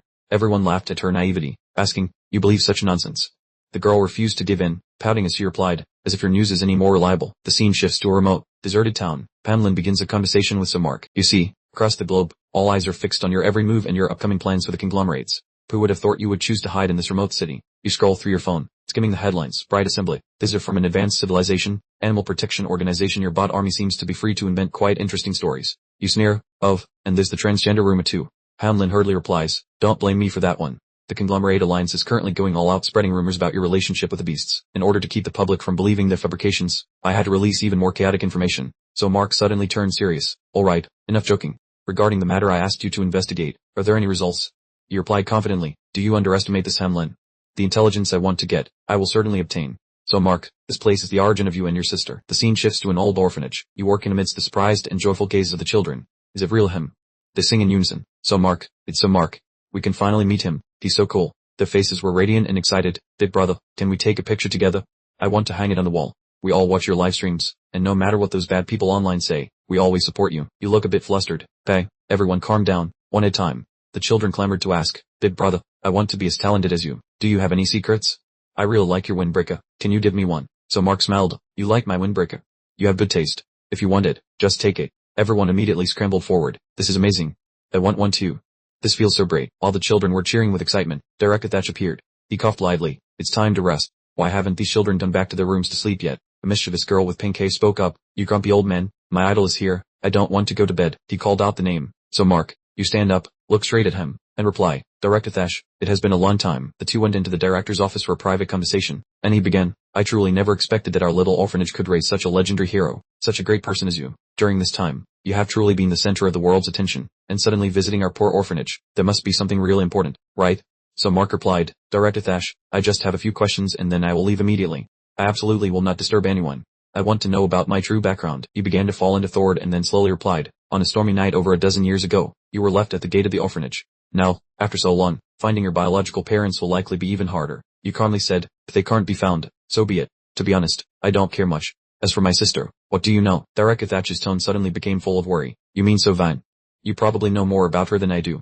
Did something happen to her? So Mark looked straight into his eyes and said, Derekathach, the less you know, the safer it will be for you. You just need to tell me everything you know. He began to recount. Because of a horrific fire, her whole family died. Only Sovan luckily survived and was brought to this orphanage. Despite going through such a catastrophe, she kept her optimistic personality and had innate leadership qualities. Since she was young, she was respected by other children, but what always puzzled people was how she cared deeply for you. You were inherently alone, yet strangely, you didn't reject Sovan's closeness. I later guessed that perhaps she saw the shadow of the younger brother she lost in the fire in you, and because of that, she always treated you like her own biological brother. However, she had one very strong requirement. If they wanted to adopt her, they had to adopt you as well. It's just that, at the time, you had a somewhat rebellious nature and a very strong defensive psychology. So in the end, those who came to adopt gave up, until that criminal family appeared. You looked straight at him and continued, a family of cannibals, and yet you could heartlessly hand over two innocent children into the hands of such disgusting criminals. Derekathach subbed as he said, I'm sorry. After that day, I have lived in extreme regret for not being able to see the cruel true face of that adoptive family. That wicked madman murdered over a dozen innocent children. It wasn't until the news reported on that horrific case that I was shocked to discover the truth. I tried to look for both of you, but there were no clues at all. Thank heavens, fortunately, both of you are still safe and sound. He jumped up excitedly, asking if Sovan was all right now. He replied that although she had been ill for the past 2 years, he had found a treatment and was certain she would recover soon. Absolutely. The scene shifted to a remote city late at night. Parchu spoke up to ask Hamlin, is it over? He replied, so Mark left long ago. What, because you were beaten up, you don't want to face him again? Truly a man with a twisted personality. Parchu inquired about Mark's condition. What nonsense are you talking about?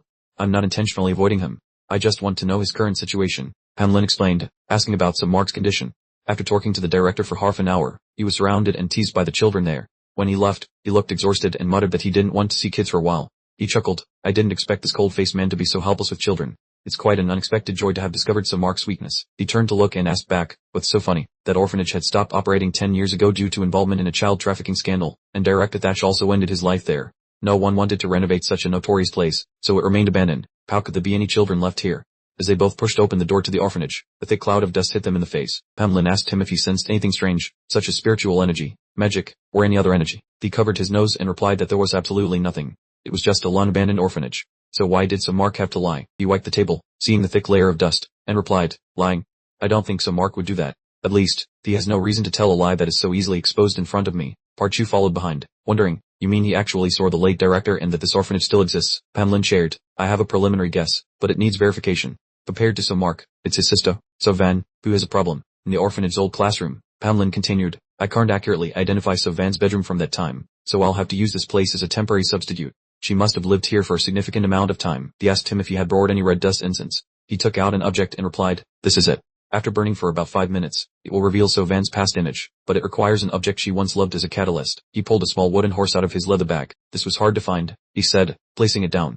This was Sovan's favorite toy before she entered the orphanage. Now, light the red dust incense. Parchu lit the fire, and thin trails of smoke began to spread in the corner of the classroom. There was a little girl sitting intently drawing. Pamlin saw her and said, "It seems so Mark's sister was still alive at this point." Parchu asked in surprise, "Did you make me use this rare incense just to see that?" Resting his chin on his hand, he replied, "I think we'll have to go to the man-eater's house where Mark was taken in and his childhood home to use the other 2 portions of incense." He asked if there was enough. He replied it was sufficient but unusable, because red dust incense only works if the original space remains intact. But Mark's old home has been ransacked by the Financial Alliance and cultivators, and the man-eater's lair has also been destroyed. Is Sovan, currently lying comatose on that bed, really that important? Pamlin smiled. Is everything destroyed? What a coincidence. I previously investigated Sovan before she entered the orphanage. She left many traces like drawings, diaries, or handicrafts, and even her relatives had a deep impression of her. But after being adopted by the man-eaters, her image suddenly became vague. No school records, no work history, as if she only worked odd jobs to raise Mark. I asked nearby vendors, but their impressions of her were extremely blurry. An old fruit vendor said, "Sovan. I remember her as a very hardworking girl. Even before 6:00 a.m. she was at her stall selling trinkets. She didn't dress up and always had short hair. Wait, was it really short hair? I don't quite remember clearly anymore." An old man also had very faint memories of Sovan. She had a stall in our market for about 2 or 3 years, but I don't remember what she was selling. Picking up the wooden horse, Pamlin continued, "Don't you see how eerie this is? With such a tragic background in Strunwell, Sovan should have been noticeable anywhere, yet no one can clearly describe what she was like. Even so Mark seems to have lost most of his memory regarding his sister, which is why he asked me to investigate the backgrounds." Parchu asked if this information had been shared with Mark. Pamlin laughed. "How could it? Have you forgotten? Before Mark declared war on the Financial Alliance, he said his sister was the sole reason he agreed to enter the secret realm to save the world. If we let Mark know the truth, we will end up with a broken, disillusioned savior, or even one who goes mad. Then, at that point, who will step up to save the world?" Parchu crossed his arms and surmised, "So, you think Mark will go insane?" Pamlin shoved the iPad into his hand and said, "Take this. These are the police notes on the Canville House case. On the night of the tragedy, a rescuer found a child so panicked they were silent, but when he tried to take the child into care, the little one broke free and ran away. That was the only surviving witness the police found at the scene. This is my own deduction. Perhaps his beloved sister died trying to save Mark. From then on, he deluded himself by disguising himself as his sister to continue living, and the overwhelming obsession made his sister's image a terrifyingly real illusion." Parchu asked skeptically, "Can illusions really be created to that extent? But with Mark's talent, it's not impossible. Well, let's just leave it be. Keeping the secret might be good for both Mark and the world." Pamlin sneered, "You truly are too naive." Those last few words were just the most optimistic hypothesis. Even if Sovan had passed away that night and Mark's mind was still clear, then who exactly is the comatose sister lying there? The scene shifted to a house with light still emanating from within. Deaf, Budan was diligently treating Sovan and spoke, noticing something amiss. Mark immediately asked, "Has my sister's condition worsened again?" She shook her head and replied, "No, quite the opposite. Your sister's body has actually recovered very well. The reason she's unconscious is due to the lingering aura of a demonic beast, constantly threatening to resurface. But my previous judgment was wrong. It's not that the aura cannot be removed, but rather that your sister's body is producing it itself, making everything more complicated." Mark exclaimed in shock, "So that means my sister isn't being corroded. She's the source of the demonic beast's aura." She explained, "Don't worry too much. Compared to previous treatments, the amount of aura being generated has decreased by 30 to 40%. This turning point began after she passed through the 3rd secret realm." He wondered, "So if we win the secret realm war, can my sister wake up from this coma?" Budan nodded in confirmation. "Each victory in the secret realm will weaken the connection between our world and the other world. If we can end the war and completely sever that connection, your sister will definitely wake up. No, perhaps we won't need to wait that long. I've found another course of treatment. If we can gather information from many other victims of the corporate alliance's experiments, studying the changes in their bodies might be the key to saving your sister." Mark turned to leave. "I understand. I'll go find them right away." She intervened, "I know you're worried, but this is too hasty. Where will you find people in the middle of the night?" Upon reaching the living room, he declared, "Pamlin just sent me the location of Chairman Tyne. All we need to do is capture him alive and hang him up. We'll definitely extract information about the other victims." Aina Shai, who was sitting in front of the computer, immediately spoke up, "I wish my master a smooth journey." Only then did he look up. Aina Shai, "When did you wake up? Are you feeling better?" She replied, "Thank you for your concern, master. I only sustained minor injuries in the explosion, so it's nothing to worry about. I woke up 3 hours ago. I didn't expect you to notice so soon. I'm very touched." Mark smiled and said, "I'm glad to see you're stable. Since you're awake, could you run an errand for me tonight and deliver something?" Aina drooped and replied, "How delightful.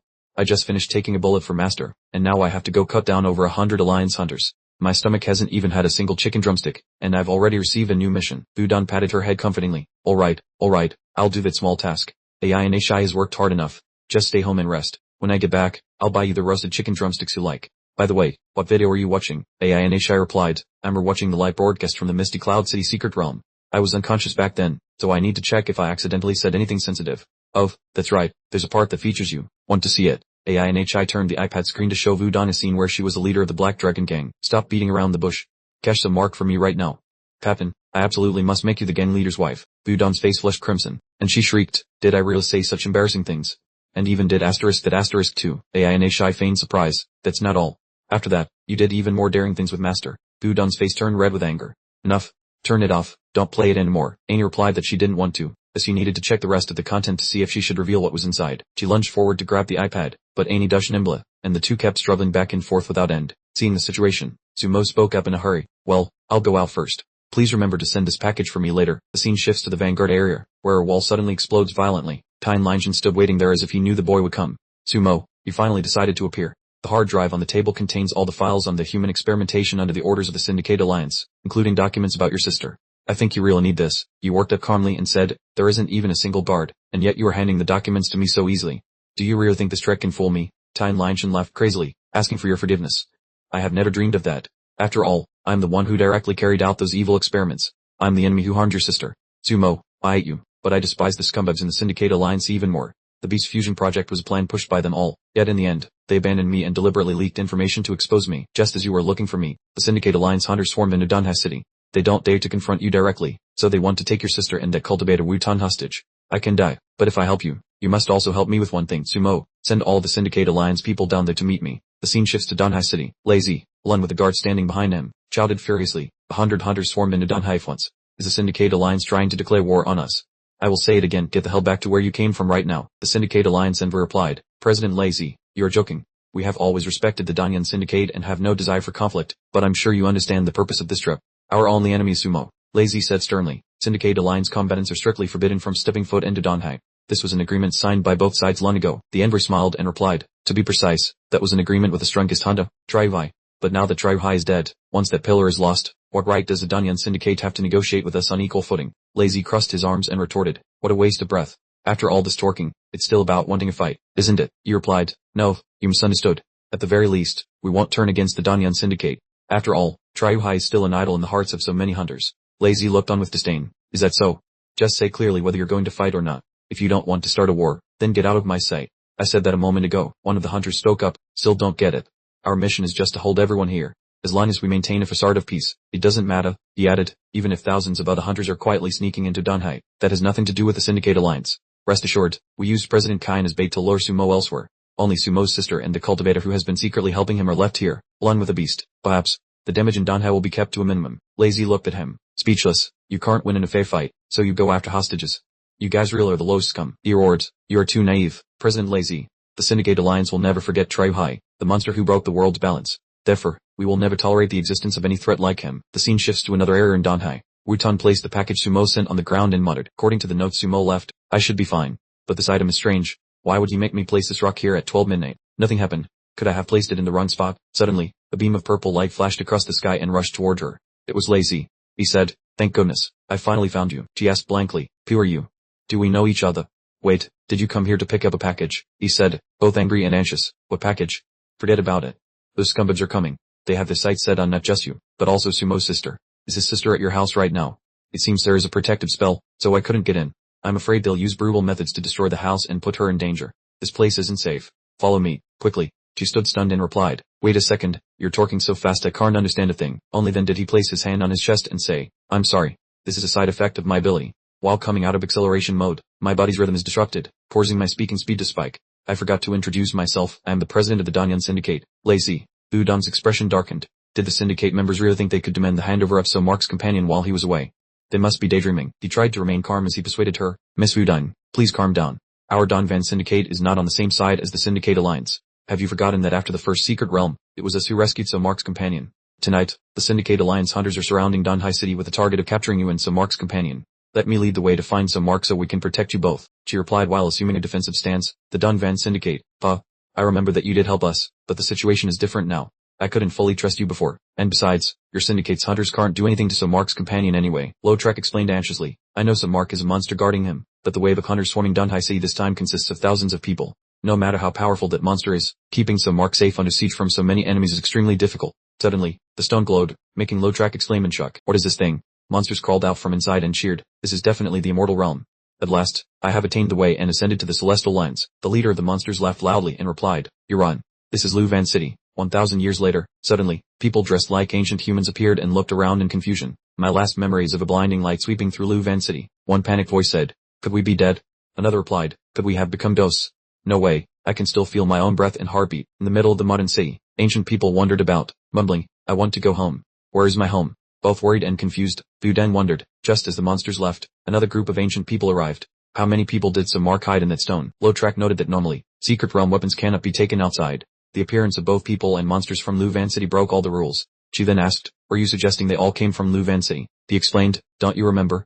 It makes sense since, except for Samark, almost the entire Savior squad lost consciousness during that journey. These are the civilians of Luvan City from 1,000 years ago, and those monsters are the pitiful souls deceived by the illusory flame into thinking they had become immortals. As Lotrak was explaining, the river god appeared. He added, it seems I was worrying needlessly. So Mark must have anticipated the Syndicate's ambush, which is why he summoned these monsters to deal with it. Truly worthy of being the strongest savior. The townspeople were terrified upon seeing the monsters. The monsters rummaged around while cursing, that treacherous swindler Mark is the evil god of that other world in this city. Let's deal with him. Killing him 100 times wouldn't be enough to compensate for what that bastard did. Not only did he use fire to turn us into monsters, but he also forced us to slaughter our fellow citizens of Luvan City. People fled in panic crying for help. Monsters. Help. This is insane. Why are monsters from the live streams appearing here? Dasu interrogated. The sugar figurine artist. Stop hiding things. Quickly tell us where Samark can be found. The old man standing next to the river god spoke up. The sea has a faint scent of Samark, but it is very subtle. He is not here, but surely you remember the monster in the form of a little white-haired girl who stays by his side. The monster clutched its stomach laughing. Of course I remember. That fool sea lovesick river god once wanted to marry her, and as a result, he was beaten senseless by that monster. How laughable. The river god roared. That was only because I was careless. Who would have thought that brat would suddenly unleash such terrifying power? Next time, I absolutely will not lose. The sugar figurine artist said, your chance has arrived. That monster is on the street ahead, and I can sense many more gathering in that direction. They also carry the power of corrupted monsters within them. The monster shrieked, what are those wretched creatures trying to do to this world? No. This isn't our world anymore. Does this world even still need us? The old man said, stop overthinking and focus on revenge. Even though the Luvan City I wanted to protect is gone, the monsters still exist. They are still trampling our world. The only thing left to do is to destroy the monsters and the evil god Samark. The monsters shouted together, revenge against the monsters and the evil god Samark. Fires began to ignite throughout the city. As Lotrek's security team stood there, someone asked, this is bad. Fierce fighting is breaking out inside the city. Should we go back to support Chim and Lotrek? The other replied, we cannot. The Chiman ordered us to stay here to hold off these hunters, so we must not disobey. In another corner, a hunter asked the emissary, General Captain, the Syndicate's vanguard chairman is dead, so Mark could return at any moment. President Lazy of the Danyan Consortium intends to block our path. Are we just supposed to sit here and wait for the results? He replied, whatever the case may be, S-Led-1 and Led-1EA-1CH's location has been determined. With more than 1,000 hunters attacking at once, no matter how fast Lazy is, he's still alone. The overall situation is as good as settled. Suddenly, an object was thrown. It was a person pierced through by a pillar. The two of them asked in panic what on earth had happened to the captain of the 13th squad. He replied, monsters, the monsters from the Secret Realm livestream and Lion City are all here. They are ambushing us. This is a trap set by S-Led-1 and Led-1EA-1CH. The scene shifts towards the private residence of Vu D-Struck Led-1E-3NG. Pamnin told H-Led-1EA-1 Chu that the Alliance hunters were about to land and asked if he was ready. He replied, with over 1,000 elite hunters, even if S-Led-1 and Led-1EA-1CH's pet were here, I'm not certain I can ensure S-Led-1 fan safety. He smiled and said, look at you. Your task is only to support S-Led-1 and Led-1EA-1CH's pet. Did you really think you were strong enough to face 1,000 hunters? Simply surviving in such a perilous battlefield is already quite an achievement. H-Led-1EA-1 Chu asked, can't we take S-Led-1 and Led-1EA-1CH's sister away right now? S-Led-1 fan carries too many mysteries, so it's best to avoid any unexpected incidents before uncovering the truth. Hamnin explained, evacuating S-Led-1 fan a few hours early would only make S-Led-1 and Led-1EA-1CH more suspicious as to why we predicted the Alliance's actions but didn't inform him. Moving her now is useless since anywhere we go among 1,000-man siege will result in a fight to the death. The key is that helping at the right moment is better than doing something redundant. At that moment, it dawned on him, it turns out you knew everything beforehand. Wait, you didn't intentionally orchestrate the Alliance's attack on S-Led-1 fan, did you? It would be terrible if S-Led-1 and Led-1EA-1CH discovered that everything was arranged by you. He explained, to gain S-Led-1 and Led-1EA-1CH's trust, this little risk is necessary. Only when we risk our lives to save S-Led-1 fan will he allow us to approach him, which is how we can investigate her secrets. H-Led-1 Chu grumbled, even so, 1,000 high-level hunters is too much. Couldn't you have coordinated a smaller number of people? Pamnin replied, do you think the Consortium Alliance are my subordinates? President Lazy's hiding spot was too obvious, so I guessed it was bait to lure over 1,000 experts. The Alliance is indeed desperately betting all their assets, but a scale of this magnitude is still within my control. He took out his phone and spoke up, they have appeared. He replied, I understand, leave the rest to me. Pamnin shouted in a panic, wait a moment. H-Led-1 Chu complained, what now? Is there something you can't just say all at once? He saw Hebo along with the monsters luminally advancing toward Vu D-Struck Led-1ED3NG's house. He was stunned. Monsters from Lion City. Why are they here? He said anxiously, this is bad. You didn't say these monsters would come too. I remember during the Secret Realm livestream, their attitude toward S-Led-1 and Led-1EA-1CH wasn't friendly at all. What if both the hunters and monsters attack? Pamnin, please tell me this is also part of your plan. Pamnin's face darkened. How could I have foreseen that monsters from the secret realm would appear in reality?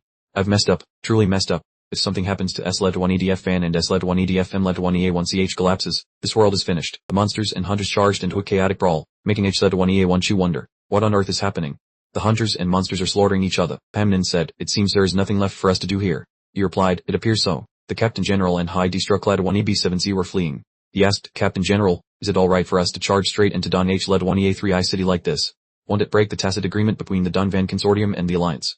He replied, it doesn't matter anymore. No one must be allowed to hinder the kidnapping of S-LED-1EDF fan. As he slashed his way through, he urged, speed up, Pi D-Struck-LED-1EB7C. We are almost there. He turned his head and called out. Pi D-Struck-LED-1EB7C saw a horrifying sight and could not believe his eyes. He was being held firmly in Heber's mouth. Below, the trumpet player was asking, Pi D-Struck-LED-1EB7C, is this the gentleman you were talking about? The captain, Kang Zhang, gritted his teeth and snarled, wouldn't it have been wiser for you freaks to just stay silent and hidden in the corners of history?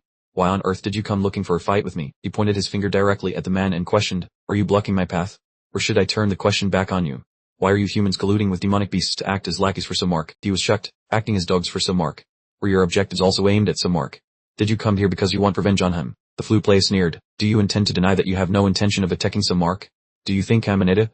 I could smell the stench of demonic beast corruption on you from miles away. The messenger hardly tried to clarify, that's not it at all. We are allies. We are truly on your side if only both parties are willing to cooperate. The golden ore suddenly radiated out, causing him to clutch his neck and gasp for air. It's suffocating, stop this tower move. We don't need to kill each other. Please, let me explain. The elder replied, what are you babbling about? I haven't done anything. That light enveloped the hunters, causing them to collapse and cry out in panic, their bodies completely losing the ability to move for reasons unknown. So Mark appeared unhurriedly. You all are being too loud. Who gave you permission to come here and disturb my sister's sleep? In a hidden corner, a hunter was desperately trying to channel his internal energy, thinking, the barrier has already been activated. He stared intently at Samark and thought to himself, great, just one more step to grab the target and the bounty is mine. Move, damn it, move. Why won't my body obey me? He suddenly appeared behind him, causing the men to panic. For so long, I have had to hold back in order to preserve the peace of this world. So Mark gently sent him to his end and then expressed regret, right before the terrified eyes of the other hunters. It seems this has led you to misunderstand me, even giving you the courage to ambush my sister. He channeled his power and loudly declared, from this moment on, this entire world shall only listen to one single command. The sea sank into silence. The hunters trembled. Although the battle had not yet officially begun, thousands had already lost all will to fight, paralyzed completely by fear. The hunter tried to activate his power but it was hopeless. He panicked. This is strange. My abilities are being suppressed to the absolute limit. It's unbelievable that Samark is this terrifying now. Kim hurriedly used his psychic link to contact the captain. Chief, can you hear me? He stood upright as if he had received the signal. Is that Kim's telepathic connection? Kim replied, it's me. Chief, what should we do now? He gave the order. Use your power to broadcast a message to all the hunters, fight with your lives and launch a decisive strike. Unless Samark doesn't care about the lives of civilians, he is forced to use wide area attacks. Otherwise, there's no way he can finish us all off at once. Furthermore, if even one of us can restrain Samark, we win. This is our only desperate chance for survival. Kim replied, trembling, but, Chief, all the hunters have been overwhelmed by fear. No one has the strength left to act. He channeled his power and shouted, use the psychic link to transmit the collective violent power to all thousand of them. Kim, you can definitely do it. Kim said wordly, theoretically that's fine, but Chief, your body can't handle the pressure of connecting that many people. I'm afraid you'll collapse from exhaustion before this violent blow can even take effect. He roared, shut up and follow my orders immediately. Kim had no choice but to obey. Yes, I'm starting the connection now. Under the chief's burning aura of power, they began to stand up and scream. He clenched his fist and shouted, collective violent force. Just at that moment, so Mark leisurely walked over and mocked, how pathetic this desperate struggle is. He laughed maniacally, you are too late. My ability has been fully activated. So Mark, in this godless world, do you intend to act as a god ruling over humanity? The Corporation Alliance will never accept it, people will never allow it, and this whole world will reject you. He ordered, all hunters, listen up.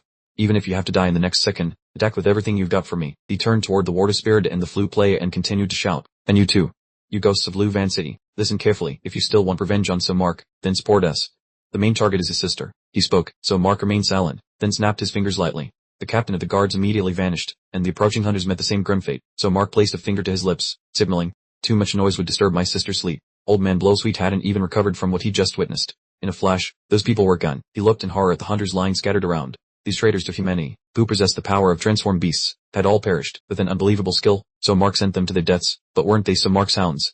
Why did he strike down his own subordinates? So Mark calmly explained, this place is Dunhai City, a metropolis rebuilt on ancient ruins. In your era, it was a former flowing cloud city. Ethereal purple energy emanated from his body, gently enveloping the monsters. Flowing cloud city, in the lost land, had not only endured the vicissitudes of time but had also developed its own consciousness. Therefore, when that line reappeared, it and I made a pact. The sea, inherently compassionate towards all living things, wishes to extend a helping hand to you and bring everyone back to the world that belongs to you. Old man Blowsweet trembled. We were truly mad to be so arrogant and challenge someone so far beyond this world's level. So Mark stood opposite him. I have fulfilled my contract with Flowing Cloud City to bring you back to reality. The old man looked at him as if he had just seen the savior of his life. They looked at the old man.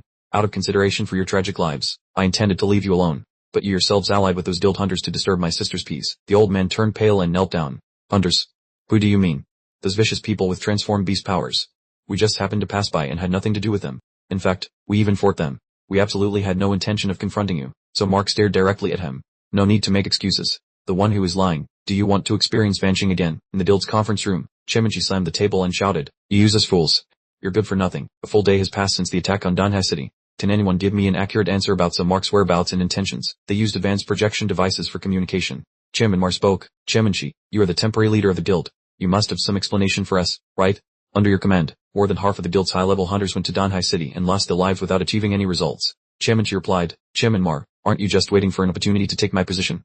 The current situation is the biggest threat since the Dild was founded. So Mark's counterattack could utterly cripple us. Chairman Zhu nodded in agreement. Chimanchi is absolutely right. Now is not the time to assign blame or engage in internal strife. We need to cooperate to devise the best defensive strategy.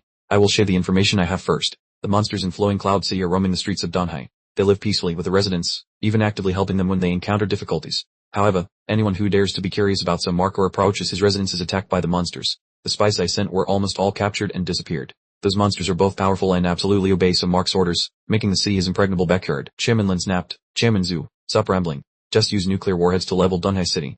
Fire as many as you want. He pondered and analyzed. Please stop talking nonsense. We verified it. Nuclear bombs cannot cause significant damage to Mark. Even if we level the city and eliminate the monster army, we won't escape danger. If a nuclear strike kills his sister, we will have to face a Mark with nothing left to lose and determined to exact revenge. Chairman Lin sneered. Chairman Zhu, were you still under the illusion of dealing with Mark?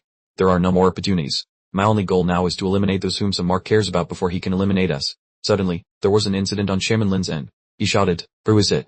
How did someone sneak in here? Get out. Chairman Zhu hastily called out. Chairman Lin, what's happening on your end?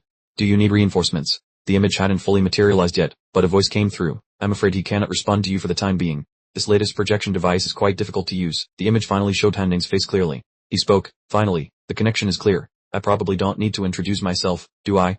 Chairman Shi sneered. A traitor to the Dild. Truly an eyesore. You have a great father.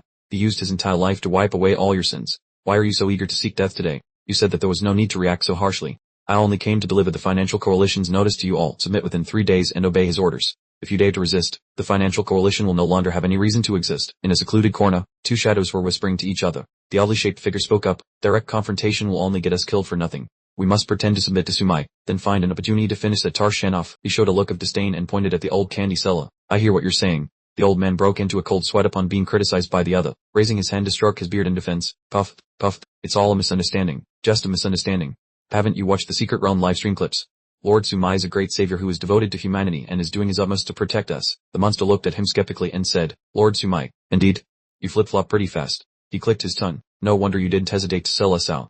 Now, besides patrolling the city of Danhai every day, we even have to cooperate with risky health checkups. Seeing him loudly mention Sumai, the old man brushed it off. Stop talking nonsense. Lord Sumai cares about our physical condition, which is why he provides the welfare of health checkups. No matter how much you complain, at least we are still alive. We only need to serve Sumai for 3 years. After that, we are free to stay or go as we please. The old man turned to walk away and added, since you have such opinions, go see Sumai yourself and present them. The Lord is very generous. I'm sure he won't hold it against you. Upon hearing the suggestion to confront Sumai, he immediately put on a look of grievance and whined, Are you trying to force me to my death?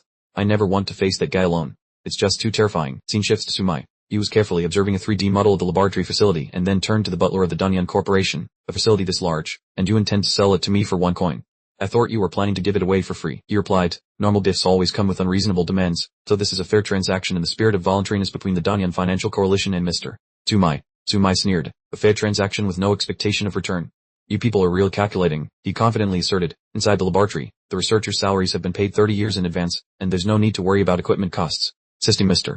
Sumai in saving the world is the most important mission of our Danyan Financial Coalition at this moment. Sumai looked skeptical about that importance, then spoke with a mocking tone, and yet you only sent someone here to negotiate with me. Your Chairman Lazy should have come personally. He waved his hands flusteredly to explain, Oh my, Chairman Lazy is occupied with an urgent matter. It is absolutely not a sign of disrespect toward you. I handle most of the daily work of the coalition, equivalent to a grand butler, so assisting you is most appropriate. Seeing the other person stuttering endlessly, Sumai lost patience. Enough, stop explaining. I'm not interested. I shared the documents obtained from Chairman Kan with you. Did you actually get any results? Mentioning the documents, his expression became thoughtful. Our staff has worked hard to decrypt and analyze them. Due to the extreme time pressure, we have only finished half, but I just grasped some shocking information that I was about to report to you, including this current secret realm war. The other world and our world have clashed many times, not twice, but 3 times. Sumai calmly recalled. If I'm not mistaken, the secret realm war has only occurred twice, once 1,000 years ago and once in the present. Is he lying? The Danyan Financial Coalition butler continued. The secret realm war has indeed only occurred twice, but the one lying is not the immortal cultivator. It is a financial coalition.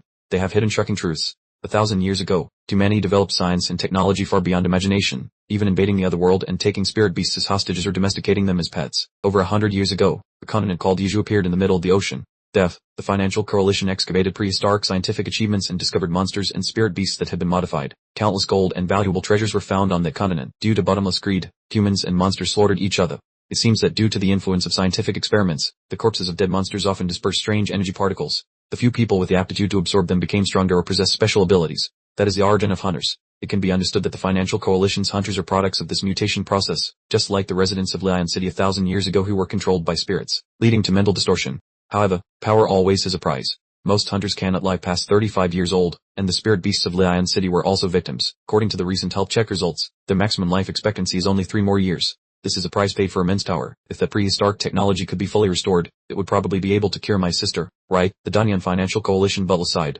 Mr. Tsumai, not only you but the financial coalition also yearns to grasp the prehistoric technology. But unfortunately, is your son? No, to be more precise, that continent has mysteriously vanished from the physical surface. Nevertheless, just a portion of the documents from Giddick has helped the financial coalition make significant progress, which is why they are not afraid of the descent of spirit beasts. Mr. Tsumai, based on MS. Wutan's theory, as long as you win the secret realm war, your sister will recover. Please do not be too impatient. Tsumai replied. What I need are not vague theories. The secret realm will last for an entire year. I cannot wait that long. Who knows, during this time, my sister's condition might worsen, or perhaps even if I win, she might not recover. I will not give up any small chance. Do you think the members of the coalition hide technology from each other? Seeing Tsumai start to say dangerous things, the Danyan Financial Coalition butler panicked. Mr. Tsumai, what do you intend to do? Ignoring the discouragement, Tsumai continued calmly. By now, Lai Handan must have already sent an ultimatum to the 4 great sects in the financial coalition. After 3 days, they will have only 2 choices, either become my dogs or become the dust of history. Seeing so Mark wanting to launch a general offensive, he was so panicked that cold sweat broke out, and he looked on with fear. This is madness. Have you lost your mind? Launching a war will plunge this entire planet into misery. Thick black smoke billowed around so Mark, and his voice was bone-chillingly cold. Those fools only know how to throw money and manpower away on meaningless civil wars. It is time to end this farce. This world only needs one voice, one will. I care for neither money nor status. All I need is victory. Dunvan Group, at a certain research facility. Is this all you have?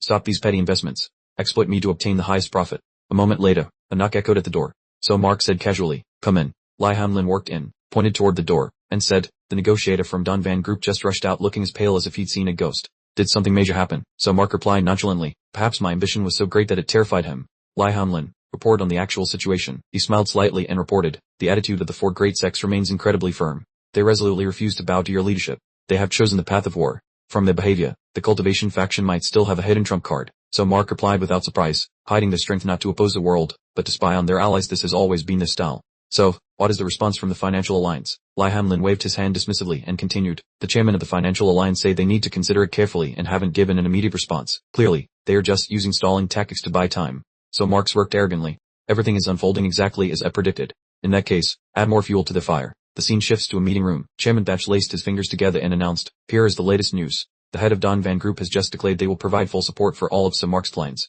Chairman Marr slammed his fist on the table angrily. Those bastards. That man has no shame. We should have wiped out Donvan long ago. Chairman Thatch looked forward with heavy eyes and said in a bone-chilling voice, there is no more time for regrets. There are only 3 days left before the deadline. What are your plans? Chairman Hua looked around at his colleagues and offered an opinion. First, we need to gauge everyone's true intentions here. Surely no one is willing to kneel and surrender, pending their entire legacy over to him, right? Chairman Marr stood up, fuming with rage. Absolutely never. What right does Sir Mark have to take away the achievements our family built over 4 or 5 generations with just a few soft words? The other members also began to buzz with excitement. That's right. I will never submit to that Sir Mark fellow. Chairman Hua raised his hand to calm everyone down and continued. Then the first thing we must consider is how to stay alive. Based on previous analysis, no matter how fierce the fighting, he always avoids harming innocents. Because he is too merciful to civilians, we need hostages, a massive number of hostages. He flashed a sinister smile and held up 2 fingers. 200 million people. We need at least that number to be qualified to negotiate with Sir Mark. Chairman Marr yelled, 200 million people? Are you kidding me? Where am I supposed to find that many people to use as hostages right now? Chairman Hua put on a mysterious look and explained, for a long time, Out of concern for safety, you've all stayed in discreet underground bunkers, out at sea, on nameless islands, or even in space stations. But eventually, we will be found. So from now on, each of you should stay in cities with over 1 million residents, equipped with enough explosives to level the entire area. Wouldn't that give us over 200 million living shields? Chairman Lam raised his hand in agreement. This is a brilliant idea. We can also manipulate public opinion and spread false rumors about Dunhai City, for example, that the civilians there are being cruelly enslaved by some Mark's monsters. Chairman Hughes stood up abruptly and spread his arms. Exactly. We will build an image of some Mark as a tyrannical dictator, making him an object of universal scorn. Chairman Lam stroked his chin triumphantly. The brutal Some Mark who has lost all humanity, leaving innocent people in misery. He is even plotting to seize control of both the Financial Alliance and the Cultivation faction of the Four Great Sects to plunge the world into darkness. After saying this, he burst into laughter. Then, everyone will side with us. Suddenly, an arrogant laughter rang out from the center of the room. A hazy figure appeared and suddenly fired a shot directly at Chairman Lam. Everything happened too quickly. Before anyone could understand what was going on, Chairman Lam collapsed to the floor. Chairman Hua recognized the shooter and cried out in alarm. You are Lambak, his younger brother. Do you know what consequences this action will lead to? Lambak laughed heartily, looked at Hua, and said, You run, you shorty. Right now, I'm the head of the Lam family. Chairman Mark grumbled. Kid, do you think we'll allow something like this to happen? An empty-headed loser like you has no right to be chairman, even if you murdered your brother. Lambak raised his gun and smirked mockingly. Oh, maybe you don't know yet. At this very moment, so Mark has officially declared that because you plotted to harm his subordinates, if the alliance does not submit within 3 days, all relatives, friends, and supporters will be considered enemies. And enemies must all be killed. President Thatch looked at Lambak disdainfully and sneered. It seems you are not only useless but also so cowardly that you would dare to lay hands on your own brother out of fear of death. Lambak smiled madly and menacingly. Of course, it doesn't stop there. So Mark originally didn't want to create more trouble, but if you presidents stubbornly resist, then no matter if they are relatives or subordinates, whoever replaces your positions will be eliminated. Now I, the one you once despised, have been entrusted by some Mark with the important responsibility of President Lam. How does it feel to be hunted? All of you. At President Mar's private residence, he hardly urged his wife, Trandon, why are you standing there in a daze? Those treble belongings are not important. Come with me quickly. The helicopter is almost here. We must leave this place immediately because there's no longer any safe haven here. Trandon stammered in response. I'm sorry, sir. She held the sharp knife, pointed it at her husband, and growled, I'm not going anywhere with you anymore. President Mar realized his wife's ill intentions and sneered. I see, sir, you also want to seize this fortune, hoping to take over my entire corporation, don't you? He spoke disdainfully. How ridiculous. You don't even dare to butcher a fish, yet you claim you want to kill me. Where do you get such courage? He laughed maniacally with delight. Suddenly, Trandon lunged forward and plunged the knife straight into his stomach. Crying, he choked out, money was never worth much. You philandered outside or supported celebrities. I didn't care. President Mar stabbed, had blood gushing from the corner of his mouth. He angrily grabbed Trandon's hair and yelled, You hussy. Asterisk swish exclamation asterisk Trandon yanked out the knife, causing the president to collapse onto the floor. She screamed furiously. Why did you have to confront some Mark? Why did you make a joke of my son's life? Trandon screamed in agony. Don't you understand? Angering some Mark means this entire family has no choice but to await death. President Mar, frightened, reached out towards Trandon. I know, I understand. I will surrender to some Mark immediately. Trandon pressed down on him, holding the knife firmly and cautiously. I don't believe your words anymore. Everyone must have guessed his tragic end after that. The scene shifts to a cold, icy region. President Hua and President Thatch were conversing. President Hua looked at his phone and said, President Mar has just perished. President Thatch replied with a tense expression. Did you hear that? Under tremendous pressure from some Mark, 4 presidents have lost their lives, some killed by their butlers, others by their own relatives. We don't have much time left to cope. Tucktheen Tam suddenly appeared. Didn't you always manipulate public opinion to turn some Mark into a devil? Well, now he has officially become a tyrant in the eyes of the world. President Thatch retorted. We tried our best to overthrow some Mark. What have you cultivators done to have the right to mock us? Even if we have to bow down in defeat now, at least we made an effort. Tucktheen Tam smirked. If you truly wanted to surrender, you wouldn't have journeyed all the way to the North Pole to find me. President Thatch asked suspiciously, do you really have a way to deal with some Mark? President Thatch glanced at the polar bear and sneered, surely you're not planning to use the power of these wild beasts to defeat some Mark. That's a farce only you people could come up with. Tucktheen Tam led the 2 men to a tunnel shaped like a Tai Chi yin-yang symbol and said, the true weapon lies 4,000 meters deep beneath the ice. The 3 sect masters had to combine their forces for 3 days and nights to open up this passage. He worked away, turning his head back defiantly. If you still have any courage, follow me inside. President Thatch replied with a confident smile. What's a depth of a few thousand meters? It doesn't faze me at all. Tucktheen Tam clasped his hands behind his back and warned, this area blocks teleportation spells. You can consider this passage a 4,000-meter freefall. As soon as he finished speaking, the passage activated, causing both President Thatch and President Hua to cry out in panic. Damn it, why didn't you say so sooner? Tucktheen Tam and the 2 men plunged down the passage, creating a dazzling streak of light. Upon arriving, Chairman-Chi collapsed onto the ground, stammering, what was the thing we just encountered? Kangxin replied calmly, 1,000 years ago, it massacred over 50 million people, erased the great Liu celestial kingdom from the map, and was the most renowned savior in the secret realm at the time. His name has been lost to history. The cultivators of that year called him the Mandate of Heaven. Mandate of Heaven. Chairman-Chi grumbled. We have to cooperate with this lunatic to capture that butcher who killed 50 million people. Chairman Zhu also looked skeptical. The most important question is, can someone called the Mandate of Heaven truly subdue Sumac? Kangxin turned back to explain. A millennium ago, The mandate of heaven was the greatest savior, who single-handedly confronted a beast that was 30 million years old. Chairman, she couldn't believe it. The 30-million-year-old beast's combat power is comparable to 10 million. Were you joking? Based on the latest data, Sumak's maximum combat power is only 100,000. Kangxin calmly analyzed. 1,000 years ago, spiritual energy was abundant, unlike now. Even if modern cultivators have the same or lower cultivation levels, it would be difficult for them to match those from ancient times. Even if all cultivators in the world join forces, they couldn't shake the mandate of heaven. You are about to meet him. His supernatural abilities make him unparalleled in the world. Chairman Zhu replied irritably, this is why I hate you cultivators. In such dire times, you still play these mysterious games and act all divine. Suddenly, a cold voice echoed from behind the three of them. Fighting here, bah. Immediately, a blinding light descended from above, striking the spot where they stood. Chairman Zhu cried out in panic. Sumak. Sumak put his hands in his pockets and said coldly, so you're the young chairman of that corporation. It seems your age isn't reflected in your appearance, is it? The other hand trembled as he stammered. Please don't take my life. A warning chimed in their minds. Close your eyes. In the distance, Chairman Shi knelt down, covering his head and muttering, what in the world just happened? Did I just die? Is this an illusion? No, that feeling is terrifyingly real. Kangxin, with his eyes tightly shut, explained, it's not an illusion, it's fate. Think of it as this, in another timeline, at that very moment, you would have lost your lives. Although the probability is extremely low, theoretically, Sumak shouldn't be able to appear here.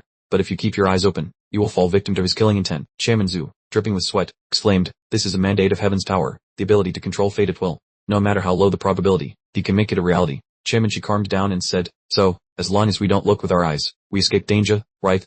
This ability isn't as invincible as I thought. Kangxin slowly explained, within this demonic path lie countless small formations. The cultivators of 1,000 years ago used the earth's spiritual energy and profound wisdom to create this mirror maze. They couldn't kill the mandate of heaven, so they chose to imprison him here. The mirror maze shattered the mandate of heaven's soul into tens of thousands of fragments, each corresponding to a unique destiny for the world. In those realities, we live different lives, and they constantly negate each other to maintain the balance of the seal. What you just experienced was merely the subconscious emotions of the sleeping mandate of heaven. You were simply unlucky individuals inadvertently pulled into his dream. Once he actively activates his abilities, even if you cover your eyes and ears, the entire world will descend into a true nightmare. Upon hearing this, Chairman Shi cried out in alarm. It was just subconscious emotions. Tech Master, are you insane? You're willing to release a monster 10 times more terrifying than him just to defeat Sumak. Kangxin calmly replied, I never said I would release him. Merely utilizing his powers while he is sealed is enough to send Sumak on his way. The path ahead leads to where the mandate of heaven is imprisoned. It's very dangerous. Do you dare to proceed? Chairman Zhu's expression was filled with apprehension, but Chairman Shi remained resolute. Lead the way. We are mentally prepared. As they walked, Kangxin cautioned, absolutely do not look, do not comprehend, and do not describe the mandate of heaven. Keep these 3 rules etched in your hearts if you wish to leave here alive. Moving deeper inside, they saw a figure sitting on a chair exuding an invisible pressure. The figure muttered, how ridiculous. The core formation cultivator doesn't even dare to look up at me. Kangxin said with feigned reverence, great mandate of heaven, I have a request for you. The mandate of heaven, with a black cloth covering his eyes, spoke, I know. I have understood. The savior Sumak will exterminate you all. Under his rule, the cultivation lineage will be severed, the world will enter a dark impasse, and no one will survive. I have seen through a future where Sumak no longer exists. Rest assured, I will eliminate him soon. The scene shifts to Danyan Corporation headquarters. Power station number 6, 5, 4, 3, 2, 1. Initiating startup sequence. Inside the energy containment chamber, Sumak stood imposingly. The deafening explosion erupted, and fierce energy beams shot out in all directions. The system announced, system alert. Reporting for roll call. The standing destructive energy impact from outside. Fire in the soles of my feet suddenly burst into flames. A scorching heat that felt as if it wanted to swallow the whole world. The host's body is being powerfully enhanced. In a luxurious room, Parchu and Lai Hamlin are talking. With a worried expression, Parchu asks Lai Hamlin whether Samark is risking his life practicing with nuclear reactions and if he has a death wish. Hamlin calmly replies, do you remember when he returned from the secret realm, and the Consortium Alliance attacked Samark with nuclear missiles? Samark benefited from that explosion, so now he is occupying the Donvan Consortium's nuclear power plant No. 6, aiming to continue increasing his own strength. Parchu speaks up to express his worry. 10 years ago, a group of cultivators tried using nuclear reactions to support the cultivation, but the result was that they all suffered dangerous side effects. Just 1 year later, they passed away one after another. No one survived more than 5 years. Even Samark will find it hard to avoid these negative impacts. Hamlin shares that he had advised Samark, but he only replied that even if he had only 1 year left to live, that would be enough. Because the difficulty of the secret realm is increasing at a dizzying speed, all the heavy pressure is on Samark's shoulders, making him sometimes feel hesitant, yet he cannot even express his feelings clearly to others because, right now, he is the last hope to save humanity in this world. Parchu says with a sympathetic tone, Lai Hamlin, tell Samark the truth about his sister. He has given his all to fight. We shouldn't hide it from him. Hamlin retorted irritably, you fool, drop that cheap sympathy. If he finds out, everything he has strived for up to this point will likely become meaningless. His sister is probably long dead. It isn't clear when Samark had been standing there, listening to their conversation. He could not believe his ears and asked back, what were you two just talking about? Parchu thought in a panic, it's over. Samark, why did he appear here? Hamlin also turned pale, looking at Samark with a fearful expression. Samark lunged forward, grabbed Hamlin by the collar, pinned him to the ground, and gritted his teeth as he asked, what happened to my sister? Hamlin panicked and hurriedly replied, Samark, calm down. It's not like what you're thinking. Behind him, Parchu saw Samark lunging to attack Hamlin and immediately gathered a burst of energy in his palm. He rushed forward and punched Samark hard in the back. Samark did not bother to turn around, simply thrusting one hand toward Parchu and saying coldly, "Bidlust." Samark's punch generated a powerful burst of energy, knocking Parchu far away and deep into the wall. Seeing this, Hamlin thought to himself that the fool had acted too impulsively, then explained to Samark, "Samark, regarding your sister, I still haven't received clear confirmation." Suddenly, Samark coughed violently, spat out blood, and fell to his knees in pain. Hamlin, while rubbing his neck to soothe the pain, reached out towards Samark and called out wordly, "Samark." Footsteps echoed from behind. A figure was walking in. It turned out to be Thien. He stood behind Samark and said, "Samark, you practiced in the nuclear power plant because you sensed an intense danger. You left the nuclear power plant immediately and returned to the laboratory. Coincidentally, you've heard Lai Hamlin and Harchu discussing your missing sister. You strangled Lai Hamlin to force the information out of him, while Harchu, in his rush, launched an attack on you. Unfortunately, Harchu's technique has the effect of making the attacked person's power lose control. With Harchu's strength, he shouldn't have been able to cause any injury to you, but because you had absorbed too much energy along with the previous explosion from the nuclear power plant, added to your anxiety from not believing in your sister's death, Harchu became the final straw, forcing your power to spiral out of control and resulting in severe internal injuries." Thien flipped the book in his hand and muttered, "Oh, I missed a detail. This time, I will kill the beast that can help you share the damage." So Mark turned back in confusion, looked at Thien and asked, "Who are you? Do we know each other?" Thien said casually to Samark, pouring a small object toward him, "I forgot to introduce myself. I'm Thien. This is the 143rd time we have met." He reached out his hand, looking at Samark with a defiant expression, and said softly, "This is also the worst start in your destiny." The scene shifts to a cave in the Arctic. Chairman Thatch and Chairman Hugh are chatting happily. Chairman Thatch says, "Great, you finally agreed to kill Samark." Chairman Hugh asked excitedly, "Are there really no other requests?" Thien interrupted the two chairmen and said to Thien, "Wait, don't be happy too soon. Lord Thien, I'm very sorry. I hope you can understand. We cannot undo the seal to let you leave here to deal with Samark." Thien exuded a terrifying pressure and said, "It's over." Thien suddenly exclaimed in fear, "What?" Thien calmly continued, "Samark has already been dealt with by me." Chairman Thatch said with an incredulous expression, "Samark is dead? Is it that fast?" Chairman Hugh laughed with immense satisfaction and said that the arrogant guy had finally met his karma, which was truly gratifying. Thien looked skeptical and spoke up, "This is impossible. The seal has not been broken yet, so how could you escape this cave, let alone kill Samark?" Thien replied calmly, "In a future with a very low probability, you all broke the seal for me. I clashed with Samark a total of 143 times and sent him to his ancestors that many times as well." After a moment of silence, Chairman Thatch clicked his tongue, saying that Samark was still alive and well, so they had celebrated for nothing. Thien sighed softly and apologized, "Master Thien, forgive me, but even if you say that, I still cannot remove your shekels. However, if we combine the power of the four major sects and the financial alliance, would there be any chance of defeating Samark?" Thien calmly looked at the three people below and said, "After so many battles, no one in this world understands that guy Samark better than I do. He possesses illusory clairvoyant eyes, a physical body more resilient than any other cultivator, and martial arts skills that are superior and advancing at a dizzying pace. He is still hiding his true abilities from you. Your chance of winning is zero. Honestly, I do not want to make a move against him on this earth." Chairman Hugh tightened his expression and pressed, "Master Thien, what does this mean? If you are confident of victory against Samark, why are you reluctant to act? Is there some hidden secret that we are not yet aware of?" Thien leisurely explained, "Even if I could send Samark to the afterlife, the aftershocks from the battle would destroy heaven and earth and claim countless lives. This would exhaust the earth's vitality, cause secret realms to vanish, and lead to monsters swarming and devastating the human world. That terrible scenario is something I absolutely do not want to witness." Thien let out a depressed sigh. It turns out that even the once illustrious savior is helpless when facing Samark. Although it is frustrating, we have no choice but to surrender to him now. Thien smiled slightly at the sect master and said, "I said I cannot eliminate Samark in the human world, but if we go into a secret realm, the story is entirely different." Hearing this, Thien hesitated and asked, "A secret realm?" Thien added, "There is no need to remove all the seals. Just releasing my left arm is enough for me to enter the next secret realm. Your four major sects must be hiding a pile of fake coins. Gather all those coins and offer them to me. I will regain my peak cultivation and crush Samark easily thanks to my overwhelming power within the secret realm." Thien smirked as if he had read Thien's mind, and he spoke up, "Master Thien, so this is your true scheme. As long as the seal shows a crack, sooner or later, you will be free." Thien looked smug and replied, "Consider it that way, but besides handing over the fake coins for me to deal with Samark in the secret realm, do you have any other path to take?" Thien responded with great determination, "Master Thien, if I am not mistaken, you possess a secret technique to burn through those fake coins extremely quickly. So, what if I apply that technique to another savior, so that they can take action to end Samark's life?" Thien analyzed further. This option is feasible, but if one forces the body to absorb that enormous source of destiny power in a rush, that savior's meridians will snap, and they will die after 3 days. Upon hearing the warning from Thien fell silent, his heart filled with resentment. Standing nearby, Chairman Hugh spoke up to persuade him, "Trading the life of only one cultivator to eliminate the threat of Samark is truly a bargain, right?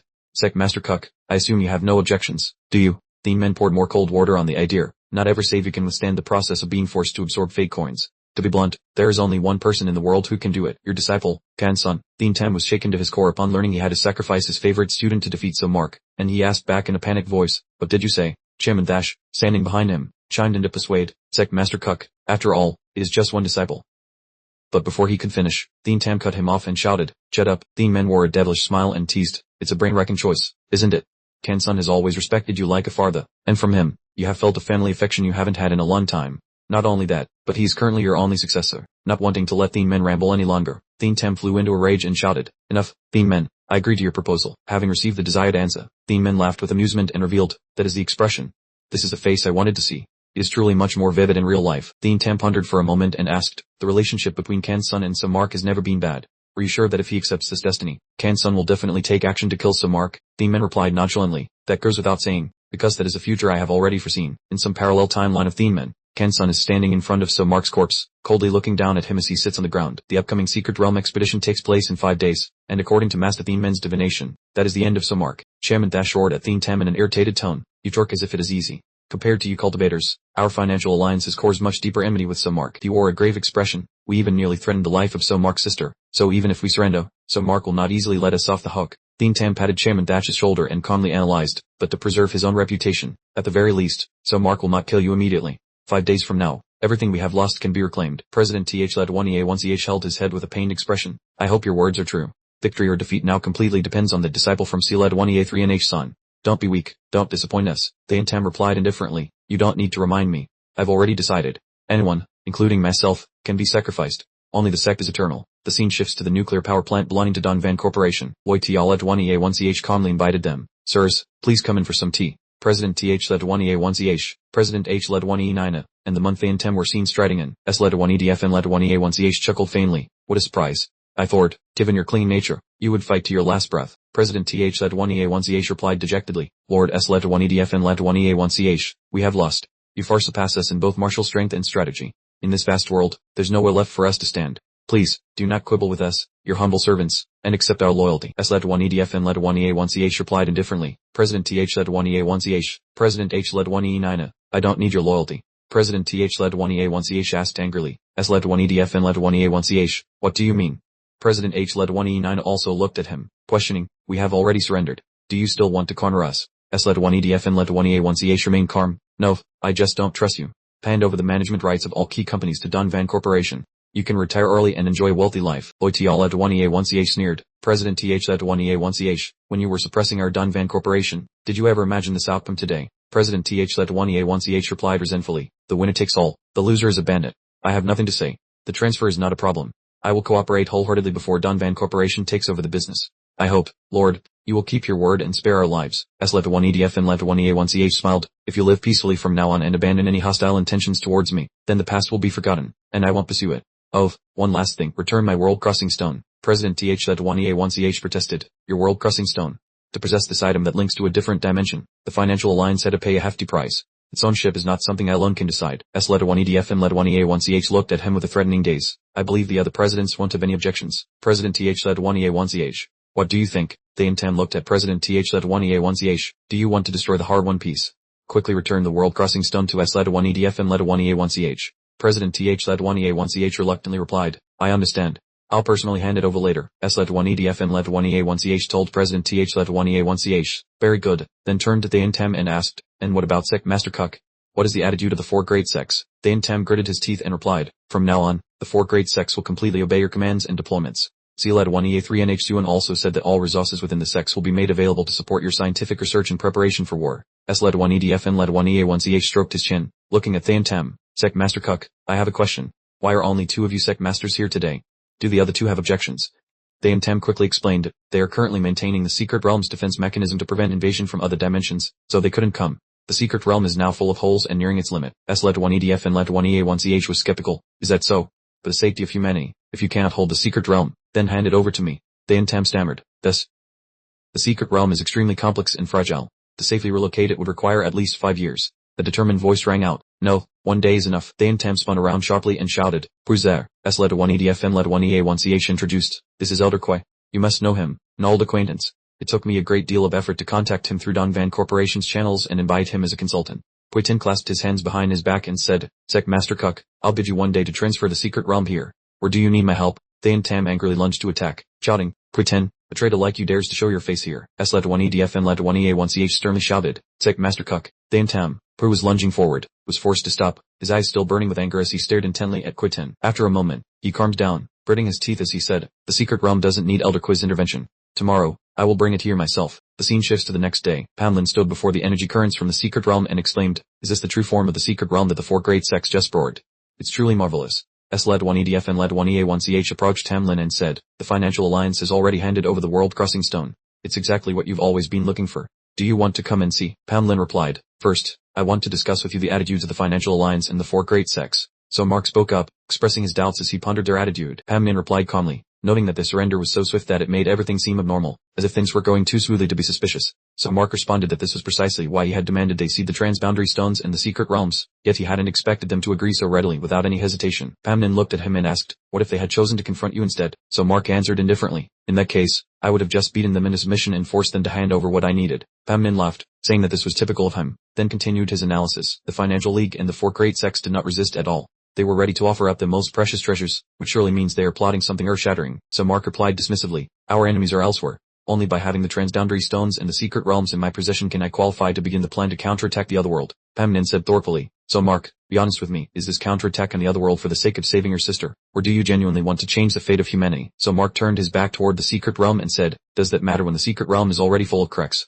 Even if we achieve final victory, it won't stop the otherworld from invading. We must prepare for the worst-case scenario." Pamlin explained, "Yesterday, there were widespread power outages globally. The network was paralyzed, and massive amounts of energy, power, and computing resources were consumed along with the transboundary stones. At the same time, the Donvan Financial Group took over most of the League's businesses and announced a shift to military production, checking the market. They have established a state of war and imposed widespread curfews to monitor the public and prevent beasts from flooding into Earth." So Mark looked toward Pamlin and asked, "Do you think I was wrong?" Pamlin explained, "Not entirely, but you are too impatient. Fear is spreading. The economy is in recession, businesses are going bankrupt, employment is rising, currency is devaluing, and prices are soaring. The world is on the verge of chaos. Long before you go to war with the otherworld, this plan has already caused countless casualties." So Mark said gently to Hamnin, Hamnin, have you also been deceived by that false sense of security? The threat from the beast is much more terrifying than you imagine." Hamnin spread his hands and said, "If not for you repeatedly creating miracles, humanity would have collapsed long ago. We are still counting on you to work wonders. I understand all the pressure on your shoulders. The threat from the beast is indeed more intense than it appears on the surface. Otherwise, you wouldn't have had to sacrifice your own lifespan to use the energy core for cultivation." He raised his voice to argue with Mark. "So Mark, if we want to launch a war against the otherworld, we need trust and the strength of the collective. But you are just plunging the world into fear. Do you intend to fight the otherworld all by yourself? Don't you realize what people are calling you now?" The scene shifts to the night sky over a major city. A man screams, "Tyrant! Overthrow the dictator!" So Mark, the ringleader and the crowd behind him shout in unison, "Devil!" So Mark. Finally, his true face has been revealed. The man roars angrily, "Financial League and cultivators, what on earth have you all done? Why must we bow to Mark?" he says, then raises a torch high. He throws it directly at an effigy of Mark, and the surrounding crowd joins in, shouting fiercely, "Down with the dictator!" On a nearby roof up, the master and disciple Thien Tam and Kan Sun are watching the riot.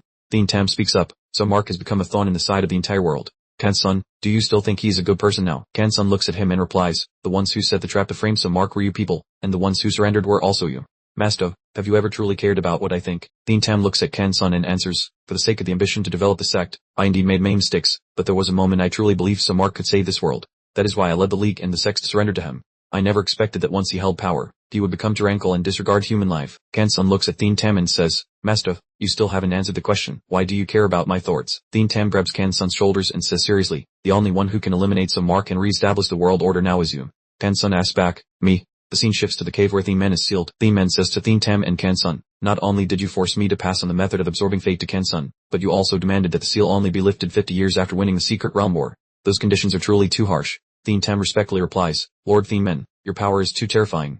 We are forced to be well prepared before lifting the seal." Thien Men says haughtily, "If the war is won and you obtain the spiritual energy and resources of the otherworld, do you think that 50 years is enough to catch up to my power?" Thien Tam confidently replies, "After removing the cultivation restrictions, plus 50 years of preparation, I do not believe the four great sects will fail." Thien Men replies, "Very well, then we shall sign the contract according to the 50-year condition." Afterward, a surge of power from Thien Men's body is transmitted into Thien Tam to finalize the deal. Heaven's mandate reminded Thien Tam that the demonic oath had essentially taken effect. If one party fulfills the condition and the other breaks the contract, the breaker will suffer the pain of soul burning for 70 days before their soul completely dissipates. Thien Tam replied, "No one needs to remind me. I understand the consequences." Jingshan, step forward. Let Lord Heaven's mandate fulfill his first condition. Jingshan stepped forward and said, "I find it hard to believe. Can this person truly give me enough strength to destroy Chumo?" Heaven's mandate countered, "From the beginning, you never truly thought of killing Chumo.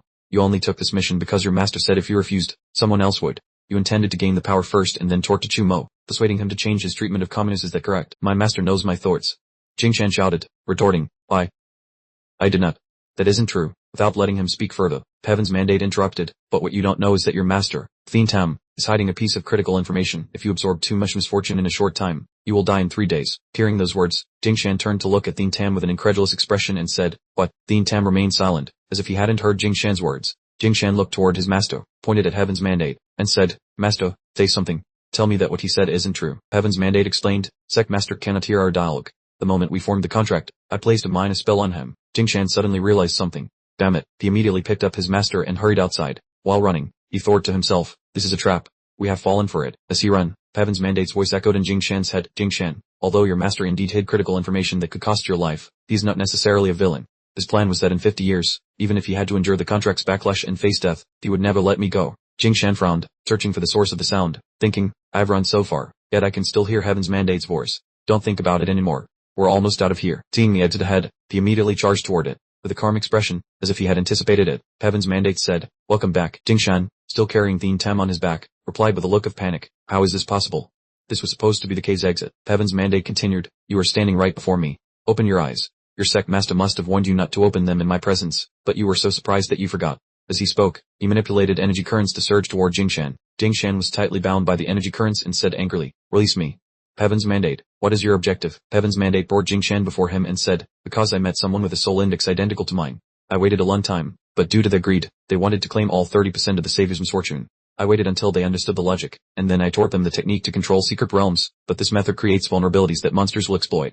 That way, the cultivators from the great sects will have no choice but to seek my help. A frantic patient screamed, let me go, you bastards. Don't even think about tricking me. I'm not sick. You're the ones who are sick. Wu Tan stepped forward and stood before the uncontrollable patient, saying, Chen Cairo, I'm your attending physician. I know you feel very uneasy and afraid. The queen cells in your body are undergoing a severe rejection reaction, causing your mental confusion. You must undergo treatment immediately. Chen Cairo yelled furiously, shut up. You're all the same. You all want to deceive me. You want to steal my power. Wu Tan didn't waste words. She stepped forward and punched him in the face, sending him flying backward. He lay on the ground, semi-conscious, his face swollen from the punch. Wu Tan calmly turned back to say to the two doctors, patient number 9 is calmed down. Please take him back to his ward and administer the suppressant injection. Seeing Wu Tan act that way, the two replied in fear, yes, Director Wu Tan. Thank you for your help. We will definitely pay closer attention and strengthen patient supervision from now on. A moment later, the situation over on Chu Mo's side, Dudan reported that only 85 people survived the Consortium Alliance's experiment, of whom 56 families have agreed to transfer their patients to the Donvan group for care. 36 of them are in a coma with symptoms similar to your sister's, while the remaining 20 are experiencing various violent outbursts due to severe bodily rejection. So Mark pressed her, asking if the stronger the rejection reaction, the more severe the violent symptoms. Dudan confirmed this was true, noting that severe rejection cases often tend to attack others or cause self-harm. She added that, fortunately, they had obtained the Consortium Alliance's documents and medicinal texts from the 4 great sects, and she was currently formulating a new suppressant that would significantly reduce the rejection reaction. She believed it would be more effective for the comatose group, and as long as this rejection process could be suppressed, there was a chance for his sister to wake up. So Mark expressed his concern, noting that she hadn't slept a wink lately, and even as a cultivator, the body could not endure such sleep deprivation forever. Dudan retorted that he should worry about himself first, as forcing his body to train using nuclear reactions was no different from playing with death. She offered to mobilize Donvan staff to assist him, promising to have them design a more scientific training regimen later to minimize any harm to him. She then put on her gloves and told Mark to undergo a general checkup. Upon hearing about the medical exam, he immediately recoiled in fear, saying, there's no need, I'm perfectly fine. Suddenly, Angai crawled over from somewhere with a sullen face, asking, hey, you too, is no one going to pay any attention to me? So Mark replied blankly, what? Seeing Mark's nonchalant expression, Angai flayed up, don't even try to play dumb. Angai pointed to his hellish tail and complained, I'm the one who suffers the consequences when you train with nuclear reactions. My tail sheds fur everywhere every single day. You're fine and healthy while I'm the one suffering. Is that fair? Dudan chimed in. Angai's right. So Mark, you should stop using nuclear reactions to train. I know you're worried about your sister, but the suppressant is almost complete, and I believe I can cure her with medicine. So Mark confidently replied, don't worry about me. Nuclear reactions are no longer my only option, as I have already found another way to become stronger. The scene shifts to the secret realm area. Elder Kui is standing there, directing the experts to exert influence on the secret realm. A voice rang out from behind asking, want to speed up time in the secret realm? What a bold idea. So Mark stepped forward and asked if it was possible, to which Elder Kui confirmed it was entirely feasible. Elder Kui looked at Mark and asked if he had any specific requirements for this. So Mark stood looking at the secret realm and replied, let me consider. For example, one entry into the secret realm should provide an experience equivalent to 30 days. In the banquet hall, Dudan stood before the crowd and announced, the banquet ends here. Please, everyone, make your way out. The classmates and relatives present smiled awkwardly, saying, Budang, why are you acting like this? You're not showing your aunt any respect at all. We're all old friends, and my company is still waiting for capital from the Dunvan Group. Budon gave a bland smile and calmly replied, I will count to 10. Anyone who remains will be blacklisted by the Dunvan Group and will never be able to collaborate with us again. As soon as she finished speaking, the group scrambled toward the exit in a panic, yelling, let's go, let's go. Hey, who's pushing? Make way for others to leave. After seeing off the noisy crowd, Budon breathed a sigh of relief. Those annoying people are finally gone. She turned to her father and asked, I only came home for a meal. Why has this place turned into a marketplace? Her father sighed, my dear daughter, you have become a phoenix soaring to the highest branch now. You don't understand. So many powerful people and distant relatives have been coming here to beg for favors, and I truly don't know how to refuse them properly. Budon appeared helpless, asking, is it real that serious? Her father laughed proudly. Of course, everyone is whispering about it everywhere. After the 4 great sects in the Consortium Alliance surrendered, so Mark became the hegemon, and since he trusts you with the management of Dunvan, you are already a person of great stature in the eyes of the world. Budon was speechless and looked at her father. Dad, don't believe those rumors. I'm just utilizing the group's resources for research. What's so incredible about that? Her father maintained his prideful look and teased, regardless, you are the person closest to some Mark. Who knows, maybe one day you'll become the lady of this planetary lord. Budon's hair stood on end as he shouted, that's all nonsense. Budon's father stopped joking and said in a serious tone, let's talk business. The Dunvan Group is currently breaking up the assets of the Consortium Alliance. Even though I know you and so Mark aren't interested in managing them, these are only temporary allies and cannot be fully trusted. Instead of leaving the assets concentrated there, why not distribute some for me to manage? Budon could not listen any longer. She hardly waved goodbye to her father and ran off, thinking, I can't stand it anymore. Why is even Dad saying such things?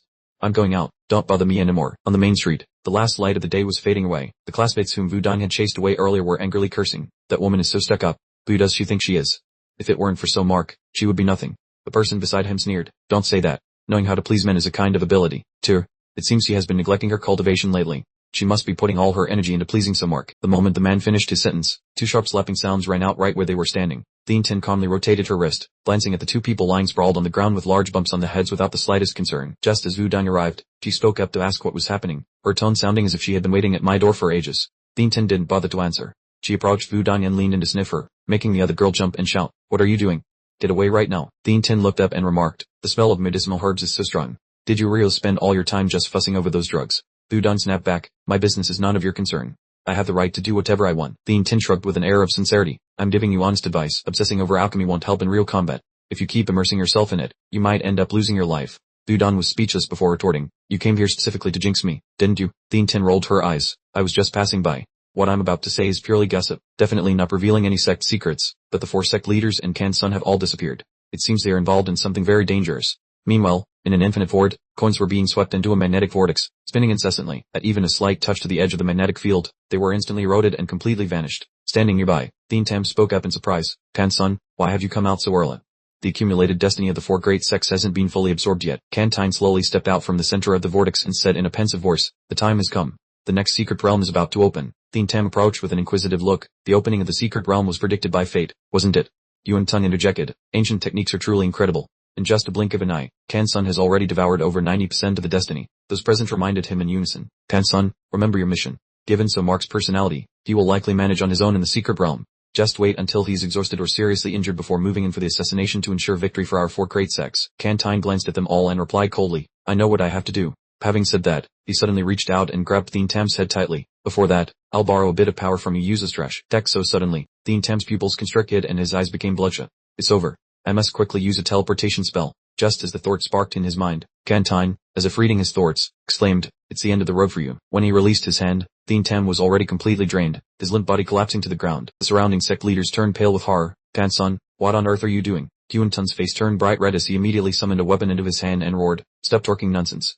Kill him for me. Next, only a few streaks of light were seen flashing by, followed by the dull thuds of bodies hitting the floor. Looking back at the scene, Kantine had been as swift as a blade, seizing the opportunity to take the lives in an instant. He murmured softly, the timing is perfect. A spatial teleportation portal opened, and the humming of the magnetic field echoed throughout the cave. Leaving the corpses behind, Kantine walked leisurely toward the beam of light. As he stepped 1 foot into the portal, he didn't forget to turn back and tell those unfortunate souls, I'll be taking all of your power. The setting shifted to an ancient city weathered by time. The participants of the secret realm stood in the middle of the streets, observing their surroundings. This 4th secret realm is an ancient town again. Luckily we kept our memories this time, unlike the last time where it was so humiliating because it ended before we could even do anything. One person in the group suddenly spoke up, why does the city wall look so familiar?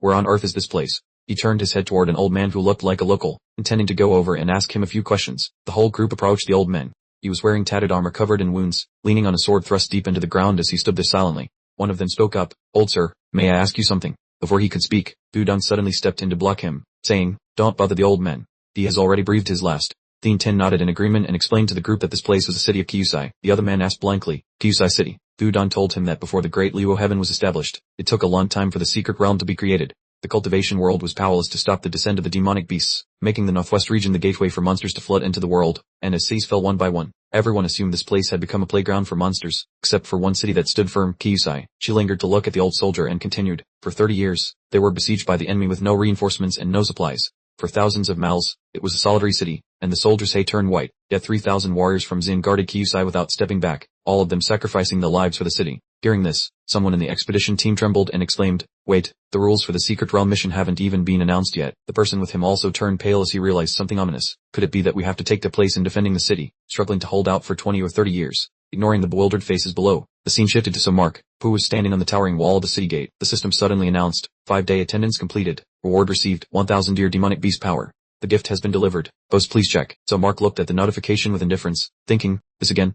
The reward this time is real and nothing special. At that moment, footsteps sounded behind him, and a voice spoke. The moment you entered the secret realm, your strength suddenly skyrocketed. Kantine stood opposite him, smiling as he said to Samark, I don't see any signs of effort, nor does it require any struggle. It's quite endurable. So Mark, is this your secret? So Mark said in a low voice, Kan-son. But in a flash, his gaze turned cold, and so Mark's expression changed as he growled, No, who exactly are you? Kantine smiled and said, Let me reintroduce myself. I've said this countless times, but forget about that, let's start retreating. The scene shifted to the demonic beast faction, and Cash stood in the middle of the great hall, shrinking his 2 tentacles and pleading with a stutter, Please, my lord, retract this decision. No sooner had he finished speaking than another demonic beast burst in like a madman, shouting, Who gave you permission to enter? Get out of here right now. And Cash indignantly used his tentacles to resist. Let go. Why must the non-aggression pact be cancelled? This is a rule that you, my lord, worked so hard to pass. The other beast sneered, Don't you realize it by now? 16 minor beast clans once signed a treaty to infiltrate the human realm, yet she not only butched the job but betrayed us. And Cash furrowed his octopus brow and adamantly denied, No, it must be a misunderstanding. My lord would never betray us. He is just pretending to appease the humans to find an opportunity. Lady Har stood nearby, watching the 2 beasts argue for a long time before speaking. Octopus, you've arrived at the right time. And Cash turned to look at her. Lady Har, have you reconsidered maintaining the non-aggression pact? Lady Har acted as if she hadn't heard the question, smiling sinisterly. I'm craving grilled octopus. As soon as he finished the sentence, a series of thorny tentacles immediately sprouted and reached out into the air, and Cash was grabbed and squeezed tightly by the other beast. Brr gloated, Lady Har, just leave it to me. I guarantee everyone will rave about my skills. Inside the great hall, there was a sudden strange noise, and another individual stepped in to speak with Lady Har. The new demonic beast bowed respectfully and reported, Lady Har, the 4th secret realm is about to open. She asked him, Have you finished handling the things I instructed? The beast's eyes lit up as he replied excitedly, Everything has been prepared perfectly. This time, we will definitely achieve a total victory. The scene returned to the ancient city in the secret realm as evening approached and the sky was dyed a brilliant orange red, along with the portal dates opening in the sky. The system continued to issue announcements regarding the secret realm's rules to the entire team and the mission to clear the stage. A dense swarm of demonic beasts was flooding toward the city of Kyusai, and they needed to hold out through 3 waves of attacks to protect the place. On the street below, the participants in the challenge were still complacent about the situation. After all, with some mark there, stopping 3 waves of attacks was a trivial matter, and it seemed the secret realm trap was no longer a concern. A few people standing nearby looked up at the sky and warned, Don't be careless. Those approaching beasts are all human shape. They were all beasts at least 2,000 years old. The crowd looked around and fired continuously, wanting to wipe out the monsters. Even for Mark, it would be hard to manage quickly. Witnessing tens of thousands of beasts launching a massive assault, they resolved to stop them at all costs. We must risk our lives to prevent the monsters from destroying Karu 2 City. However, the Tin suddenly spoke up in denial. No, the real goal of the beast isn't to besiege the city. In the distance, the beast raised a giant lug in its hand toward the sky. Immediately after, it thrust the object hard into the ground, causing a violent surge of energy to spread around. Other beasts also acted according to a predetermined plan, driving one stake after another into the ground. Each wooden stake created a brilliant column of energy light shining straight into the air. Udon's eyes widened in horror. Those beasts are trying to destroy the secret realm itself. No sooner had she spoken than Lady Har appeared among the ordinary beasts. She clicked her tongue. You're sharp-eyed, but do you have the mind to worry about that anymore? Udon shrugged, facing her defiantly. The beasts invading the distant secret realm and others besieging the city in front of them. It was clear she had put a lot of effort into dealing with Mark. Lady Har sneered, If you protect Karu 2 City, the secret realm will be corroded. If you stop the corrosion, Karu 2 City will surely fall and the mission will fail. Among humans, only one person can stop us, and he can't be in 2 places at once. Your side is sure to lose. Then she suddenly called out triumphantly, Mark, are you satisfied with this surprise gift? As soon as he finished, her gaze focused on where Mark was standing, but his figure had already vanished. Lady Har's attack hit empty space. Where is Mark? Where has he gone? Meanwhile, over where the beasts were destroying the secret realm, they were still busy driving wooden stakes into the ground. One beast groaned, I've really had enough. Do we have to stay here guarding these stakes until the secret realm closes? The beast nearby turned and replied, These wooden stakes are the key to eroding the secret realm. Our mission is extremely important. Be patient. The path of the human world is about to open. When it does, there will be plenty of time for you to kill. but as soon as it finished, a surge of murderous intent arrived like lightning. Before it could even register the pain, its head had already been severed from its body. Then, with a few more sword strikes, pieces of the monster's bodies were scattered everywhere. The nearby comrades turned pale. What on earth? Where did that attack come from? That beast spun around wildly, seeing its kind in pieces. The enemy. Where is the enemy hiding? At that moment, a rift suddenly tore open the sky. Immediately after, Mark and Cantine burst out of the crack with earth-shattering strikes. Cantine stood across from Mark and smirked. What a shame you escaped from the hidden space. I originally planned to send you on your way in a more private place. Mark looked at him and asked coldly, Sect Master Cuck's spatial ability and the power of the others, what have you done to them? Cantine sneered contemptuously. You ask such a simple thing. They are all dead. You are next. With those words, Cantine unleashed a lethal blow. A terrifying surge of spiritual energy from the surrounding space converged to envelop him. With just a wave of his hand, Mark immediately severed the connection. Look at that. Cantine is so obsessed with taking my life that he forgot the mystic realm is about to collapse, and those demon beasts are the real threat. Grasping the spear condensed from spiritual energy, Cantine calmly replied, maintaining the mystic realm and exterminating the demon beasts is not difficult. I can see through every path to success. Only your destiny is unclear. And in my world, all unknowns must be eliminated. While Mark and Cantine were still locked in conflict, Lord Har arrived just in time. She stood frozen, watching the horde of monsters struggling, caught in the aftermath of the confrontation before them. Watching Cantine with a knowing smile, Lord Har thought to herself, to think there is another master besides Mark in this mortal world. Mortals, I have a proposal for you. Without a single word of response, Mark and Cantine continued to clash, fighting as intensely as ever. Persisting once more, Lord Har spoke up clearly. I actually have something to suggest. The only response she received was a terrifying explosion that shook heaven and earth. Meanwhile, the giant creature blocking the path turned to ash in an instant. Looking up to the sky to see Mark and Cantine still locked in a life-or-death struggle, the poor girl weakly uttered, Excuse me, I'd like to suggest something. Yet, the air remained dead silent, leaving Lord Har standing there dazed amidst the swirling dust, unable to hold it in any longer. She shrieked with all her might, Stop ignoring me, you bastards. Unleashing a surprise attack toward the two of them, Lord Har successfully interrupted their intense duel. Only then did Cantine finally deign to glance over, asking indifferently, Were you babbling to me? Lord Har quickly seized the opportunity. Hey human, if you view Mark as an enemy, why don't we join forces? However, before she could even finish her sentence, Cantine swiftly unleashed a powerful strike. Instantly, Lord Har's figure shattered into tens of thousands of pieces. Cantine frowned slightly in annoyance, so it was just a projection of that 10,000-year monster. You have some nerve interrupting my fun. Rewinding time to about 3 minutes earlier, at the demon beast's hidden lair. Engrossed in watching the spectacle between Mark and Cantine, Lord Har said excitedly, Where on earth did this guy crawl out of? He's a human too, yet he's fighting Mark. Excellent. Keep hitting each other hard. It would be even better if both of you end up in the underworld together. Just as she finished speaking, she snapped out of her excitement and remembered something important. Wait, what about my defense plan? Quickly checking the actual situation, she gasped, more than half of it is ruined.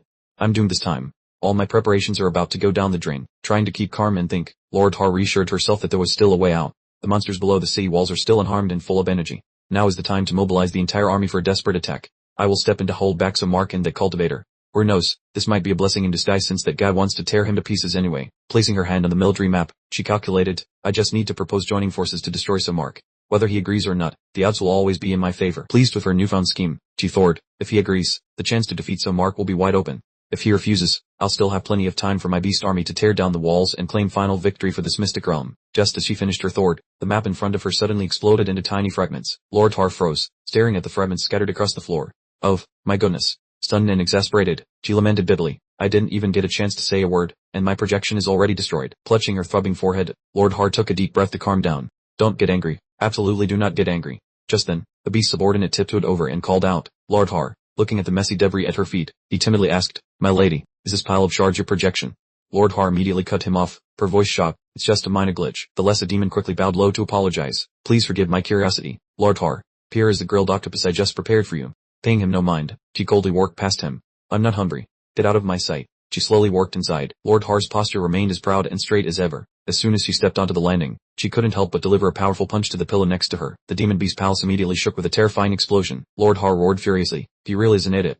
He wouldn't listen to others finish their sentence before interrupting. Modern cultivators are so disrespectful. The camera panned towards Mark and Cantine, the giant python lying motionless on the ground. Cantine looked at Mark and Or, to be able to boost combat strategy tenfold in just 10 seconds, something no one in the body cultivation world has achieved in 1,000 years, yet you have accomplished it truly amazing. Mark calmly replied to the forced praise, This is the first time I've displayed this ability before others. Cantine made a listening gesture. So what else? The golden light flashed in Mark's eyes. He coldly said, My previous attack didn't defeat you, and you weren't even surprised. It seems you've already foreseen my capabilities. Cantine crossed his arms and calmly explained, Nothing in this world holds any mystery for me. For instance, your eyes can inherently see through the essence of all things, yet you haven't fully exploited them, and your usage is still immature. What a waste.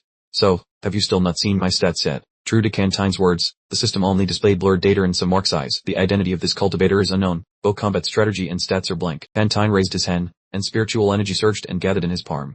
Are you out of moves? I had expected more from you. In that case, disappear. The thick white mist gradually enveloped the forest. Cantine looked up at the sky. How strange, something about this place isn't quite right. Inside the old city walls, everything also fell into a state of complete silence. As Cantine pondered, darkness slowly descended, and he began to feel confused. What exactly is going on? Cantine observed the surrounding space changing at the speed of light, rapidly shifting from dusk to deep night with surprising speed. He stayed at some mark. Time in the secret realm is being manipulated to flow faster. The sky brightened again. So Mark smiled, welcoming the early sunbeams. Another new day has started. The system issued an announcement marking the 6th day. Claim reward. Cantine waved his hand, and white mist coiled around his fingers and body. He asked so Mark, what place are you watching? The sun, perhaps. In an instant, the white mist spread much more densely. It surged towards some Mark. He looked up at Cantine. So, this is your true strength. That white mist immediately transformed into interwoven chains. The chains tightened around some Mark. He looked at the chains on his wrists and chuckled. So you're finally getting serious, aren't you? Cantine narrowed his eyes. Your presence is too perilous. I cannot allow you to exist for another moment. With that said, a fuse of tech struck, nearly pulverizing everything near some Mark. So Mark's body shattered into tiny pieces and dissolved into nothingness, leaving a question for Cantine. How intriguing. With just a simple slash, you could gather an entire revel like this. Cantine smirked. For absolute safety, I will disintegrate you down to the atomic level. According to the prophecy of C-1EA3NH10, S-1EDF and S-1EA1CH's body began to disintegrate piece by piece. The pieces of flesh on his hands fell off one after another, then gradually vanished into nothingness. The white mist swept in once again, dissolving everything into the air. C-1EA3NH10 stood there watching the entire process. With destruction of this magnitude, even the strongest physical cultivator would find it hard to recover. However, C-1EA3NH10 completely did not expect that S-1EDF and S-1EA1CH, who had just disappeared in front of him, would reappear completely unharmed behind his back. There was even an implied word of praise. That was indeed dangerous just now. I almost lost my life. A cold gleam flashed in C-1EA3NH10's eyes. Still alive, he turned around and threw a punch. Then I will make you die once more. S-1EDF and S-1EA1CH's body once again vanished into nothingness, but reincarnating time after time like an endless loop. His voice calmly said, this thing is not fire, not electricity, nor is it a cursor space. It's simply severed power, yet it can be this strong. C-1EA3NH10 clenched his fists, trying to suppress the anger in his heart. S-1EDF and S-1EA1CH, this is your secret, isn't it? This ability is indeed a cheat. As soon as you entered the secret realm, your power was boosted, and just now, you accelerated the time of the secret realm, quickly passing a day, which is why you obtained the soul-splitting technique. S-1EDF and S-1EA1CH paid no attention to C-1EA3NH10's long-winded words. He pointed to the sky. Look, it's almost the 2nd day. C-1EA3NH10 approached S-1EDF and S-1EA1CH once again. Then before dawn, I will kill you all. S-1EDF and S-1EA1CH was already used to reincarnating and dodging, even encouraging C-1EA3NH10. Keep trying. The sky repeatedly plunged into darkness and then lit up at a speed many times faster, while the outside of the ancient city walls was constantly bombarded by fuse attacks. The system also constantly sent check-in notifications and rewards to S-1EDF and S-1EA1CH. Day 7 check-in. Receive reward. Day 8 check-in. Receive reward. Day 9 check-in. Receive reward. Day 10 check-in. Receive weapon reward. Golden cudgel. Just a second after the day 10 check-in reward was delivered, C-1EA3NH10 was flattened by the golden cudgel, sprawling on the ground. S-1EDF and S-1EA1CH stood high above, looking down. Sure enough, you are not C-1EA3NH-san. Is this your true face? Heavens will lay on the ground and muttered. S-1EDF and S-1EA1CH. Very soon, we will meet again. First predicted death, concluded. Once again, heavens we appeared in the form of C-1EA3NH10, standing opposite S-1EDF and S-1EA1CH. This time, he was 10 times more confident. S-1EDF and S-1EA1CH, I already know your trump card. From now on, there will be no more testing the waters. I will end this battle within 5 minutes. The scene shifted to the laboratory at Danyan Group, and a report resounded. The 6th contact test begins. Energy reaction normal. Neural link reaction normal. Disabling containment devices. Opening the two-way channel. The commander ordered. Sync, SART, and the mechanisms connected to S-1EDF and S-1EA1CH's brain were instantly activated. Wearing the connection device on his head, S-1EDF and S-1EA1CH nodded in satisfaction. It's amazing. Now I can feel the existence of the secret realm as if it were a part of my own body. Quitin stepped forward and said to S-1EDF and S-1EA1CH, control of the secret realm has been handed over to you. Now you can freely adjust the flow of time in the secret realm. S-1EDF and S-1EA1CH nodded. Elder Quay, you have done very well. Quitin suddenly became serious. S-1EDF and S-1EA1CH, I won't ask what you plan to do, but I must remind you that the secret realm is already full of loopholes. Accelerating time might cause the secret realm to collapse. Chumo took off the hat he was wearing. I understand. I will use the time rewind ability cautiously. Returning to reality where the mystic realm's space enveloped them, Chumo unleashed a fatal blow straight at Tianming. He was instantly split in half vertically. Tianming looked up at the sky, his body freezing slightly as wild doubt flooded his mind. No, this was impossible. Chumo looked back. How tough of you. Split in half and still refusing to die. He smiled, his voice as light as a feather. In that case, how about I split you into 4 pieces? Chumo swung his sword again. Tianming tasted pain once more. The second death prophecy concluded. Reborn once more. Tianming was still a bit dazed. What on earth was going on again? Chumo looked down from above. You're still here. The tiny Tiananmen looked up in fury. Chumo, do you feel smug turning me into this? Chumo shook his head and told him the truth. I didn't grow bigger. You were shrunk. The skill is quite interesting, it makes the opponent shrink continuously. Only then did Tiananmen realize how strange his body was, and he flew into a rage, screaming curses at Chumo. However, Chumo's attitude was highly mocking. He pretended to listen. Were you talking to me? Sorry, I didn't catch that. You're already as small as a speck of dust, yet you want to be even smaller. And just like that, the third death prophecy concluded. The demon beast that had been defeated earlier suddenly came back to life. Tiananmen lowered his head and asked Chumo, resurrecting a dead demon beast, is this your new ability? But the demon beasts already gathered behind him at some unknown point. Chumo calmly replied, not only that, I can also make them combine. The moment Chumo finished speaking, the demon beasts behind him merged into a hideous, deformed monster. Chumo looked at Tiananmen with a cold gaze. Go on, sweetheart, swallow him up. And then, the fourth death prophecy concluded. Tiananmen appeared in his immortal form in front of Chumo once again. He fell silent in deep thought. The fourth death. Every time we clash, Chumo's new ability is different. Before tomorrow's sun rises, I always find a way to kill him. The closest I ever got only cost him an arm. Is it luck or coincidence? How interesting. It's been a long time since I've found such a worthwhile game. Plotting his moves, Tiananmen rushed to clash with Chumo. In the endless loop of death prophecies, he struggled to find a way to survive. Come on, unleash all your skills to finish me off. Tiananmen laughed manically, deeply smug in his heart. No matter how many times he died in the prophecies, as long as he won a single battle, that would become his destiny, bringing the ultimate victory. The colossal beast was laying waste to the entire farce within the mystic realm. Tiananmen was beaten until he bled from his 7 facial orifices. He muttered, this time. Is it deadly poison again? Chumo ignored the collapsing Tiananmen.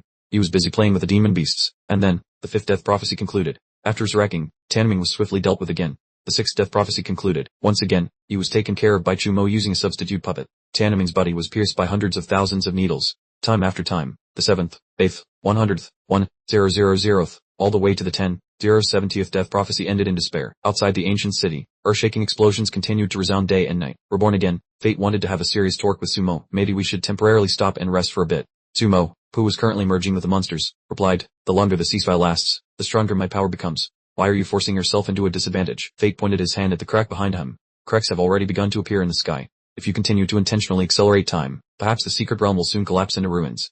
Sumo shrugged indifferently. What of it? I don't care at all. Fate spoke up indignantly. Does the dark power coerce you to lose your mind? If the secret realm breaks, monsters will flood into our world without hindrance. At that point, what meaning will winning or losing have? Sumo's face regained its calmness, and he nodded in agreement. You have a point. But do not forget, this war was started by you. Let us keep accelerating. Fate roared in anger, gaining massive power after only one day in the secret realm. Don't you find this logic too abnormal? This might be a scheme by the monsters to lure you into accelerating time to destroy the secret realm. Sumo denied it. That is only one possibility. I will certainly have enough strength before the secret realm collapses. Even if the monsters swarm over, with this level of power, I alone will be enough to wipe out their entire world. Fate dropped his hands and bowed his head. Enough, I'll admit defeat. Alright. Do you want to take the entire human world hostage? Think of your family and friends. Don't be so crazy anymore. Sumo curled his lip. The crazy one is you, not me. The process of fighting has caused your personality to change abruptly, from requesting a ceasefire to even admitting defeat. With your inherent arrogance, you wouldn't even bow your head in death, let alone surrender. Dawn was gradually breaking. Sumo looked at him suspiciously. This is too nonsensical. It truly makes no sense at all. Therefore, I suspect that this world is completely unreal. As soon as he finished speaking, countless invisible hands in the air lunged towards Fate simultaneously. He gritted his teeth. This trial is about to end. The only valuable piece of information obtained is that Sumo possesses power from the secret realm, clearly accumulated from the emotions of 10,000 deaths. Fate was quickly seized and bound tightly by those hands. He said to himself, next time, I must act more naturally. In each reincarnation, I must use different issues to piece things together and confirm Sumo's true secret. After subduing Fate, Sumo looked at the hands extending from his body. These hands. The power newly harvested today is very effective. Bound tightly, Fate asked in a low voice, you're not killing me immediately. Do you have some sick hobby of playing with the defeated? Sumo sneered, I won't kill you, nor will I let you commit suicide. Aren't you curious? If I continue to speed up time, will this power grow indefinitely, or will it lead to an ultimate conclusion? Hearing these words from Sumo, Fate was suddenly stunned. What? This is bad.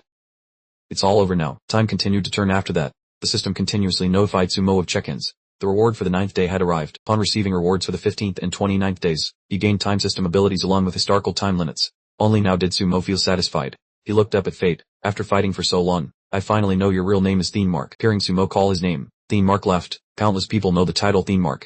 You simply discovered it too late. Sumo.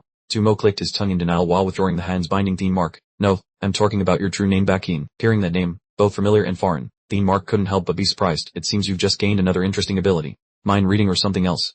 It's been a long time since anyone called me by that name. Sumo looked him straight in the eyes. Because you wanted to erase your sordid past, you ruthlessly slaughtered everyone who knew that name. Fate still replied calmly, why bring up the past? I never regret what I've done. And what about you?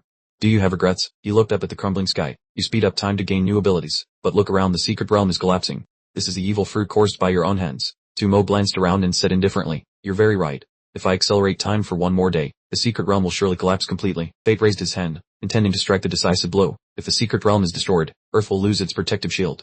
Monsters will enter the human world through countless rifts. He lunged forward and struck a blow directly at Sumo's chest. Billions of lives will perish in agonizing pain. So Mark lowered his gaze to Thien Men. Why bother with this useless game? I am already fully aware of your history and your ultimate power. He grabbed Thien Men's hand. Even if I didn't bother to defend myself, you no longer have any way to harm me. The secret realm still exists, and this is just a timeline in your prophecy, not reality at all. Thien Men gave a challenging sneer. I have more than enough power to turn this timeline into reality. In the blink of an eye, the victory of the demon beasts will become history. As soon as he finished speaking, So Mark reached out and squeezed his neck tightly. So Mark spoke coldly. Were you trying to provoke me into finishing you off? I fear your death is the key to shifting to another timeline. Unfortunately for you, in my presence, you do not even have the right to die. Thien Men replied calmly. It seems your new abilities haven't made you all-knowing. Besides death, I have plenty of other ways to change the timeline. So Mark did not seem to care. He threw Thien Men to the ground. I still lack many things. Even though I can see through your entire past and history, I still cannot fully understand your way of thinking. So Mark looked down at him. Why did you lure the four great sects to initiate the secret realm war? With your prophetic ability, you clearly had many other ways to break the seal. Thien Men lay on the ground, suddenly asked So Mark a question, and began his tale. Do you know how glorious ancient human civilization was? At that time, humans interacted with the demon beast world without needing the protection of secret realms. Outstanding individuals possessed strength far exceeding the most powerful cultivators, and science and technology back then were no mere toys like they are today. His voice was full of emotion. No matter how ferocious the demon beasts were, they were merely slaves or pets in their eyes. Yet such a flourishing civilization withered away without a trace, and no one knows why. I only suspect that the demon beast world must have something recorded about it. So Mark inquired, did you start the war just to search for historical truth? Thien Men shook his head. Precisely. I crave the power and technology of ancient humanity. So Mark, I once suspected your power came from them. Thien Men scrambled up. Gaining a new ability after just one day in the secret realm, this illogical evolution is quite close to what I imagined, but it turns out I was wrong. So Mark looked up at Thien Men. What ultimately made you change your mind? Thien Men was in no hurry to answer. He looked at the floating pink bubbles and suddenly asked, so Mark, haven't you realized it yet? You are emitting a signal. Thien Men looked up at the sky. The signals are becoming more frequent. No, you must have known, which is why you stopped accelerating time. At that moment, So Mark's body seemed to shine, and pink bubbles continuously rose into the air. Thien Men slapped his forehead and laughed loudly, gaining terrifying power just by spending a day in the secret realm. There is no such thing as an easy meal without a price. I understand now. So Mark, you aren't the mastermind, you are just a coordinate. Thien Men's voice grew louder. When you stay in the secret realm long enough and accumulate enough power, it will lure invaders. They are tens of thousands of times more terrifying than demon beasts. So Mark watched Thien Men gradually go mad and pondered his words. A coordinate, invaders. Your speculation sounds reasonable. Thien Men smirked. Whether it's speculation or not, you'll know if you try. Accelerate it by 2 more days or rather, maybe just 1 day and those invaders will appear right before our eyes. So Mark tilted his head to look at him. Do you hope those invaders will conveniently finish me off so you can open a new timeline? But have you ever considered that the power might exceed our wildest imaginations? They might even turn this timeline into permanent reality. Thien Men assessed So Mark's situation. Even if you do not accelerate time, the signal from you is too strong. Give the invaders a little time, and they will locate Earth immediately. So Mark folded his arms and stepped closer to Thien Men. Do you have any brilliant ideas? Thien Men firmly made his request. Kill me. You have no other choice. He hesitated for a moment then continued. This timeline is full of despair. Whether it is guts from the demon beast world or mysterious invaders, they are lethal threats to humanity. Only I am capable of turning fate around. So Mark raised his hand, and a surging force gathered around his palm. So Mark brushed past Thien Men, lightly swinging his arm to grant him an end. The sky darkened as if ink had been poured over it. Reborn once more, Thien Men reappeared in the form of a celestial branch. He looked gloomily at So Mark. I'm back. Even though I lost a life, the harvest was well worth it. Thien Mark's gaze was deep and unpredictable. I have finally understood the secret of So Mark's power and that strangers, as long as I can control the future, victory will surely be mine. At that very moment, Thien Tin suddenly appeared and shouted, Hey, you two, stop it right now. She landed gently on the ground without making a sound. Budun also quickly followed behind and landed next to So Mark. Thien Tin stepped toward Thien Mark. Kansan, what are you planning? Why do you have the intention of fighting So Mark? Thien Mark realized who the newcomers were and suddenly looked intrigued. Both of them are here too.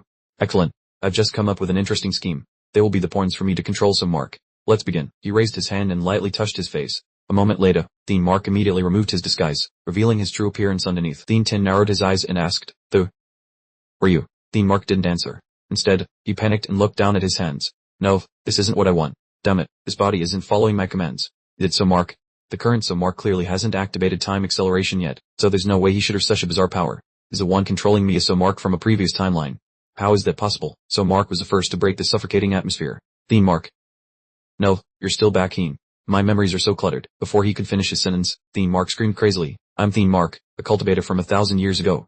Until 20 years ago, I was sealed under the permafrost of the North Pole. It was I who enticed the lords of the 4 great sects to wage war within the secret realm. Budun was stunned by his sudden honesty. This guy is suspiciously truthful, answering everything he's asked. Is he just playing a trick on us? Mark's body began to emit a purple light as he continued to babble. For my own personal gain, I brought the earth to the brink of destruction. I am a sinner who deserves to die. I feel so deeply shamed that I have decided to end my own life to atone for my sins. At that moment, Mark's hand was pointing directly at his own chest, but his mind was torn between two opposing powers. I can prophesy the future, but Mark has the ability to resist it. This timeline is being distorted to become the true history. Mark looked ahead, and seeing the indifferent, expressionless faces of Mark and the others, he fell into deeper despair. His mind screamed frantically, I'm really going to die. Sup it, no. This is absolutely not what I want. Just as the thought flashed through his mind, his hand moved automatically. Mark punched through his own heart and collapsed to the ground. Mark lay motionless on the ground. 10 stepped forward and looked down. Did he really just commit suicide like that? As expected, he's dead, so Mark also stepped forward to check. It looks like he's truly gone. There isn't a breath left in him. Meanwhile, in the live stream room, netizens were just as confused as 10. Did it end that quickly? The 1,000-year-old boss appeared only to commit suicide out of remorse. It looks like someone is pulling his strings. They watched Mark's live feed and continuously typed out the comments. The monsters are almost wiped out. The person capable of manipulating Mark must be Mark. He's got guts. Isn't he afraid he might be forced to commit suicide as well? At this point, Budun shared the same thought as the watching crowd. She turned to look at Mark. Could it be that you were the one who did that? Mark shrugged, looking innocent. I have no idea. To be honest, I'm feeling extremely confused myself right now. In another remote corner of the secret realm, a contestant had just finished off the very last monster. He breathed a sigh of relief. It's all over. This must be the last monster in this area. At the same time, the secret realm system sent an announcement to everyone as the space began to shift. The fourth secret realm mission is complete. You have 1 minute to return to the real world. Right at that moment, Mark's own system also displayed a new notification. The sign-in system records that the host has completed the fourth mission, presenting the special reward, Dark Ghost. Mark frowned as he looked at it. What on earth is this? The system continues to send strange, undecipherable notifications, requiring a personal review. The system confirms the host has completed the fourth secret realm mission, granting a special reward, the pocket watch of the second-generation president of the Dongvan Corporation, a tool capable of pausing time briefly, with only one use remaining. Mark observes the situation, wondering if this time it was prearranged or some form of unpredictable transformation. Space shifted back to the real world. Time had slipped away over the past 3 days. Mark stands in the laboratory looking at the stone in front of him, wondering why the transboundary stone has changed into such a strange shape. Ten, standing nearby, explains that 3 days ago, the Dongvan Corporation sent people to the cavern beneath the Arctic to rescue the sealed realm on behalf of the Heavenly Mandate, where they found several lost ancient books and used them to modify the transboundary stone. Mark nods and asks if it has gained any new functions. 10 looks at the stone and states that with sufficient energy, the transboundary stone can transport people to the beast world with extremely high precision. Mark nods slightly, expressing satisfaction, and urges everyone to prepare quickly because he wants to go to the beast world immediately. As soon as he finishes speaking, Pamnin, who is also in the laboratory, speaks up in surprise. Mark, are you really planning to go there? Why the rush, and where are you going to pinpoint? Mark turns to look at him, saying he will go near the location of the remaining transboundary stone in the beast world to put an end to this war. Pamnin approaches, concerned that something so important must be heavily guarded, perhaps even by the beast god himself, and asks how he plans to manage it. Mark shakes his head, refusing to answer, saying that the conversation might be being overheard by someone right now. Mark's words seem to hit a sore spot for Hamnin. He smiles sarcastically and loudly questions if he is suspicious of Elder Queer or if he thinks he himself is a spy for the beasts. Putin, standing nearby, quickly intervenes, advising Lai Hamnin to stay calm, as he believes Mark must have his own reasons. Hamnin clenches his fists, expressing that he wants to trust him, but since Mark took control of the corporate alliance in the four great sects, he has become authoritarian, no different from a darker version of the alliance. Mark coldly replies, telling him not to get in his way if he doesn't want to die, and reminds him that his father sacrificed his life for him, so he shouldn't let those efforts be in vain. Hamnin mutters a bitter curse under his breath, Mark remains unmoved, simply advising him calmly to reflect carefully on his father's death. Seeing Mark leave, Putin hurriedly calls after him, saying that even if it were a joke, his words were too harsh. He turns to look at Lai Hamnin, seeing him lost in thought about his father's death and Mark's mention of being overheard, realizing his father was once a pawn used by the alliance as a scapegoat. Hamnin furrows his brow, speculating that the person Mark is guarding against is not the beasts, as they are merely pawns too. So who is he truly facing? Inside the laboratory, specialists are busy working constantly on their computers. Assistant Viewen loudly announces that the third round of energy recharging has begun. Budun stands back, observing the control screen, and reminds everyone to report any abnormal data immediately. After being charged with energy, the transboundary stone continuously emits blinding sparks. Putin looks seriously at Mark, warning that activating the transboundary stone will cause a temporary power outage across more than half the world, and many people will surely blame him. Mark looks at the stone and replies nonchalantly, saying that does not matter, and asks if that is a shrine of the Beast King. Right before their eyes, the transboundary stone is projecting an image of the Beast King's palace. Putin looks in that direction, confirming it is indeed the palace of the Beast God, where the transboundary stone he needs to find is located. Mark smiled contentedly. The map was clearly displayed. It was so convenient and saved me so much time. Putin asked unexpectedly, do you not feel any fear at all?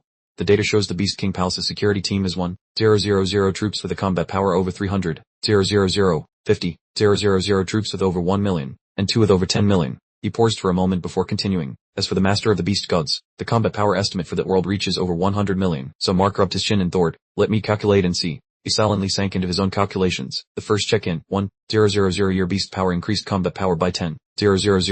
The second, martial gut experience tripled normal combat power, with a burst state providing a tenfold increase for 10 seconds. The third, golden eyes allowed him to see through all weaknesses and illusions of his opponents. The fourth, somatic true fire allowed him to continuously refine his body, utilizing nuclear reactions to add 10,000 more to his combat power. The fifth, 1,000 your beast power again, increasing combat power by 10,000, while the martial gut experience doubled his base combat power. So Mark pondered the math. His normal combat power was 90,000, which could reach 300,000 in a 10-second burst state. After weighing everything, he concluded with satisfaction, the current situation is very favorable. The chances of victory are very high. Hui Tin was astonished by So Mark's inexplicable confidence. Were you serious? He nutted decisively. Don't worry so much. My goal isn't to annihilate all of them. He smirked. Just finding a loophole to reach the Transcendent Stone is enough. Destroying the thing will prevent the beasts from cheating and stop them from increasing the difficulty of the Secret Realm War. Hui Tin looked at So Mark. You finally decided to reveal your true plan. Were you worried that humanity will fail the upcoming Secret Realm War? So Mark replied sternly. I cannot keep counting on miracles. If the beasts continue to cheat, the day of humanity's defeat is not far off. Hui Tin nodded. I understand, but there is one problem. The moment you set foot in the beast world, there are over 10,000 years of sensory power will blanket the entire Beast King Palace, and any spatial ripple that appears will be detected immediately. Budang, who had been listening all along, stepped forward. So Mark, I will go with you. Let me be the decoy to distract them for you. So Mark immediately shook his head and refused. No, you must stay here. I will do whatever it takes to destroy the Transcendent Stone, but there is a very high probability that I won't make it back. When that happens, you must shoulder the responsibility of leading humanity to victory. Budang looked hesitant. Just then, Parchu walked in from outside. Without a second thought, he accepted the mission. In that case, let me be the decoy. So Mark turned back to look at him. Parchu, did Liham tell you to come? This trip is essentially a suicide mission. Parchu looked straight at So Mark. The alliance of corporations has been wiped out by you, so my wish has been fulfilled. I'm no savior, but aside from you, my power is among the best. I have enough skill to be a decoy. So Mark nodded and headed toward the Transcendent Stone with Parchu. Alright, let's go together. As soon as he touched the Transcendent Stone, the system suddenly sent out frantic warnings. Warning, warning, warning, danger, danger, danger. The host is requested to wait until after the 10th check-in before going to the beast world. However, So Mark ignored it all. He acted as if he heard nothing and resolutely pressed forward. So Mark instructed, Budang, if I can't return, I entrust my sister to your care. A sudden chakra erupted at the Beast King Palace. Perhaps the Transcendent Stone had transported So Mark to the destination. A beast appeared extremely excited, who was bold enough to barge straight into the Beast King Palace without even bothering to hide their aura. They must be tired of living. So Mark landed right at the entrance of the Beast King Palace. The capability of the Transcendent Stone is truly beyond expectations. He narrowed his eyes and observed his surroundings. The teleportation location is unexpectedly accurate. So Mark walked inside nonchalantly, muttering unhappily. I knew I shouldn't have trusted Hui Tin. The beasts who were eating were startled upon seeing him. So Mark did not stop at all, slowly working forward with steady steps. The beasts could only step aside to both sides of the road to clear a path for him to work forward. Suddenly, a beast roared. What are you doing? Why are you avoiding him? Charge and kill him. Do you not even have that bit of courage? The beast below looked at him as if looking at a madman. Par, that is humanity's strongest savior. Don't just talk big, go deal with him yourself. Lady Har appeared just in time. She pushed that beast aside. So Mark, in the Secret Realm battlefield, our beast power is restricted and we cannot kill. I didn't expect you to come here on your own to throw your life away. So Mark calmly looked up at her. My purpose in coming here is to seek peace. Lady Har burst into laughter as if she had just heard a joke. Peace? You fool, we never needed such a thing in the first place. So Mark didn't even bother to care about her attitude. He proposed that he wanted to speak directly with your Divine Lord. Lady Har snorted coldly. With your status, you are simply not qualified to meet the Divine Lord. Another beast approached behind her and lowered its voice. Lady Har, please allow me to send this insolent human on his way. Lady Har asked it. Were you sure you are capable of destroying the strongest savior of humanity? The beast waved his hand, a surging killing intent wrapping around his fist. If we were in the Secret Realm, I would be no match for him. But this is our world. There, killing him is as easy as crushing an ant. Unexpectedly, so Mark did not follow the usual script at all. He calmly replied, if you make a move, I will end my own life. The beast seemed driven mad by these words. It laughed out loud, its pupils contracting. Fine, fine, fine, those are your own words. Let me hit you once, and let's see you commit suicide. As soon as the words left its mouth, it immediately rushed straight towards So Mark. In just an instant, a loud bang echoed, and that beast exploded like a firework. So Mark looked up. That creature had vanished into thin air long ago. The surrounding beasts were terrified, feeling that their decision to yield the way earlier was truly wise. He was blown to pieces, not even a speck of ash left. What just happened? I couldn't see it clearly at all. Fortunately, we didn't make a move against So Mark earlier. Only Lady Har noticed the anomaly. She pursed her lips tightly. No, that is the power of the Divine Lord. But why would the Divine Lord stop us from attacking So Mark? The other person who noticed the strangeness of So Mark. He said solemnly, Divine Lord, I know you are there. You hear and see everything. From now on, I will give you 1 minute to think. So Mark frowned, and the Secret Realm War immediately. Otherwise, I will commit suicide right now. A stream of blazing red spiritual energy suddenly enveloped the Earth Beast King. It gathered, outlining the blurry figure of the Divine Lord. His voice reached So Mark's ears. Subordinate, you are threatening me? Do you truly think I dare not kill you? So Mark raised his head. As expected, you know my true identity. Yet Mark did not show any fear. He repeated what he had just said. I repeat once more, end the war within 1 minute. This is not a threat. I'm merely stating my demand. If refused, it doesn't matter if I die, the coordinates will permanently remain in your world. Broadcasting a signal outward. Projection of the Divine Lord looked down coldly at Mark. The secret realm war cannot be stopped. Only determining victory or defeat will bring the end. Mark took another step up the stairs. He frankly suggested, then you should just admit defeat. Standing below and looking up at Mark, who had just passed her, Lady Har angrily cursed. You bastard, how dare you speak to the Divine Lord like that? Mark glanced at her in confusion. What is wrong with admitting defeat? The Divine Lord at the highest position still did not reply. He only quietly observed Mark. It was only after a long while that his voice was heard. Are victory and defeat that important to you?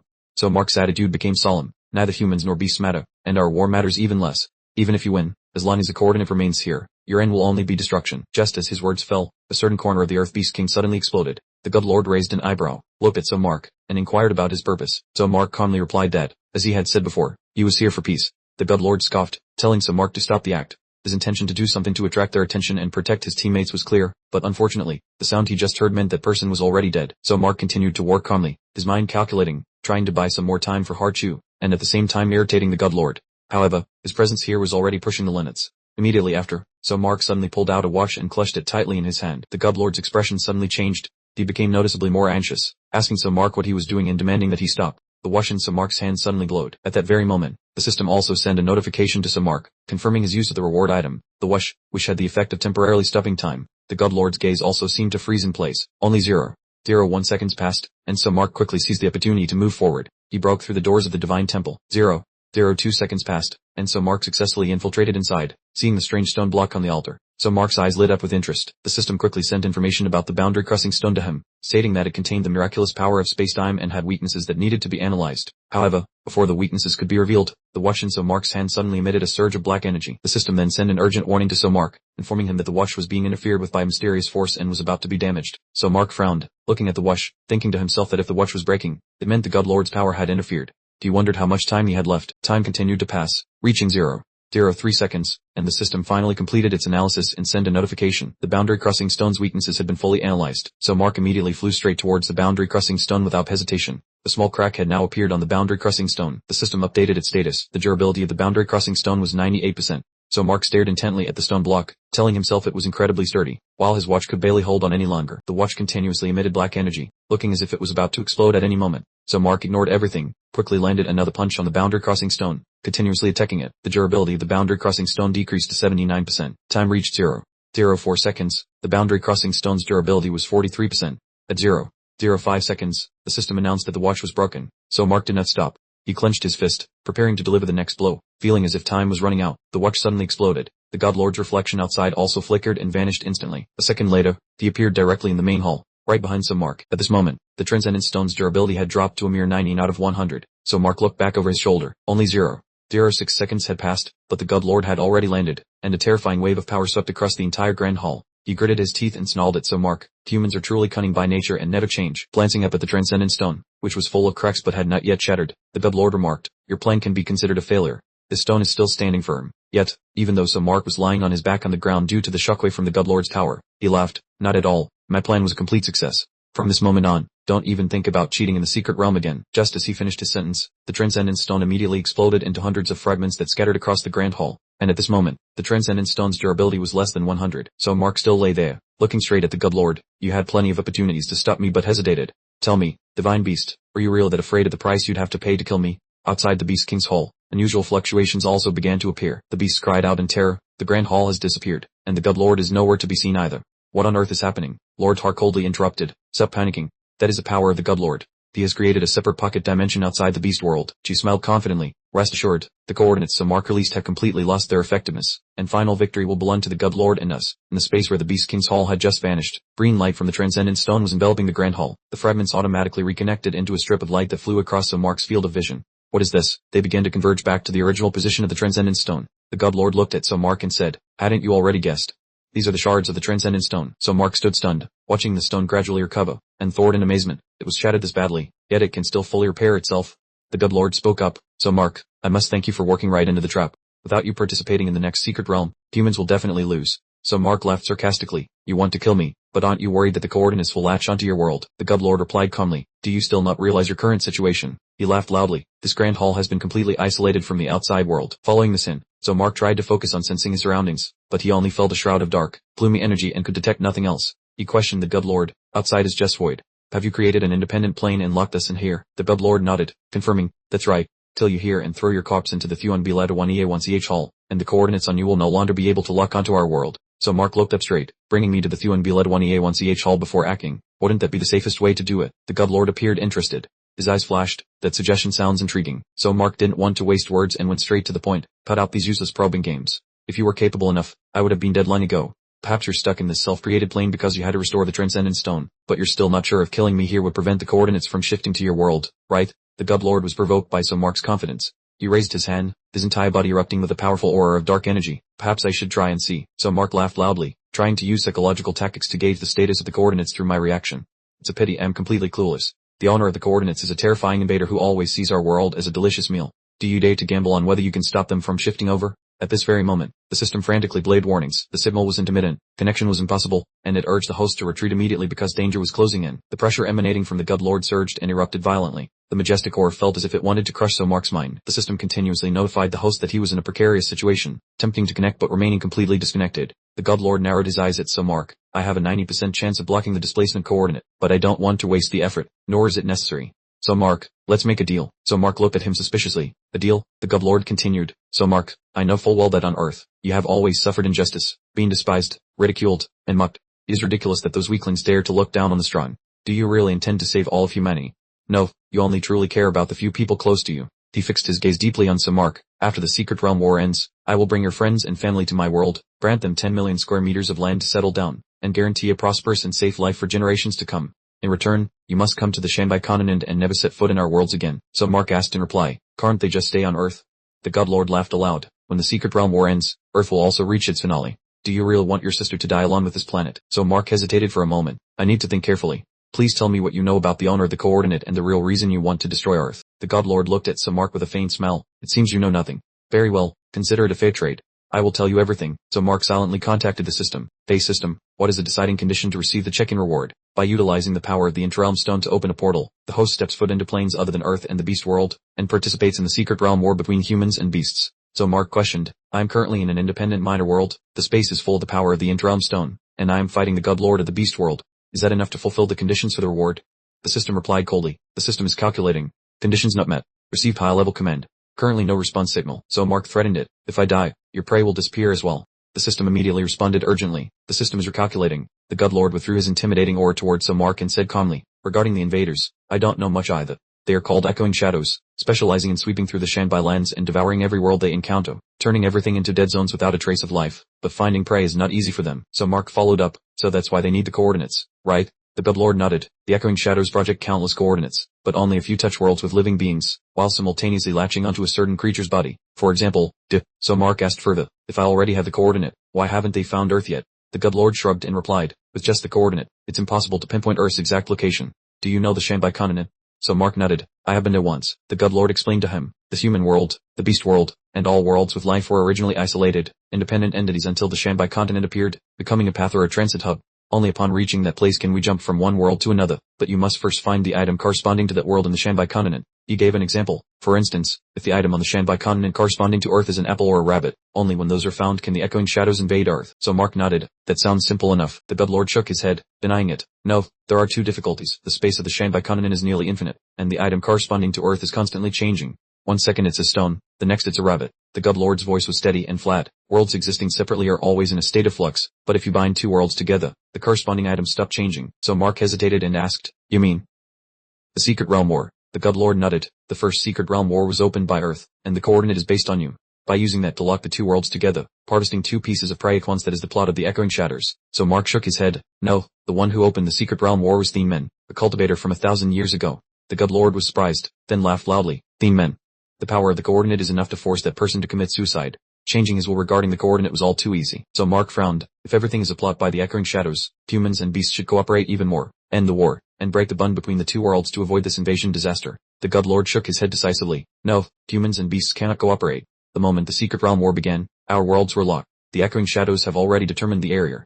Even if we end the war or separate the worlds, we cannot escape the hunt. He hesitated for a moment before deciding firmly that there was only one way out, to win in the secret realm, and he would harvest all the energy from this planet as fuel to leave as soon as possible. So Mark looked at the Divine Master with a stern expression. So that's it. This turns out to be your true purpose for wanting to destroy the Earth. The Divine Master shook his head slightly, dismissing so Mark's deduction. Absorbing energy does not mean destroying the Earth or slaughtering humanity. The one who truly wants to wipe out this world is the echoing shadow that is closing in. So Mark looked him straight in the eye. For the Earth and humanity, the outcome is not much different. I have already clearly explained this soul contract. I will protect the safety of your loved ones, and in return, you must remain forever in the Thuan Biled 1EA1CH lands. Do you agree to the exchange? Unexpectedly, after understanding everything, so Mark changed his attitude and bluntly replied, I refuse. The Divine Master did not get angry. He just smiled with relief and sighed. What a pity. A green mist rushed in, forcing so Mark's legs to instantly freeze solid. He tried to struggle, but his body was completely unable to move at all. The Divine Master continued, if only you had been reasonable and accepted the deal, that would have been so much better. In the blink of an eye, so Mark was completely imprisoned inside a giant block of ice. The Divine Master announced calmly, I'll keep you trapped there for now. Once the transdimensional stone recovers, I will deal with a troublesome person like you later. You will regret refusing me when you see all your acquaintances being wiped out. Even though he was trapped in the ice block, so Mark still tried to maintain an unshakable, calm posture. The system suddenly reported that the host's life safety would be prioritized as the second variable in the calculation parameters. Analysis results showed that this place is a special secret realm, and the 6th-day login reward is Dragon Scale Fluid, which is a function of hiding combat power and increasing defensive capabilities. The Divine Master sat calmly next to the transdimensional stone, patiently waiting for it to fully recover. Tiny fragments constantly gathered, as if healing the cracks on the transdimensional stone. Before long, the transdimensional stone was fully restored. The Divine Master muttered unhappily, what a waste of time. He stood up and dusted his hands. This exquisite treasure cannot function if even a small piece is missing. It must be restored to its original state to be used. The Divine Master admired the glowing, sparkling transdimensional stone with satisfaction. It has finally been revived. At that very moment, a strange object suddenly whizzed past the Divine Master's face. The transdimensional stone in front of him suddenly emitted a sharp explosion and shattered into pieces. The Divine Master gritted his teeth and cursed, damn it. So Mark had escaped the icy shekels some time ago thanks to the day 29 login reward, causing the Divine Master to grittedly snarl through his teeth. So Mark tilted his head and looked at him defiantly. This time I have crushed the entire transdimensional stone into dust. Let's see how you can restore it. The Divine Master frowned in astonishment. Not only did you break free from the seal, but you also bypassed my perception in an instant. Coordinates are indeed a convenient thing. So Mark shrugged indifferently. Perhaps so. The Divine Master watched him intently. Every time you enter a secret realm, you gain new strength. This must be the coordinate mechanism that helps maintain the balance between humans and spirit beasts. He hesitated for a moment before continuing. But this is beyond my expectations. Even when you are in my plane, the creation of coordinates can grant you such great power. Could it be that the longer you stay here, the more astonishing the power the coordinates bring? So Mark flashed a challenging smile, saying, if you want to verify your reasoning, the only way is to deactivate the domain. Otherwise, my strength will soon surpass yours. The God Lord clicked his tongue slightly. So Mark also expressed a firm stance as expected. You can't do it, right? If you deactivate the domain, the boundary-crossing stone fragments will scatter everywhere, making recovery difficult. If not stabilized in time, the boundary-crossing stone could cause the spirit beast to fail in the secret realm war. The God Lord looked at So Mark with great seriousness. If I don't deactivate the domain, I will lose to you. So Mark replied to him, do you? Isn't this a dilemma? The God Lord could no longer remain calm. He asked bluntly, so Mark, state your terms. What exactly do you want? So Mark calmly reiterated, I've said it before. What I aim for is peace, not a battle to the death.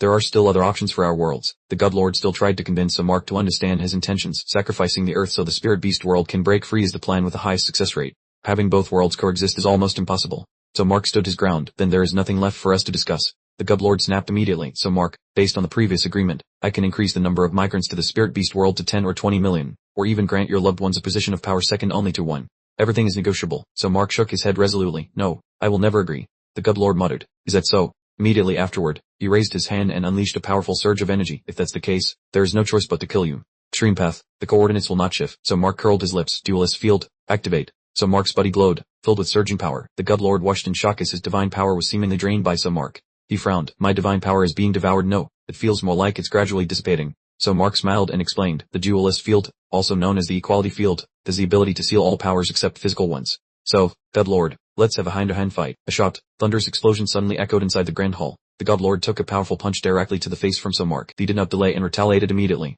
Both plunged into an endless struggle, with one throwing a punch and the other responding in kind. After a long time, the two separated to find their footing. The God Lord looked up at So Mark. The equality field certainly lives up to its name. It doesn't just seal external powers, but even physical strength is suppressed to the limit. So Mark asked with a smile, does it feel nostalgic? With nothing left in your hands, fighting like a thug, the God Lord continued. The coordinates granted you the most suitable ability to prolong time. Don't you think this is too coincidental? The coordinates want to block me because they know my plan has a very high success rate. So Mark nodded. That may be, but I have no interest in your deal. The God Lord, unwilling to give up, pressed. Why? Tell me, What are you dissatisfied with regarding those conditions? So Mark looked him straight in the eyes. About your world, my sister has told me many stories. The supremacy of bloodlines, survival of the fittest, and chaotic order. I don't want her to live in a place like that. The God Lord suddenly laughed aloud. Is this also considered a problem? I will grant your sister power and territory. In that land, no matter what order or laws he wishes to establish, all humans and spirit beasts will have to obey. So Mark stated his thoughts plainly. I don't trust you. Soul contracts aren't very reliable either. The God Lord remained insistent. I will keep my word. This is a promise of our God. So Mark glanced at him and calmly replied, a God who created a world like this. The chaotic, bloodthirsty spirit beast world is a reflection of your own nature. If I leave, who will guarantee the safety? The God Lord lifted his foot and stepped forward. He clicked his tongue. You are more stubborn than I thought. It seems the agreement cannot be carried out, and I can't allow your power to continue growing. The main God paused and then spoke. So Mark, you should take pride in this, because to kill you, the deity had to sacrifice their own life. So Mark looked down at his hands with skepticism. The domain of equality, has it been shattered? Could its effect still be lingering? What exactly have you done? The main God laughed heartily. Things that cannot be bound or controlled, that is the very poison that can easily finish off a god. It is causality. It is karma. As soon as he finished speaking, so Mark's limbs were instantly gripped by a flow of purple spiritual power. So Mark intended to use his left eye to analyze it. Domain, dispel. However, the system responded. Pluck hand, unable to find a weak point. The strength of the spiritual power binding so Mark tightened further, but the system stubbornly refused to function. The system was malfunctioning and could no longer analyze. The main God looked up at him. Still want to resist? Go ahead and struggle. How can your divine powers contend with karma? Even if you possess strange abilities, you cannot halt the fate of causality. He stared triumphantly at So Mark, letting him sink into the whirlpool of karma. Suddenly, the surrounding space shifted, transporting us to a small coastal village. The young So Mark was suddenly grabbed by two mysterious figures in black. He struggled frantically. Let me go, you bastards. I can't run anymore. Let go. At that moment, an old man in a strange coat approached. He smiled kindly and called out, So Mark, no, your highness, the holy sun, please do not go near that mountain forest. Outside the village, there are many dangers. So Mark asked him, do you adopt me because you want to keep me trapped in this place forever? The old man laughed. No, this is only temporary. Everything we do is for your safety. It is time for dinner. You are the only one waiting. Please follow me. The scene shifted to a time when So Mark was older. He and So Van, dressed in white robes, sat on a high pedestal, while below them, a man was tied to a wooden stake, surrounded by villagers. The man tied to the wooden stake screamed with bloodshot eyes. What are you doing to me? Why are you forcing me to stand here? I haven't done anything wrong. I have lived diligently. Please, spare me. The old man who had adopted So Mark stepped in front of the judgment platform. Anheem Dunn, 38 years old. According to the records, he can be convicted since the age of 14. He has killed a total of 6 people, broken into houses to steal 14 times, and committed rape 10 times. Anheem Dunn, do you plead guilty? Upon hearing his name, age, and crimes correctly recited, Anheem Dunn stopped pretending to struggle and sneered, damn it, I even changed my name and appearance. Were you relatives of those victims? Do you want to execute me? The old man shook his head. We have never met you, nor do we know the people you have harmed. Your sins and your fate will be judged by another deity. Anheem Dunn tilted his head towards So Mark and So Van sitting in the distance. Deities, you say? Those 2 children. It would take me only 5 seconds to take their lives. The old man's expression changed instantly. You warned Anheem Dunn. Do not be disrespectful to the gods. The Holy Son and Holy Daughter are the incarnations of the God of Sin. Please, Holy Son and Holy Daughter, grant us your decree. So Mark and So Van remained silent, sitting there without saying a word. The old man below, as if having received an instruction, turned to the crowd of people and said loudly, the God of Sin has accepted it and has no further opinions. There is no need for torture devices tonight. Bring the sinner a quick death. The people below immediately bowed in reverence. We obey the decree. We obey the decree. Anheem Dunn, tied to the pillow, gritted his teeth. Damn these religious fanatics. Don't let me have a chance. Before he could say another word, someone rushed forward and struck. Blood instantly spraying everywhere. A villager holding a knife stood before him, eyes soulless yet containing a hint of amusement as he said, may you receive the blessing of the God of Sin. A second spurt of blood erupted. An old man holding a sickle stepped forward. God of Sin, please forgive this poor, tainted child. Then came the 3rd, 4th, 5th, 6th, and 7th times. An elderly woman also pressed her hands together devoutly. God of Sin, please cleanse this filthy impurity. The robust body of the man hung almost suspended from the wooden pillow. The ground below soaked with his fresh blood. Below, a bowl caught the dripping blood, and a hand reached out to lift it. The old man who adopted So Mark poured the blood directly onto his and his sister's heads. As he poured the blood, he muttered, all sins belong to the gods. Blood streamed down from his hair, trickling across So Mark's face. These were So Mark's ancient memories of a normal day in Bin and village. At 6:30 in the morning, the villagers woke up one after another and left their homes early. By 7 o'clock, the villagers began their morning prayer ritual, confessing all their sins to cleanse their souls. Then at 8 o'clock, they began erecting the altar, preparing for the sacred annual ceremony. Even at 12 noon, everyone was still busy, while the old man was welcoming distinguished guests from afar. Clamor of the outside world disrupted the peace of Bin and village, an occurrence that only happened once a year. As more time passed, at 2 in the afternoon during a break, So Mark and his sister stood on the street. So Mark whispered to So Van, the ritual is about to begin. So Van nodded. I know. The way those guests are looking at us, it's as if we are food. So Mark furrowed his brows. Can we really escape? So Van smiled and said, since someone escaped yesterday and caused a commotion, I've already made preparations. The boat those guests arrived on is our only chance to leave this small island. We will definitely make it out. Right then, the God Lord suddenly appeared in this timeline. Observing So Mark and his sister from above, he muttered, "This is So Mark's most vulnerable moment in the entire timeline. There is only one chance to strike, and we absolutely cannot let the coordinate detect us." As evening approached, the village was relatively peaceful, when suddenly a loud shout rang out. "The Holy Sun and Holy Maiden have both vanished. Go find them, quickly." Panic-stricken, the villagers ran through every nook and cranny of the village to search for them. The villagers were in an uproar. With the ritual about to begin and the guests waiting, the old man who adopted the two gritted his teeth and demanded, "Where are the two children? Did you just let them escape like that?" A subordinate reported, "They were knocked unconscious, as if they had been drugged." Furious, he exclaimed, "They really never give me peace." In the end, where else could they possibly run to? Then, an explosion suddenly went off somewhere in the village, shaking the very sky. Someone ran in panic from the sea of fire, shouting, "It's on fire. Everyone, dead over here, quick." Following that, 2 or 3 more explosions occurred in rapid succession. Several people were pinned under fallen pillars, crying out, "Save me." Amidst the flames, an old woman prayed, "This must be a punishment, a divine punishment." Foreign guests who had come to attend the ritual also fled in haste, cursing, "To hell with your punishment. Get out of the way." A massive fire and multiple explosions had nearly destroyed and surrounded the entire village, blocking every exit. Meanwhile, So Mark and Sovan had already run a considerable distance. So Mark gasped, "Sister, I can't breathe." Sovan comforted him, "Just a little longer. The boat is right ahead." Sovan frowned deeply. "This cult is insane and completely impossible to reason with. They even set traps. All the fuel is gone, and I don't have any weapons. Resisting an adult will be extremely difficult, but no matter what, I must at least ensure So Mark survives." Just then, the old man caught up to them. His pale, cloudy eyes narrowed as he sneered, "Sovan, come here. Surely you wouldn't abandon So Mark and run away on your own, would you?" Suoyun nodded slightly and walked straight toward him. "All right." Her eyes lit up with an unusual brightness. Suoyun used all her strength to push him into the roaring sea of fire. "Let's go to the underworld together." At that exact moment, the ferocious flames suddenly died down. Suoyun looked around. The sea of fire had vanished without a trace. This place looked nothing like the village from earlier. "Where on earth am I?" The old man standing in front of Suoyun screamed like a madman. "The god of sin. It truly is the manifestation of the god of sin." No sooner had he finished speaking than his elderly head was severed from his neck. The divine lord appeared behind him, muttering disdainfully, "Filthy creature." Suoyun glared at him. "The god of sin. Is it really you?" The divine lord replied coldly, "I'm a god, but not the god of sin you speak of. I only came here for Suomai." Suoyun frowned. "Wait, do you also need a sacrifice? If so, then come at me." The divine lord shook his head. "No. If Suomai is harmed, the coordinates will shift, and that is not a scenario I desire. My sole purpose is to send you on your way, and then complete the pact with the future Suomai." Suoyun looked up at the divine lord. "The transaction with the future Suomai. So, you come from that year." The divine lord looked at her with disdain. "You are the person Suomai cherishes most, which is precisely why he refused to compromise with me. If you die in the past, you will no longer have any lingering attachment to humanity." Suoyun questioned him loudly. "As a god, can't you show a little mercy? Why must you constantly sow disaster?" The divine lord raised his hand, divine power surging in his palm. "I'm merely helping Suomai make a wise choice." This fatal blow was suddenly blocked by an invisible force, unable to touch Suoyun's body. The divine lord's eyes widened in shock. "This is impossible. This is the power of the coordinates.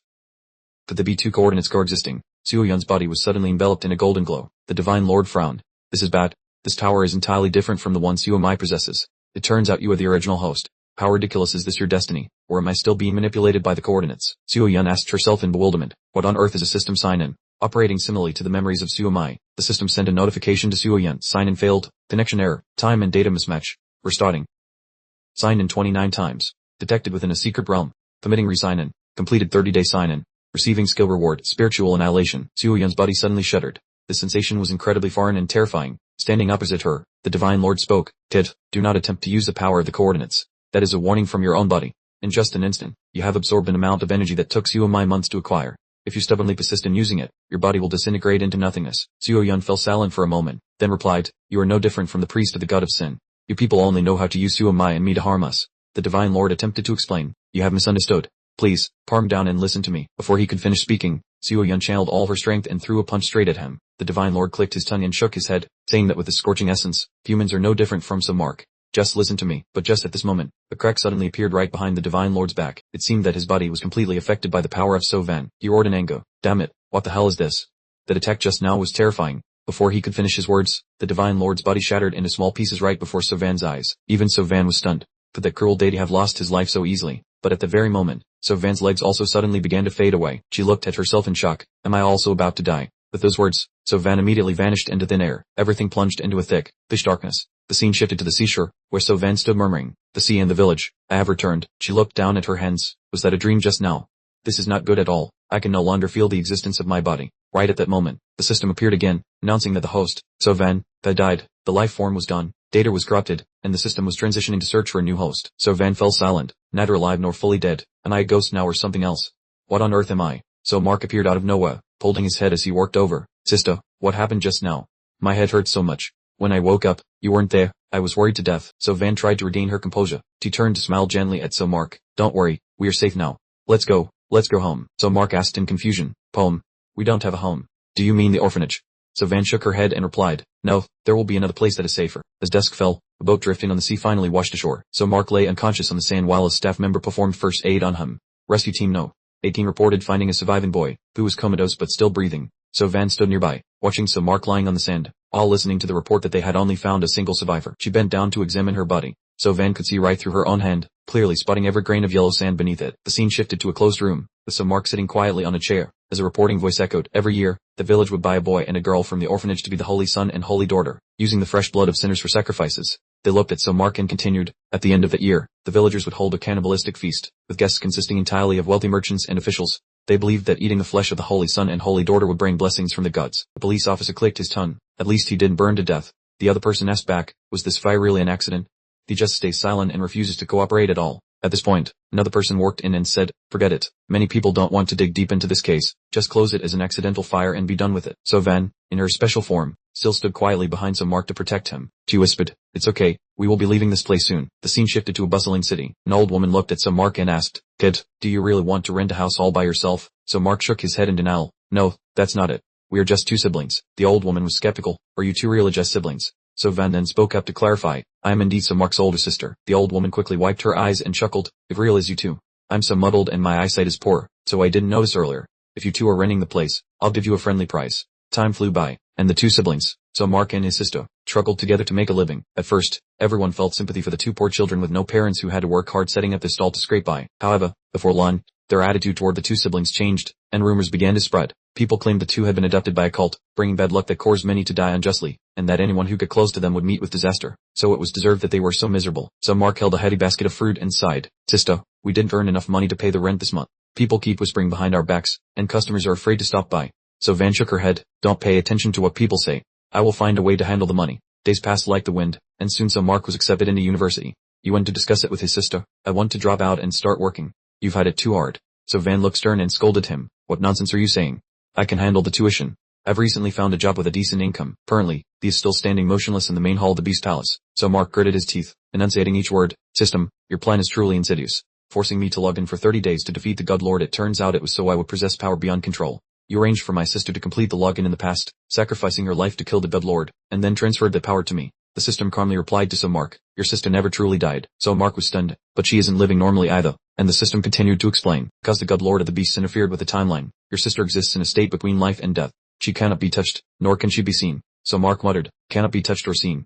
Many people have clearly met her, and even Vu Dine has had contact with her. The system quickly responded to his confusion. The system inherently possesses the ability to observe all things, and since you are the host, your perception of So Van is a deciding factor in her state of reality. So Mark suddenly understood everything. So it turns out that as long as I believe she is alive, others will see her as such. No, you mean that I am the one holding onto her life? You are threatening me. If you wanted to, you could make her die immediately. The system denied that intention. This is not a threat. All variables have already been handled. The Beast Palace began to shake violently. The space around So Mark seemed to be crumbling into pieces. The system immediately sent a notification. The God Lord has been destroyed. The realm is collapsing, and this entire place is about to be sealed forever. So Mark pressed, do you intend to lock me here forever? The system coldly replied, you currently do not have the strength to break the seal. All the beasts in the human world will soon become nourishment for the retrospective shadow. The Beast Palace was vanishing at a dizzying speed. The system spoke again. So Mark, you are a very interesting host. What you have experienced has made me feel strangely satisfied. So Mark stood as if imprisoned in place, standing silently amidst the collapsing space. He heard the system's voice echoing in his ears. The journey for both of us ends here. I will enter eternal slumber with you. Sleep well, you fool. Time has flown by since So Mark was sealed after the death of the God Lord. 2 years have passed, and inside the beast world, at Sabata village, there are a few people being desperately pursued. They are about to catch up. Let's stop running and risk our lives against them. A pack of ferocious demon beasts is waiting to pounce from behind. You people had better watch out to save your measly lives. Swift as lightning, he rushed forward to finish off 2 humans, clicking his tongue and complaining about how incredibly weak they were. On the other side of the battlefield, the monsters were also sweeping through, sparing no one among the crowd. Blood flowed in streams, dyeing red the small village situated in the middle of the land of demons and monsters. The wild beasts trampled on the cultivators, mocking them for trying to fight back with such meager abilities. Several modified humans also appeared and grumbled that the comrades killed people too quickly, leaving no one left to interrogate. Who am I supposed to interrogate to find the whereabouts of those criminals? The demon beast scolded replied, there is still the whole crowd of villagers here. They glanced at the shivering little rabbits, and the rabbit village chief quickly stood in front of them, asserting that they knew nothing. The demon beast looked at him with utter contempt. Were you the village chief here?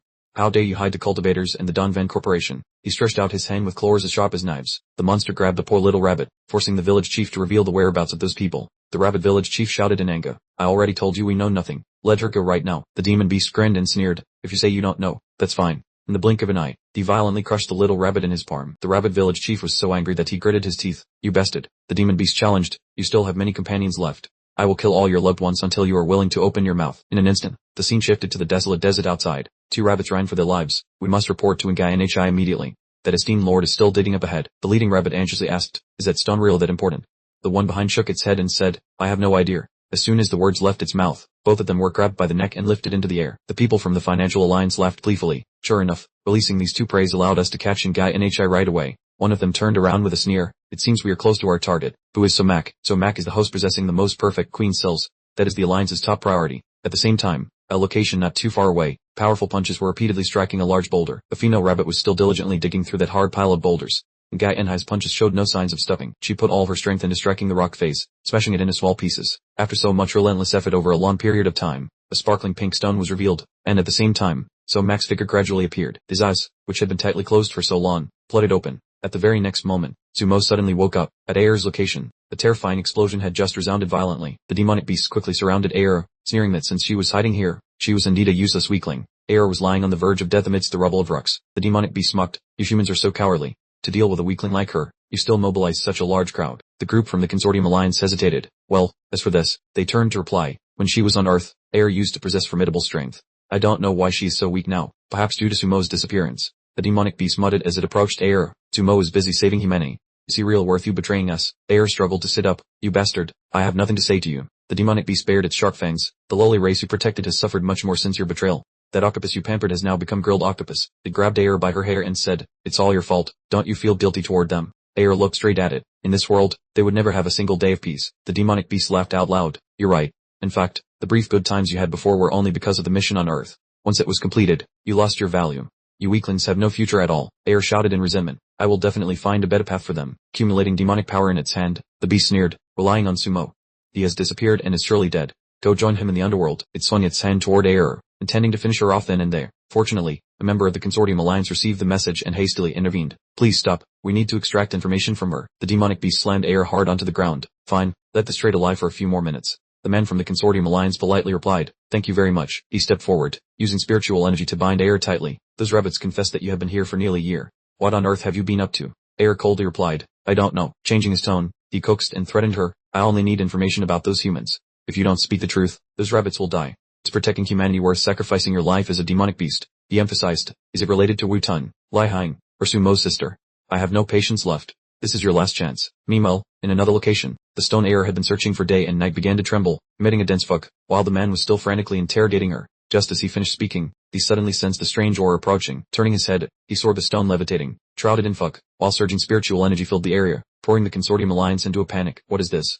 What is this power? The voice rang out, terrifying them. Aer is here to help me break the seal. An earth-shattering power struck the mind directly. In the blink of an eye, Aer was cradled in Sumo's arms. He smiled defiantly. His sudden appearance was a Hades blow to them. The demonic beast frowned. This is impossible. Sumo, the members of the Financial Group Coalition are preparing to escape. So Mark is still alive. We must leave quickly to deliver this news. So Mark turned back to look at them. So the hunters of the Financial Group Coalition have also set foot in the beast world. It seems that while I was asleep, quite a few things have happened. A green light swept over, tightly binding the limbs of the Financial Group Coalition members and the beasts. They suddenly panicked. We're doomed. We can't move at all anymore. So Mark calmly took step after step forward. He stopped in front of a beast, and the creature spoke. So Mark, why did you suddenly appear? How is the Divine Lord's current situation? So Mark replied indifferently. He's no more. The beast trembled. No, I can't believe it. The Divine Lord is dead. Is he really dead? So Mark turned to look at the hunters. Has the Financial Group Coalition been revived? How did you get to the beast world, and even dare to collude with the beasts? Your audacity is sky high. Today capture my people. One of them sneered in disdain, stubbornly replying, I'm not telling you. So Mark stepped closer, his expressionless gaze fixing on the man's face. Do you think you can keep a secret from me? Speak. How did you set foot in the beast world? Did you steal the world-crossing stone of the Danyan Financial Group? The man answered blankly. No, the war in the secret realm has ended, and the secret realm was distorted, becoming a passage. We used that passage to enter the beast world. At this moment, the system suddenly reappeared, and a notification panel popped up in front of So Mark. Warning. Warning.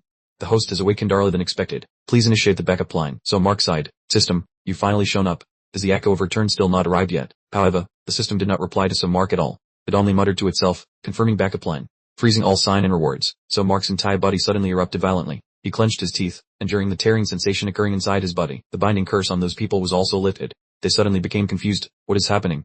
We can move now.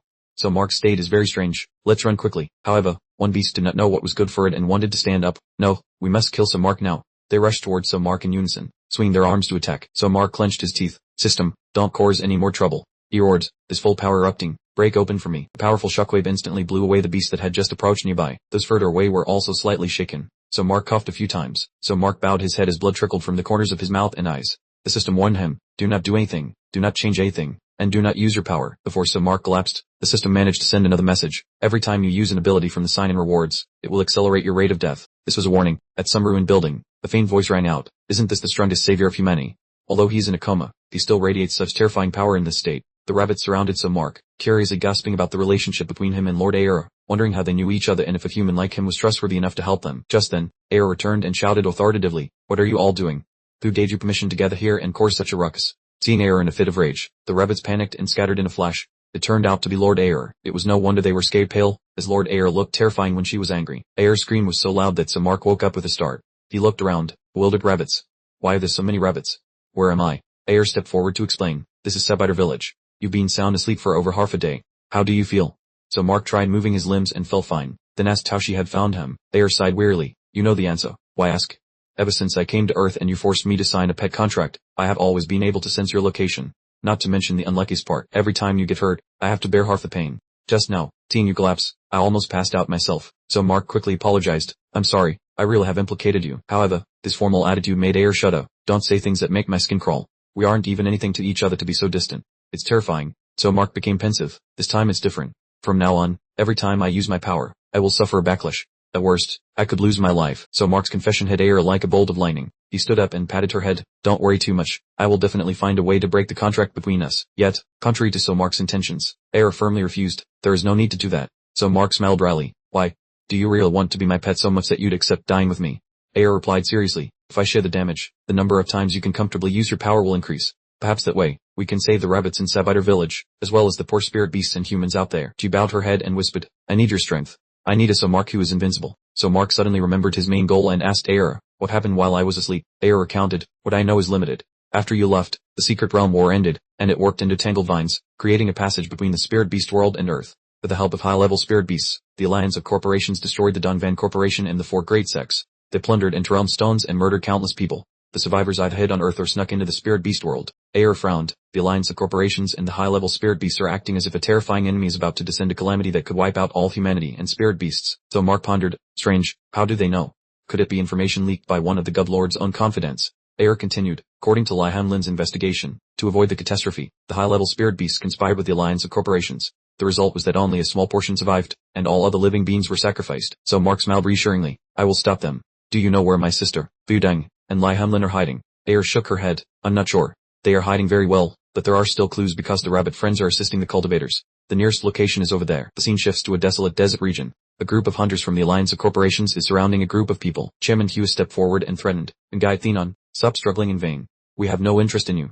Just reveal the whereabouts of some Mark's sister, and you will all be spared. Theon Tin glanced at him with contempt and replied coldly, shut up, you dwarf. On Earth, inside the laboratory of the alliance of corporations, someone is being kept in a glass box for experiments. Chairman Thash turned and said, the secretary just reported that the cell fusion project has made great progress thanks to this newly captured test subject number 4. The researcher nodded. Exactly. His compatibility with the Queen's cells is up to 80%, the highest ever. Who would have thought that discarded defective goods could become this valuable? Chairman Thash asked, has the fusion serum been tested on the hunters yet? The researcher nodded slightly. Indeed, today's experiment on living subjects has yielded remarkable results, 3 times more effective than before. Chairman Thash could not hide his surprise. 3 times the effectiveness.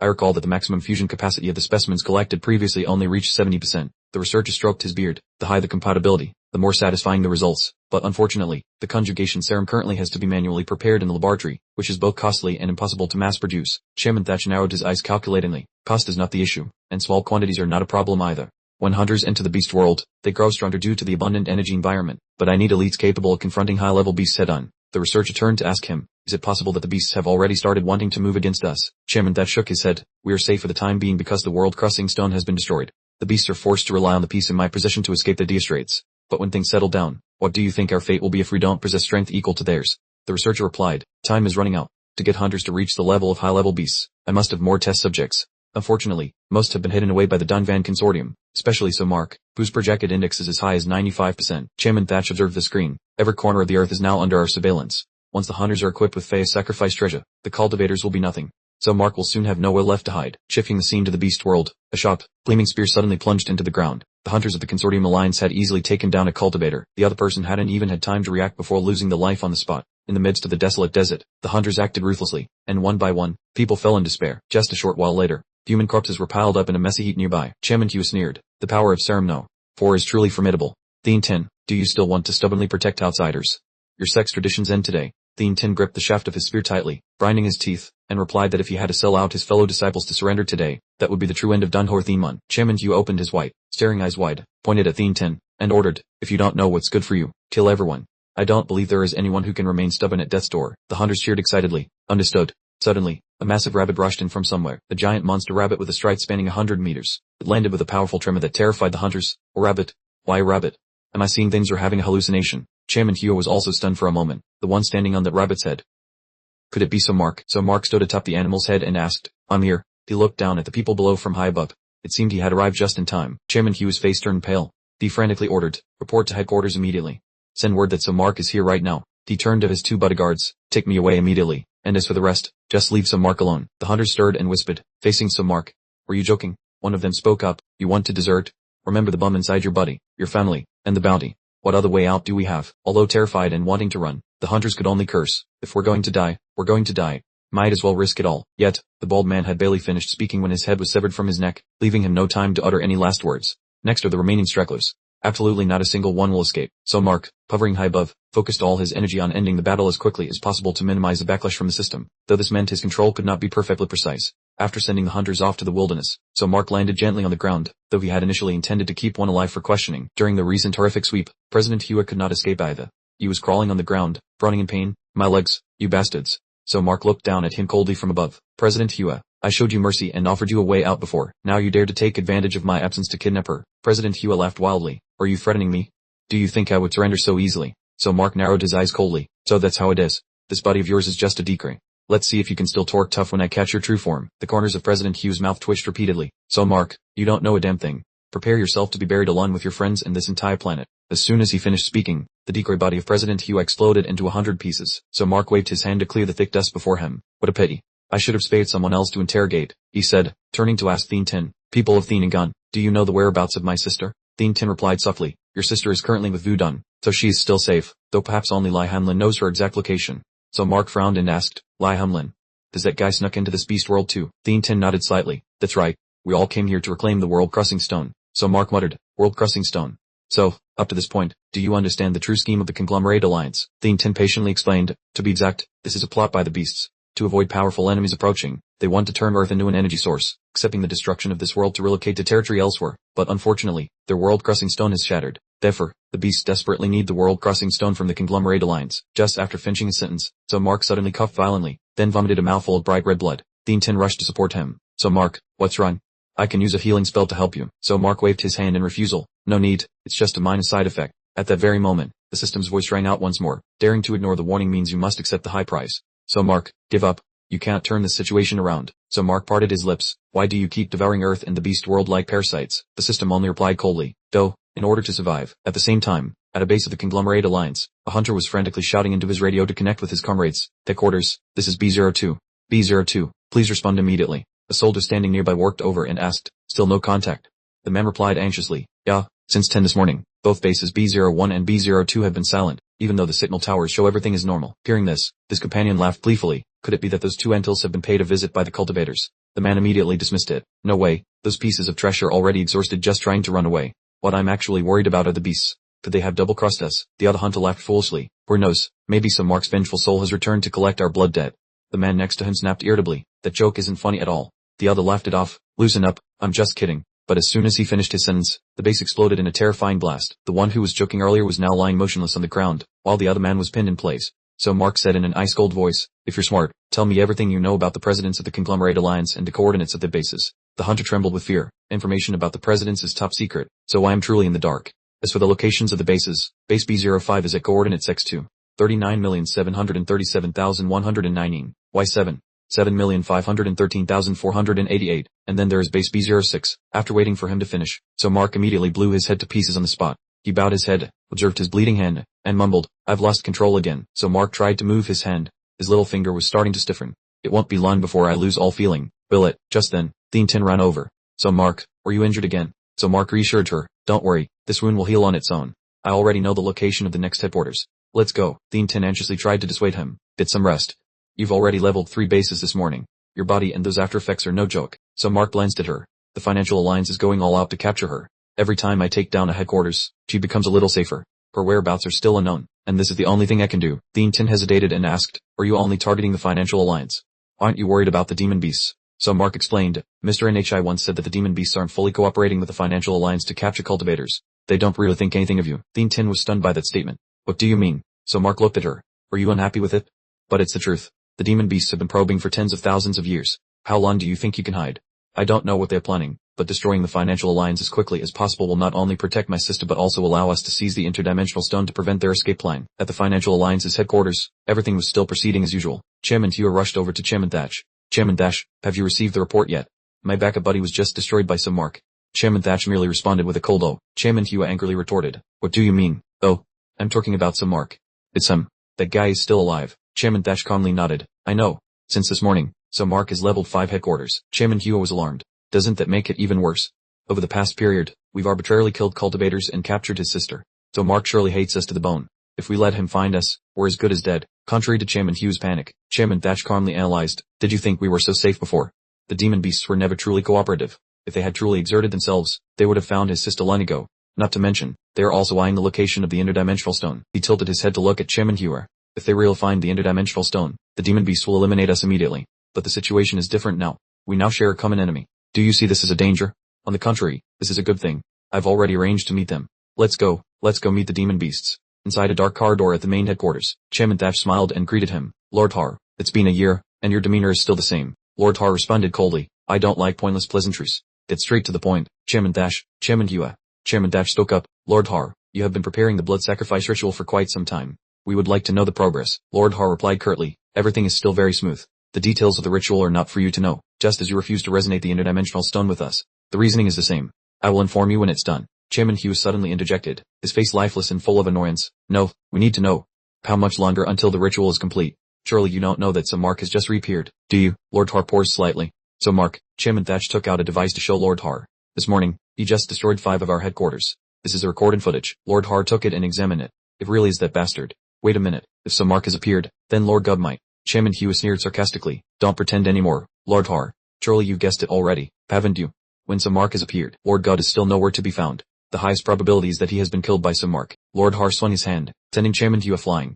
"Shut up." Chairman Hughes' body lay motionless, with smoke billowing from the floor. She glanced at Chairman Thatch. "A fake body? This is just a backup body. Did you deliberately bring him here for me to vent my anger?" Chairman Thatch, "What exactly do you want to tell me?" Chairman Thatch chuckled and said, "Lord Har, you've misunderstood me. Why would I foolishly cause trouble with you? I only want to discuss some confidential information and an imminent threat with you. Isn't some Mark planning to sabotage the blood sacrifice ritual?" Lord Har stared intently at the device in his hand. "What you say makes sense. If the worst case scenario happens and the great divine lord falls into trouble, then no one in this world will be able to stop some Mark anymore." Chairman Thatch bared his teeth in a dangerous smile. Even though some Mark has returned, he must still be heavily wounded after the great battle with the great divine lord. The video footage behind shows that at the Southern Destruction headquarters, he could only hold on for less than 10 seconds before coughing up blood and his right pinky finger started bleeding. Lord Har wound the clip as Chairman Thatch suggested and nodded in approval. "It seems you already have a brilliant idea, don't you?" Chairman Thatch confidently replied, "As long as we find his weakness, we will surely send some Mark to his grave." Old Man glanced at Lord Har. "We need to force some Mark to constantly fight to worsen his wounds. If you dispatch powerful demonic beasts to guard the area, the time he has to fight will be prolonged. Furthermore, I want to ask you to help hunt for the whereabouts of his sister. Make a big fuss to force him to reveal himself." Lord Har nodded in agreement. "I understand, Chairman Thatch. From this moment on, we will work side by side with the Financial Alliance until we eliminate the target." The scene shifts to a desolate desert region deep within the world of demonic beasts. The clang of battle echoed harshly in the heart of the scorching desert. Thu Destruct-led 183NG had just defeated the hunters and declared, "The Financial Alliance's minions are surrounding us in increasing numbers. We must move our hiding place." Just then, Assistant Vuan rushed over frantically. "Derek of Vu Destruct-led 183NG. Patient Zero just moved." "Really?" She just twitched slightly. The frantic cry startled Vu Destruct-led 183NG. She quickly turned her head. Sovan. Thu Destruct-led 183NG quickly ran straight to where Sovan was lying. Her gaze was fixed on Sovan's motionless hands. Suddenly, Struck 183 and G saw So Van's pinky finger twitch slightly. She frowned thoughtfully. From someone stiff in a coma. Now her pinky finger moves. Could it be that her body is starting to show strange signs of change? According to Struck 183 and G's calculations, today marked her 400th day in this world, and it was also the 6th day since So Van's pinky finger began to regain sensation. The hunters were rushing to hunt them down in increasing numbers. If not for the clever kitten leading the way, they would have been caught long ago. Thinking about the difficult journey they had been through, the cat even shared delicious dried fish with them, which significantly boosted the morale of the entire group. Even the snow leopard and Gay N.A., though often acting foolish, was still very useful for communication.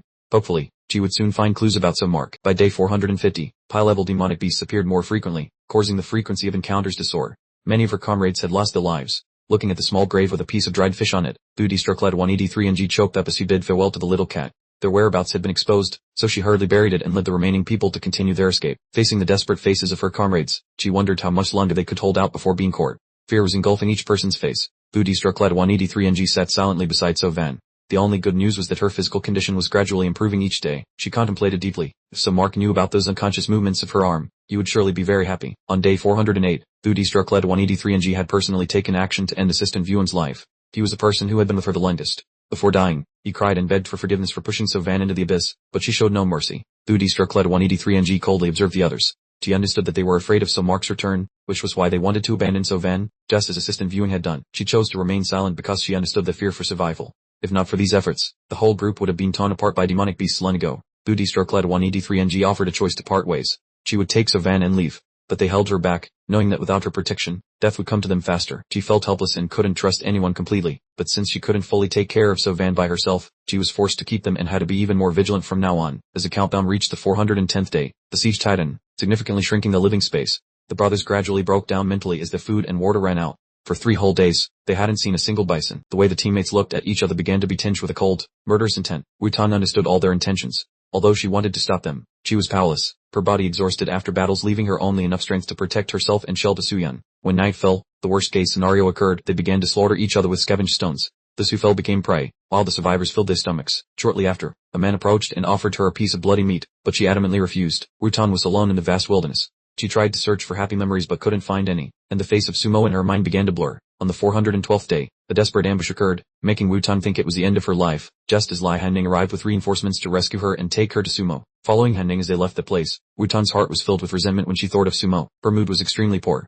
She only wanted to demand why he hadn't come sooner or appeared himself, but when she saw Sumo sitting there in a wheelchair with hands that could not move, all her approaches vanished. Recalling the day of the reunion, Wutan felt heartache seeing Suyan's body recovering well while Sumo's limbs remained an unspoken mystery, mingled with the fear of having to end this matter. The scene shifted to the monster world, right in front of the blood flesh tree. The monster trapped inside was still bewildered, asking in disbelief why they were saving it. They only heard Master He coldly utter a word. She ruthlessly pressed the monster's head into the blood flesh tree to turn it into nutrients. The monster behind Master He laughed gleefully at the tree's growth rate, and Shu and Dairo, standing nearby, added that not only low-level monsters but even high-level ones were being turned into fertilizer, causing the 13 upper clans to begin protesting. Master He remained indifferent, dismissing them and telling them to protest if they wish. The fanged monster nodded in approval. I agree, because Sumo is too great a threat. Sacrificing a few high-level ones to complete the ritual orally is worth it. Chu and Dairo glanced at him. 2 against 1, so it will be as you wish, but you will have to deal with the consequences regarding the 13 clans yourselves. Master He agreed immediately. No problem. What is the current status of the corporate alliance? The other replied that Sumo's attacks were fierce. Over 90% of the alliance headquarters was in ashes, but the tactics had been effective. Coordinating high-level monster attacks had exhausted him to the point where he had to sit in a wheelchair. On the actual battlefield, the hunters were panicked and disoriented, screaming for more reinforcements. They turned and fled in terror. Sumo was about to catch up, so where were the monster reinforcements? As he spoke, his body suddenly exploded. Streams of fire rolled out, accompanied by an explosion that roared like thunder in their ears. President Shi looked at the 20,000-year-old monster beside him, complaining that they had agreed to cooperate, yet the alliance was about to be wiped out and he still hadn't seen any help. The monster replied to stay calm because reinforcements were coming, and if there were any valuable items he wanted to transport, it would be happy to help. President Shi snorted coldly. Valuable items like the realm-crossing stones are already in a safe place. There is no need to trouble you. The 20,000-year-old monster turned to look. President Shi, you misunderstand. We are allies. Look, haven't the reinforcements arrived there? President Shi looked up to observe. The wings of birds were spreading, covering the entire sky. Indeed, the monster reinforcements have appeared. They grumbled while moving. Damn it, what is wrong with the tribe leader? Confronting Sumo is no different than telling us to go throw our lives away. What about the 3 great kings' orders? It would be better to just betray them. Another one retorted. Shut up. We have been indebted to the clan since we were small. Now is the time to pay it back. Besides, we still have a chance. Sumo's body's covered in wounds. Before he runs out of vitality, he might not be able to kill me. Don't forget that taking him down is a great merit. As soon as he finished speaking, a wheelchair creaked toward them, and the person sitting on it said politely, "You are being such a bother." Immediately after, Suomo stopped what he was doing and looked over, or more accurately, observed the monsters. Do you really think you can kill me to gain merit with only people like you? The bird people hovering high above watched Suomo. Don't push yourself anymore, Suomo. You are now a cripple who can only sit still in a wheelchair. As soon as he finished speaking, Suomo placed his hands on the armrests of the wheelchair. Suomo agilely stood up and straightened his back. The bird people were instantly panicked. Wait, what is happening? Have we seen a ghost? Suomo, aren't you paralyzed? Suomo brushed off his robe slightly and replied calmly, I just felt tired, so I sat down for a rest. Now, I'll warm up my limbs a little. As soon as Suomo left the wheelchair, it didn't take long for the bird people to be completely defeated. Lying stiff on the ground, he dealt with each one decisively, ensuring everyone received their face share. Suomo sat on the pile of monster corpses, covered his mouth, and coughed a few times. Is it coming again? You really don't want to let me rest for even a second. Just then, the spider monster rushed over. Suomo is about to collapse. Hurry up and kill him. Suomo wiped the blood from the corner of his mouth. Stop being naive. You are just small fries sent here to die. Suomo once again unleashed a powerful long-range attack. The spiders instantly died on the spot. Their bodily fluids splattered all over the ground. At that very moment, someone else landed right in front of him. The 20,000-year-old monster roared angrily. Why haven't you fallen yet, Suomo? Why do you still have the strength to fight? Suomo's body swayed slightly. He evaluated the old monster that had just appeared, a 20,000-year-old monster with a combat power of about 5 million. Finally, someone worthy. Could it be that all your subordinates have been slaughtered by me? The 20,000-year-old monster looked up at him. They have lost all the fighting spirit. Otherwise, it wouldn't have been my turn to step out in person. Losers are always losers. No sooner had he finished speaking than Suomo unleashed a move that sent him to the afterlife, and he disdainfully said, you aren't much better than them. He took slow steps forward, toward where guild leader Shi and guild leader Zhu were standing.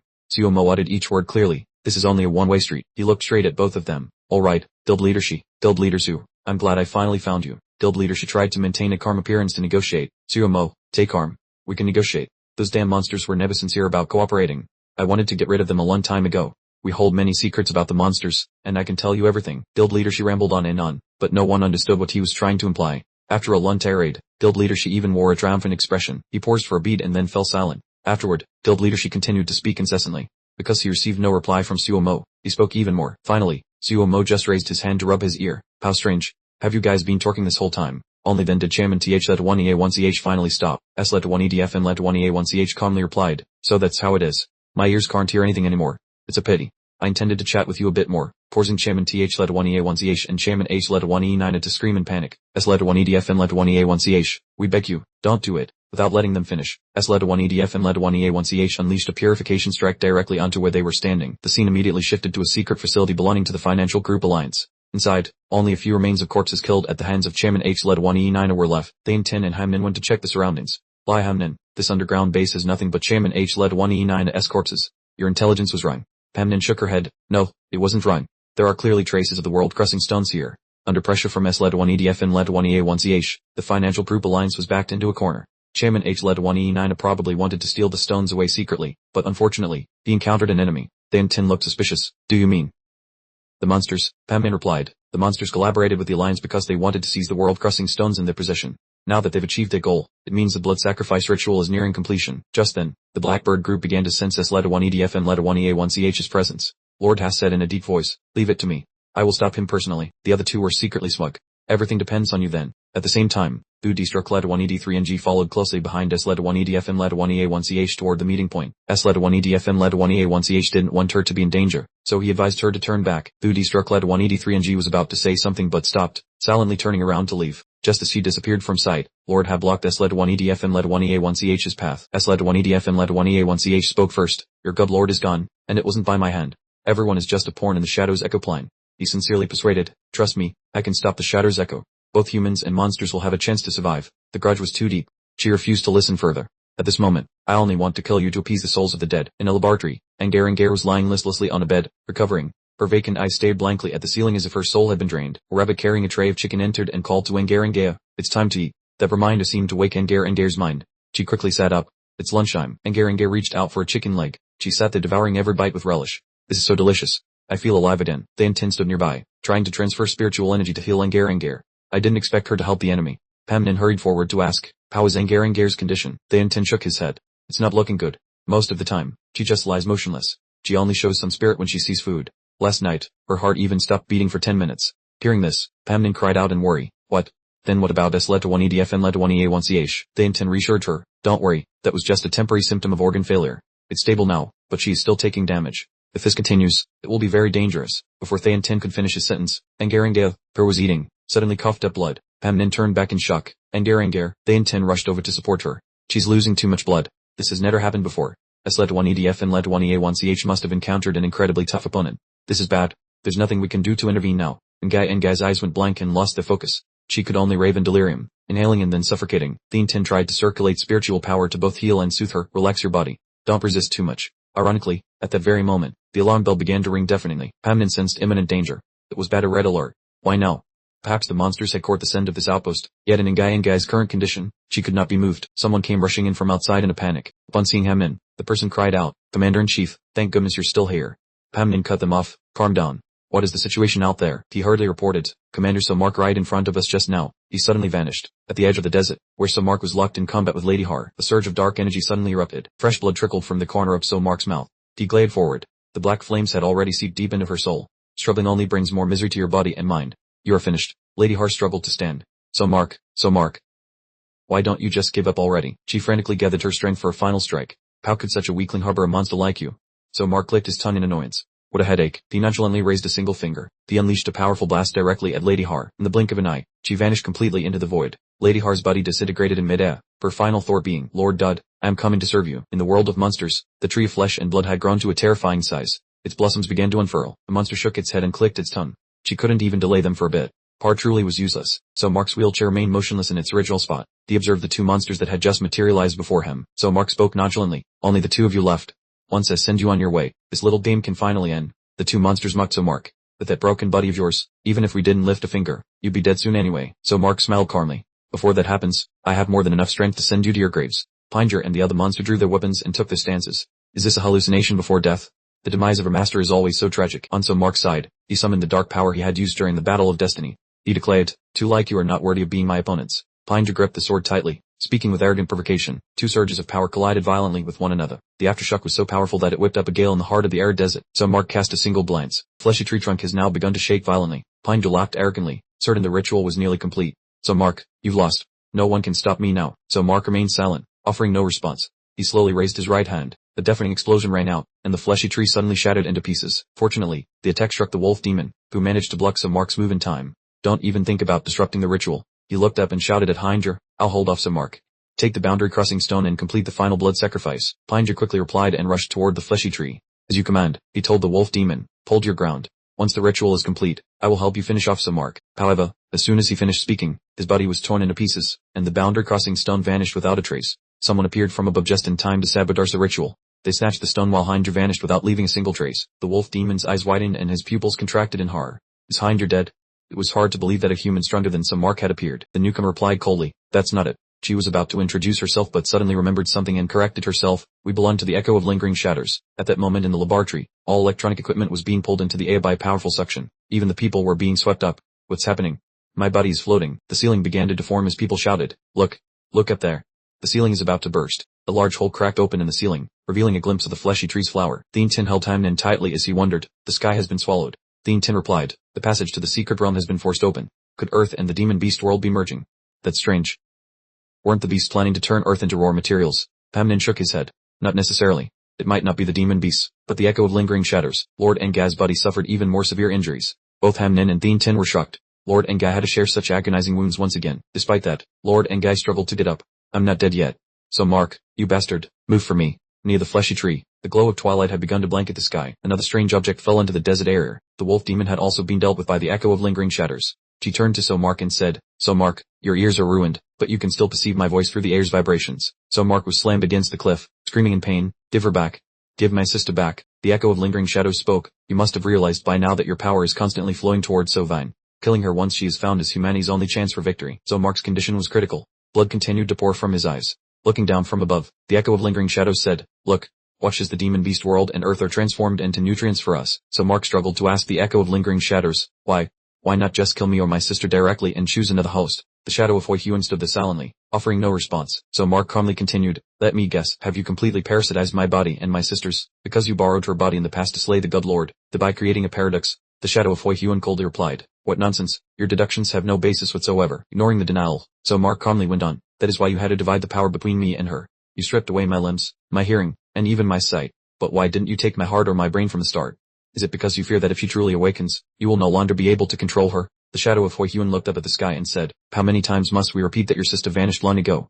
But I promise, after we devour both the beast world and the earth, we will return her to you intact." So Mark sneered, "That won't be necessary." He brushed the dust off his shoes and raised his right arm, saying, "As for my own affairs, let me decide them myself." The shadow of Hui Huan glared at Mark's movements and demanded, "What are you trying to pull?" So Mark raised his finger to his temple, as if to end his own life, and said, "Come here, take everything I have, take all these damn memories away, too." With a sharp whistle through the air, the shadow of Hui Huan quickly thwarted Mark's move. She stared at him in silence. So Mark opened his eyes, which could no longer see clearly, and whispered, "Hui Huan, give me back my sister's body." As he finished speaking, Mark's hand went limp, devoid of all strength. At that moment, the flower from the flesh-blood tree suddenly stopped emitting its pitch-black aura. A second later, it exploded.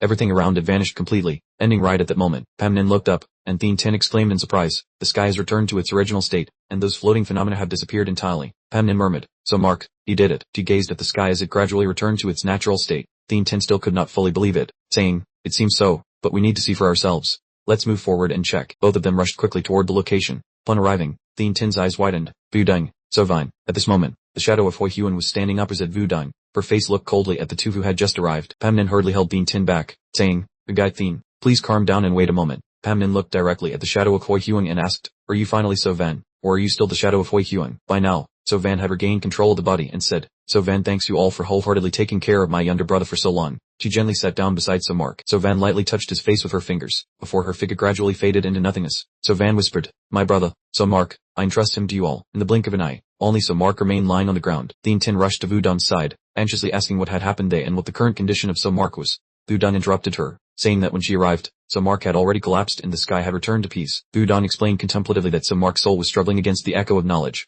So Van had warned that if she self-destructed, that entity would still return. Vu Deng looked at So Mark, who was unconscious on the ground, and concluded that the only way was to restart the secret realm to awaken So Mark, thereby starting a new battle to help Earth escape the pursuit of the echo of knowledge and resolve all calamities. Hearing this, Pam Nin vehemently objected, telling Vu Deng to calm down and think it over. Perhaps So Mark had already neutralized the danger, and the echo of knowledge was only using So Van's body to deceive her. Vu Deng tilted her head and looked at them, questioning why. If So Van was the echo of knowledge, she would have destroyed the sphere in the sky to prevent the beast world from merging with Earth. Pam Nin and Thien Tin remained silent for a moment before replying that Vu Deng had previously said the sky was clear when she arrived. They suspected it was So Mark who destroyed the sphere, warning Vu Deng that reopening the secret realm would only inadvertently help the echo of knowledge locate Earth again. Hearing this, Vu Deng looked back at him with annoyance, asking him then if he had forgotten So Mark saving his life or if he wanted to see him remain in a coma forever. Vu Deng seemed ready to explode, scolding them for being ungrateful. If they did not want to help, they should stay away so she could personally reopen the secret realm to save So Mark. Thien Tin, who had been standing silently by, suddenly retracted her weapon. Vu Deng looked at her, stunned, and asked Ngai Thien Ngan what she intended to do. Thien Tin stood in front of Ham Nin and apologized, asserting that the lives of billions of people on Earth were more important than So Mark, so she could not sit idle by and watch Vu Deng reopen the secret realm. Thien Tin firmly declared that if she still insisted on having her own way, then I will eliminate you myself. In the quiet of the night, strange sounds suddenly appeared. The noises became increasingly rapid and distinct. Outside, seemingly within an abandoned laboratory, there was sudden movement in a high, hidden corner. A hand slowly reached out and gripped the support. So Mark looked around in confusion, wondering where on Earth he was. At that moment, Ngai unexpectedly appeared, cheering because he had awakened. So Mark smiled at her and softly called out Ngai's name. Before the two could converse any further, something came clattering toward them. A robot approached, hailing So Mark as a savior, and urged him to depart quickly because the war in the secret realm was about to begin, leaving So Mark staring blankly at the stranger. The robot excitedly introduced itself, deliberately changing its face to a smile to express emotion, and claimed to be Lily, one of his fanatic fans. After grasping the situation, So Mark immediately asked if the war in the secret realm had started, what the current situation was, and if the enemy, the echo of knowledge, and the beasts were rampant. Lily urged him on because time was of the essence, telling him to depart quickly so it could explain on the way, while handing him the clothes it had prepared for him to change into. The setting shifted to the city, where Earth now looked far more bleak and desolate than before. So Mark followed Lily out of the laboratory. As he observed the scenery and wondered why Earth was so desolate and polluted, Lily nodded to confirm that this was the center of Dunhai after 300 years. Suddenly, a thin, born Tan reached out from the side of the road, whispering a plea for help. Along the roadside, an unfortunate soul was being slowly consumed as his body merged with a parasitic plant. He feebly begged for death. Master Ngai looked at this hideous sight in horror and wondered what it was. Sumo explained to her that it was a human, the result of mutation due to severe poisoning. Lily said, "Listen to me, what on earth happened?" Lily turned toward Sumo. She had a recording left by Lady Yutun, set to play automatically upon his awakening, hoping it would clarify the confusion in his heart. Lily's face transformed immediately, taking the shape of a recording tape. Yutun's voice rang out steadily, asking if the device had started recording. "Sumo, it's been a long time. This reunion feels so distant. It seems my voice has changed. I wonder if you still recognize it." Sumo muttered Yutun's name and listened as he continued. "To put it simply, after you fell unconscious, only you could suppress the echo of shadow and destroy that ritual. But she told me this wasn't the end.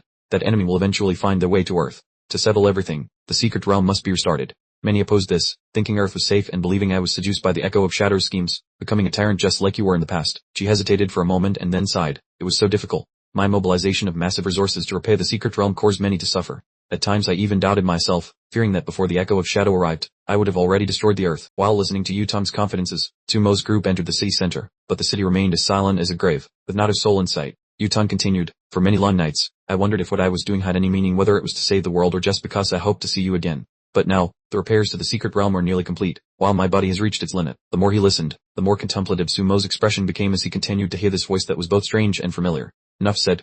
I'll let Lily lead the way for you. Please, try to save this dying world. Sumo observed the teleportation portal Lily had just opened, Yutan's words still echoing in his ears. Everything is now in your hands. Afterward, Sumo decisively strode forward. Suddenly, the system that was thought to have been silent for a long time abruptly activated. Sumo, stop right now, Sumo muttered. The moment the secret realm opens is also when the echo of Shadow will strike, but the system activated because of that. So that's how it is. Sumo determinedly rushed into the secret realm. The system sent a notification. Congratulations on your 30th day login. You have received the reward, Astravixayer. The path has ended, the deeds are done, everything is finished, no more attachments. Escape the 3 realms and stand outside the 5 elements. Donhai City was submerged in a heavy downpour under a gloomy, gray sky. That day, the Donhai police cracked a major case involving an orphanage conspiring with a cult. All the children were rescued, and the police quickly moved them away from there. Suwen suddenly turned her head to look back. The policeman working with her leaned down and asked, little girl, did you leave a toy in the orphanage? Let me go back in with you to get it. Suwen hesitated. Why?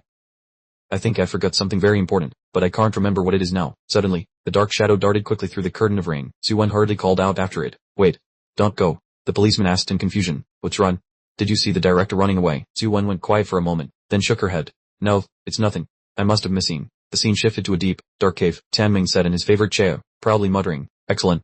Every move of those great sects is within my calculations. The secret realm is about to begin. As soon as he finished speaking, Tanming suddenly turned around. Bruiser. Sumo and Master Ngai appeared right before his eyes. Master Ngai spoke first. Is this blind man Tanming? Can he really see the future? Tanming frowned. Who are you? Why are you with a demonic beast? In the future I soar. Your existence never appeared. Sumo replied calmly. The future I look forward to doesn't need your presence. The moment he finished speaking, the heavens mandate spiritual power suddenly constricted around him on the chair. He wildly screamed. Who did this to me? It's gone. My infinite future has vanished. No way. What kind of power is this? Then he could only manage a final scream before completely vanishing. You monster that shouldn't exist in this world. Ngai looked at the chair, full of doubt. This chair. It seems they said it's an extremely powerful sealing artifact. She quickly jumped onto the chair to try it. The Ngai, confused, asked Sleta 1 EDF and Leta 1 EA1 CH, but why don't I feel anything at all when I sit here? Asleta 1 EDF and Leta 1 EA1 CH looked at the source of spiritual power at his fingertips, then replied, because you've resonated with half of my power. If you're so curious, then let me give you a taste. Ngai looked blankly into the distance. She still didn't fully understand what Sleta 1 EDF and Leta 1 EA1 CH meant. It wasn't until Sleta 1 EDF and Leta 1 EA1 CH lessened his influence on her that Ngai finally felt streaks of lightning striking her body. It hurt so much. It hurt so much. Damn you. Sleta 1 EDF and Leta 1 EA1 CH, come quickly and save me. Another period of time quietly passed. No one knew which spacetime they had transitioned to again. Lai Tuan was furious in the meeting room. Is this secret realm more real than difficult? We've been backed into a corner. Elder Dewey, is it truly no other way? Puitin shook his head. Even the hidden geniuses of the 4 great sects were easily annihilated. The front line has now been cut off, and the chess piece representing humanity is about to be lost. Perhaps this time, we are truly on the verge of defeat. The scene shifted to an unknown location. Looking at the sight before them, it appeared that someone was engaged in combat. It was Vu D struck Leta 183 NG fighting a demon beast, and she had dealt with everything cleanly. D Leta 1 ECBCH Suing, sitting beside Kui Tin, suddenly jumped up after witnessing the scene on the screen. The final boss has been defeated. Truly the strongest savior, Lord Vu D struck Leta 1 ED3 NG, Lai Tuan excitedly declared. We have won. Thanks to the courageous fighting of the savior, and the unique contribution of Elder Dewey. The scene shifted to the city area. The citizens watching the live broadcast on the screens also burst into joy. This is great. We've been saved. Earth has been saved too. Lun Live Vu D struck Leta 1 ED3 NG. Lun Live. We praise the savior. S Leta 1 EDF and Leta 1 EA1 CH happened to pass by this place and smiled with satisfaction upon seeing Vu D struck Leta 1 ED3 NG on the screen. Inside the Financial Group Alliance's meeting room, Chairman TH Leta 1 EA1 CH was contacting someone. The secret realm war has been won, and the pact with the demon beast can now be cancelled. He pondered, this matter isn't too important. As long as we have the world-crossing stone, we still have countless opportunities here.